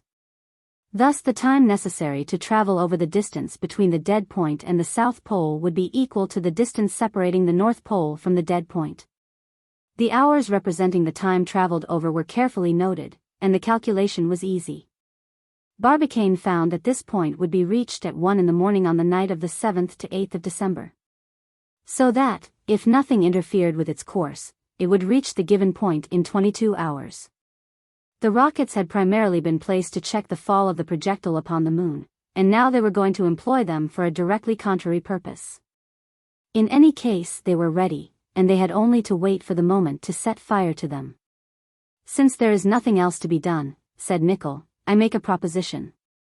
What is it? Asked Barbicane. I propose to go to sleep. What a motion!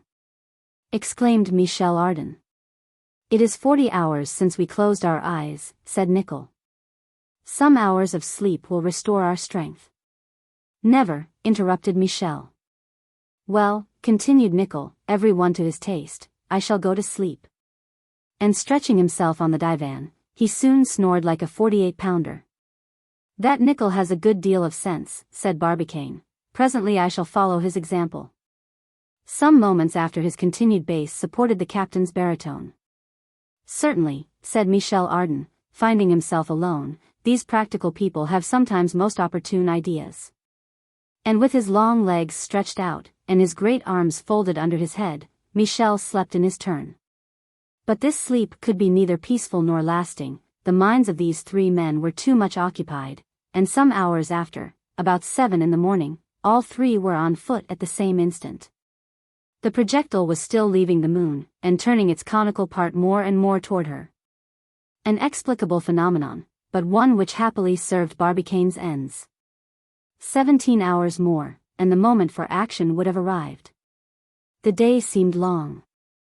However bold the travelers might be, they were greatly impressed by the approach of that moment which would decide all, either precipitate their fall onto the moon, or forever chain them in an immutable orbit. They counted the hours as they passed too slow for their wish.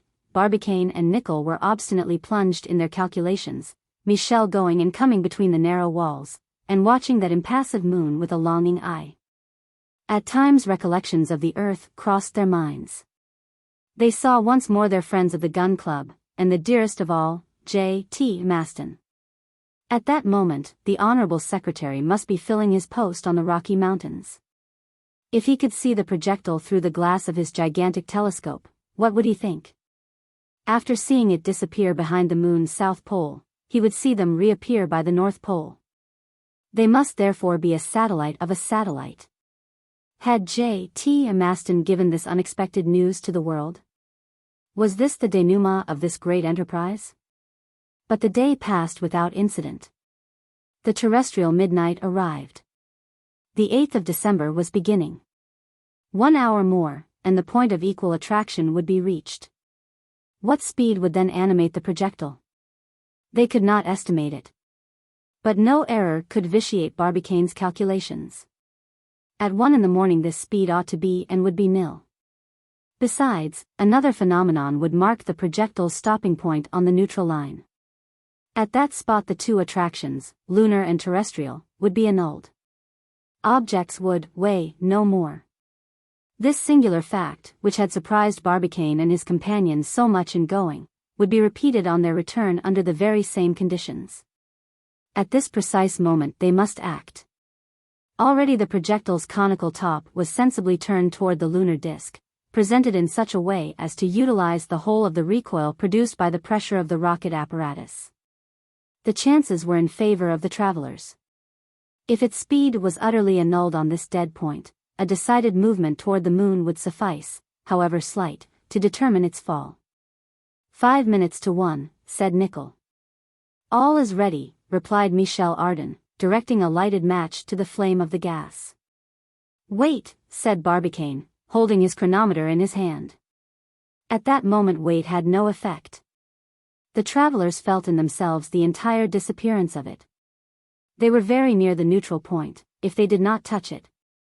1 o'clock, said Barbicane. Michel Ardan applied the lighted match to a train in communication with the rockets. No detonation was heard in the inside, for there was no air. But, through the scuttles, Barbicane saw a prolonged smoke, the flames of which were immediately extinguished. The projectile sustained a certain shock, which was sensibly felt in the interior.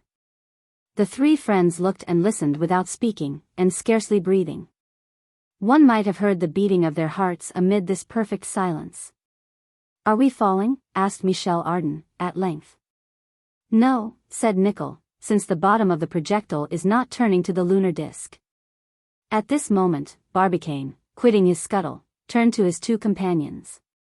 He was frightfully pale, his forehead wrinkled, and his lips contracted. We are falling, said he. Ah, cried Michel Ardan, on to the moon? On to the earth. The devil!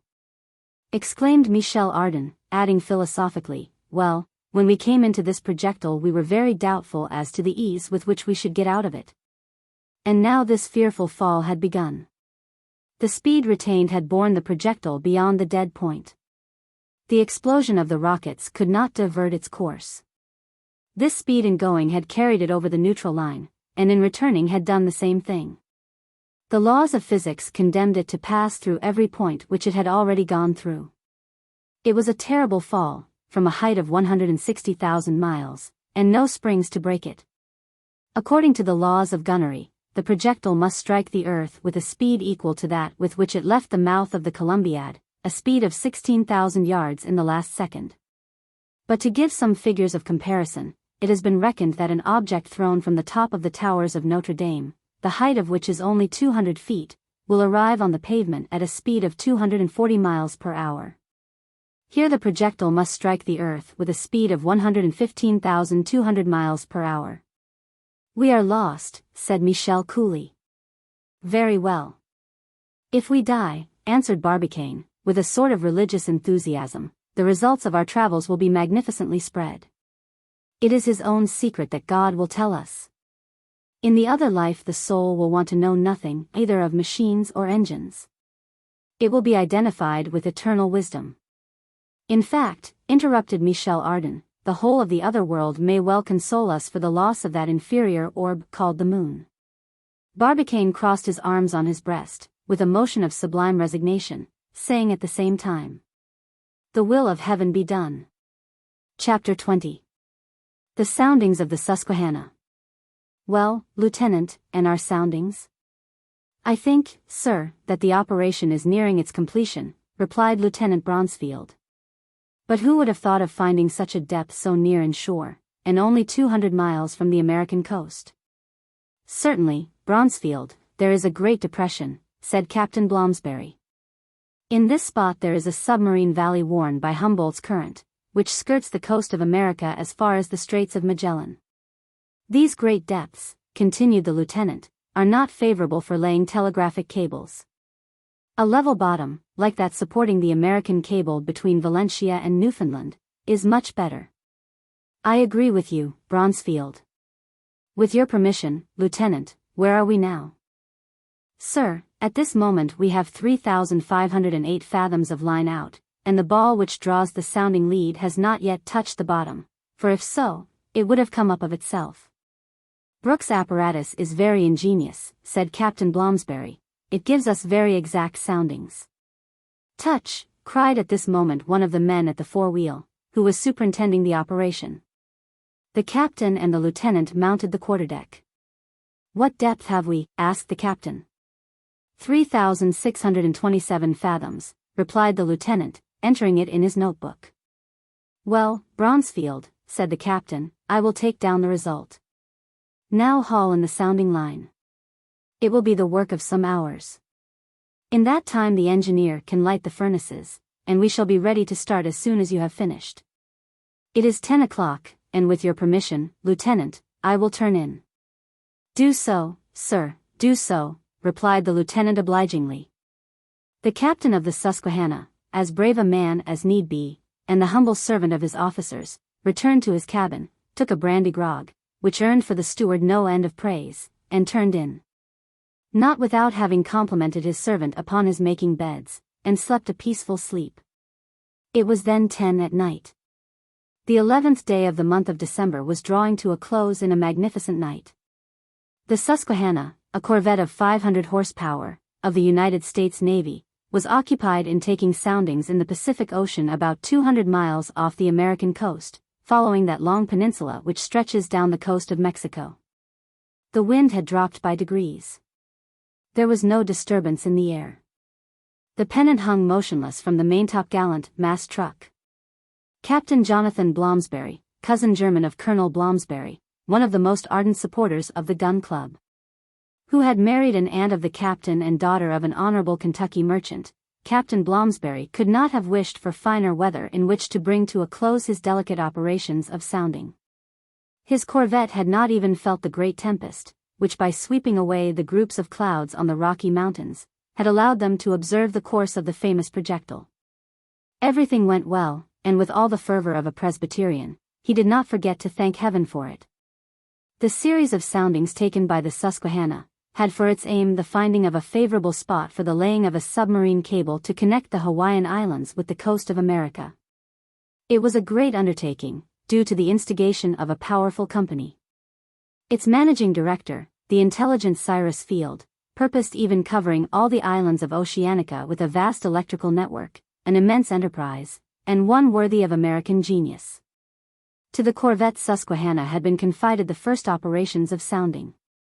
It was on the night of the 11th to 12th of December. She was in exactly 27 degrees 7 north latitude, and 41 degrees 37 west longitude, on the meridian of Washington. The moon, then in her last quarter, was beginning to rise above the horizon. After the departure of Captain Blomsberry, the lieutenant and some officers were standing together on the poop. On the appearance of the moon, their thoughts turned to that orb which the eyes of a whole hemisphere were contemplating. The best naval glasses could not have discovered the projectile wandering around its hemisphere, and yet all were pointed toward that brilliant disk which millions of eyes were looking at the same moment. They have been gone 10 days, said Lieutenant Bronsfield at last. What has become of them? They have arrived, Lieutenant, exclaimed a young midshipman, and they are doing what all travelers do when they arrive in a new country, taking a walk. Oh! I am sure of that, if you tell me so, my young friend, said Lieutenant Bronsfield, smiling.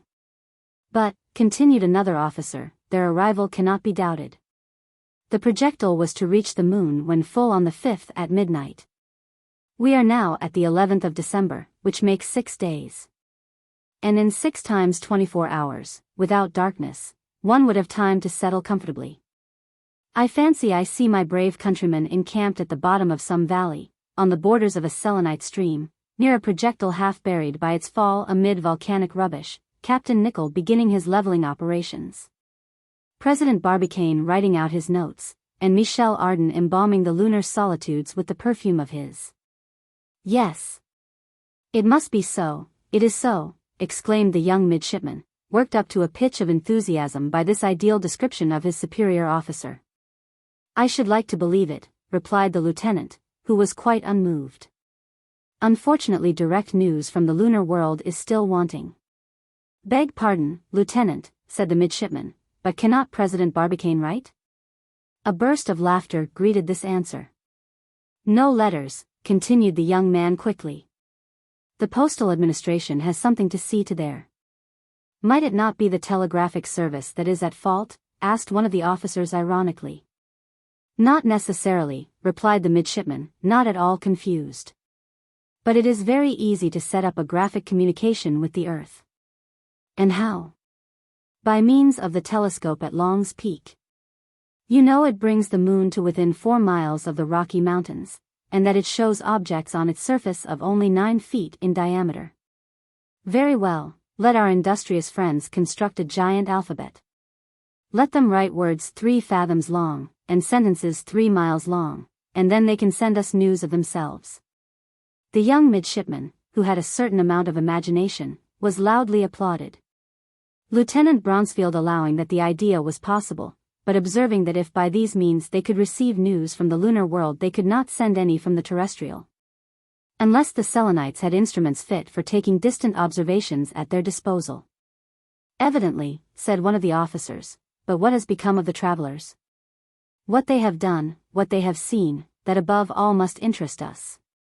Besides, if the experiment has succeeded, which I do not doubt, they will try it again. The Columbiad is still sunk in the soil of Florida. It is now only a question of powder and shot, and every time the moon is at her zenith a cargo of visitors may be sent to her." "It is clear," replied Lieutenant Bronsfield, "that J.T. Maston will one day join his friends." "If he will have me," cried the midshipman, "I am ready."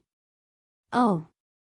Volunteers will not be wanting," answered Bronsfield, "and if it were allowed, half of the Earth's inhabitants would emigrate to the moon." This conversation between the officers of the Susquehanna was kept up until nearly 1 in the morning. We cannot say what blundering systems were broached, what inconsistent theories advanced by these bold spirits. Since Barbicane's attempt, nothing seemed impossible to the Americans. They had already designed an expedition, not only of savants, but of a whole colony toward the Selenite borders, and a complete army, consisting of infantry, artillery, and cavalry, to conquer the lunar world. At 1 in the morning, the hauling in of the sounding line was not yet completed. 1,670 fathoms were still out, which would entail some hours' work. According to the commander's orders, the fires had been lighted, and steam was being got up. The Susquehanna could have started that very instant. At that moment, it was 17 minutes past 1 in the morning. Lieutenant Bronsfield was preparing to leave the watch and return to his cabin, when his attention was attracted by a distant hissing noise. His comrades and himself first thought that this hissing was caused by the letting off of steam, but lifting their heads, they found that the noise was produced in the highest regions of the air. They had not time to question each other before the hissing became frightfully intense, and suddenly there appeared to their dazzled eyes an enormous meteor, ignited by the rapidity of its course and its friction through the atmospheric strata. This fiery mass grew larger to their eyes, and fell, with the noise of thunder, upon the bowsprit, which it smashed close to the stem, and buried itself in the waves with a deafening roar. A few feet nearer, and the Susquehanna would have foundered with all on board.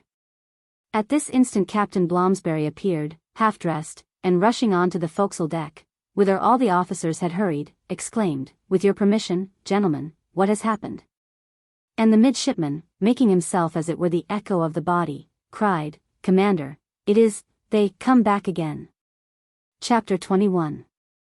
J.T. Maston recalled.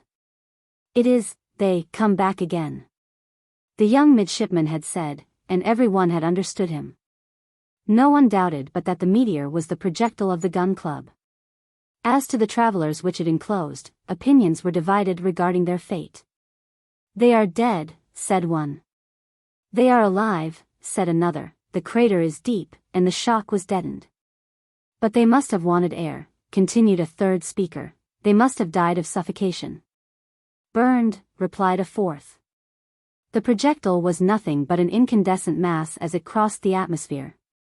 "What does it matter?" they exclaimed unanimously, "living or dead, we must pull them out." But Captain Blomsberry had assembled his officers, and, with their permission, was holding a council. They must decide upon something to be done immediately. The more hasty ones were for fishing up the projectile. A difficult operation, though not an impossible one. But the corvette had no proper machinery, which must be both fixed and powerful.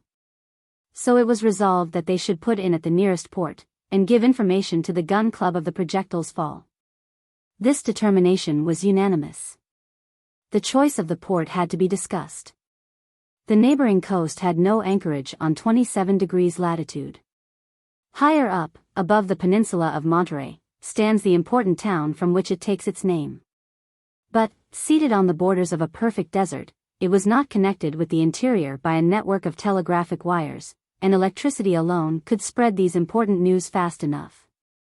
Some degrees above opened the Bay of San Francisco. Through the capital of the gold country communication would be easy with the heart of the Union. And in less than 2 days the Susquehanna, by putting on high pressure, could arrive in that port. She must therefore start at once. The fires were made up, they could set off immediately. 2,000 fathoms of line were still out, which Captain Blomsberry, not wishing to lose precious time in hauling in, resolved to cut. "We will fasten the end to a buoy," said he, "and that buoy will show us the exact spot where the projectile fell." "Besides," replied Lieutenant Bronsfield, "we have our situation exact, 27 degrees 7 north latitude and 41 degrees 37 west longitude." "Well, Mr. Bronsfield," replied the captain, "now, with your permission, we will have the line cut." A strong buoy, strengthened by a couple of spars, was thrown into the ocean. The end of the rope was carefully lashed to it. And, left solely to the rise and fall of the billows, the buoy would not sensibly deviate from the spot. At this moment the engineer sent to inform the captain that steam was up and they could start, for which agreeable communication the captain thanked him. The course was then given north-northeast, and the corvette, wearing, steered at full steam direct for San Francisco. It was 3 in the morning. 450 miles to cross, it was nothing for a good vessel like the Susquehanna. In 36 hours she had covered that distance, and on the 14th of December, at 27 minutes past 1 at night, she entered the Bay of San Francisco. At the sight of a ship of the National Navy arriving at full speed, with her bowsprit broken, public curiosity was greatly roused. A dense crowd soon assembled on the quay, waiting for them to disembark.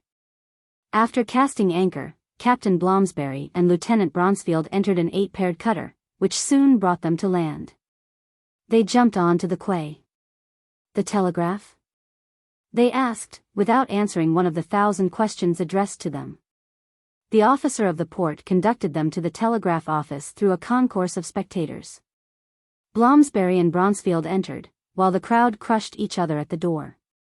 Some minutes later a fourfold telegram was sent out, the first to the Naval Secretary at Washington, the second to the Vice President of the Gun Club, Baltimore, the third to the Honorable J.T. Maston, Long's Peak, Rocky Mountains, and the fourth to the Subdirector of the Cambridge Observatory, Massachusetts. It was worded as follows. In 20 degrees 7 north latitude, and 41 degrees 37 west longitude, on the 12th of December, at 17 minutes past 1 in the morning, the projectile of the Columbiad fell into the Pacific. Send instructions. Blomsberry, Commander Susquehanna. 5 minutes afterward the whole town of San Francisco learned the news. Before 6 in the evening the different states of the Union had heard the great catastrophe. And after midnight, by the cable, the whole of Europe knew the result of the great American experiment. We will not attempt to picture the effect produced on the entire world by that unexpected denouement. On receipt of the telegram the Naval Secretary telegraphed to the Susquehanna to wait in the Bay of San Francisco without extinguishing her fires. Day and night she must be ready to put to sea. The Cambridge Observatory called a special meeting. And, with that composure which distinguishes learned bodies in general, peacefully discussed the scientific bearings of the question. At the gun club there was an explosion. All the gunners were assembled. Vice President the Hon. Willcome was in the act of reading the premature dispatch, in which J.T. Maston and Belfast announced that the projectile had just been seen in the gigantic reflector of Long's Peak, and also that it was held by lunar attraction, and was playing the part of under-satellite to the lunar world.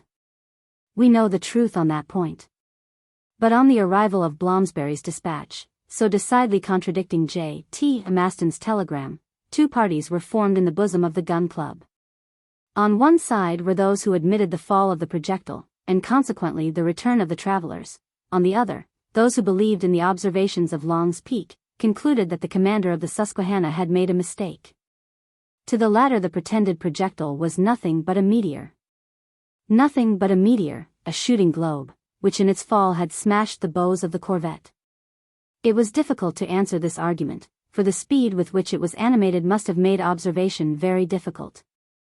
The commander of the Susquehanna and her officers might have made a mistake in all good faith. One argument, however, was in their favor, namely, that if the projectile had fallen on the earth, its place of meeting with the terrestrial globe could only take place on this 27 degrees north latitude. And, taking into consideration the time that had elapsed, and the rotary motion of the earth, between the 41 degrees and the 42 degrees of west longitude. In any case, it was decided in the Gun Club that Bloomsbury brothers, Bilsby, and Major Elphinstone should go straight to San Francisco, and consult as to the means of raising the projectile from the depths of the ocean. These devoted men set off at once, and the railroad, which will soon cross the whole of Central America, took them as far as St. Louis, where the swift mail coaches awaited them. Almost at the same moment in which the Secretary of Marine, the Vice President of the Gun Club, and the Subdirector of the Observatory received the dispatch from San Francisco, the Honorable J.T. Maston was undergoing the greatest excitement he had ever experienced in his life, an excitement which even the bursting of his pet gun, which had more than once nearly cost him his life, had not caused him. We may remember that the Secretary of the Gun Club had started soon after the projectile, and almost as quickly, for the station on Long's Peak, in the Rocky Mountains, J. Belfast, director of the Cambridge Observatory, accompanying him. Arrived there, the two friends had installed themselves at once, never quitting the summit of their enormous telescope. We know that this gigantic instrument had been set up according to the reflecting system, called by the English front view. This arrangement subjected all objects to but one reflection, making the view consequently much clearer. The result was that, when they were taking observation, J.T. Maston and Belfast were placed in the upper part of the instrument and not in the lower, which they reached by a circular staircase, a masterpiece of lightness, while below them opened a metal well terminated by the metallic mirror, which measured 280 feet in depth. It was on a narrow platform placed above the telescope that the two savants passed their existence, execrating the day which hid the moon from their eyes, and the clouds which obstinately veiled her during the night. What, then, was their delight when, after some days of waiting, on the night of the 5th of December, they saw the vehicle which was bearing their friends into space. To this delight succeeded a great deception, when, trusting to a cursory observation, they launched their first telegram to the world, erroneously affirming that the projectile had become a satellite of the moon, gravitating in an immutable orbit. From that moment it had never shown itself to their eyes, a disappearance all the more easily explained, as it was then passing behind the moon's invisible disk. But when it was time for it to reappear on the visible disk, one may imagine the impatience of the fuming J.T. Maston and his not less impatient companion. Each minute of the night they thought they saw the projectile once more, and they did not see it. Hence constant discussions and violent disputes between them, Belfast affirming that the projectile could not be seen, J.T. Maston maintaining that it had put his eyes out. "It is the projectile," repeated J.T. Maston. "No," answered Belfast, "it is an avalanche detached from a lunar mountain." "Well, we shall see it tomorrow." "No, we shall not see it any more. It is carried into space." "Yes." "No." And at these moments, when contradictions rained like hail, the well-known irritability of the Secretary of the Gun Club constituted a permanent danger for the Honorable Belfast. The existence of these two together would soon have become impossible, but an unforeseen event cut short their everlasting discussions. During the night, from the 14th to the 15th of December, the two irreconcilable friends were busy observing the lunar disk, J.T. Maston abusing the learned Belfast as usual, who was by his side. The secretary of the gun club maintaining for the 1000th time that he had just seen the projectile, and adding that he could see Michel Ardan's face looking through one of the scuttles. At the same time enforcing his argument by a series of gestures which his formidable hook rendered very unpleasant. At this moment Belfast's servant appeared on the platform, it was 10 at night, and gave him a dispatch. It was the commander of the Susquehanna's telegram. Belfast tore the envelope and read, and uttered a cry. "What?" said J.T. Maston. "The projectile. Well, has fallen to the earth." Another cry, this time a perfect howl, answered him. He turned toward J.T. Maston. The unfortunate man, imprudently leaning over the metal tube, had disappeared in the immense telescope. A fall of 280 feet. Belfast, dismayed, rushed to the orifice of the reflector. He breathed. J.T. Maston, caught by his metal hook, was holding on by one of the rings which bound the telescope together, uttering fearful cries. Belfast called. Help was brought, tackle was let down, and they hoisted up, not without some trouble, the imprudent secretary of the gun club. He reappeared at the upper orifice without hurt. "Ah," said he, "if I had broken the mirror?" "You would have paid for it," replied Belfast severely. "And that cursed projectile has fallen?" asked J.T. Maston. "Into the Pacific. Let us go." A quarter of an hour after the two savants were descending the declivity of the Rocky Mountains. And 2 days after, at the same time as their friends of the gun club, they arrived at San Francisco, having killed 5 horses on the road. Elphinstone, the brothers Bloomsbury, and Bilsby rushed toward them on their arrival. "What shall we do?" they exclaimed. "Fish up the projectile," replied J.T. Maston, "and the sooner the better." Chapter 22. Recovered from the sea. The spot where the projectile sank under the waves was exactly known. But the machinery to grasp it and bring it to the surface of the ocean was still wanting. It must first be invented, then made. American engineers could not be troubled with such trifles. The grappling irons once fixed, by their help they were sure to raise it in spite of its weight, which was lessened by the density of the liquid in which it was plunged. But fishing up the projectile was not the only thing to be thought of. They must act promptly in the interest of the travelers. No one doubted that they were still living. "Yes," repeated J.T. Maston incessantly, whose confidence gained over everybody, "our friends are clever people, and they cannot have fallen like simpletons. They are alive, quite alive, but we must make haste if we wish to find them so. Food and water do not trouble me, they have enough for a long while. But air, that is what they will soon want, so quick, quick." And they did go quick. They fitted up the Susquehanna for her new destination. Her powerful machinery was brought to bear upon the hauling chains. The aluminum projectile only weighed 19,250 pounds, a weight very inferior to that of the transatlantic cable which had been drawn up under similar conditions. The only difficulty was in fishing up a cylindro-conical projectile, the walls of which were so smooth as to offer no hold for the hooks. On that account engineer Murchison hastened to San Francisco, and had some enormous grappling irons fixed on an automatic system, which would never let the projectile go if it once succeeded in seizing it in its powerful claws. Diving dresses were also prepared, which through this impervious covering allowed the divers to observe the bottom of the sea. He also had put on board an apparatus of compressed air very cleverly designed.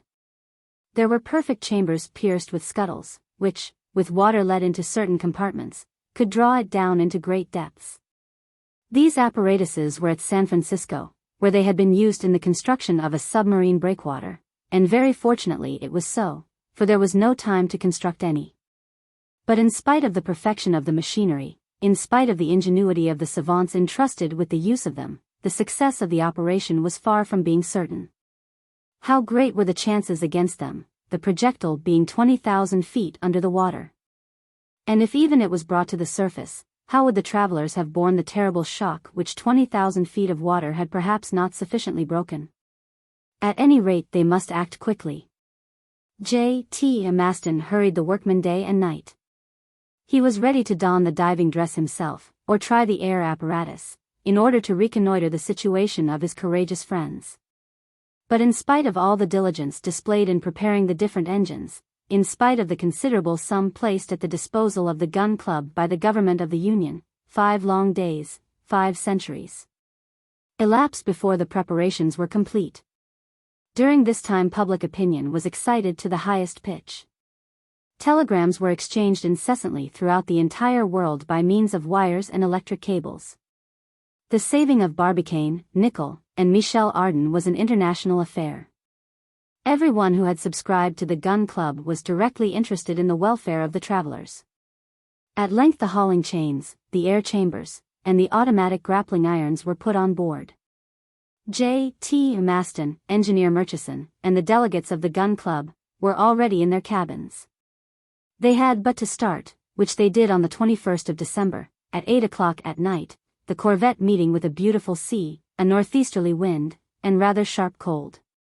The whole population of San Francisco was gathered on the quay, greatly excited but silent, reserving their hurrahs for the return. Steam was fully up, and the screw of the Susquehanna carried them briskly out of the bay. It is needless to relate the conversations on board between the officers, sailors, and passengers. All these men had but one thought. All these hearts beat under the same emotion.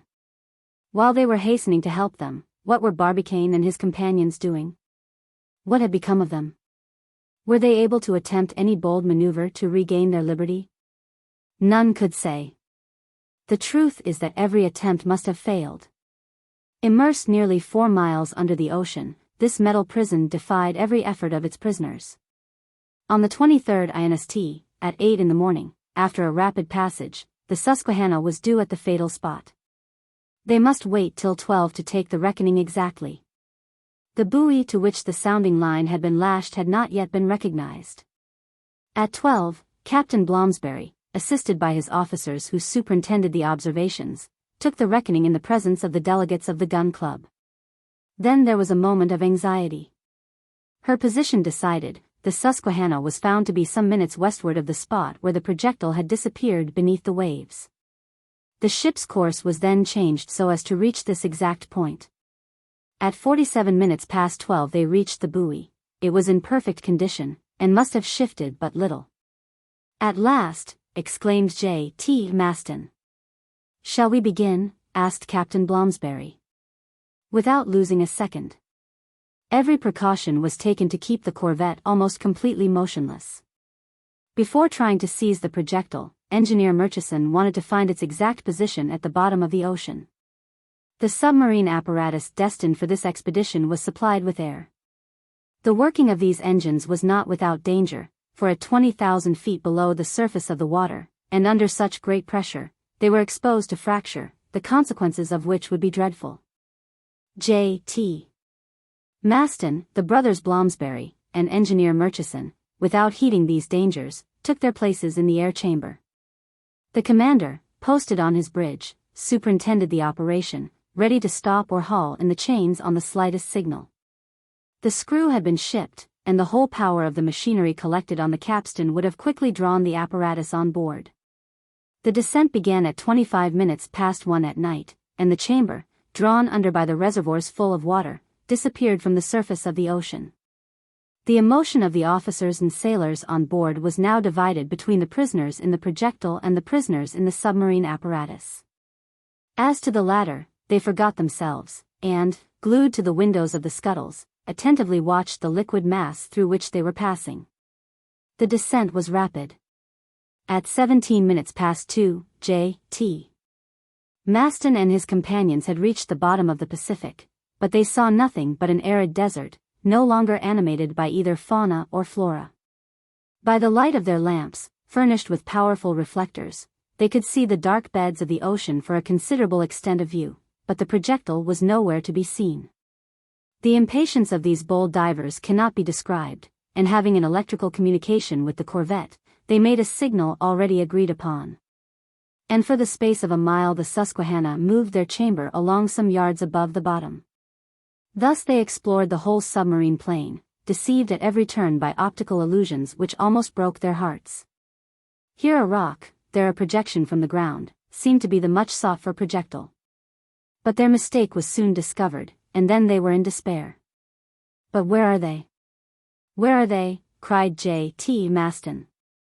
And the poor man called loudly upon Nickel, Barbicane, and Michel Ardan, as if his unfortunate friends could either hear or answer him through such an impenetrable medium. The search continued under these conditions until the vitiated air compelled the divers to ascend. The hauling in began about 6 in the evening, and was not ended before midnight. "Tomorrow," said J.T. Maston, as he set foot on the bridge of the corvette. "Yes," answered Captain Blomsberry. "And on another spot?" "Yes." J.T. Maston did not doubt of their final success, but his companions, no longer upheld by the excitement of the first hours, understood all the difficulty of the enterprise. What seemed easy at San Francisco, seemed here in the wide ocean almost impossible. The chances of success diminished in rapid proportion, and it was from chance alone that the meeting with the projectile might be expected. The next day, the 24th, in spite of the fatigue of the previous day, the operation was renewed. The corvette advanced some minutes to westward, and the apparatus, provided with air, bore the same explorers to the depths of the ocean. The whole day passed in fruitless research. The bed of the sea was a desert. The 25th brought no other result, nor the 26th. It was disheartening. They thought of those unfortunates shut up in the projectile for 26 days. Perhaps at that moment they were experiencing the first approach of suffocation, that is, if they had escaped the dangers of their fall. The air was spent, and doubtless with the air all their morale. "The air, possibly," answered J.T. Maston resolutely, "but their morale never." On the 28th, after 2 more days of search, all hope was gone. This projectile was but an atom in the immensity of the ocean. They must give up all idea of finding it. But J.T. Maston would not hear of going away. He would not abandon the place without at least discovering the tomb of his friends. But Commander Blomsberry could no longer persist, and in spite of the exclamations of the worthy secretary, was obliged to give the order to sail. On the 29th of December, at 9 a.m., the Susquehanna, heading northeast, resumed her course to the Bay of San Francisco. It was 10 in the morning. The corvette was under half steam, as it was regretting to leave the spot where the catastrophe had taken place, when a sailor, perched on the maintopgallant crosstrees, watching the sea, cried suddenly, "A buoy on the lee bow." The officers looked in the direction indicated, and by the help of their glasses saw that the object signaled had the appearance of one of those buoys which are used to mark the passages of bays or rivers. But, singularly to say, a flag floating on the wind surmounted its cone, which emerged 5 or 6 feet out of water. This buoy shone under the rays of the sun as if it had been made of plates of silver. Commander Blomsberry, J.T. Maston, and the delegates of the gun club were mounted on the bridge, examining this object straying at random on the waves. All looked with feverish anxiety, but in silence. None dared give expression to the thoughts which came to the minds of all. The corvette approached to within 2 cables' lengths of the object. A shudder ran through the whole crew. That flag was the American flag. At this moment a perfect howling was heard. It was the brave J.T. Maston who had just fallen all in a heap. Forgetting on the one hand that his right arm had been replaced by an iron hook, and on the other that a simple gutta-percha cap covered his brain box, he had given himself a formidable blow. They hurried toward him, picked him up, restored him to life. And what were his first words? "Ah! Trebly brutes! Quadruply idiots! Quintuply boobies that we are!" "What is it?" exclaimed everyone around him. "What is it? Come, speak." "It is, simpletons," howled the terrible secretary, "it is that the projectile only weighs 19,250 pounds. Well? And that it displaces 28 tons, or in other words 56,000 pounds, and that consequently it floats." Ah! What stress the worthy man had laid on the verb, float. And it was true. Yes. All these savants had forgotten this fundamental law, namely, that on account of its specific lightness, the projectile, after having been drawn by its fall to the greatest depths of the ocean, must naturally return to the surface. And now it was floating quietly at the mercy of the waves. The boats were put to sea. J.T. Maston and his friends had rushed into them. Excitement was at its height. Every heart beat loudly while they advanced to the projectile. What did it contain? Living or dead? Living, yes. Living, at least, unless death had struck Barbicane and his two friends since they had hoisted the flag. Profound silence reigned on the boats. All were breathless. Eyes no longer saw. One of the scuttles of the projectile was open. Some pieces of glass remained in the frame, showing that it had been broken. This scuttle was actually 5 feet above the water. A boat came alongside, that of J.T. Maston and J.T. Maston rushed to the broken window. At that moment they heard a clear and merry voice, the voice of Michel Ardan, exclaiming in an accent of triumph. "Whitehall, Barbicane, Whitehall." Barbicane, Michel Ardan, and Nicholl were playing at dominoes. Chapter 23. The End. We may remember the intense sympathy which had accompanied the travelers on their departure. If at the beginning of the enterprise they had excited such emotion both in the Old and New World, with what enthusiasm would they be received on their return? The millions of spectators which had beset the peninsula of Florida, would they not rush to meet these sublime adventurers? Those legions of strangers, hurrying from all parts of the globe toward the American shores, would they leave the Union without having seen Barbicane, Nicholl, and Michel Ardan? No. And the ardent passion of the public was bound to respond worthily to the greatness of the enterprise. Human creatures who had left the terrestrial sphere, and returned after this strange voyage into celestial space, could not fail to be received as the prophet Elias would be if he came back to earth. To see them first, and then to hear them, such was the universal longing. Barbicane, Michel Ardan, Nicholl, and the delegates of the Gun Club, returning without delay to Baltimore, were received with indescribable enthusiasm. The notes of President Barbicane's voyage were ready to be given to the public. The New York Herald bought the manuscript at a price not yet known, but which must have been very high. Indeed, during the publication of A Journey to the Moon, the sale of this paper amounted to 5 millions of copies.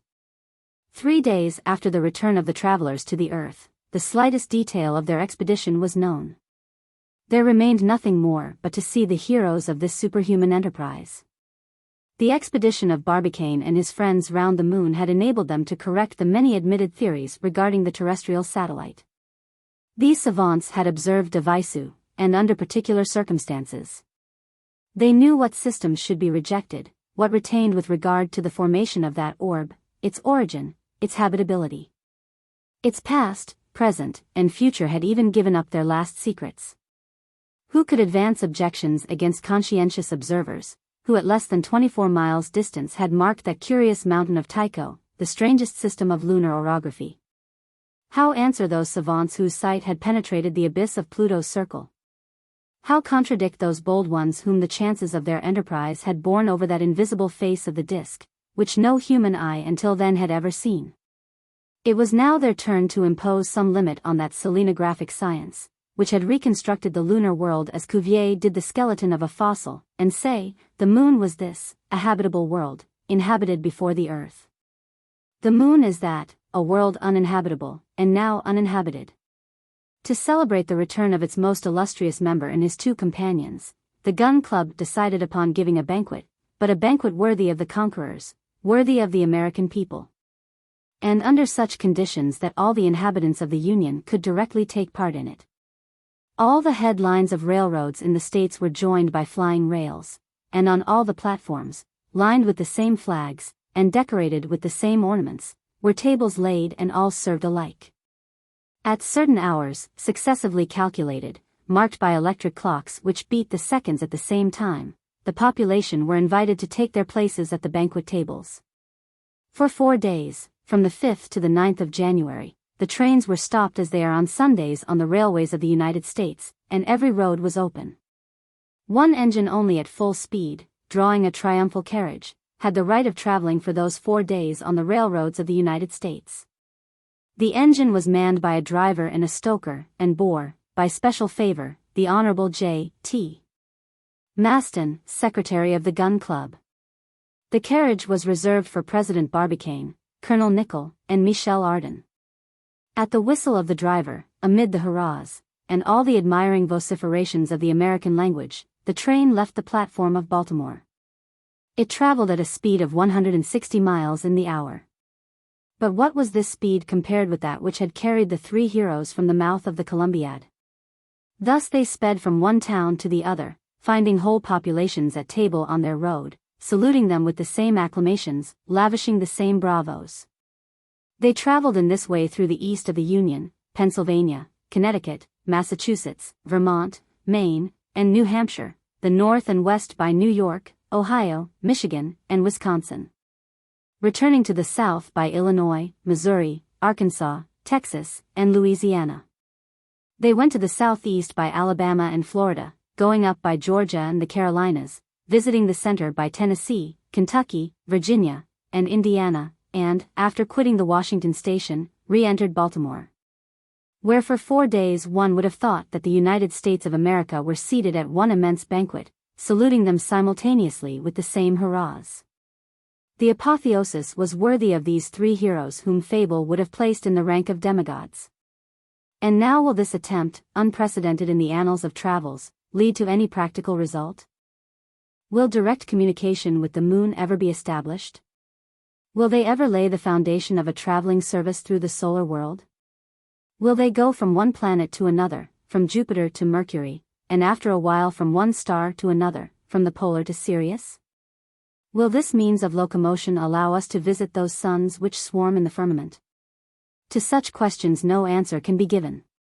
But knowing the bold ingenuity of the Anglo-Saxon race, no one would be astonished if the Americans seek to make some use of President Barbicane's attempt. Thus, some time after the return of the travelers, the public received with marked favor the announcement of a company, limited, with a capital of $100 million, divided into 100,000 shares of $1,000 each, under the name of the National Company of Interstellary Communication. President, Barbicane; Vice President, Captain Nicholl; Secretary, J.T. Maston; Director of Movements, Michel Ardan. And as it is part of the American temperament to foresee everything in business, even failure, the Honorable Harry Trollope, Judge Commissioner, and Francis Drayton, Magistrate, were nominated beforehand. The end. Notes: Jules Verne's From the Earth to the Moon and A Trip Around It. I originally intended to correct some of the numbers in the book. For example, page 207 has 13th, where 30th would be more appropriate. Some of the densities and volumes and masses don't match up. The business with the wrong exhaust velocity of the gun is also a bit confusing. The dates and times aren't quite consistent throughout, although they are close enough that Verne must have been working from a timeline. For example, I think he has the time for the fall back to Earth exactly matching the time for the trip out. There are also inconsistent spellings, for example, aluminum and aluminium. Some of these annoyed me, in the sense of disturbing my reading. Since the reader is reading for pleasure, the annoyance should be removed. All cases of the British spelling of aluminium have been changed to the American spelling aluminum. I decided that the correction project was going to be a lot of trouble, and might be a perversion of the original work. I concentrated instead on producing an accurate rendition of the text. However, if a French speaker can find a French edition, it might be nice to see if the translators introduced errors. The measurements seem to have been converted from metric without regard for significant figures. Occasional conversions are simply omitted, with feet inserted for meters, without fixing the numbers. These might be safely recomputed without doing violence to the spirit of the original work. Whether one should standardize the spelling of aluminium, I don't know. Aluminium has a certain charm. I don't know what American or English usage was at the time. We might consider converting all the temperatures to Fahrenheit. I suggest removing the page numbers, undoing all the hyphenation, and repackaging the lines at a length of, up to, 72 characters, with only occasional word breaks. Page #s and a full reformatting has been done. Line widow/orphans have been painstakingly removed. Hyphenated words at the end of lines have been eliminated to the best of my judgment. I think a table of units should be offered for the reader. Myriameter equals 10 kilometers. Fathom equals 6 feet. League 3 miles, but don't know French usage in 1865. Page 125 has perigee 86,410 leagues, French, or 238,833 miles less than the angriator than. Would be nice to know the currency conversions of the day. We may criticize Verne for his errors, but the remarkable thing is how much he got right. I think this was the first engineering proposal for space travel, using physics instead of magic. Verne deserves much of the credit for inspiring the early rocket pioneers, and ultimately today's space program. As literary history, I note that Heinlein's The Man Who Sold the Moon borrows from it. Add conversion table for units. Fathom, league, meter, mile, foot, C/F. Contact publisher for translator information. Is perihelion, a real word? Maybe substitute perihelion? I have changed the one case of perihelium to the correct perihelion. There's an incorrect reference to November 30th in the early part of Book 2 to fix. I read it over and left it there. Close enough for fiction, but I am sure they would have missed the moon by a lot. Dates were not fixed. Inconsistent spelling of Palliser. This only occurs twice in the book, so both are left in. Peroxyle sometimes with Sheila. Eel ending was accepted by undisputed majority rule. Aluminum and aluminium. The former accepted. Maybe 18,000 instead of 17,000 yards per second? 30th degree of lunar latitude instead of 13th? There seems to be an inconsistency in the title for Book 2. Numbers, units, dates, times and math errors have not been changed. Typographic conventions in the book.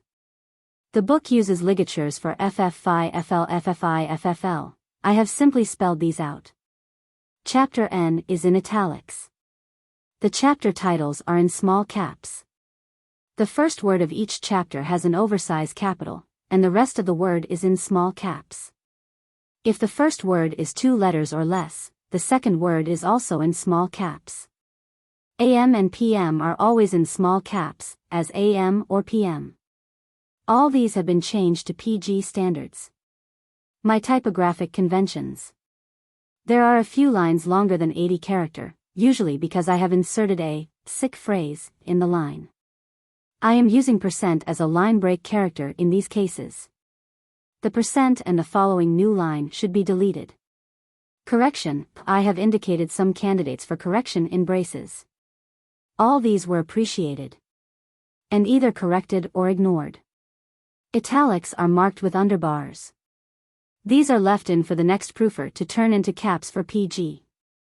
Hashtag small caps hashtag are enclosed in hash marks. $AE $E$ precedes ligatures and accented characters. The accent follows the dollar and precedes the letter. I've tried to get and as accents right. I have used as an accent marker for umlaut. All are removed. I've used and to enclose recursive quotes. ASCII has no provision for distinguishable open and close double quotes. The book uses ligatures for FFI, FL, FFI, FFL. I have simply spelled these out. L for British pound. All these conventions, except the circumflex, have been accepted. Bold indicates a different typeface. Removed, only one case, and probably a printer's error. Delta indicates a non-ASCII character, here the Greek letter delta left in.